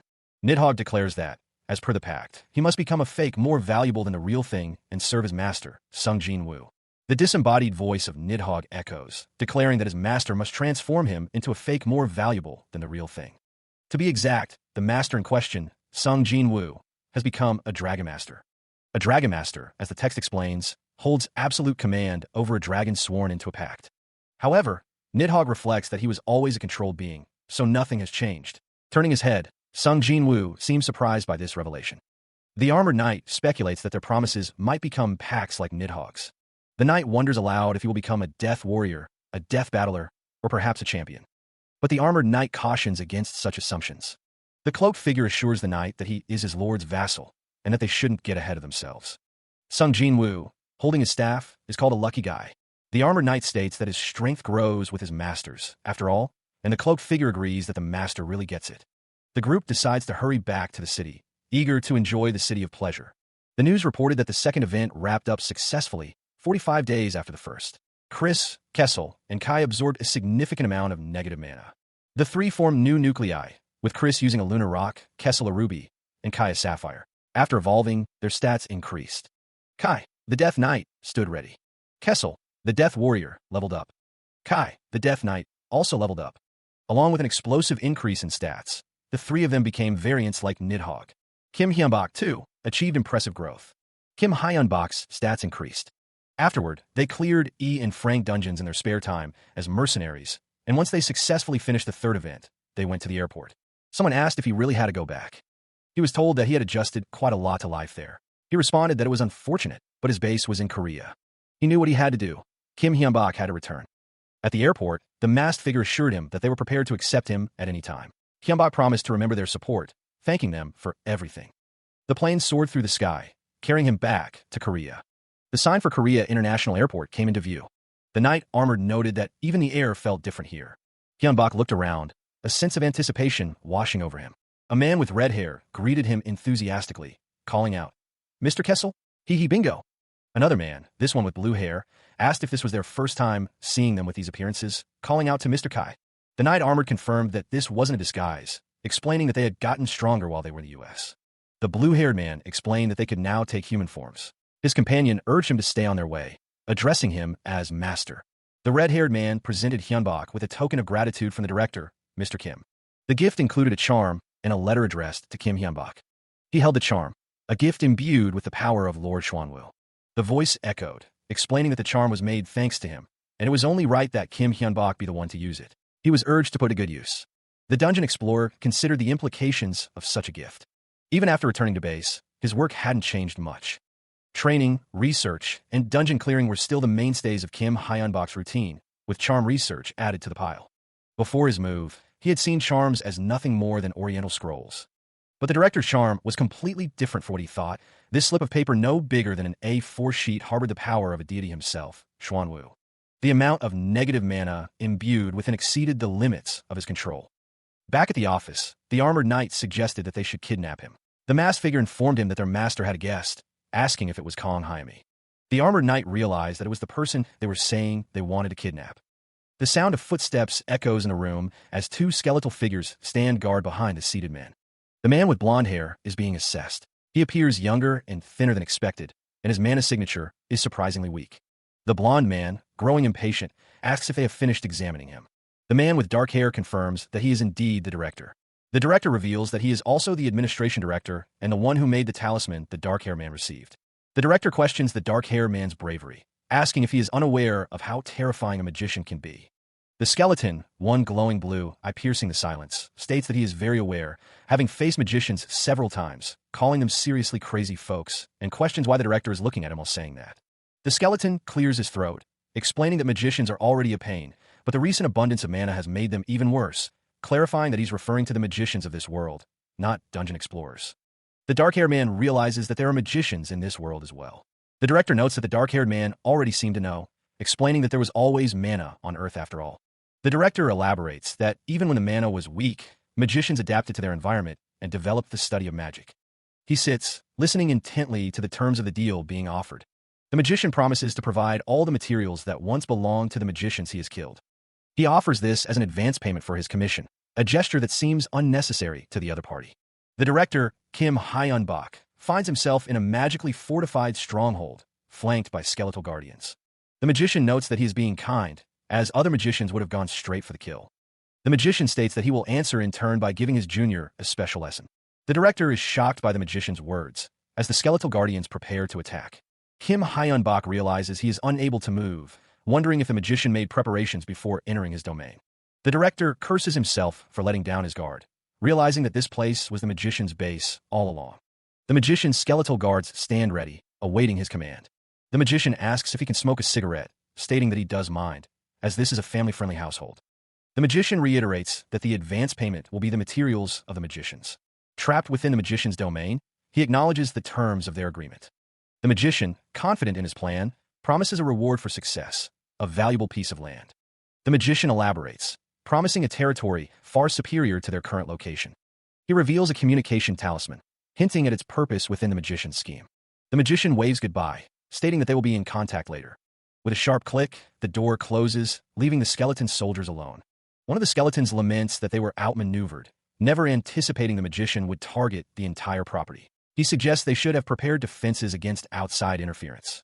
Another skeleton apologizes to their lord, admitting they've been had and taken advantage of. Kim Hyunbok realizes the magician's plan, to target the entire property with an area of effect paralyze or pressure attack. He wonders if it could be the worst-case scenario, a time freeze. The skeleton soldier's glowing blue eyes narrow, a silent indication of the danger to come. The next day, the magician's mansion stands silent, the threat within still unknown. He reflects on the unexpectedly large advance payment and completion fee. The payment arrives in force. 5 massive trucks pull up to the destination. The sheer volume of the delivery leaves Richard stunned. He marvels at the sheer quantity of material, enough to fill 5 10-ton trucks. He also notes that the director specified 3 books as being the most important. Richard recalls being asked to personally deliver the items. The books, titled Theory for Modern Magicians, Beginner Theory for Talisman Arts, and Beginner Theory for Modern Necromancy, are indeed the items he was meant to deliver. A few days later, the other items he requested arrive. He reflects on sending them a little while ago, acknowledging that they have now burned their bridges with the outside world. Richard stands before a mountain of silver and iron ingots, thanking someone named Richard for their hard work. The ingots consist of 1.5 tons of silver and 18 tons of iron. Richard notes that he is being actively blessed, as there is more than they negotiated. Richard orders the clay golems to move the materials inside. Someone asks how things are progressing. The response comes that it is going well, and the evil spirits are being given bodies of metal, becoming living armor. He oversees the production line, where the armored figures are being assembled. The evil spirits, he reflects, were brought from the States for this very purpose. The armored figure is told that the materials are new and must be handled with care. The armored figure recalls that evil spirits have strong egos, and to control them, he had to fulfill their wishes, though it was the U.S. government that ultimately did so. In any case, Richard believes they must have thought they were paid the appropriate price. He also has access to an underground weapons cache, stocked with a whole array of weapons ranging from handguns to missiles, all provided by the U.S. government. Richard intends to arm the undead with these weapons in an emergency. He believes they will become a means to enhance his fighting power. Even in a battle outside the dungeon, he plans to mass-produce tools they can use on the battlefield. Richard procured blueprints for weapons being developed in the U.S. and is in the process of developing new weapons with Chris. The undead, Chris, is asked how it's looking. Chris responds that he hasn't made any major progress, but is making small improvements in mana efficiency, firepower, and production cost. He confirms that it's good to hear and tells Chris to keep it up, promising to come help him later. The factory churns out countless spell cards and scrolls, a testament to the growing demand. The arrangement is simple. In exchange for a considerable quantity of mana crystals from the U.S., the authentic spell card production methods are provided. The U.S. would have figured out the authentic spell card and scroll production methods in due time anyway, but the cards are already sold out. Spell cards and magic scrolls sold like hotcakes as soon as they went up, a sign of the times. The people in this changing world could feel the cataclysm approaching. The true invasion was nigh, and the man in the suit has prepared all he could. A man, overwhelmed, clasps his hands together, praying to avert the worst-case scenario. At some point, dungeon explorers became unable to enter the dungeon. Their individual homes were no longer connected to the dungeon. No quests were created, and stats and levels didn't go down even without going into the dungeon. That felt like a grace period to prepare for the changing of the world as people sit around a table. He lamented being late for his first day back at work in the new year, waving to hail a taxi. Already running late, he checked his watch, his expression a mix of annoyance and resignation. He thought to himself that he really didn't want to go to work. But something fell off, and he thought that was weird. It was winter, but the sun hadn't risen yet, which he found strange. Suddenly, the taxi lurched forward, throwing him off balance. The taxi driver, amidst the chaos of a sudden pile-up, demanded to know what had happened. A man in the car next to the taxi screamed in terror as something slammed into his vehicle. The taxi driver screamed in terror. A monstrous figure emerged from the darkness, causing widespread panic. He was not the only one to witness the monster's arrival. Screams of terror erupted from the other passengers. Richard's eyes widened in disbelief as the monstrous figure came into full view. The monstrous figure grinned, its sharp teeth glinting in the dim light. And so, the 4 days of utter darkness began. The screams of the innocent echo through the city. The monstrous figures wreak havoc, their victims pleading for salvation. The chaos is captured and broadcast, a grim spectacle unfolding on a phone screen. The man on the phone acknowledges the gravity of the situation, noting how impressive it is that people are taking videos amidst the destruction. An incoming call from the administration director interrupts his thoughts. Answering the call, Kim Hyun-bak asks where he needs to go. The voice on the other end instructs him to head to Seoul, focusing on eliminating everything in the vicinity. The instructions become more precise. Eliminate every monster he sees, without worrying about property damage. Kim Hyun-bak confirms that he should focus on monster extermination, inquiring about the deadline. The voice on the phone sets the deadline. Noon tomorrow, confident that it won't be a problem. Elsewhere, a man complains about his current assignment. He thinks that he has an absurd client. The armored knight stands silently as the man speaks on the phone. He says that it's not a bad thing. The man decides that it is time to run wild, as requested. A woman screams out to her honey.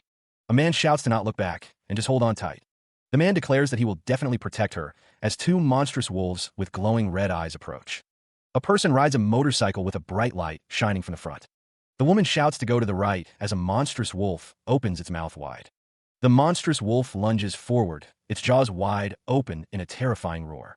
Screaming in terror, the man and woman brace themselves for the inevitable attack. The man reflects on the sudden change in the world, how monsters appeared out of nowhere one morning, shattering the normalcy of everyday life. A desperate plea echoes in the void, a simple, primal desire to survive. The monstrous wolf looms over the man and woman, who are now on a motorcycle, as they desperately call for help. Suddenly, a blinding light erupts, accompanied by a deafening crash. Dazed and confused, the man wonders what just happened. He questions if he has died and gone to heaven. His eyes widen in shock as he witnesses the impossible. The monstrous wolf is blasted backward by a surge of immense power. The man watches as the monstrous wolf is struck by a powerful blast of energy. The woman, still on a motorcycle, cries out in disbelief, questioning what is happening. The armored knight's heavy footsteps echo through the desolate street. The armored knight stands tall, his presence intimidating as the man and woman stare up at him in awe and fear. The woman stammers, unsure of who he is. The knight's helmeted face remains impassive as he states that the military should be past the fog. Meanwhile, the monstrous figure, a massive bear with glowing red eyes, is engulfed in a swirling vortex of purple energy. The monstrous bear roars, its breath misting in the cold air as the purple energy intensifies around it. From above, the armored knight descends upon the monstrous bear, the impact of his landing creating a shockwave. The knight lands squarely on the monstrous bear, pinning it to the ground. The woman exclaims that the grizzly bear did it. The man, relieved, urges the woman to move, telling her to hurry. Fear still etched on their faces, the man and woman look back at the scene they barely escaped. The couple's expressions shift to awe as they gaze towards the light in the distance, a beacon of hope. The man and woman stand at the edge of the fog, gazing at the city lights ahead. The woman exclaims that they made it. Overwhelmed with relief, the couple celebrates their survival, repeatedly exclaiming that they are alive. Tension hangs heavy in the air. In a secret bunker on the outskirts of Seoul, a group of officials gathers. Kim Dae-chul, the president of South Korea, stands with his arms crossed, a grave expression on his face. Han Kyung-cheol, the Minister of National Defense, reports that the squad dispatched to the outskirts is attempting to make entry. The president's face is etched with worry as he learns that the civilian death rate in each city is estimated to be 60% and that the numbers have not yet been totaled. The president's youngest son, Park Man-hae, raises his hand to strike his father. The sound of a slap echoes through the bunker as Park Man-hae strikes his father across the face. Park Man-hae scolds his father, Kim Dae-chul, for running away by himself and listening to the situation. The president's advisor is shocked by the youngest son's rudeness. Park Man-hae brutally murders his father, Kim Dae-chul. The president's body falls to the ground, surrounded by the other officials. Park Man-hae smiles, relieved to be rid of his nagging father. The accusation hangs heavy in the air as the minister shouts, questioning Park Man-hae's loyalty and accusing him of patricide. Rage contorts the son's face, his features twisting into a mask of fury. With inhuman strength, Park Man-hae lifts the minister by the neck, choking him. He coldly promises to kill him later as well. Witnessing the display of power, one of the men present comments on the traitor's inhuman strength. The son scoffs at the notion of being called a traitor, stating that it's merely a matter of perspective. He declares that he simply chose the right side, boasting about the incredible power he received as an advance payment.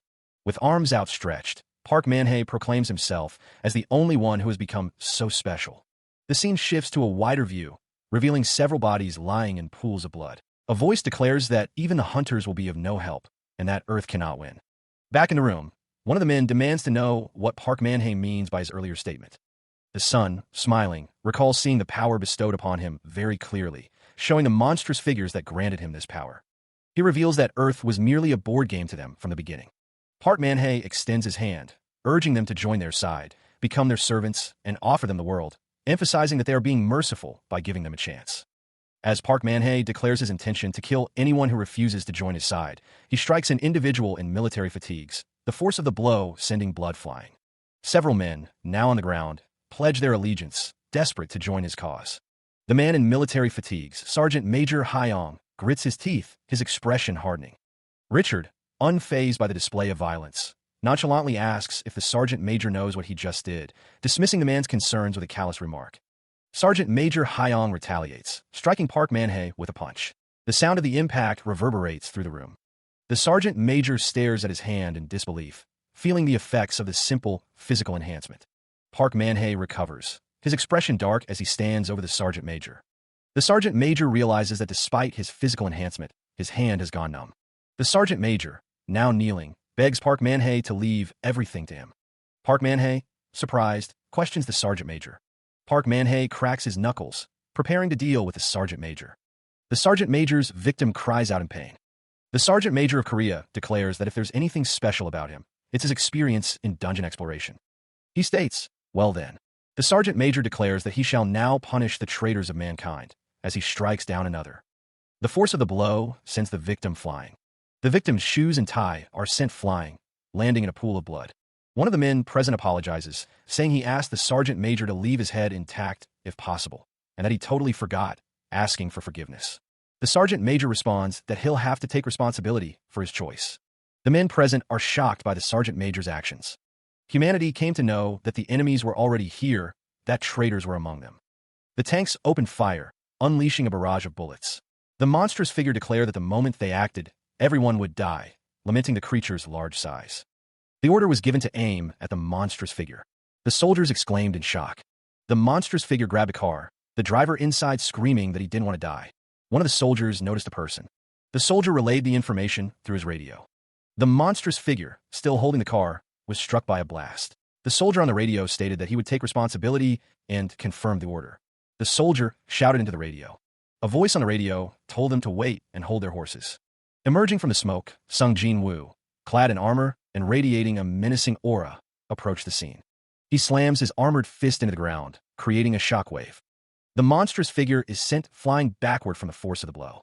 The armored hunter braces himself, stopping the car from crushing him. The car is surprisingly heavy. With a grunt, Sung Jin-woo lifts the car off the ground, the monster still clinging to the side.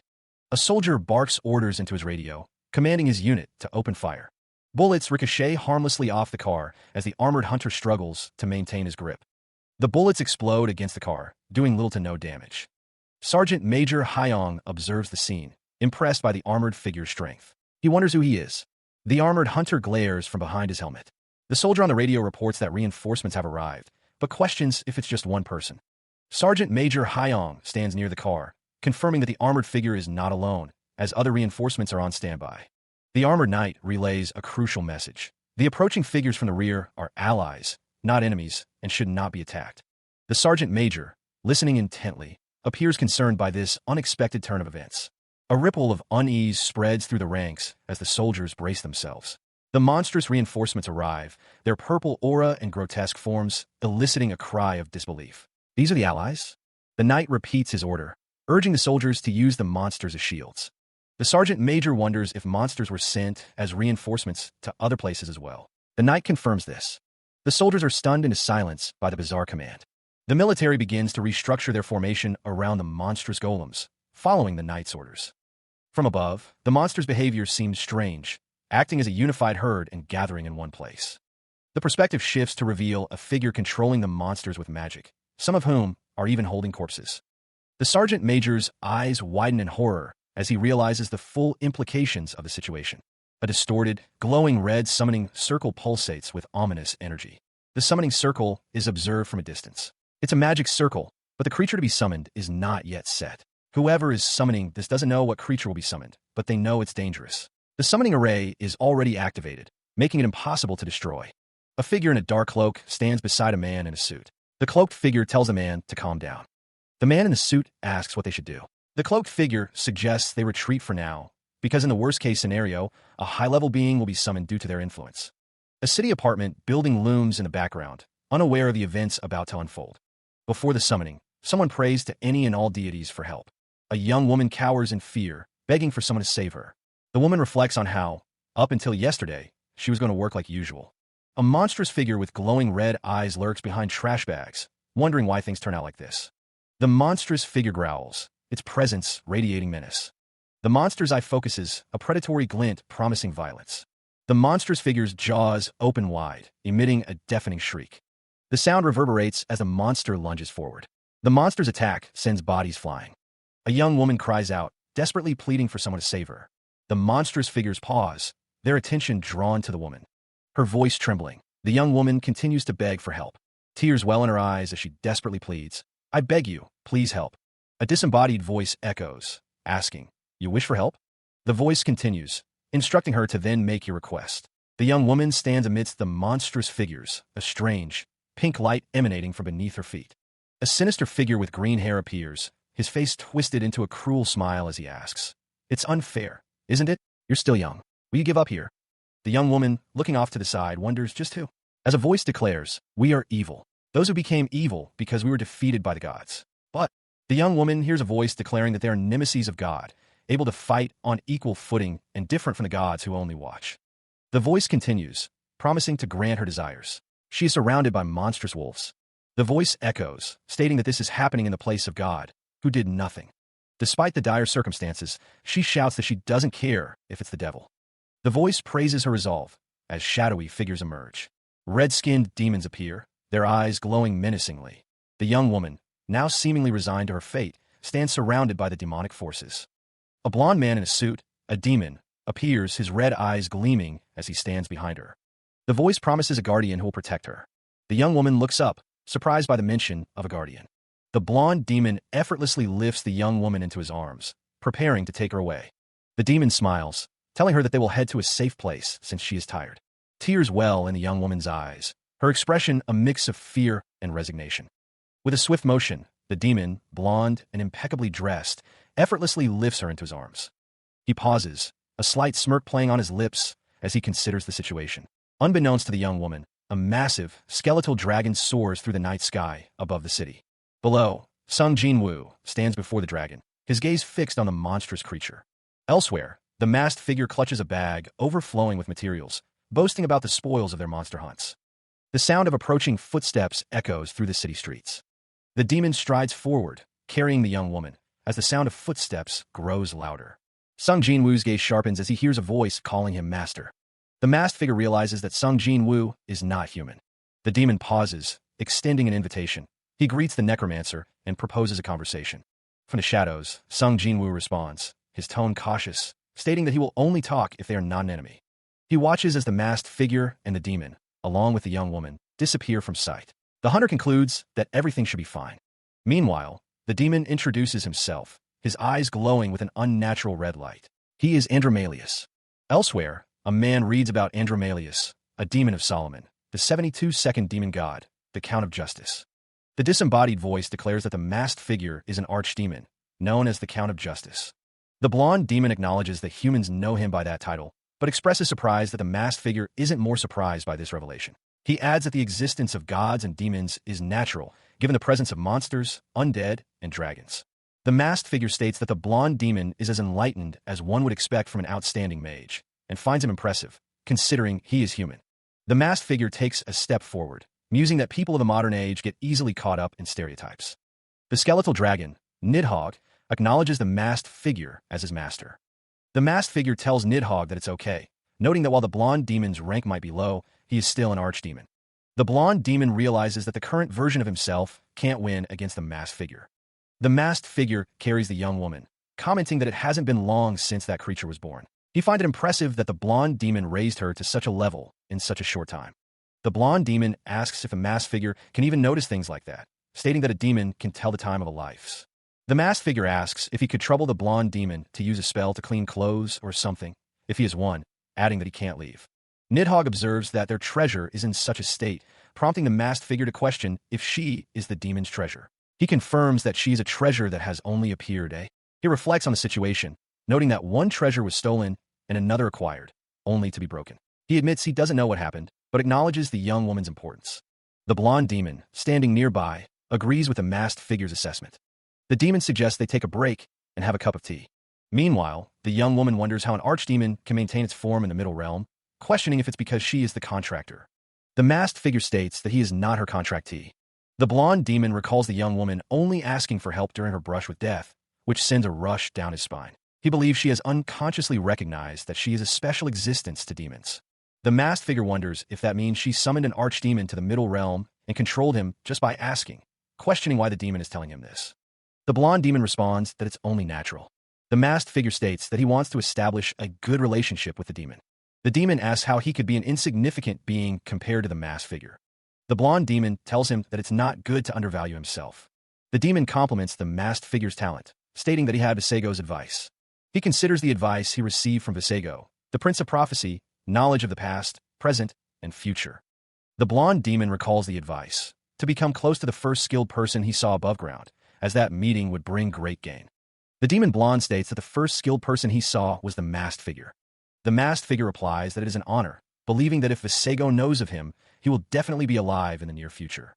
The demon blonde asks how the demons will proceed, but the masked figure states that they intend on working for advice. The demon blonde states that humanity is the priority for the time being, and the masked figure figures that is natural, with the situation the way it is, and that he accepted. The masked figure recalls learning that the strongest demons aren't the strongest ones out there, and that with enemies like that, there's nothing strange about demons fighting for the sake of humans. The demon blonde realizes that the masked figure has an advantage. The demon blonde states that the masked figure's advice was right. The masked figure asks to hear about the enemies the demon blonde encountered, and the demon blonde tells him about Gloria and the being he met in the desert. The demon blonde states that the foe is annoying, but thanks the masked figure, stating that knowing one of them is a dragon is a big advantage. The demon blonde states that he will give the masked figure something to express his thanks. The demon blonde's gift is revealed to be a monocle imbued with the power of a sago. The masked figure is told that the monocle's effectiveness depends on what he seeks, but it will allow him to find it at least once, with a maximum of 3 uses. In addition to the monocle, the demon blonde offers his assistance in a dangerous situation once in the future. The masked figure, however, finds the offer of assistance to be too much. The demon blonde waves off the masked figure's concern, assuring him that it is an adequate price and a sign of his desire to be on friendly terms. The masked figure states that he will remember the demon blonde's kindness. The masked figure recalls his conversation with Andromalius, where he shared information about the modern time and the demon situation and black magic. The demon blonde was unexpectedly talkative, even recounting how Lucifer fell in love with a human woman, got ghosted, and didn't leave his house for 20 years. Demons have recently been able to involve themselves above ground following the appearance of dungeons. The young woman states that their treasure is incredibly important, and it's only natural that the demon blonde can let the masked figure manifest on this plane without paying a price. The masked figure recalls that there were only a few black mages in the modern age, less than 100 just 3 years ago. The demon blonde reveals that there are already over 10,000 black mages, and that number will keep rising, asking who wouldn't. The demon blonde offers a black magic tome, spanning the 1/1 to 6/4 circles. The masked figure, receiving the tome, is told it's as if he needs it, and is asked to allow a closer look later. He replies that he can do so anytime. A golden card, glowing with power, appears. The masked figure is contacted, being told that he has reached Seoul quickly and has done good work. He wonders if the card is a phone. The masked figure wonders what he needs to do now, and the card instructs him to come over. The card instructs that he will be waiting at the spot indicated by the communicator. Elsewhere, the demon blonde sits with a masked figure and a young woman. A message appears, beseeching him to take care of his health, as the beings above have begun to move. The demon blonde is reminded that he is neutral and that it will be remembered. It's also noted that he knows Andromalius. It is said that the demon blonde has long since been a special existence capable of communicating with beings of heaven and hell. The demon blonde says that it's not strange that he would know of him and that he'll be heading off now. The demon blonde asks by any chance. The masked figure wonders if the demon blonde is married, and if not, why. The demon, having completed his transaction, expresses his satisfaction and bids farewell, hinting at a future meeting. Elsewhere, a figure carries a limp body, the scene shrouded in mystery. The masked figure, reacting to an unseen attack, identifies it as a kick in the nuts, demon style. A distant location is shown, with a voice welcoming someone to the area. The masked figure's companion notes something amiss with his face, perhaps a sign of the attack's impact. The man with the goatee asks if the demon is okay, but the demon seems confused by the question. The masked figure states that he is expressing concern, though his true feelings remain hidden. The man with the goatee acknowledges the concern, seeing it as an opportunity. The man with the goatee reveals he has been using his life force to glimpse into the future, hinting at a plan. The masked figure holds up a talisman, the same kind the demon blonde gave him earlier. The man with the goatee tells the masked figure that they will need the talismans, instructing them to rest and then go to Udo. The masked figure stands before the group, who question why they must rest tomorrow. The cloaked figure responds that going to Udo the day after is the best way, and the others acknowledge his decision. The blonde demon coughs violently, blood staining his hand. The man with the goatee turns to the blonde demon, who insists he is all right and will get better with time. The blonde demon wonders to himself why he is going this far. He admits to himself that he is a selfish, materialistic guy. The blonde demon reflects on being born into a family that has propped up the country for a long time. He thinks that for a time, he truly loathed acting for the country's benefit while being part of such a family. The blonde demon realizes that in the end, he too is a member of the family. He thinks that even those shit-smearing bastards who lost to him, a branch relative, while bickering on and on about bloodline, were able to sustain this country. The blonde demon declares that he cannot allow the country to fall on his watch. He concludes that this is why this is all for him. He observes something with a calculating gaze, his expression unreadable. Meanwhile, Kim Hyunbak asks if he is the only one heading to Udo. A voice warns that while there will be helpers, it's best to assume they will be fighting alone. The blonde demon acknowledges the situation, stating he has a lot to do. The assistant, the blonde demon, and a masked figure prepare to return to their destination. Someone suggests that they should have destroyed the magic array. Elsewhere, a commander barks orders to pile up the monster bodies. In the aftermath of a battle, soldiers stand amidst the colossal corpses of monsters. The order to withdraw is given, and soldiers scramble to retreat. At a military encampment, a soldier asks if his comrade has heard a certain rumor. The soldier reveals the rumor. One can get a lot of money by selling the corpses. The soldier overhears a conversation about hoarding corpses, with one voice suggesting they should also stash a few away. Suddenly, the soldiers are interrupted by a terrifying realization. It is day 2 of the 4 days of utter darkness. The soldiers' fears are realized as they witness the corpses rising from the dead. The day of the living dead has begun. The monstrous figures, with glowing red eyes, express their frustration. Soldiers in camouflage fire upon something unseen, questioning the order to use monster corpses as barriers. The soldier's eyes widen in fear as he witnesses the power of the undead. The soldiers are sent flying through the air by an unseen force. The undead's power surges, leaving trails of purple energy in its wake.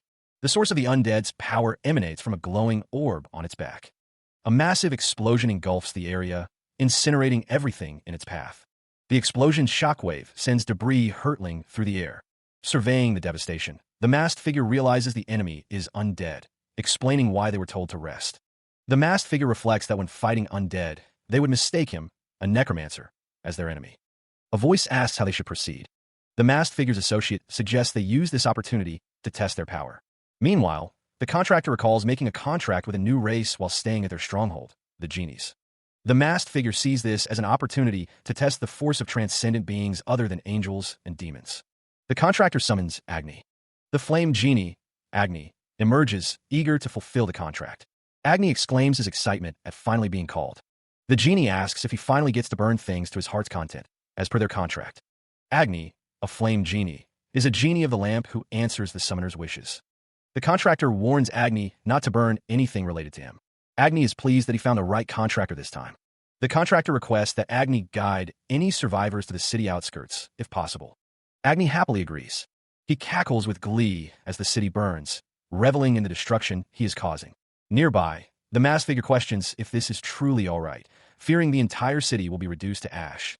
The masked figure decides it would be best to inform the others, knowing they will try to extinguish the flames. Elsewhere, Sergeant Major Hyong resolves to inform the army executives so they can evacuate the civilians, planning to head to Udo the next day as the director instructed. The city is engulfed in flames. A hulking, two-headed monster lumbers through the inferno. The monsters bear footsteps onto a glowing red symbol. The two-headed monster looms over 2 figures. A surge of red energy explodes outwards. The next day, in Udo, a monstrous pterodactyl screeches. The undead are overpowering the monsters. The masked figure confirms that the necromancers have arrived safely in Udo. Kim Jin is leading the necromancers and awaiting orders. The masked figure decides to monitor the situation for now. Agni is greeted as the contractor, having successfully completed his task. He receives praise for his work. Agni dismisses the task as not work at all, but something he enjoyed. The speaker emphasizes the importance of the magic circle, revealing they have discovered something about it. Despite its sloppy appearance, the magic circle is deemed sufficient to summon something. Even Agni cannot identify what will be summoned, but he can tell when it will happen. Agni realizes that he will have to tell everyone to get ready, questioning when the summoning will occur. The magic circle glows intensely, signaling the imminent arrival of whatever is being summoned. Beams of light descend upon the city, indicating the arrival of the summoned entity. A monstrous figure emerges, its form shrouded in dark energy. The monstrous figure's massive tusks and menacing presence become visible. The monstrous figure looms, its single eye glowing with malevolent intent. From its vantage point, the city stretches out below. Symbols of power manifest around the beast. Agni laughs, reveling in the chaos he has unleashed. He knew Behemoth would appear. The masked figure watches, declaring the monster as the king of the earth and the beasts. The monstrous figure stands tall amidst the city, dwarfing the other figures present.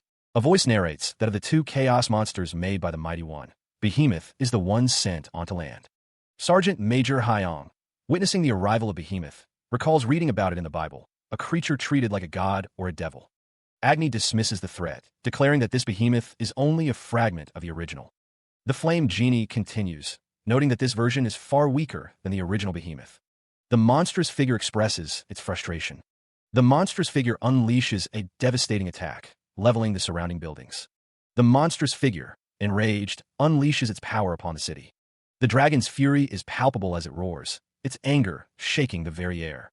The city is bombarded with beams of light, the monstrous figure's attack devastating the landscape. Sergeant Major Hyong, realizing the danger, shouts for everyone to use their talismans. The masked figure stands with two armored soldiers, preparing a counterattack. The city continues to be pummeled by the monstrous figure's relentless assault. The soldier tells Chris that he will hold the monster off while Chris prepares. Chris recalls the monocle Andromalius gave him and prepares to use it. The soldier tells the masked figure that he will leave it to him. Nidhogg unleashes a devastating attack. The monstrous figure unleashes a negative breath attack. The monstrous figure's attack intensifies, its power overwhelming. The monstrous figure unleashes a wave of raw power, electricity crackling around its massive form. The attack continues, the creature's red eyes glowing menacingly. Despite the onslaught, the monstrous figure remains unscathed. Damn, it's completely unscathed. A small, winged creature flies towards the monster, attempting to reduce the burden of the attack. The winged creature, a skeletal dragon, continues its efforts, blinking rapidly as it works. The skeletal dragon persists, its form flickering as it struggles against the monster's power. The dragon's efforts are proving costly. Damn it, the Lord Xuanwu. The talisman is reducing the burden, but the effort still consumes a ton of mana. Kai, watching the battle unfold, calls out, "Kai Kessel." The monstrous figure remains unfazed, its red eyes burning with intensity. Two armored figures, knights, prepare to strike the monster. One of the knights unleashes a powerful attack. Cyclone Sword. He continues his assault, but the monstrous figure remains unfazed by the knight's attacks. The behemoth, unfazed, thinks to himself that his opponent is too sturdy. The knight and another armored figure stand before the monster, swords drawn, ready to continue their assault. Agni, the flame genie, strikes the behemoth, shouting its name as he connects. The flame genie continues his assault, his face contorted in rage. Agni's blood is boiling as he prepares for another attack. The behemoth towers over the city, its glowing red eyes piercing the night. The flame genie, engulfed in flames, challenges the behemoth to a proper duel. The monstrous figure, wreathed in flames, prepares to attack. The fiery fist of the monster connects with its target. The force of the blow erupts in a burst of flames as the monster roars.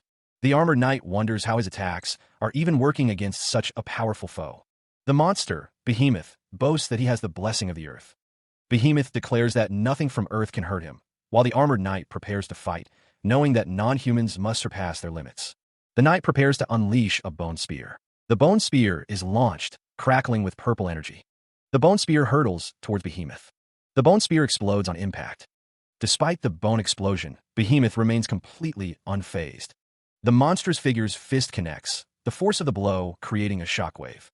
Agni, the flame genie, reels from the impact, his eyes wide with surprise. The behemoth continues its assault, swinging its massive arm. The air rushes as the behemoth's fist hurtles forward. The buildings in the background blur as the behemoth's attack intensifies. The behemoth's massive hand closes in on its target. The behemoth's attack connects, sending the flame genie flying. The armored knight cries out, struggling to maintain his footing. Nidhogg calls out to Agni, urging him to get himself together. The skeletal dragon, Nidhogg, soars through the air, demanding more fire from his contractor. Agni, his face contorted in rage, shouts that he needs a much bigger fire. Sung Jin-woo, observing the scene, calmly states that he understands. He watches as Agni, engulfed in flames, stands beneath a swirling vortex of undead, seemingly drawing power from them. Below, the undead hang suspended, their forms distorted by the magical energy coursing through them, fueling the flame genie. Agni's power surges, the force of it radiating outwards in visible waves. The flame genie's grin widens as his fiery aura intensifies, the heat becoming almost unbearable. A voice echoes, pondering if non-humans can surpass their limits. The armored knight watches as Agni's power continues to explode outwards, the flames licking at the edges of the battlefield. The knight armored pleads with his master, requesting another talisman to further enhance his abilities. Meanwhile, the undead continue to fuel the transformation, their bodies glowing with an eerie purple light. The armored knight, now infused with dark energy, cries out, demanding more power. A voice muses that something is becoming possible for non-humans. The armored knight declares that he will fuse with the undead. The knight armored is now surrounded by a swirling vortex of purple energy, the fusion with the undead complete. The fusion process continues, the knight armored's body crackling with purple energy. The knight armored finds that the fusion is a success. It works, he exclaims. The knight armored finds that his movements are restricted by the fusion. But it's hard to move, he thinks. Suddenly, Kessel calls out to the knight armored, begging to be absorbed. The knight armored is shocked by the request. The knight armored begins to glow with purple energy as he prepares to absorb Kessel. Nidhogg declares that he will stabilize the fusion and the inner aura, ordering Sung Jinwoo to fight. The knight armored agrees to let Kessel take the lead. All right, so you'll be the one behind the wheel. With Kessel absorbed, the knight armored finds it much easier to move. Ooh, it's easier to move now. The knight armored charges forward, now empowered by Kessel's essence. Agni laughs maniacally, ignoring the plight of Kessel and the knight armored. He is told to stop laughing and help them. High above, Nidhogg descends, a harbinger of destruction.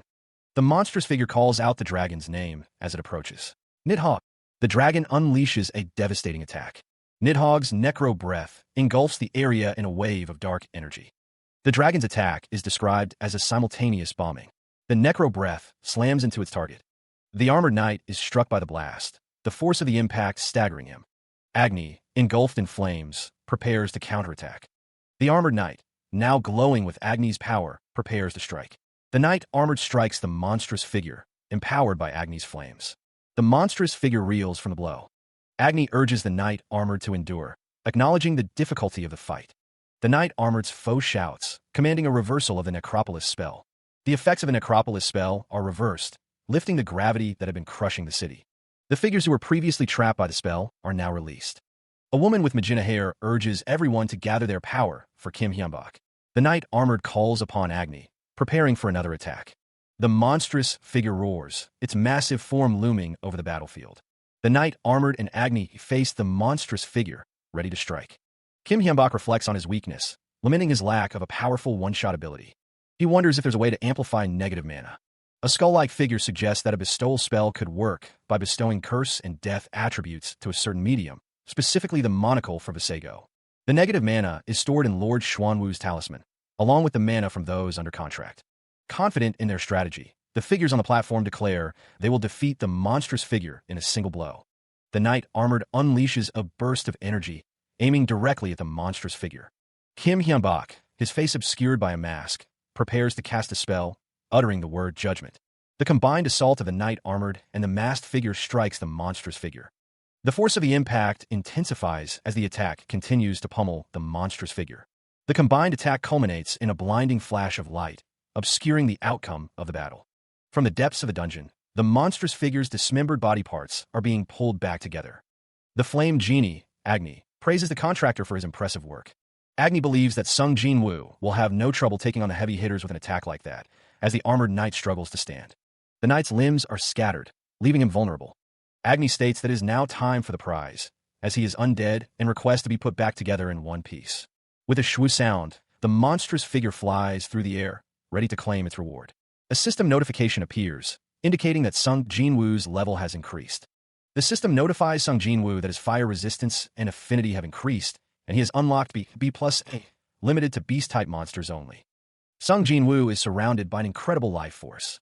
Agni announces that he will now take his leave, contractor, as he flies away. As the monstrous figure flies away, a voice declares, "May the divine protection of great Allah be with you." Sung Jin-woo wonders what the blessings from a powerful genie mean. A monstrous figure looms over someone, who wonders if they've been forgotten. Humanity fought for their lives, but on the last of the 4 days of darkness, humanity would learn their struggle was in vain, and they began to tremble. The world was in chaos. Once the threat of the monsters had passed, Mother Nature unleashed her vengeful wrath. In the face of death, humans turned to God and the devil. "Our Father in heaven, do not forsake us. Save us, God Buddha." Someone cried out, "Anyone, what did I do to deserve this?" During the 4 days of darkness, the gods left humanity to fend for themselves. Another person exclaimed, "I'll sell my soul to the devil if it means I can live. Be it God or the devil, someone save us." Summoned by their pleas, demons appeared before the humans, asking, "You wish to sell your souls in exchange for life?" A demon descends before a group of humans, offering them a deal. The demon clarifies that he has no need for their souls, but he will take what is owed to him. The demons granted their contractees the power of black magic, sending chills down their spines. Those who accepted the deal all bore the mark of the demons on their hands. Before long, light returned to the world. A figure bathed in light descends upon the city. At last, after days of darkness and despair, the gods emerged. The gods restored the wounded to full health and repaired the city's ruins. The gods announced to the mortals that they would begin their conquest of other worlds. The light figure stands before a crowd. The gods declared that to ensure their survival, they must fight tooth and nail to protect what is rightfully theirs, reminding them that they are always watching. Before they took flight, the gods left their white brands on all who wielded the divine powers. Thanks to the talents of the dungeon explorers, civilization was restored in no time. Owing to the generosity of the gods, humanity narrowly escaped an apocalyptic end. The day of the gods' advent became known as the Day of Miracles, and so humanity entered a new age. A new age indeed. An advisor urges someone to reconsider, reminding him of what the president said. The man, seemingly annoyed, asks how many times he must repeat himself. He makes it clear that he has no interest in becoming a guardian. The Guardians, founded by the World Agency to protect Earth from extraterrestrial life, now stand as a memory. The man dismisses the advisor, telling him to call if he has second thoughts. He thinks to himself that he doesn't want to be bound by an agency, wondering where President Woon is when he needs him. After instructing him on the proper use of the talismans, the instructor disappeared without a trace, leaving Sung Jin-woo to enter the dungeon. The management department was also dissolved, and in its place, the Gray Market Guild was established. According to them, the real war was only beginning as the gray market thrives. The guild was willing to acquire whatever their clients desired in exchange for money and valuables. A viscous, red substance drips down a sterile, white wall. The sound of something hitting the floor echoes as Tia, a doppelganger fragment turned independent entity, kneels, reporting her return to her master. A narration box explains that she was once a fragment of a doppelganger, but has since become an independent entity with a consciousness of her own. She notes that the higher-ups are having a field day. Someone voices their outrage at the claims that they say he's a threat and must be disposed of, questioning how they could be so ungrateful. They wonder if they were politicians and military. The man from the previous panel states that he's planted a few clones in their ranks, so they can eliminate them when needed. He continues, saying that they have nothing to worry about then. The man looks off to the side, a contemplative expression on his face. A modern building stands tall against the bright sky. A group of figures stands in a room filled with swirling blue energy. One of them exclaims his excitement to be home and wanting to game. The man from panel 5 is seen from the side as a skull-faced figure tells him that he will inspect the perimeter. The man thanks Kai, saying he's going to get some shut-eye. Lying in bed, the man is asked by the skull-faced figure what he would like for dinner, addressing him as master. The man responds simply, understood. He is told to give his order before leaving. The sound of footsteps echoes through the room. Meanwhile, the man recalls something he was told before he left. Elsewhere, a man warns that sooner or later, there will be another invasion, and advises others to brace themselves. The man's words cause panic, as someone realizes that the master can look into the future, making another invasion very possible.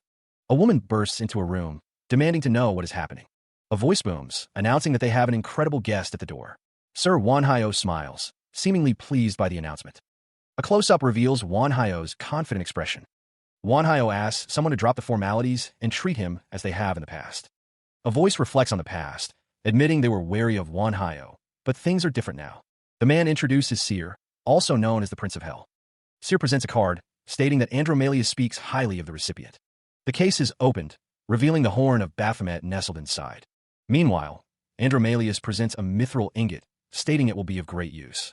The man with short black hair accepts the ingot, offering a quiet thank you. He stares at the ingot, amazed, wondering if he can truly accept something so valuable. Elsewhere, a woman wonders who the man is. The woman, Sun Soo Peak, stands beside Andromalius. She is the one known as the demon's treasure. Sun Soo Peak questions why Andromalius brought her here. Sun Soo Peak asks Sir Wan Hyo for a favor. She asks if he would take Sun Soo Peak under his wing to be her teacher. The man with short black hair is shocked by the request. Sun Soo Peak is surprised by the request as well, wondering if he will accept. The man with the blonde hair asks if there is a problem, his tone laced with concern as he looks at Kim Hyun-bak, who appears hesitant. Meanwhile, Wan Hyo states that they have business with the Asian Federation and China, his expression serious. The narration shifts to the Asian Federation. The map shows the divided states of the Asian Federation. It is explained that after China was divided into smaller countries, a new union was formed between its constituent states. The scene cuts to a group of demons, where it's revealed that Dantalion will remain in Korea, though he is preoccupied with recent incidents. The focus shifts to Japan, where the yokai reside, and the speaker states that they came to entrust their treasure.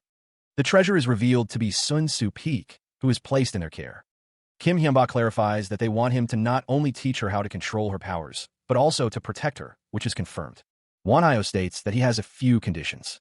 He explains that first and foremost, they must accept that there is a possibility Sun Soo Peak could get hurt. Wan Hyo clarifies that this is only because the learning process is very demanding. He smiles, seemingly pleased with the arrangement. Startled, Sun Soo Peak hears Andromalius ask if she wishes to grow stronger. The demon continues, stating that power is earned, not given, and questions if she wants to let the opportunity pass. Sun Soo Peak slumps, seemingly overwhelmed by the offer and its implications. Wan Hyo explains that consenting to a physical examination is a crucial part of her training. Sun Tzu Peak agrees, stating she also wishes to have a better understanding of her body's constitution. Wan Hyo adds that he needs a strand of her hair, a blood sample, and a tissue sample, as someone capable of summoning an archdemon is worth an arm and a leg on the black market. The revelation jolts Sun Tzu Peak, and she asks what he means. Wan Hyo warns Sun Tzu Peak to heed his words, stating that mages are greedy by nature. He continues, explaining that she will always be a target and that this knowledge may save her one day. Sun Tzu Peak gasps, seemingly realizing the gravity of her situation. Wan Hyo thanks her for the warning and accepts his third condition. Finally, Wan Hyo states that he must cover all expenses related to her training. Wan Hyo confirms that he will send an advance deposit, asking to be informed if it suffices. The other party agrees to the terms. Kim Hyun-bak, however, is trying to keep his expectations in check, deciding to turn down the offer if it's not up to par. It turns out that Wan Hyo sent an insane amount of money. 3 days later, Kim Hyun-bak is startled by the sudden appearance of the skull-faced advisor. The advisor confirms that it is indeed Sun Tzu Peak, who is relaxing on the couch, eating and drinking. Kim Hyun-bak is still skeptical. Sun Tzu Peak states that she's being very mindful right now, adding that she would hate to see what she's like when she's not. The advisor agrees, but before they begin her training, he wants to give her some insight into herself. Sun Tzu Peak is surprised by the advisor's statement. The woman explains that using a part of one's body can greatly amplify their magic. She frames it as a pay-to-play item, like an elixir of eternal life. Elsewhere, the advisor suggests that eating and drinking one's own flesh and blood may dramatically increase strength, a statement that startles Sun Tzu Peak. The man recalls becoming stronger when they absorbed Behemoth's life force. He continues, stating that to be consumed whole, that strength would grow by leaps and bounds, but anyone who uses mana will be after her head. Sun Tzu Peak trembles, sweat beading on her brow, as she asks if she looks like she wants to run away. She confirms that she does. The advisor tells her that the only solution is to get stronger and that she has no time for fear, assuring her that she is in his capable hands. Kim Hyun-bak, overhearing the conversation, is surprised to hear Sun Tzu Peak refer to the advisor as teacher. The advisor begins to activate some sort of ritual surrounding Sun Tzu Peak with glowing runes. First, Sun Tzu Peak points out the obvious. She has 10 times the mana. Kim Hyun-bak thinks to himself that he thought he'd come so far, but he's still no match for her. The advisor instructs her to use both black magic and mana to keep the coins in the air for longer than 30 seconds. She accomplished it with mana alone. She managed it after only 30 minutes of considering the two concepts. The advisor thinks she's a genius. The advisor suggests they take a break. The advisor asks Kim Hyun-bak if he's alright, master. Kim Hyun-bak asks if he looks alright to the advisor. He thinks to himself that it's not fair, and that he knows there's no such thing as fair in this world. Kim Hyun-bak is so angry that he wants to get rid of her. The advisor asks Kim Hyun-bak what's stopping him. He clenches his fist, thinking that succumbing to such an urge would only make him pathetic. The advisor tells Kim Hyun-bak that what's important is that he is self-aware, master. A glance reveals Kim Hyun-bak's inner turmoil. The advisor, his face obscured by a mask, admits he envied Hyun-bak's rapid rise to power. The advisor continues, confessing he once felt the same killing intent that Hyun-bak now harbors. The skull-faced advisor reveals that he eventually found a reason to suppress that killing intent. The advisor's words resonate with Hyun-bak, who realizes he still has the potential to grow stronger. The advisor cautions him not to let his emotions control him. Instead, the advisor urges Kim Hyun-bak to use his emotions to fuel his growth. Sun Tzu Peak, listening intently, agrees with the advisor's sentiment, realizing she needs to harness her own feelings to reach new heights. Sun Tzu Peak begins to manifest a magic arrow. The magic crackles around her as she prepares to unleash it. The advisor questions why Sun Tzu Peak doesn't give up, but she defiantly declares she will learn to use proper magic. Kim Hyun-bak reminds her that she didn't come here to learn magic, but to gain the strength to defend herself. She is told not to be stubborn, but Sun Tzu Peak only thinks to herself, agreeing with the sentiment. Meanwhile, Kim Hyun-bak stands with a cloaked figure, offering his assistance. The cloaked figure suggests magic training in their free time, prompting Sun Tzu Peak to wonder if it's real. Sun Tzu Peak, eyes wide with excitement, asks if it's a promise. Kim Hyun-bak clenches his fist, determined not to fall victim to his own emotions. Elsewhere, at the Abyss headquarters of the Guild of Black Magic Users, sinister plans are being set in motion. Dantalion, the Great Duke of Hell, is asked about the situation. Dantalion reports that everything is on track, and they will initiate the second stage of the plan. A shadowy figure agrees, wanting their intentions to be known. The Archdemon has taken Sun Tzu Peak to visit Wan Hyo, a development that excites another observer. The observer wonders how Wan Hyo will respond to this new threat. The symbols of various organizations are displayed: the Guardian, the Hunter Associations, and the Abyss. The necropolis, who see the man in the suit as their supreme overlord, have claimed Gangnam District in Seoul as their domain. The headquarters of the Chosen Ones looms, the sound of a lock clicking echoing within. The camera looks up at the man in the suit, his expression unreadable from this angle. According to an informant from the Abyss organization, a witch has gone into hiding. Meanwhile, Dantalion is governing the demon followers in Korea and Japan. The man in the suit is handed a document, but he declares it's not yet time. He states that he sees, hoping that he will be brought information of value in due time. The man in the suit has a feeling that. The man in the suit believes this is their chance to dispose of the archdemons and their followers once and for all, and the other man agrees, stating that all those who serve the unclean ones must perish. The man in the suit asks what of the necromancer. It's revealed that they're having a hard time locating him. Wanhyo's superior demands that he and his team put more effort into their search for the necromancer. The man in the suit bows in acknowledgement of the order. Elsewhere, a figure is propelled through the air, leaving a trail of teal energy in their wake. The figure, revealed to be Kim Hyun-bak, is sent flying by an unseen force. He struggles to regain his balance. A young woman, bathed in purple light, prepares to launch another attack. She taunts him, questioning why he advised her against using magic. Kim Hyun-bak, still airborne, grits his teeth. He vows to give her another piece of advice. The student remembers his warning not to use magic spells as she unleashes a barrage of magical attacks. The purple energy surges towards Kim Hyun-bak, threatening to overwhelm him. The student is shocked by the power she now wields, questioning what this could be. The student erects a large, hexagonal barrier of purple energy, solidifying her defense. The air crackles with raw magical energy as the student's attack intensifies. The student, Sun Tzu Peak, declares that it's over. A surge of power emanates from Sun Tzu, the shock wave rippling outwards. The force of the blast causes Kim Hyun-bak to cry out in pain. The attack sends him crashing to the ground with a heavy thud. The instructor observes the fight, noting that Sun Tzu Peak has made tremendous strides in a short period of time. The student, catching her breath, tells Kim Hyun-bak to mark her words. She's going to beat him in the next round. The instructor's voice booms, informing them that they're moving straight into special training. Sun Tzu Peak looks on, surprised by the announcement. The camera pans up to show the height of the training room. The instructor stands with Sun Tzu, facing a small, green monster. The command rings out, kill this monster. Wanhyo stands with his arms crossed, telling the students that they must use their bare hands. Sun Tzu Peak looks back, questioning the order. The goblin, bound and helpless, wonders if they really intend to kill him. The skull figure's voice echoes, reminding them that they went through hell to bring the goblin here. Wanhyo demands to know what they are waiting for, urging them to kill the goblin. Sun Tzu Peak hesitates, her expression a mix of fear and reluctance. The goblin screams as Sun Tzu approaches, weapon in hand. Sun Tzu Peak looms over the goblin, ready to strike. The makeshift weapon is swung with deadly intent. With a cry, Sun Tzu brings the weapon down on the goblin. The goblin is struck repeatedly, the sounds of impact echoing in the room as Sun Tzu continues her assault. The goblin's pain scream fills the air as the final blow lands. Having slain the goblin, Sun Tzu Peak stands over its corpse, panting. The adrenaline fades, and the reality of what she has done washes over her, splattering her face with the goblin's blood. Nearby, Wanhyo and Kim Hyun-bak observe her. Wanhyo announces that they will move on to sparring. Kim Hyun-bak questions if Wanhyo is really making her do this, to which Wanhyo replies in the affirmative. Sun Tzu Peak stands in a large, tiled room with Wanhyo and Kim Hyun-bak, ready to fight. Wanhyo announces that the fight will begin in 10 seconds, and then orders her start. With a scream, Sun Tzu Peak dashes forward. Wanhyo shouts for her to die as he dodges her attack. Sun Tzu Peak, surrounded by a purple aura, is told that she is trash. Wanhyo asks why he was made to do this, as he explains that this training is crucial to her survival. A voice declares that people like them have no choice but to kill. The speaker continues, stating that they are the despicable necromancer and loathsome devil contractee.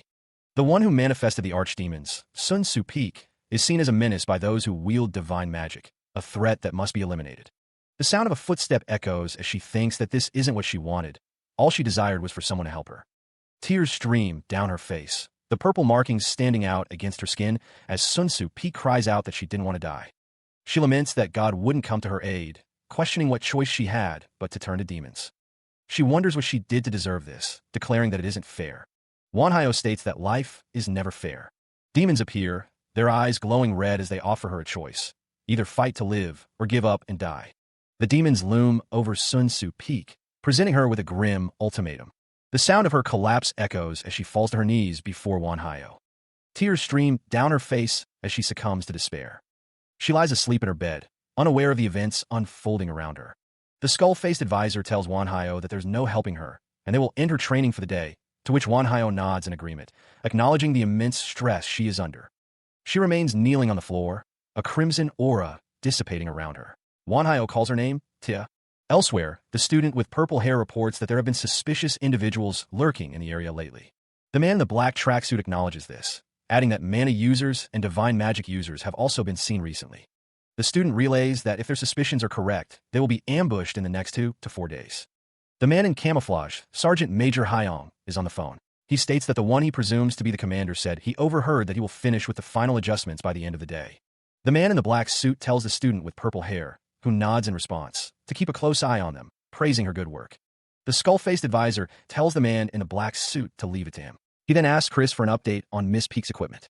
Chris responds that he will finish with the final adjustments by the end of the day. The man in the black suit smirks, stating that it is time to see the fruits of her training. A group of people stand outside a building. A student, eyes wide with hunger, demands that her teacher prepare 3 bowls of ramen. Adding to the already substantial order, the student also insists on fried chicken, pizza, hamburgers, pasta, and sushi. The teacher wonders if she is stress eating as he hears the distinct sound of a refrigerator door slamming shut. A firm decision is made. She will live. She does not want to die. The student clenches her fist, a determined look on her face. The teacher acknowledges her decision to live, relieved that she didn't take longer to make up her mind, and tells her to rest up because they will be busy soon. The city looms in the background, a silent witness to the events unfolding. The advisor, Skull, is asked by Chris how things are going on his end, to which he replies that the decomposition process was a success. The advisor explains that once one signs a contract with a demon, the mana and black magic is bound to fuse as one entity, but mana and black magic can be, and have been, separated. The advisor explains that Sun Tzu Peak is like a cup, able to separate mana and black magic within herself. Someone else came to the same conclusion, though he thought of her more as a blank canvas. A blank canvas? He wanted to see if the same fate would befall her as the other demon contractees. If she had been discovered by one of God's devout followers, someone with an unprecedented amount of divine power, she would have attained. Yes, in fact, this is their third. The first time Sun Tzu Peak was encountered, she was lost. The second time, she was in their grasp but broken. There have been 2 others like her, which is why he consulted an ancient spirit. You mean Agni? He cannot speak of the girl. The flame genie, Agni, confirms his suspicions about Sun Tzu Peak, acknowledging her as a force to be reckoned with. The advisor recalls the moment he provided a sample of Sun Tzu's blood and hair, remembering the ecstatic response and the promise of increased power. The advisor, holding a vial of purple liquid, realizes that if the archdemons entrusted him with someone as important as Sun Tzu, they must have a hidden agenda. The advisor, his skull face impassive, wonders what the next step should be. Suddenly, a deafening bang echoes through the building. A scream pierces the air as a figure is sent flying. The advisor watches the chaos unfold. Kim Hyun-bak is thrown back by an unseen force, barely able to call out Sun Tzu's name. A flash of light illuminates the scene as the attack continues. Amidst the chaos, a voice urgently commands Miss Peak to head to the basement. Panic erupts as the cry goes out. They are under attack. The building erupts in a series of explosions, the force of the blast shaking the very foundations. Anticipating an ambush, Kim Hyun-bak is surprised by the bombs. He shouts for everyone to move. Inside, the student with purple hair, Sun Tzu Peak, and the advisor stand before a series of monitors. The crystal ball reveals that a number of divine magic users are stationed outside their base. Kim Hyun-bak realizes that they are likely fanatics. The advisor asks if he understands the gravity of the situation. Kim Hyun-bak's eyes narrow, a steely glare hardening his gaze. The student with purple hair prepares to fight. The student's dress flows as she prepares to fight. Kim Hyun-bak hands the student a staff. The student thanks him. Kim Hyun-bak declares that they must first break the siege. He smirks, a plan already forming in his mind. They won't surrender without a fight. Meanwhile, a soldier relays the dire situation. Their enemy is a skilled necromancer, aided by a witch who has made a pact with an archdemon. The order rings out, soldiers. The building groans under the assault, the sounds of destruction echoing as the undead army closes in. The undead stomp forward, their advance relentless. The soldiers brace themselves, ready to meet the onslaught head-on. A monstrous figure screeches, leading the charge of the undead horde. Explosions erupt as the soldiers attempt to stem the tide, but the undead keep coming. The soldiers fight desperately, but the enemy numbers are overwhelming. They're spawning faster than they can be killed. One of the soldiers cries out to the heavens for aid, as a surge of power begins to manifest. A skeletal figure begs for divine protection in their time of need, hoping for a miracle against the encroaching darkness. They raise their hands to the heavens, beseeching a higher power for salvation as the undead close in. The undead army advances, their skeletal forms glowing with an eerie light. The undead crash into the barricades, the sound of their impact echoing through the battlefield. The sound of the undead's assault intensifies as they overwhelm the defenders. The sergeant major orders the first unit to retreat, knowing the battle is lost. The undead continue their relentless advance, their footsteps a constant drumbeat of doom. The battlefield is overrun, the remaining soldiers desperately trying to escape the horde. Suddenly, a missile streaks through the sky, a beacon of hope in the face of despair. The missile hurtles towards the ground, its speed increasing with each passing moment. An aircraft escorts the missile, ensuring its deadly payload reaches its intended target. The missile detonates, unleashing a cataclysmic explosion of fire and destruction. The explosion engulfs everything in its path, obliterating the undead army in a blinding flash. Amidst the chaos, a soldier barks orders, urging his comrades to maintain formation and advance. The air crackles with tension. Sun Tzu-peek and the advisor are caught in the blast radius. The force of the explosion rips through the area. Sun Tzu-peek gasps, realizing she made a mistake, her stamina failing her. The advisor, standing firm, declares that he won't risk his life to protect her. Sun Tzu-peek, her voice trembling, asks if he intends to abandon her. The advisor, his expression hidden behind a mask, assures her that he will do his best to protect her.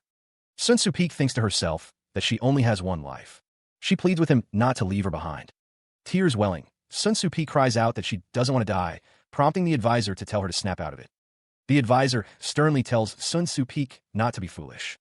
The advisor stands behind Sun Tzu-peek, a pair of glowing swords floating at his side. He tells her that he cannot be the one to save her. The advisor's expression hardens as he declares that only she can save herself. Sun Tzu-peek's eyes widen with fear as she realizes the gravity of the situation. She must fight for her life. The advisor's words hang in the air. Fight for her life or die. The woman in the black dress states that time cannot be turned back. Behind her, the masked man is told that everyone knows she summoned the archdemon. The woman acknowledges this with a simple, "I know." The masked man explains that Chris, Kai, and Castle will buy them some time with their disguises. He continues, revealing that ultimately, she is the one the fanatics are after.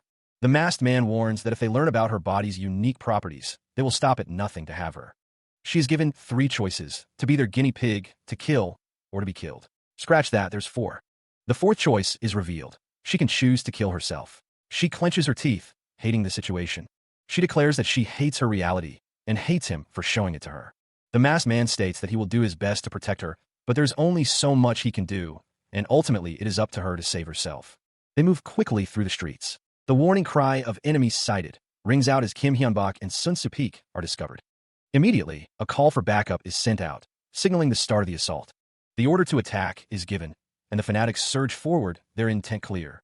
Kim Hyun-bak's eyes widen, a bead of sweat trickling down his face as he realizes the gravity of their situation.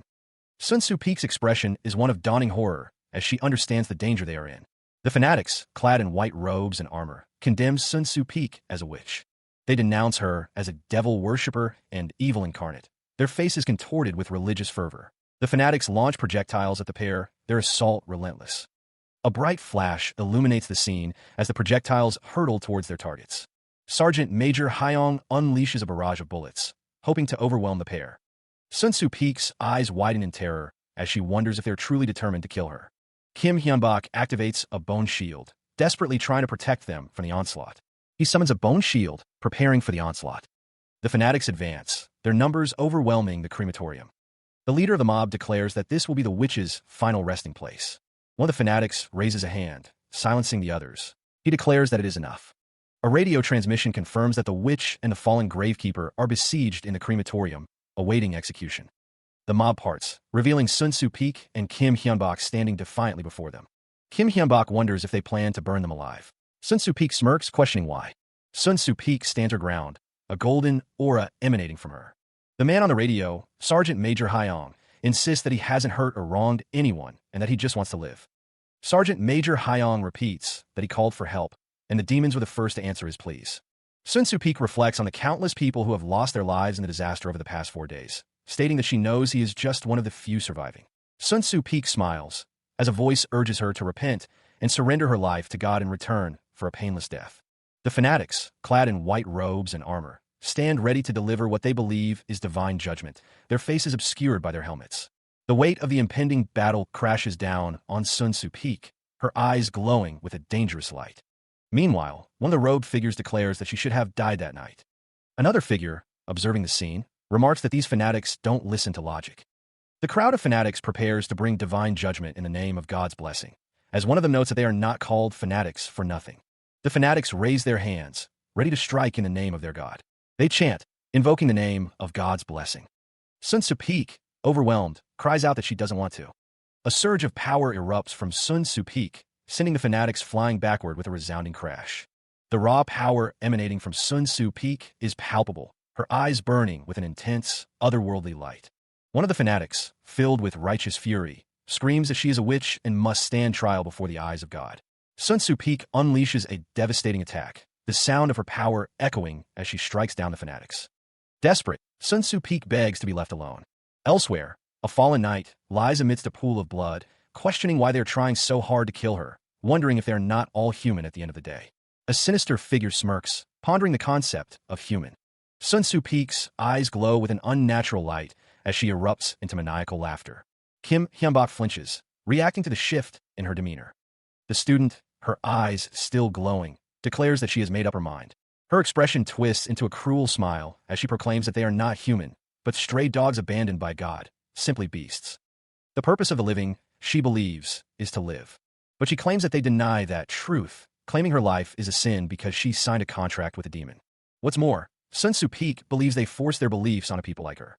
The student's smile widens, stating she has no reason to hesitate anymore, much less feel any shred of guilt, because the truth is that they are evil itself, no better than monsters.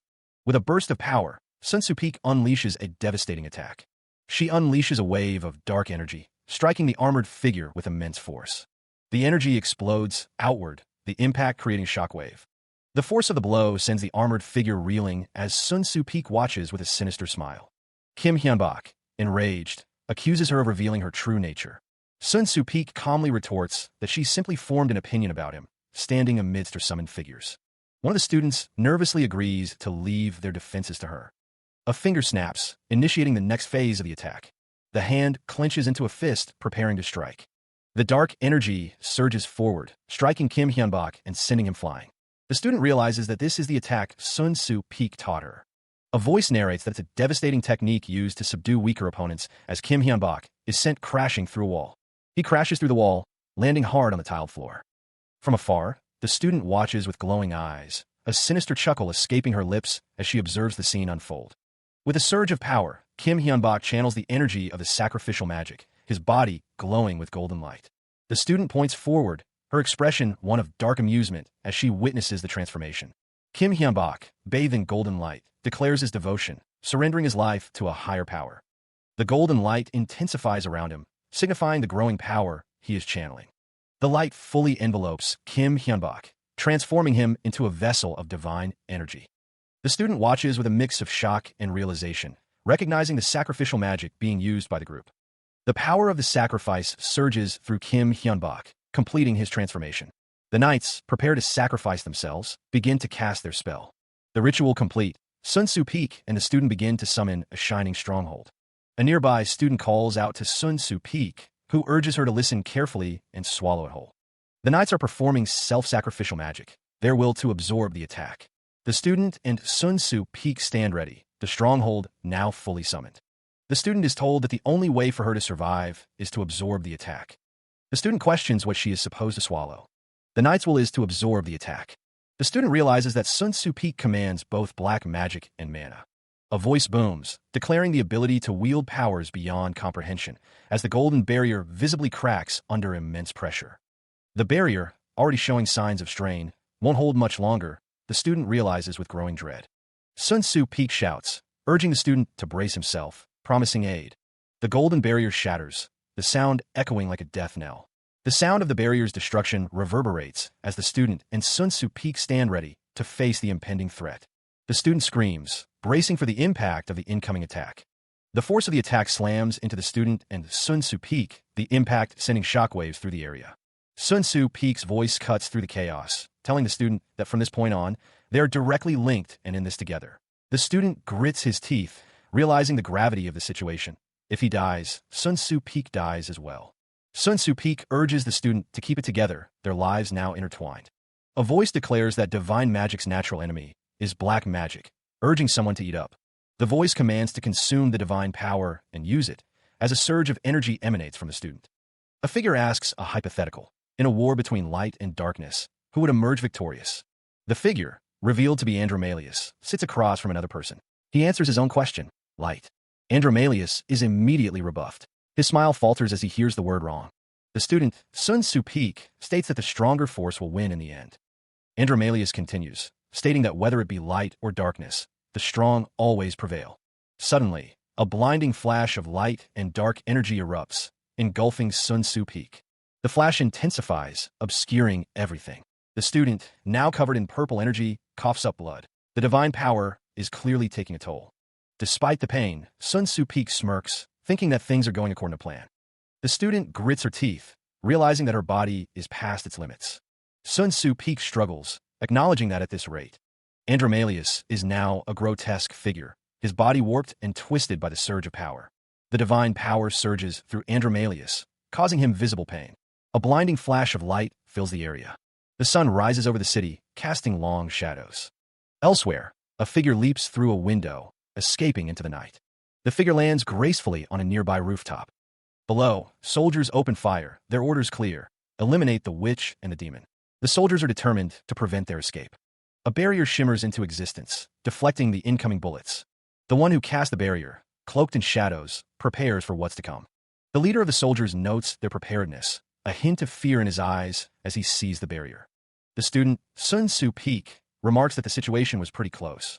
Unbeknownst to the soldiers, Tia had been feeding them false information, part of a plan to force them into a desperate sacrifice. She reflects on the events that have transpired, noting that she did not expect all 200 sacrifices to be used at once, but that it was all according to her plan. The sacrifices were used on Sun Tzu Peak, but in turn, she transfigured the divine power into black magic, claiming it as her own. To embrace this overwhelming power, Sun Tzu Peak's body underwent a reconstruction, a body change. She also synced her body with Andromalius's to receive a portion of her newfound powers. It was a gamble, but it paid out for Sun Tzu Peak. The surge of power is visible as it emanates from Sun Tzu Peak. The power manifests as a destructive force, eliciting screams of pain and terror. Two figures arrive on the scene, apologizing for being late. A figure tells the newcomers to let them handle the rest, indicating a shift in strategy. The sound of something heavy falling to the ground echoes as the battle continues. The scene shifts to a wider view, showing the aftermath of the battle and the scale of destruction. A man expresses his gratitude, suggesting an alliance or transaction has been completed. Another man, with a sinister smile, informs the first that his residence took considerable damage, but assures him that he will be reimbursed. An unseen figure offers an invitation, but it is politely declined. They will go their separate ways. The man in the suit, Dantalion, believes it's too dangerous to accompany them any further. The blonde-haired man understands and suggests they leave Sue. With a burst of speed, the man in the suit departs. Elsewhere, a figure stands in the middle of the street, a spear in hand. The man recognizes the monstrous form of Nidhogg. Dantalion's expression hardens as he looks off to the side. He orders someone to take care of the rest, as a monstrous figure crashes down nearby. The figure lies defeated on the ground, surrounded by cloaked figures. A dragon soars through the sky. Dantalion is asked if he's sure they can let them go. Even if it's a breach of contract, the blonde-haired man wonders why they don't dispose of him. The man with blonde hair states that their Sue has attained divine powers, despite Visego's doubts about the likelihood of such an event. Nearby, the blonde man is told that although Visego's prophecy is not written in stone, it's too early to eliminate him. The speaker believes that if they maintain this partnership, he may eventually decide to join their side. The blonde man relents, saying, "If you insist." Suddenly, the ground erupts with a resounding whoosh. The attack strikes near city. The impact leaves a pool of viscous, pink liquid on the ground. The source of the liquid is revealed to be Sun Tzu, who is splattered with it, the sound of the impact echoing with a SHWOK. Sun Tzu's eyes widen in shock. Their plan to assassinate Sun Tzu Peak had ended in utter failure. The fanatics had perished, along with many soldiers who had aided them in their operation. Footage of the fanatics from that night was sent en masse to various authorities while he was comatose. Each organization received a video, marked as secret documents. Along with the video, a list of escape survivors was also distributed. The advisor, a skull-faced figure, delivered the words of Wan Hyo, stating that his ultimate goal was survival and that he would cooperate to ensure the survival of their planet. The skull-faced advisor continued, addressing those prepared to fight against the advancing invaders. Not long after, The fanatics' actions received widespread criticism. The government, the military, the Hunters Association, and the Guardians all took notice. The various organizations prepared for the coming conflict. The government launched a campaign to suppress the so-called chosen ones. Their initiative was to weed out the fanatics in their ranks. Some fanatics chose to sacrifice themselves in a last desperate attempt to preserve their honor. In their last moments, they swore retribution. Kim Hyun-bak blinks, a bead of sweat trickling down his temple. He realizes he's been asleep for 30 days. The advisor, Skull, tells him not to mind that and to take a look at something. Kim Hyun-bak is amazed. The gray market has apparently solved prison overcrowding by incarcerating 1,000 fanatics. The gray market builds various facilities, but only accepts payment in monster byproducts, precious metals, and rare earth elements. Kim Hyun-bak realizes that their money has no value to the gray market.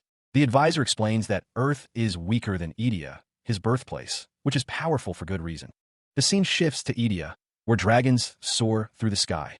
Kim Hyun-bak wonders what all the hype is about, since there are no dragons on Earth. The advisor asks if there is any possibility of dragons returning to Earth.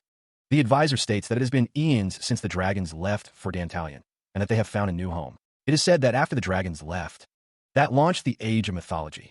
He listened as the skull-faced advisor explained that Edea wasn't so different, but the addition of dragons made it dangerous. The man in the black shirt agreed, surmising that humans had no place in Edea. The advisor, Skull, declared that the time had come, referring to the man as Master. After linking with Sun Tzu Peak, something had changed.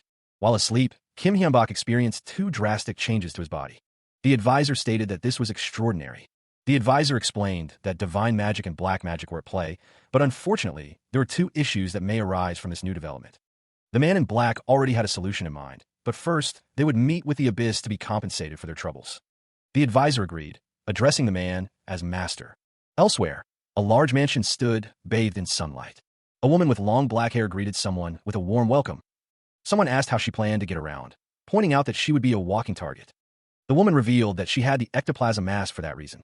The advisor, shrouded in mystery, watches as the group moves forward, their destination still unknown. The group's pace quickens, their footsteps echoing as they approach their destination. A close-up reveals a man's serious expression as he questions the wisdom of their current course. A woman responds with unwavering confidence, declaring that she owes him her life. The man, seemingly reassured, states that he won't object to their plan.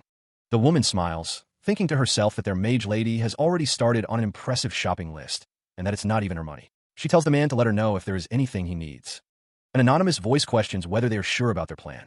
The group arrives at their destination, Gray Market. One of the group members remarks that the building looks like an average building from the outside. The woman with black hair exclaims, "Wow," as she looks at the building. The building's exterior is partially obscured by trees, hinting at a hidden depth. The Gray Market is revealed to be a sprawling, open-air marketplace nestled within a forest, a stark contrast to its unassuming exterior. The teacher observes that all the employees are of different races. The student, Kim Hyun-bak, remarks that this is truly an otherworldly place. The other student agrees, as the group is welcomed into the store. Kim Hyun-bak realizes that the elf has noticed he is a necromancer, and recalls that elves despise the undead. The Korean branch store manager apologizes for the negative experience they had with his employee. The manager orders Miss Anna to apologize to their customers. The customer replies that it is fine, but asks that they be careful from now on, reminding them that they are paying customers. The manager assures him it won't happen again. As a token of apology, the store manager offers a voucher for exclusive use at the Gray Market and offers to be their personal shopper for the day. The Korean branch store manager smiles. The manager acknowledges Kim Hyun-bak. The manager notes that they know him, adding that he is famous. The manager adds that Kim Hyun-bak has a very special lady with him. The store manager smiles, gesturing as he speaks about the wares available. A single, sparkling mana crystal is presented. The store manager explains that the mana crystal is impressive and that there are only 5 in existence on Earth. The group inquires about other items available at the Gray Market, learning that it houses more than just these crystals. Sung Jin-woo is surprised to hear that the Gray Market has 10,000 first-rate mana crystals. The skull figure explains to Kim Hyun-bak that the mana crystal is considered a precious national commodity in Edea, and that the Empire and the Mage Guild own more than 2,000 of them. The group asks the store manager how much the crystals cost. The store manager, addressing Hyunum, states that the crystals come in a set of 5 and cost 100 pounds of refined mithril, which Sun Tzu Peak agrees to pay. The store manager is shocked, realizing that only a handful of people in Korea own mithril, let alone 100 pounds of it. The store manager thanks them for their purchase, while Hyunum expresses interest in buying something else from the Gray Market. Visibly trembling, the store manager thanks them again for their purchase. Sung Jin-woo smiles, stating that their products are worth the price. A smirk plays on the lips of the skull-faced advisor. He thinks to himself that the store manager deliberately tried to keep the good stuff from them, but they won't play into his hands. Meanwhile, the store manager thanks Sung Jinwoo and his companions for shopping with them, offering a gift to show their appreciation. The store manager hands them a sealed envelope, urging them not to open it there, but to read it in private. The skull-faced advisor laughs, remarking on the look on the store manager's face, saying that with every purchase they made, he died a little inside. Sung Jinwoo, now holding the envelope, wonders what's inside. Suddenly, Sun Soo-peek is jolted by the contents of a letter. The letter reveals that the invasion is set to begin tomorrow, and the first stage will be similar to what they experienced during Earth's 4 days of darkness. And enter the wish of good luck. The hand holding the envelope trembles slightly, the gravity of the message sinking in. Kim Hyun-bak swallows hard, a bead of sweat trickling down his temple. Meanwhile, the group stands together, discussing the impending invasion. They are Chris, Castle, and Kai. The woman with black hair informs her teacher that they are heading straight to the base, adding that she has a feeling the teacher will refuse to join them. The teacher asks if she won't join them. Kim Hyun-bak states that he has to pass on their offer, admitting that he still doesn't fully trust those guys. The woman with black hair says that she plans to do things her own way, adding that it can't be helped. She bids farewell to her teacher, stating that they will meet again. A monstrous creature crashes through the city, the force of its landing shaking the ground. The woman with white hair states that this isn't the first time the gray market has provided intel as a service, as a dragon-like creature flies past the building. The woman with black hair suggests that they should dig deeper into their motives. Sung Jinwoo, flanked by armored figures, announces their arrival. The Forsaken Land is now dominated by monsters. The location is North Korea. Mana flows in the ley lines, and where they intersect are points of yin energy. By mastering the alignments and the flow of energy, and analyzing the topography, one can find the dragon veins at Dragon Bloods. It was ex-president Young Guk Woon who told him about the dragon veins. Once he found the dragon vein, he built his base right on top of it. And deep underground, Kim Hyun-bak asks if all is well. The advisor, the skull figure, says that nothing is out of the ordinary aside from his condition. Kim Hyun-bak asks about his condition. The skull figure ominously states that Kim Hyun-bak is in for quite a shock. Suddenly, Nidhogg crashes through the floor. Nidhogg states that he has scales on his body and that he thought the dragon vein would have a positive effect on him. Nidhogg realizes that he was right on the money. He observes the robed figure, noting with amazement the scales forming on the undead's body. Kim Hyun-bak seems surprised by the transformation, questioning the source of the monster's newfound strength. Nidhogg confirms the evolution, his stats displayed on a nearby phone screen. The protagonist is in awe of the changes, but the skull-faced advisor wonders if there are any other developments. Nidhogg, now towering over Kim Hyun-bak and the advisor, declares that he can finally rest. The undead dragon questions how he can sleep, revealing that intrusive images plague his mind when he does. He continues, explaining that upon waking, he cannot recall anything, finding this highly unusual. Kim Hyun-bak states that there war resumes tomorrow, implying that this transformation has happened before. The skull-faced advisor notes that the dungeons are connecting, and he would like nothing more than to take a closer look. The advisor tells Nidhogg to look at himself, but says now is not the time, implying they will have to wait. The advisor tells Chris not to pull off the scales and to wait until the scales cover his entire body. The advisor states that, like last time, it all begins, and that they should first activate the magic circle. A surge of blue mana erupts from the center of the room, bathing the area in an ethereal glow as the advisor and Nidhogg stand within the surge. The mana intensifies, the surge growing in power. The mana begins to coalesce into a large, spherical mass, the advisor watching with anticipation. The advisor, his skull face illuminated by the blue light, declares that everything is going according to plan. The spherical mass of mana continues to grow, its surface rippling with energy. The mana sphere pulses, the energy contained within reaching a critical point. The mana sphere settles, now a pool of shimmering liquid, as Kim Hyun-bak emerges, panting from within. The mana liquid sloshes as Kim Hyun-bak steps out, his expression one of surprise. A smirk spreads across Kim Hyun-bak's face as he realizes the mana liquid will not only replenish his mana, but also increase his maximum capacity. The advisor watches Kim Hyun-bak, remarking that they will need a bigger glass next time. The mana liquid drains away, leaving the room empty once more. The skeletal dragon, its red eyes glowing ominously, remains motionless. A sudden surge of power emanates from the dragon, the air crackling with energy. The dragon's eye blinks, and it wonders what kind of transformation its body is going through. Outside, birds chirp, oblivious to the impending doom. A phone vibrates, the screen displaying the Gray Market app loading. The phone displays a quest notification, The Fallen Humans, Descent into Hell. It warns that failure to subdue the boss will trigger a global collapse. The quest details reveal that the first phase of the expedition has failed, initiating disintegration and commencing Phase 2. The reward for clearing the quest is 45 pounds of mithril and 3 C-rank items of your choice.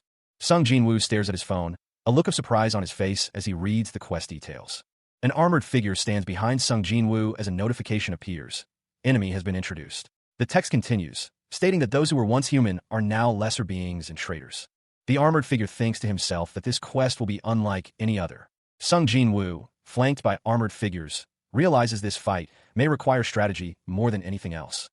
The quest details are reiterated. The fallen humans, descent into hell.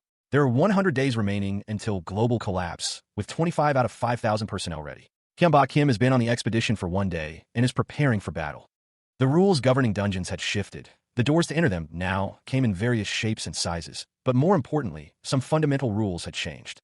Fortunately, escape remained possible, as there was always a second exit. Secondly, there was no longer a penalty for not exploring a dungeon within a given time, and dungeon exploration was no longer imposed. Finally, when a door was opened, monsters were now free to leave the dungeon. The implications of this new rule were immediately clear. Monsters were now free to roam the world. While humanity was still reeling from the horrors of the 4 days of darkness, they soon found themselves thrown into yet another conflict. The new battlefield was a vast, open plain. The hunter, Sung Jinwoo, and his companions surveyed the landscape. It was far from an ideal spot, offering barely any cover. They weren't dealing with average monsters this time. The figures in the distance, cloaked and wielding staves, likely possessed both intelligence and wisdom. The armored figure informed Sung Jinwoo that he had more bad news. The armored figure gestured towards a newly formed dungeon door. He added that things couldn't get any worse than that. Although it was impossible for the monsters to leave the dungeon by destroying the door, this door was a dead giveaway, and their enemies would know exactly where to expect them. The group of monsters, including Nidhogg, discussed the possibility of being ambushed on their way back if there were no other doors nearby. The decision was made to return and prepare based on the new information.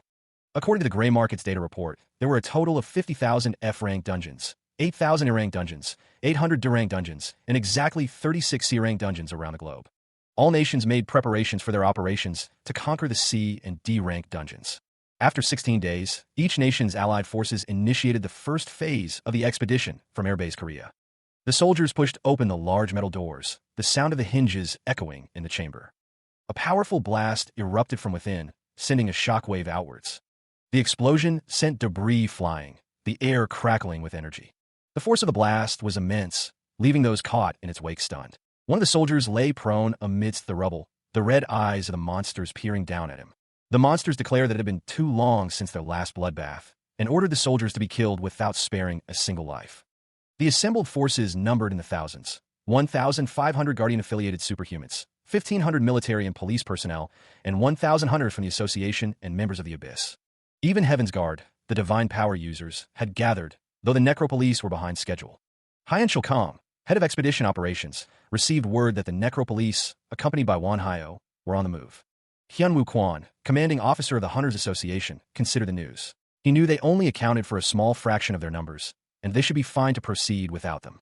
The commanding officer cleared his throat, preparing to address the assembled troops. Standing before the assembled forces, the officer declared that they were the country's best.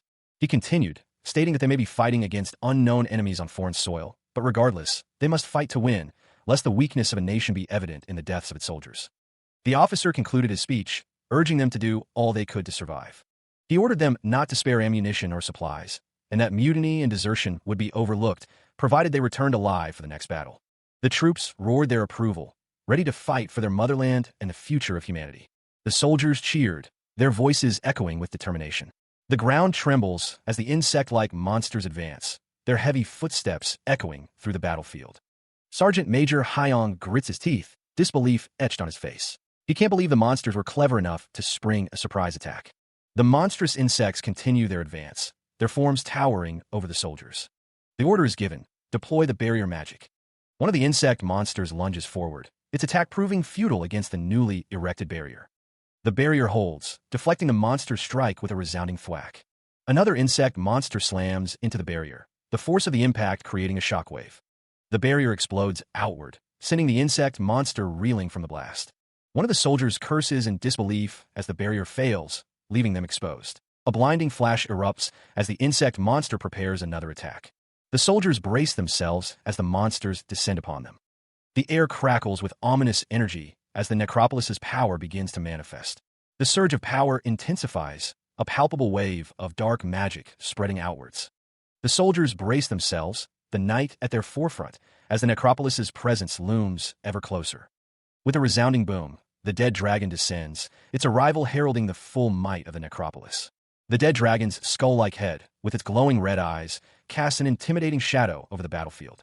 Sergeant Major Hyong's eyes widen in horror as he recognizes the dead dragon, realizing the dire situation they face. The ground trembles as the dead dragon's forces advance, the sound of their approach a cacophony of creaks and clunks. The undead army marches forward, their heavy footsteps echoing with each step, a relentless tide of death. A voice calls out, admitting their tardiness to the unfolding battle. The necropolis's forces stand before the soldiers, an imposing display of dark power. The cry of Necropolis rings out, a declaration of war and a promise of destruction. The leaders of the necropolis stand ready, their dark magic poised to unleash chaos upon the world. The hooded figures of the necropolis advance, their footsteps echoing ominously. From above, the skeletal dragon Nidhogg descends with his master, accompanied by another cloaked figure, ready to unleash further destruction. The order is given, advance all units. The ground trembles as the undead army surges forward. From a high vantage point, a cloaked figure surveys the battlefield, seemingly directing the necropolis's forces. Meanwhile, on the ground, a surge of green energy erupts as the priests begin their restoration magic. The soldiers, battered and bruised, find themselves revitalized by the priests' efforts, ready to continue the fight.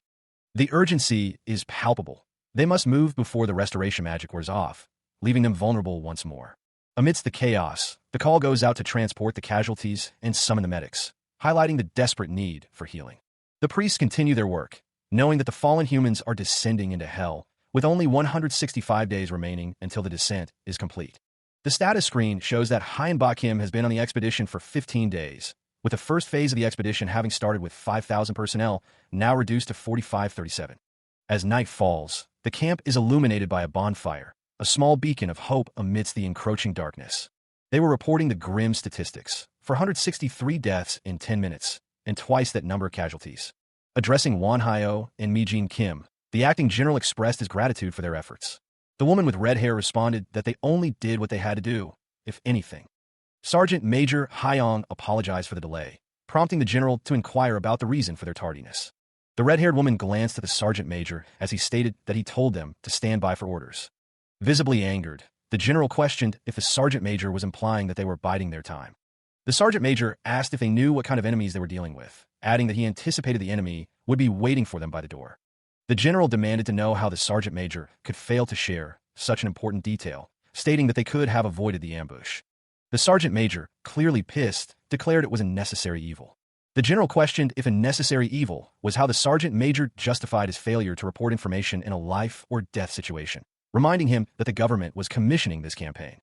The masked man responded that it was hardly treason, he just took it upon himself to do the job that needed to be done, adding that this experience was meant to teach them the gravity of their situation, and perhaps now they will take this war seriously. The masked man then asked if anyone there had ever camped out in the dungeon for 4 days straight, indicating the injured soldiers in the background. He stands before the general and the sergeant major, the murmurs of the crowd barely audible. The leaders gather around a long table, the masked advisor's words hanging heavy in the air. If they wish to lead, they must accept the reality before them. The advisor continues, stating that global peace requires them to enter a world where logic and reason cease to exist. He warns that the tragedy to come will eclipse their recent losses if they don't come to their senses soon. One of the soldiers questions why the advisor didn't simply try talking to them. The advisor retorts that they would never have seen the light that way, betting they wouldn't have heeded his warning. The advisor states that he has experience with war, but his snap judgment cost the lives of nearly 500 people. He justifies his actions, claiming it was the most cost-effective way to educate them. The advisor argues that the number of lives he saved is greater than the lives lost, as the scale shows 500 on one side and 49,500 on the other. He believes it shouldn't have been said at all. The sergeant major clenches his teeth, clearly angered by the advisor's cold calculation. Silence descends upon the room as the implications of the advisor's words sink in. The woman with red hair, her expression hardening, declares that she doesn't agree with what the advisor is saying. Her eyes blazing with anger, the woman is clearly ready to argue her point. The advisor responds that as a necromancer, she should recognize the value of life, but he believes efficiency is more important. The woman warns the advisor that if he continues on this path, the necropolis will no longer trust him to lead them. The red-haired woman declares the first law of the necropolis. The masked figure retorts that he is not affiliated with the necropolis, nor is their law his. Furthermore, he never asked to be their leader. He states that if they don't want to follow him, they don't have to. The red-haired necromancer states that the necropolis shall henceforth part ways with Wanhyo. The commanding officer tells Hyun Kong that he will relinquish operational control of their forces to him.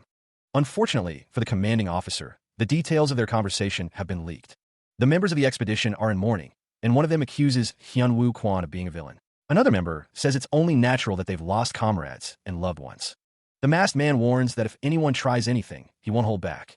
The commanding officer states that tomorrow, they will swell their ranks. The masked man recalls that the necropolis will make up the majority of the crew. He realizes he almost forgot something. The masked man has secured information on the dungeon's layout, including a map of the area surrounding its entrance. He extends his hand, offering the map. Hyun Kong receives the map and is told nice work. He is informed that he will be contacted soon. The map depicts the surrounding area, including the location of the expedition members. The masked man is told that everything is going according to plan. The masked man acknowledges that word has gotten out about his tardy arrival and is falling out with Mi-jin Kim. Thanks to that, he is now authorized to work alone. The group is ordered to scout the area. The advisor, the skull-faced figure, commands the group to move out. The narrator explains that a C-rank dungeon is the equivalent of a great estate. The narrator continues, explaining that B rank is kingdom class, A rank is empire class, and S rank is world class. Someone asks how they managed to navigate these mazes. One of the armored figures admits that, to be honest, he died before he had the chance to even explore a C-rank dungeon. Another armored figure agrees, stating that he also died. The skull-faced advisor apologizes, then remarks that the future looks bleak. The perspective shifts to a dragon flying through a forest. The narrator explains that a C-rank dungeon is roughly a quarter the size of Korea, and they have to travel on foot. Suddenly, Kim Hyun-bak appears, seemingly teleporting into the dungeon. He extends his hand, a surge of green energy emanating from his palm as Kim Hyun-bak attempts to detect life force. The advisor, the skull-faced figure, notes the presence of life signs, remarkably strong and numbering over 500. The protagonist, unseen in this panel, anticipates heavy damage against such numbers, but hopes they can at least retreat mostly intact. A bead of sweat trickles down his face, a sign of the tension he feels. The group finds themselves in a medieval-style village, complete with red-roofed buildings and banners. The village is well-maintained, with clean streets and manicured gardens. The advisor wonders how two completely different worlds can exist within the same dungeon realm. The perspective shifts to another village, this one impoverished and dilapidated. In the impoverished village, people sit around tables, while others till the fields. The protagonist group observes that these are not monsters disguised as humans, but real people living real lives.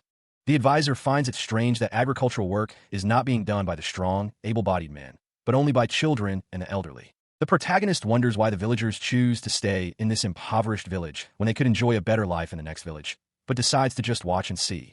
He watched as the insect-like monster stomped through the village, the creature demanding the evacuation of the women and children. The villagers, armed with farming tools, braced themselves against the monster's advance. They knew they had to buy time. The insectoid dismissed the villagers as unappetizing, warning them not to get in his way. One of the villagers questioned the monster's actions, but the insectoid was unmoved. He was determined to increase his rank and no longer put up with this. Another insectoid, this one red and black, crashed into the scene, declaring that the villagers were his. He seemed to enjoy when they were bite-sized. The green insectoid continued to try and lure the villagers to his village, promising medicine and plenty to eat and drink, while simultaneously claiming the old parts were feeding them lies. One of the villagers cried out, warning the others not to listen, claiming that they wanted to turn them into monsters. An older villager, protecting a child, insisted that it was only a matter of time before their savior arrived. The red and black insectoid slammed into one of the villagers, sending him flying. The green insectoid laughed, telling the villagers that they only had themselves to blame. The red and black insectoid lamented that the young ones were always more tender, but beggars couldn't be choosers, as he held a villager in his hand. The green insectoid roared, its red eyes glowing menacingly. The insectoid monster's grip tightens around Kim Hyun-bak, its massive claws threatening to crush him. With a sickening thwack, the green insectoid slams its fist into the red and black insectoid's face, momentarily stunning it. The armored figure delivers a powerful blow, the force of which is enough to stagger even the massive insectoid. One of the armored figures apologizes to their master, seemingly regretting their actions. The skull-faced advisor assures them that it is all right, as he was about to make a move himself. The advisor commands Nidhogg to wipe the floor with the enemies, unleashing a wave of dark energy. The dark energy surges forward, obliterating everything in its path. The energy coalesces into a massive pillar of dark power, poised to strike. The dark energy descends like a curtain, enveloping the battlefield. The green insectoid is struck by a series of blows, each one accompanied by the sound of tearing flesh, as it is told it is fortunate to meet a quick and painless end. A group of onlookers murmurs in apprehension, witnessing the unfolding events. A massive claw slams into the ground, the impact sending tremors through the earth. He stands before the gathered crowd, the skeletal dragon looming behind him, its empty eye sockets glowing with eerie green light. The dark energy from the advisor's earlier attack still lingers, as those affected cry out in pain from their wounds. Meanwhile, a group of villagers prostrate themselves before Sung Jin-woo, hailing him as their prophesied savior. Sung Jin-woo, though confused by their reverence, sees an opportunity. He realizes he can use their belief to his advantage and extract information. The skeletal dragon speaks, its voice echoing in the minds of those present, promising blessings to those who have resisted misfortune. Elsewhere, a figure in a mask waves goodbye to a crowd, teleporting away with others. The villagers continue to beg Sung Jin-woo for salvation, promising repentance and forgiveness. Their pleas are desperate, driven by a fear of becoming monsters. The villagers around the campfire acknowledge that they were right to bring the elder who leads the villagers to Sung Jin-woo. The elder, kneeling, offers his sincerest greetings to Sung Jin-woo, whom he calls their chosen savior. Sung Jin-woo casts a spell, paralyzing the elder and reading his memories. The memories reveal a grim truth. Monsters are fallen humans, and to avoid such a fate, one must not indulge in pleasures. The village was protected by a shield, and the people needed a savior to give them strength to brave their miserable existence. A jolt of realization hits the elder, and he wonders what he is doing. The masked figure tells him not to call him that, revealing that he knows the savior was just something the elder made up. The elder is shocked, questioning how the masked figure knew and if it was magic. The elder looks away, while the masked figure thinks to himself that there is something in it for him. The masked figure reveals himself to be Hyunbak Kim. Hyunbak Kim confirms that he used magic, revealing himself as a mage who aspires to become God. Hyunbak Kim repeats his aspiration to become a god. The figure in the long coat explains that he can offer the kneeling man and his people great power, as foretold in their false prophecy of a coming savior. The figure continues, stating that if they long for strength, he can give it to them, but they must offer something in exchange. The kneeling man offers their faith, as well as their souls after death. The man's eyes widen in shock as he gasps, realizing the price is their souls. The cloaked figure reveals his true face, a mask covering his features, as he states that he will lay claim to their souls after death, but at least they can live in comfort for the price of their soul and absolute faith. The kneeling man gulps, fear evident on his face as he considers the offer. He accepts the deal, begging for the strength to protect the villagers. The cloaked figure, now revealed to be Kim Hyunbak, is surrounded by a surge of purple and yellow energy. Kim Hyunbak's resolve is firm, and he can feel the divine magic and black magic within him rising to meet his truth. The cloaked figure presents a contract, stating that if he accedes to these terms and conditions, he must place his hand on the magic circle. The man places his hand on the magic circle. The man is now surrounded by magical energy, his eyes wide with a mix of fear and anticipation as the power surges through him. A surge of power erupts, the raw energy crackling in the air. With the dark pact sealed, the village leader stands bathed in an unholy light. While black magic can be replenished in many ways, divine magic has only one path to recovery. And that path, it seems, is through the power of faith, as the villagers offer their devotion. Faith is a god's fuel, and as faith in a god grows, so too does his influence. Thus, a god rewards his most loyal followers. The Dalai Lama and the Buddhist monks preach that divine power comes from within, achievable only through intensive training. Buddha and God are one and the same, a revelation that dawns on Kim Hyunbak. And that's when a sudden revelation strikes him like a bolt of lightning, the power coursing through him. What's stopping him from becoming a godlike entity? As luck would have it, opportunity knocked on his door. The prophecy of a savior, a dire situation, and a yearning for salvation. All three pieces fell into place perfectly for Kim Hyunbak. The sky stretches wide and blue, a serene backdrop to the events unfolding below. The scene shifts indoors, where the village leader sits across from Kim Hyunbak, who inquires about his well-being. The village leader assures him that he is fine. The cloaked figure, his glowing blue eye piercing the darkness of his hood, asks if there are any changes yet, and is told to wait. Kim Hyunbak focuses, a pink glow emanating from his hand as he channels his power. The energy intensifies, the sound of power building. The cloaked figure observes that a powerful bond has been forged, though is still weak, and he can sense more. The village leader is now surrounded by pink energy, the narrator noting that a stronger bond was created following yesterday's contract with the elder, and as the townspeople are beginning to believe in him, weaker bonds are solidifying. One of the villagers exclaims that it's amazing. However, the cloaked figure, his glowing eyes now square and robotic, seems displeased. Kim Hyunbok thinks to himself that the bonds are still tenuous, and that he needs more contractees, or rather, followers. He questions if that's what the cloaked figure calls them. The cloaked figure responds that he is going so far as to lend them his strength, so it only makes sense that they have a special title to distinguish them from the rest. The scene returns to the room where the village leader sits, the cloaked figure standing silently nearby. The advisor, a skull-faced figure cloaked in darkness, declares that Alan, the elder, is as special as they come, his voice echoing with a chilling screech. Alan has become their #1 fanatic, but who can blame him, given the power he now wields? With this power, his newfound power not only reversed his age, but he has reached the status of a two-circle mage, with mana, divine magic, and even black magic at his disposal, his eyes glowing with newfound power. It's all because of the curse. Back when Alan was first captured and brought to the dungeon, there was only one village here.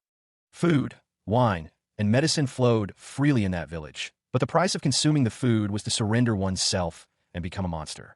The presbytery soon discovered the truth and chose to leave the village, and that was how the second village came to be.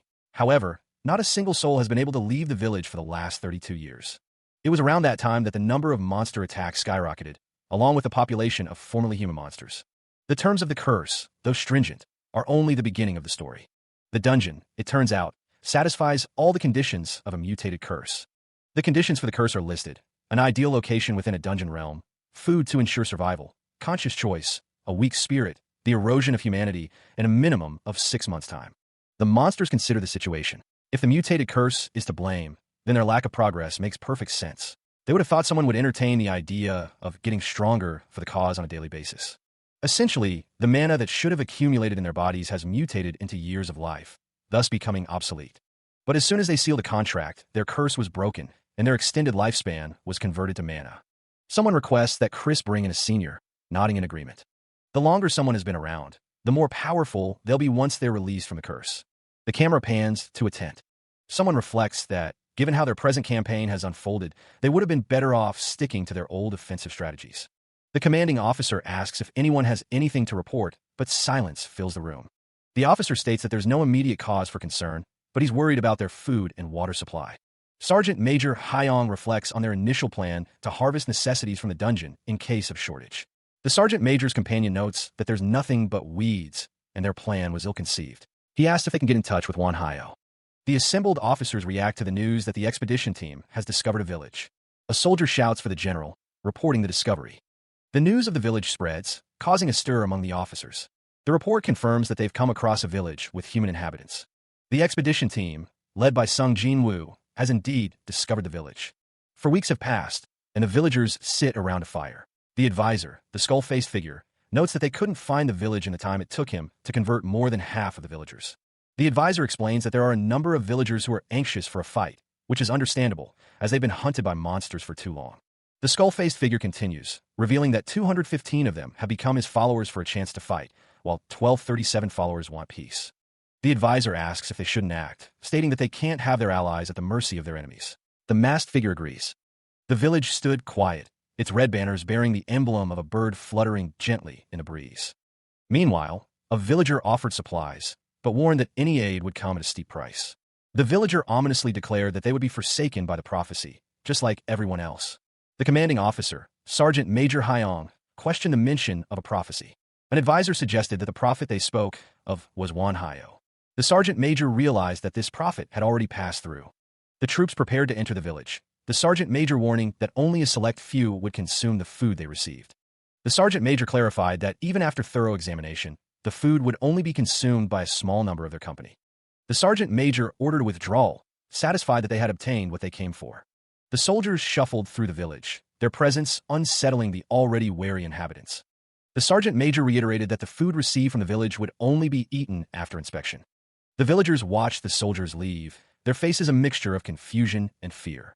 The sergeant major's eyes glowed with a menacing red light as he expressed his frustration. How could they come and go as they pleased while they were stuck in this place?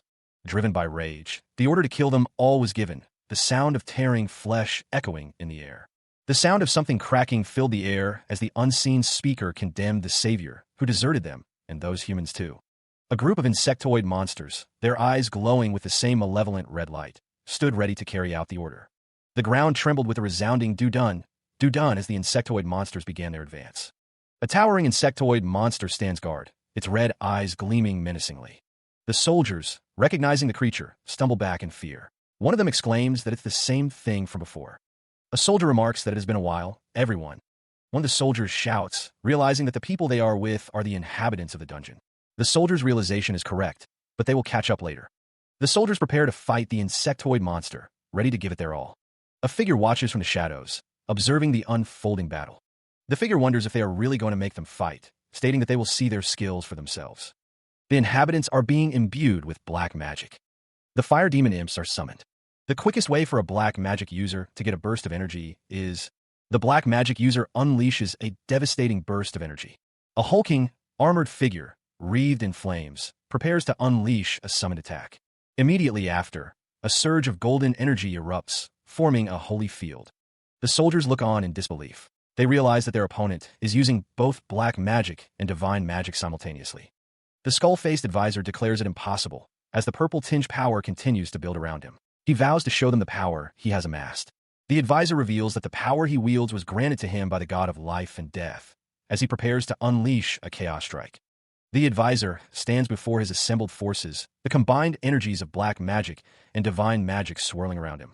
A blinding flash erupts as the advisor unleashes his power. The unleashed power explodes outward in a blinding display of light and energy. The combined forces of soldiers and robed figures stand ready, awaiting the outcome of the advisor's attack. One of the soldiers expresses his gratitude, but is left wondering what exactly just happened. The advisor and Sergeant Major Hyong walk together through the camp. The advisor hands the Sergeant Major a map. It details the dungeon's terrain, paths, the location of the village, and a monster's hideout. The Sergeant Major is shocked by the information. The Sergeant Major thanks the advisor. The Sergeant Major begins to question the advisor's motives. He asks how the advisor can use both black magic and divine magic simultaneously, and what this god is that he speaks of. The advisor stands before the Sergeant Major, surrounded by villagers. The advisor thinks to himself that, as his title suggests, he claims dominion over the realms of both life and death. The advisor continues his internal monologue, revealing that he is able to use divine magic, black magic, and mana because he was chosen as the god's disciple. He also reveals that he turned the villagers into living temples. The advisor thinks that the Sergeant Major has no choice but to believe him, as he saw him using all three powers with his own two eyes. Sergeant Major Hyong asks if he was given the honor of turning these villagers into living receptacles for God. The advisor confirms that is correct. The Sergeant Major, standing before the advisor, asks if he too can perform the same feat. The advisor stands surrounded by soldiers, his expression unreadable behind the mask. The masked soldier flinches, clearly taken aback by what he's hearing. The soldier thinks to himself that it's a good thing he's wearing a mask, hiding his true feelings. The soldier reflects on the blatant surprise on his face, realizing this is an opportunity he never saw coming. The advisor states that there are some conditions to be met. The masked soldier questions what the conditions are. The advisor's terms are murmured among the crowd. Following death, they must surrender their soul to God as a service to him. Someone asks if they're sure he's God and not the devil, but the advisor simply states that the most important thing for God is that they do their best to live on. The advisor continues, stating that there are restrictions, but asks if the Sergeant Major will agree. The advisor asks if the Sergeant Major will simply anoint him as God's living temple, but first he must sign this contract. The advisor explains that it is a contract to demonstrate their trust, and that's all there is to it.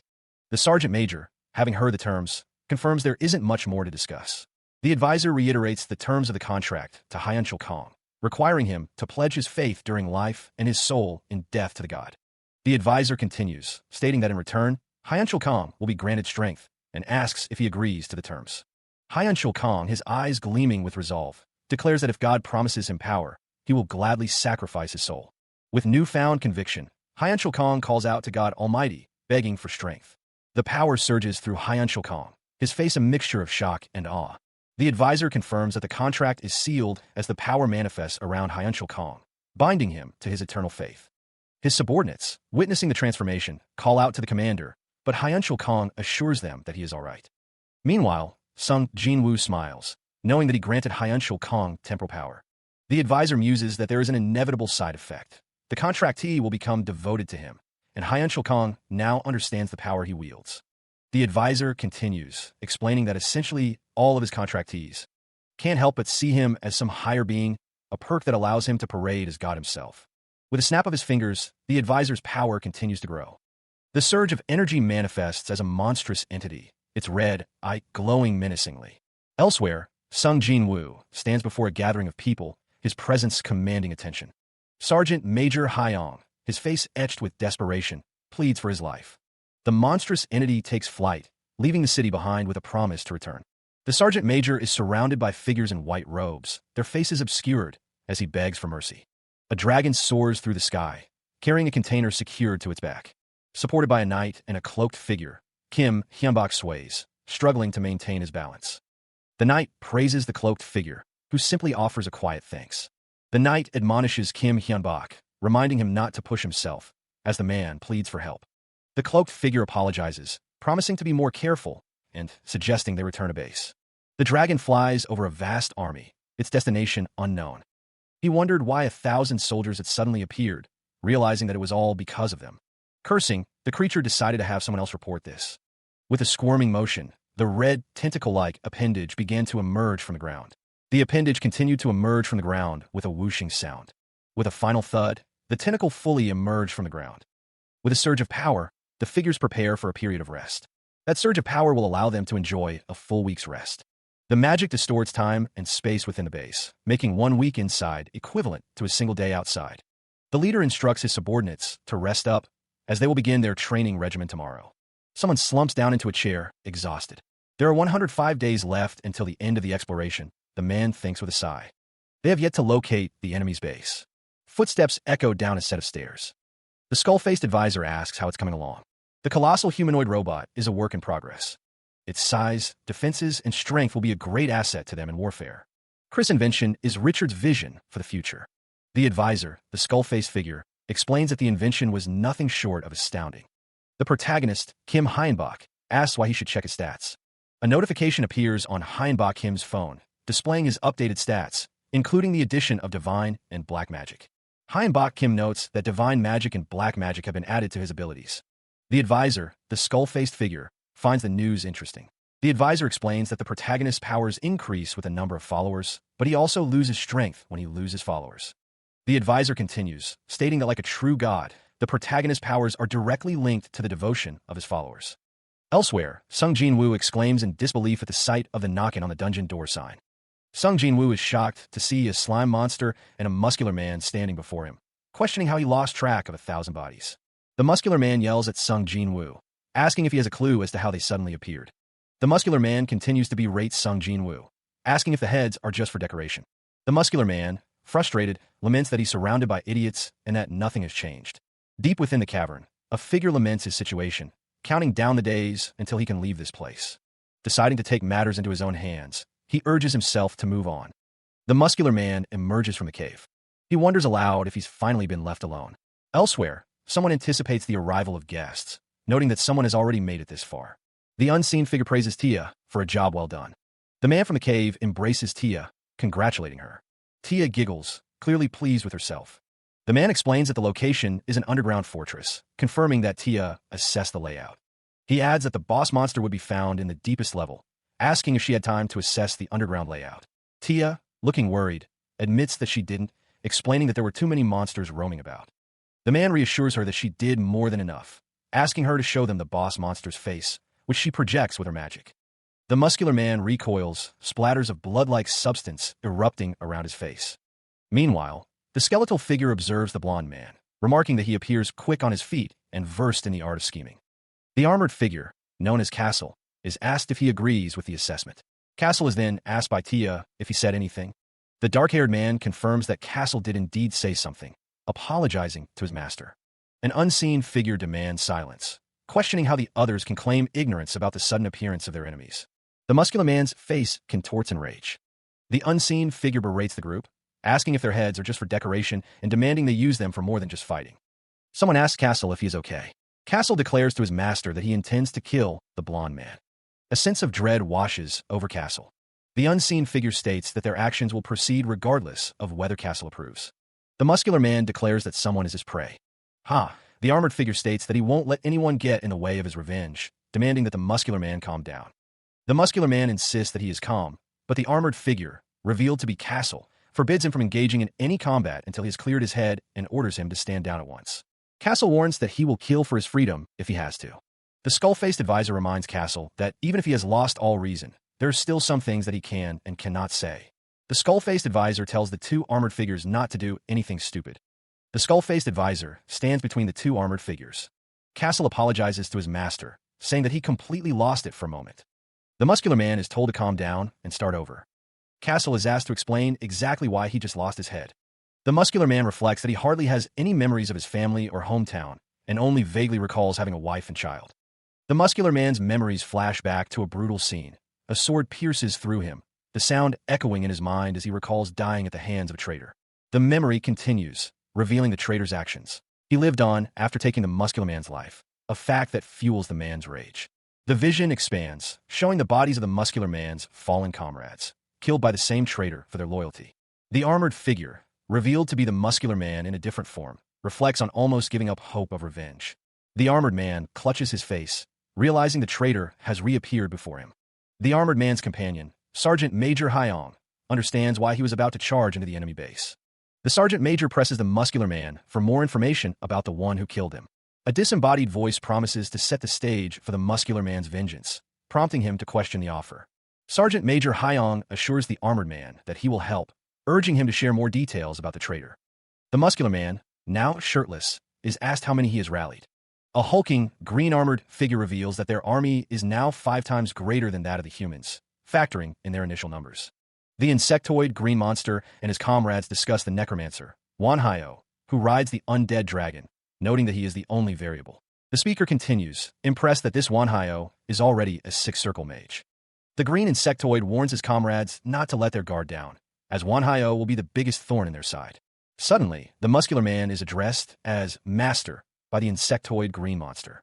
The green insectoid reports that the humans from the expedition team have disappeared, and the underlings on their watch are no more, fearing they were eliminated.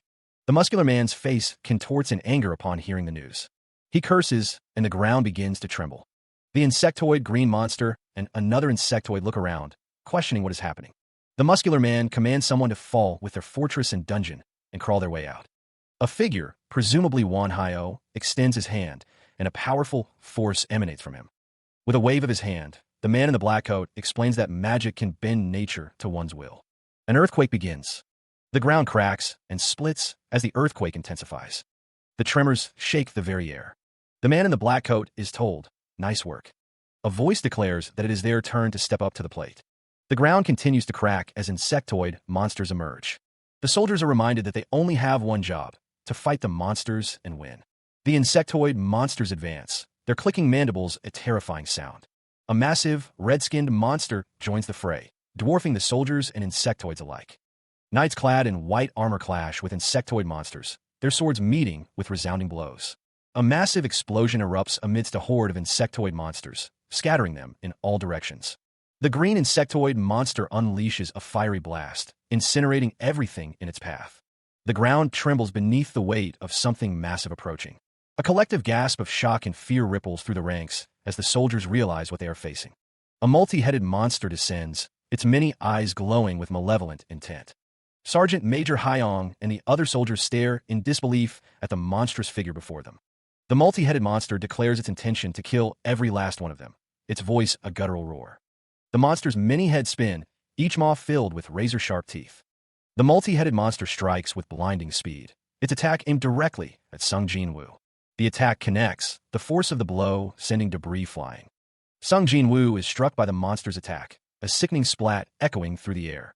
A voice echoes, commanding the summoning of a Venom Eater. Responding to the command, a figure in a long coat raises a staff towards a swirling mass of purple energy.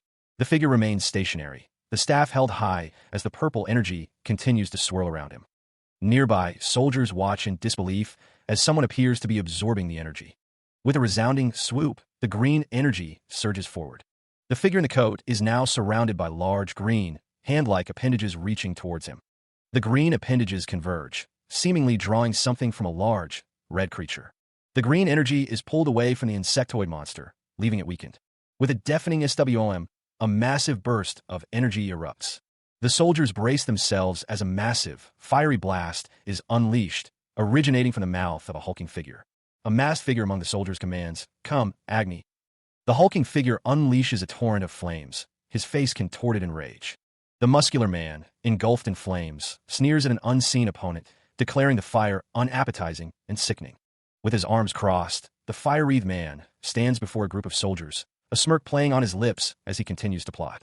The man's thoughts reveal his true intentions, to use this opportunity to further his mischievous plans.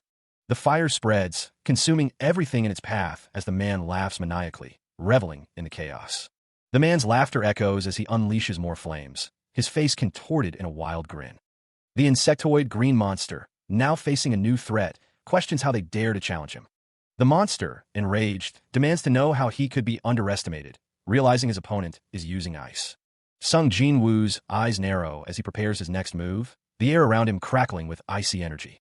Sung Jin-woo unleashes a torrent of ice shards, the attack aimed directly at the insectoid monster. The insectoid monster braces for impact, realizing that the ice attack is futile against his defenses as the ice shatters on impact. The monster stutters in disbelief, questioning how his attack was thwarted as he is impaled by ice. Sung Jin-woo, standing calmly, declares that he knows everything about the monster, implying a deeper understanding of his weaknesses. The massive insectoid monster's red eye glows menacingly. The skull-faced advisor informs the insectoid monster that someone knows of its existence. Sung Jin-woo scoffs at the notion that anyone could know about the monster, declaring that anyone who did is long gone. Suddenly, the insectoid monster is struck by a powerful force, electricity crackling around it. The source of the attack is revealed to be Kim Hyun-bak, who stands ready with a glowing orb of energy. Kim Hyun-bak continues his assault, sending the insectoid monster reeling back. The attack explodes with immense force, engulfing the monster in a blinding light. Sung Jin-woo dismisses the insectoid monster, stating that it is nothing more than a body double and that they have wasted enough time. The insectoid monster questions Sung Jin-woo's assessment, demanding to know who he thinks he is. The insectoid monster continues to question Sung Jin-woo's assessment, asking who dares to call him weak. The skull-faced advisor explains that direct confrontation is unnecessary and that there are too few enemies present. Sergeant Major Hyun agrees with Sung Jin-woo, adding that the monsters are generally of a limited type.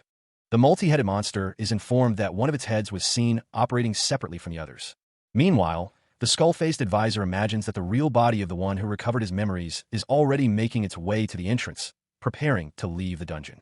The skull-faced advisor smirks, wondering if everything will come together as he envisioned. The multi-headed monster questions if this is the way the advisor envisioned things. The advisor believes that the monster's objective is beyond its reach, stating that the gatekeeper who stands between it and the door is its worst nightmare. The multi-headed monster questions the advisor's statement. A loud sound echoes through the area. Sergeant Major Hyung asks if this is good enough, as the skull-faced advisor states that the rest is up to him. The green insectoid monster thinks of Castle. The green insectoid monster thanks his master.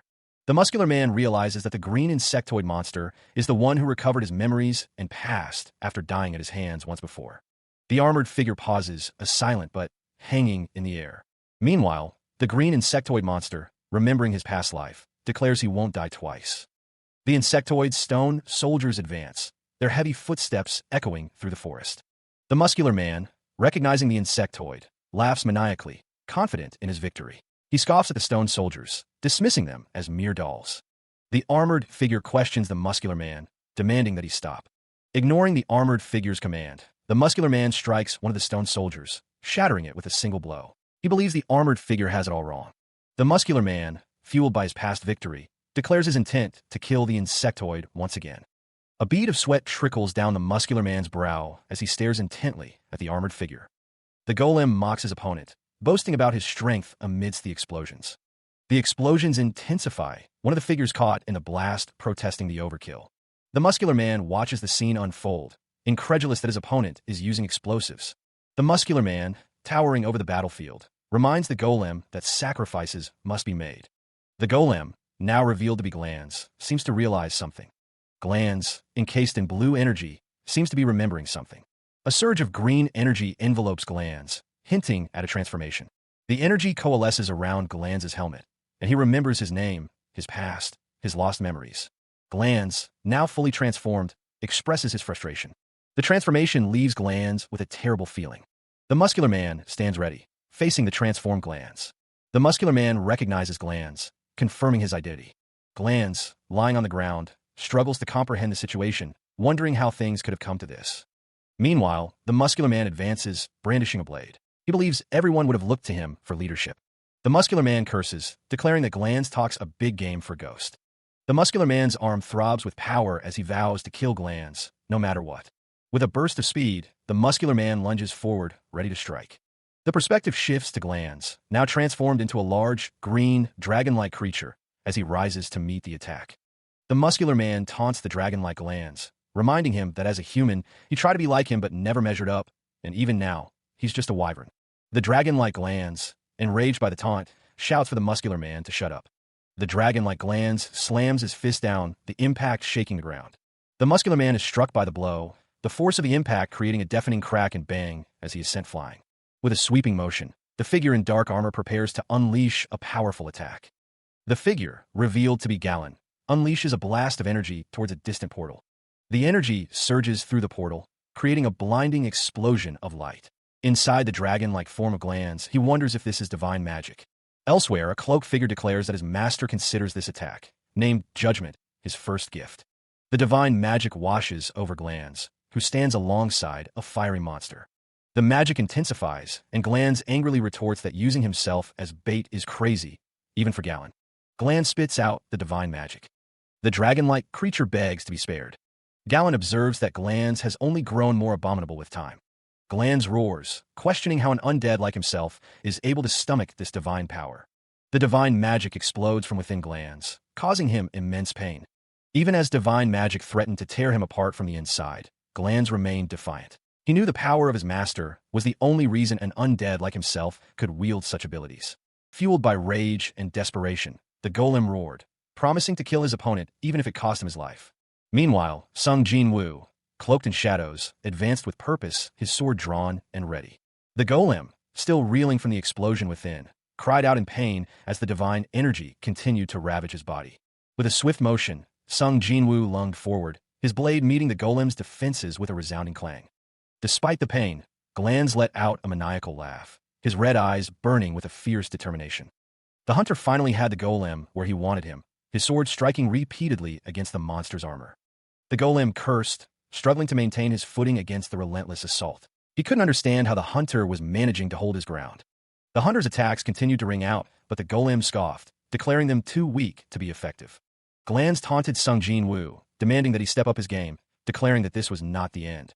Sung Jin-woo continued his assault, his sword whistling through the air as he pressed his advantage. The battle raged on, the forest around them illuminated by the clash of steel and the glow of divine magic.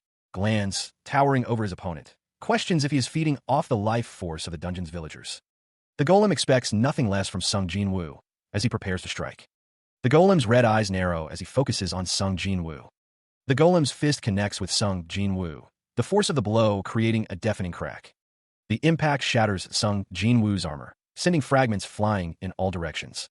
Despite the devastating blow, Sung Jin-woo thinks to himself that it is not over yet. Purple energy crackles around Sung Jin-woo as he prepares to counterattack. The hunter channels the dark energy into his sword, preparing to strike back at the golem. Sung Jin-woo's blade clashes against the golem's armor, the sound of metal on metal echoing through the dungeon. The dark energy explodes on impact, sending shockwaves through the air. The golem is struck by the full force of the attack, the impact creating a cacophony of cracks and whacks. The golem's armor cracks under the force of Sung Jin-woo's attack, revealing the glowing green eyes beneath. The dark energy strikes the green insectoid monster with a resounding thud. The golem, Glands, laughs triumphantly as the curse takes hold. He declares that victory is his. The golem mocks the insectoid, asking how it feels to taste defeat more than once. The insectoid recoils as the dark energy explodes around it. The dark energy continues to surge, racking the insectoid's body. The insectoid cries out, confused by what is happening to its body. Glands smirks, confident in his victory. Meanwhile, in a darkened room, the advisor speaks to Sung Jin-woo, saying that he can take Glands on in a one-on-one fight, but he wants to have a hand in one little thing. The advisor reveals his plan to cast the curse of birth and death upon Galen. He explains that it's a curse that will trigger an explosion when a new life force comes into contact with Galen's existing life force, if what Galen said is true. The advisor is confident that this curse will surely kill him. The advisor's curse takes hold, purple energy erupting around the golem, glands as he cries out in denial. The curse intensifies, tendrils of dark energy wrapping around Glands' body. Nearby, the green insectoid monster pleads for help, fear etched on its face. The insectoid's plea is desperate as the curse continues to spread, now manifesting as a sharp, descending point of energy. The advisor's dark magic fully materializes, a spectral figure looming over the battlefield, its green eye glowing with malevolent intent. A voice echoes, promising forgiveness, though the context remains unclear. The green insectoid monster cries out to its captain, its features twisted in pain and terror as the curse takes hold. The spectral figure looms larger, the curse's energy intensifying around it. The curse detonates, a wave of dark energy obliterating everything in its path. The aftermath of the explosion reveals a scene of utter devastation, the landscape scarred by the dark energy. The advisor's spectral form watches the destruction, remarking that Galen can fight with his head too, implying a strategic victory. High above, Galen observes the carnage, satisfied with the outcome and declaring good riddance. He pauses, the green light in his helmet glowing as he considers his next words. And the sound of something breaking echoes as the golem, Glands, apologizes to his master. "I'm sorry, master." Kim Hyun-bak's face contorts in a scream as he feels the immense pressure bearing down on him. The voices of his companions echo in his mind, urging him to fight on, to survive at all costs. A blinding flash erupts from the golem, Glands, signaling a devastating attack. Hyun-bak grits his teeth, refusing to succumb. He can't die here. The ground erupts as the attack lands, sending shockwaves through the battlefield. The force of the blow slams into the earth with a sickening splurt. The attack continues to devastate the landscape, tearing through the environment with a deafening shriek. The impact resonates with a wet, heavy splat. The energy of the attack explodes outwards, a vortex of destruction. Far above, the dragon Nidhogg soars through the sky, a desperate cry urging him to hurry. With a whooshing sound, Galen arrives just in time to intercept the attack, shielding Hyun-bak from the worst of it. The advisor, the skull-faced figure, watches with a sense of urgency, realizing the gravity of the situation. He senses something amiss with Castle, a throbbing unease resonating within him. Meanwhile, Nidhogg is told that there is no need to rush. Castle, now seemingly human, walks forward. The sound of something clicking echoes. Castle expresses his disbelief at his transformation. The man beside the advisor, skull figure, confirms that it is indeed Castle, though he looks different. Castle wonders how an undead has been turned into a human. The scene shifts to a barren landscape. The advisor finds the situation fascinating, but the man beside him is told to put his curiosity on hold for now, as there will be plenty of opportunities in the future. Castle expresses his displeasure at the conversation he is waking up to, hinting at future experiments. The golem, Glands, stands guard as Kim Hyun-bak and Galen approach. Elsewhere, a man with red hair expresses his gratitude, demanding to know who gave someone permission to almost let him die. The man continues to object to any experiments performed on him, declaring it a human rights violation. A figure in a hooded cloak is told that they are undead. A C+ dungeon, the fallen humans, descent into hell, has been successfully cleared. Of the 36 known C+ dungeons across the globe, 28 have now been explored. But the exploration of these dungeons was taking a devastating toll on humanity. Meanwhile, a news story out of one nation sent shockwaves throughout the world. South Korea announced that it had successfully cleared a C-rank dungeon. At the press conference, Hyun-shul Kong, a figure is said to have divine magic, black magic, and mana at his disposal, granting him the power of God. Before long, the world came to know of the dungeon's natives, and the government lifted restrictions, allowing people to come and go from the dungeons as they pleased. As for the USA, following South Korea's example, they also succeeded in clearing a C-rank dungeon, marking the second recorded instance in history. Meanwhile, Richard receives congratulations over the phone. The man on the other end of the line, Won Hyo, returns the pleasantries with a laugh. Won Hyo expresses his surprise that the Goliath has already been approved for mass production in the United States. Richard acknowledges that they still have a long way to go, citing the high unit price and the 10 minutes it takes to start up, rendering it little more than a punching bag in close combat. Won Hyo is asked if he's sure he should be leaking that kind of information. Ignoring the question, Won Hyo suggests a technical collaboration of sorts. He explains that there are a number of differences between the Goliath and his colossal doll soldier, which is specially made with ability users in mind and mimics the movements of the operator. Richard notes that the Goliaths are relatively easy to command, and with training, anyone can operate them. He admits that it wouldn't be a bad idea to collaborate and shore up their weaknesses. Won Hyo says he heard Richard manage to sync his soldiers to the operator's movements, calling it truly amazing. He states that he would love to swap some trade secrets, asking what Richard thinks. Richard wonders if the U.S. will approve of the nation's technological secrets being shared with an outsider. The negotiations continued, with both sides laying their cards on the table. There was, however, a catch to the agreement. Despite the potential obstacles, Manhwa was willing to do whatever it took to win the war, and he was fully willing to accept their terms. Shortly after, he had an official meeting with a U.S. representative to discuss the terms of their alliance. Following the meeting, the U.S. government held a press conference to announce the new partnership with South Korea. The U.S. representative announced that all international refugees were welcome to the United States as long as they agreed to fulfill national obligations. In other words, they had accepted Manhwa's terms. Manhwa had ended up saving over 15,000 people in the C+ dungeon. For the moment, these refugees were being housed in what was once North Korea.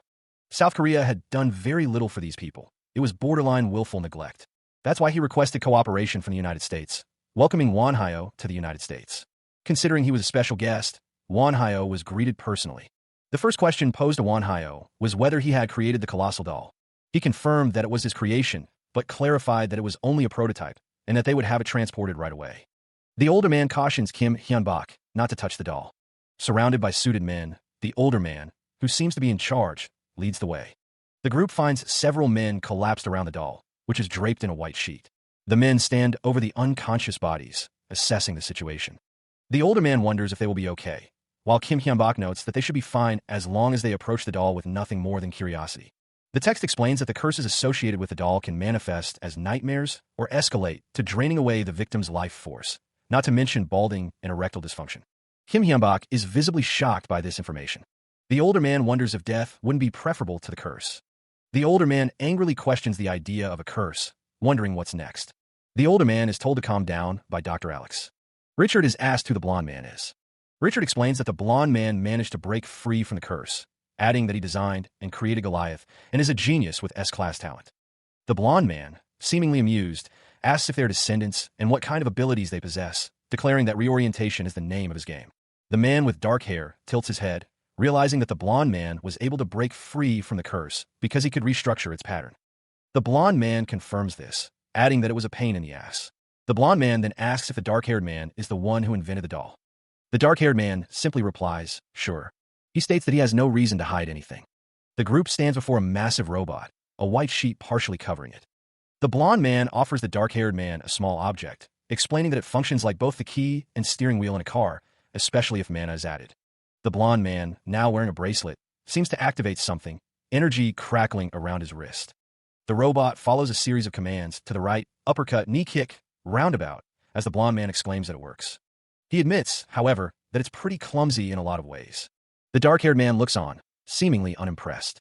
The blonde man's skull construct, glowing with purple energy, declares that it will not let such outrageous claims slide. The skull demands to know if Chris made the bracelet. Chris, standing next to the hulking robot, retorts that it is way too clunky. Chris continues, listing the mana consumption rate, synchronization, defense magic, and curse feature, stating that if it were up to him, he would have made it more efficient and pleasing to the eye. The skull concedes that Chris has some valid points. Chris states that he thinks he and the skull need to talk, adding that he is all ears and that the skull will find he is right about this. The skull asks if that is all Chris has to say, then laughs, noting that Chris has no comeback. The scene shifts to a blank panel with Chris and Sergeant Major Hyong standing in the background. Kim Hyun-bak wonders aloud about a dimensional disintegration. For some reason, Richard admits to gaps in his memory, especially when it comes to the dimensional disintegration. Richard continues, stating that his memories as glands are hardly important anymore, as he is Castle now. His eternal servant agrees. A flash of light erupts from the portal. The light intensifies, and the group wonders what is happening. The dimensional disintegration begins, the energy crackling around the portal. The ground trembles as the disintegration intensifies. Kim Hyun-bak checks his device, a bead of sweat trickling down his face. The screen displays information about the C+ rank dungeon, the overlord of the Great Barren Lands. The device further indicates that the maximum personnel is 15,000/2,000, with a remaining time of 300 days. It warns that in the event of failure, disintegration enters Phase 2, and the third quest begins. Kim Hyun-bak realizes that the disintegration has already begun. Richard and Sergeant Major Hyong are alerted to the situation. The Sergeant Major asks what's wrong, noticing the other man's distress. The man breathes heavily, declaring that they are in new terrain. The disintegration has spread to Nevada and the surrounding states. Kim Hyun-bak looks on with a concerned expression. It is reported that in the areas affected by disintegration, machines will be rendered useless, as is true in the dungeons. Richard states that those with talents will see a 5% decrease in power. Dungeon entrances have appeared in the affected area, as many as the C-rank dungeons that were never successfully cleared. Richard suspects something. The objective is a dungeon with the overlord of the Great Barren Lands, crawling with undead. The dungeon is filled with golems and living armor. The US-based Heaven's Guard were wiped out twice in their efforts to clear that dungeon. Kim Hyun-bak looks determined. Richard thinks that if possible, he'd like to take a closer look. He receives confirmation to proceed. The question hangs in the air. Does this new dungeon have any connection to Idia, their home country? The group stands amidst the snow-covered landscape, the dungeon looming before them.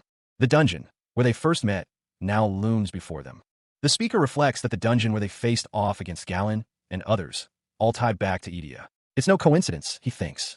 The man with black hair breathes out, his breath visible in the cold air. He thought the other didn't believe in fate, but it seems inevitable. A vicious snowstorm rages around them. The report of a dragon sighting was spot on. Thankfully, they have cold-resistant magic. The hooded figure observes that it's no wonder the Heaven's Guard met their doom in this place. The group moves forward, the wind whipping around them. This whole place is cloaked in negative mana. The cold and snow make it hard to sense presence, but for a necromancer, it's the perfect environment. Purple energy crackles around the necromancer's hand. The man with black hair suggests they go back. The armored figure, designated as Kai, speaks, a sense of unease creeping into his voice as he says that this place feels familiar. Kai studies the map, the falling snow doing little to obscure the details he seeks. Someone asks if there's a problem with the map. Kai admits that something about the terrain feels familiar. The voice presses him, asking if it is his turn. The armored figure, Kai, stand with Richard and Sergeant Major Hyong in the snowy landscape. Richard asks if he remembers anything, but Kai admits that he doesn't. Elsewhere, a man with graying hair is being told that the dungeon is part of a different world, or at least a copycat version. The man with graying hair states that it is all the more important that Kai recovers his memories. The man with graying hair tells Kai that they still have time and to do his best. Kai nods in understanding. The sound of a microphone check echoes as Sergeant Major Hyong stands on a platform, addressing a crowd. The camera focuses on the people in the crowd, clad in white robes. The crowd listens intently as the speaker continues, the gravity of the situation weighing heavily on their faces. He reminds them that this will be no easy feat, as the dungeon has already claimed over 10,000 lives. The crowd is told that they will not be deterred, and that they must clear the dungeon. Richard's face is etched with determination as he listens to the speech. The Sergeant Major continues his speech, urging everyone to give it their all and live to fight another day, even though many more loved ones and comrades will perish. The crowd roars back, echoing the Sergeant Major's sentiment. Never surrender. The crowd surges forward, ready to face the dungeon's challenges. Elsewhere, Richard is seen standing before a crowd, having acquired a new ability following his battle with Njit. He calls it Link. Richard believes this new ability is a godsend in battle. The Sergeant Major observes Richard, noting that he hasn't accepted the link. Kim Hyun-bak thinks that accepting the link could conflict with the nature of his own talent, and that it's just better this way. From the shadows, a figure remarks that nothing can be done to help, wishing them luck on their quest. Meanwhile, the man with gray hair confirms that preparations are complete. He gives the order to move out, and a portal shimmers into existence. The group steps through the portal, ready for whatever awaits them on the other side. On the other side, a horde of monsters roars a greeting. The gray-haired man acknowledges the lovely welcome and declares that they will return in kind. A massive cannon powers up, ready to unleash its destructive force. The cannon fires, described as a user-oriented battle tank juggernaut. The blast rips through the air, heading towards the monsters. The explosion engulfs the monsters in a fiery inferno. The gray-haired man states that they will repay the monsters for their warm reception. A figure in a long coat raises a staff, preparing for the next phase of the battle. The Sergeant Major's eyes narrow as he mutters a single word, Inferno. The air crackles with energy as a massive explosion erupts. The inferno intensifies, consuming everything in its path. The explosion continues to expand, the force of it shaking the very ground. Richard and Kim Hyun-bak watch in stunned silence, the sheer scale of the destruction leaving them speechless. Richard realizes the Sergeant Major is a mage of incredible power, capable of unleashing devastating spells. The Sergeant Major, standing beside another figure cloaked in darkness, commands the wind to blow and the storm to pulverize. The wind obeys, coalescing into miniature tornadoes of fire that tear through the battlefield. Kim Hyun-bak, witnessing the carnage, remarks that it's quite impressive, even for a lich. Someone shouts, urging everyone to take out as many enemies as they can. Explosions rock the battlefield as the soldiers unleash a barrage of attacks.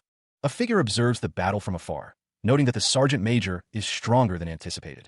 The armored figure stands tall, its red eye gleaming ominously.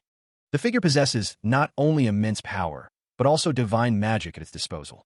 Its status, its body, and its very soul are now ready. Finally, the figure declares that it will come to life at last, erupting in laughter. The armored figure believes it was worth the wait. One of the soldiers asks if their liege has learned anything about this place. The soldier relays that he says the terrain is familiar and that he's quite distraught. Another soldier guesses that it was his hometown. The man confirms, but then something is wrong. The man reports that he has lost connection with Kai. The armored figure trudges through the snow-covered landscape, each step echoing in the desolate expanse. He stops, a sudden realization dawning on him. He remembers now. The memories flood back. He was once the lord of a high-ranking aristocratic family, and this was his land. The memories evoke feelings of nostalgia, but he can't understand how his homeland became a rank C dungeon. He recalls that until now, the dungeon bosses were all but traitors to their own worlds. A chilling thought crosses his mind. Could it be that someone in his family is responsible? The armored lord refuses to believe it, vowing to confirm it with his own eyes. Footsteps echo as he continues his trek through the snowy landscape. If this is indeed his homeland, the secret safe should be located here, only to be opened by a member of his bloodline, but he shouldn't find it here. Emerging from a narrow passage, the armored figure finds himself before a treasure trove. The soldier stands guard before what appears to be a treasure room, his posture suggesting a mix of duty and anticipation. Suddenly, the armored figure is struck by an unseen force, the impact throwing him off balance. The armored figure, now identified as Kai, struggles to regain his footing, questioning how he could be caught off guard. Kai, realizing the danger, prepares for another attack, his eyes narrowed behind his helmet. Three figures approach Kai, one of them addressing him as "my lord," hinting at a past relationship. One of the figures, a man with black hair and a mask, offers Kai forgiveness for his lapse in judgment if he still considers him his lord, before suggesting they return. A voice booms out, questioning who gave them permission to leave, signaling a confrontation. The camera focuses on the imposing figures surrounding Kai, their armor gleaming in the dim light. One of the armored figures demands to know how Kai dares violate the sanctity of his family's secret safe, revealing a personal connection to the location. Kai launches himself forward, initiating an attack against his former allies. The clash of metal echoes as Kai's attack meets the defenses of the armored figures, sparks flying from the impact. Kai stands defiant against the three armored figures, ready to face whatever comes next. He continues to battle the soldier, their swords clashing in a flurry of strikes. The soldier, is sent flying backward from the force of the blow. The armored figure's sword meets the soldier's blade, the impact creating a burst of energy. The force of the clash reverberates, the sound echoing through the snowy landscape. The soldier is knocked off his feet, sent tumbling through the air. The armored figure, now revealed to be Kairos, recognizes the swordsmanship and realizes who he is fighting. Kairos is shocked, questioning how his own brother could be fighting against him. The soldier crashes into a rock formation, the impact shattering the stone. The soldier, swaying slightly, is stunned that Kairos called him brother. The soldier's face is revealed, confirming that he is indeed Kairos' youngest brother. Kairos' brother seems to recognize him as well, flinching at the realization. Kairos declares that he is the youngest of the three sons of Count Kiona. Kairos Kiona, scion of a house long known as the royal family's secret weapon, stands firm. The soldier, revealed to be Kairos' youngest brother, expresses his shock. He thought Kairos was dead. Kairos confirms that he did die, but was fortunate enough to come upon his lord, who bestowed a name upon him. He has even recovered some of his lost memories. Kairos' brother stares at him, a mix of shock and anger on his face. The younger brother clenches his fist, demanding to know how Kairos became the master of this dungeon. The younger brother stands surrounded by his dark armored soldiers, their swords drawn. The soldier's shock turns to disbelief as he repeats the word brother. The younger brother, realizing the situation, curses as he charges forward, his soldiers following close behind. One of the soldiers advises the younger brother not to waste his breath, doubting he'll get through to Kairos. The younger brother raises his sword, preparing to strike. A figure is shown, bathed in light, who gives all things the grace of life. He watches as the light purifies the unclean and devours the darkness. The light intensifies as Kairos stands among his comrades. The light continues to grow, becoming a rising sun. The group stands together in the snowy landscape, bathed in the warm glow. The light explodes outward as Kairos prepares for battle. His brother questions what cause he is willing to sacrifice their family's loyal subjects for, but Kairos claims he doesn't understand. Kairos tells his brother there's no need to get so worked up. The man in the center declares that they will not perish. Kai's eyes widen in shock. Kairos states that he will have to abandon the idea of taking his brother's lord and comrades captive. With a burst of speed, Kai shouts his brother's name. However, Kairos tells him that he'll have to come with him, little brother. With a snap, the group is mass teleported to a new location. The teleportation spell flashes brightly as they arrive. The sudden teleportation catches the Overlord's brother, Kai, off guard, eliciting an outburst. One of Kai's subordinates reports that his coordinates are on the move, questioning his whereabouts. The Overlord's estate looms in the distance, a stark reminder of their destination. One of the subordinates wonders how Kai will react to their arrival. The Overlord expresses his hope that Kai will come through for them. Another subordinate expresses doubt, recalling a past death. A subordinate acknowledges the Overlord's feelings, but expresses reservations. He stood in the snow, the cold air biting at his face as he considered the situation. Kai hoped he wouldn't have to betray them, but he knew the Overlord would make the necessary provisions for that contingency. Meanwhile, the Overlord sat upon his throne, addressing his assembled forces. He declared that he didn't want to lose Kai as a comrade, though the sincerity of his words remained questionable. The Overlord's cloak billowed slightly as he shifted on his throne, the weight of his decision pressing down on everyone present.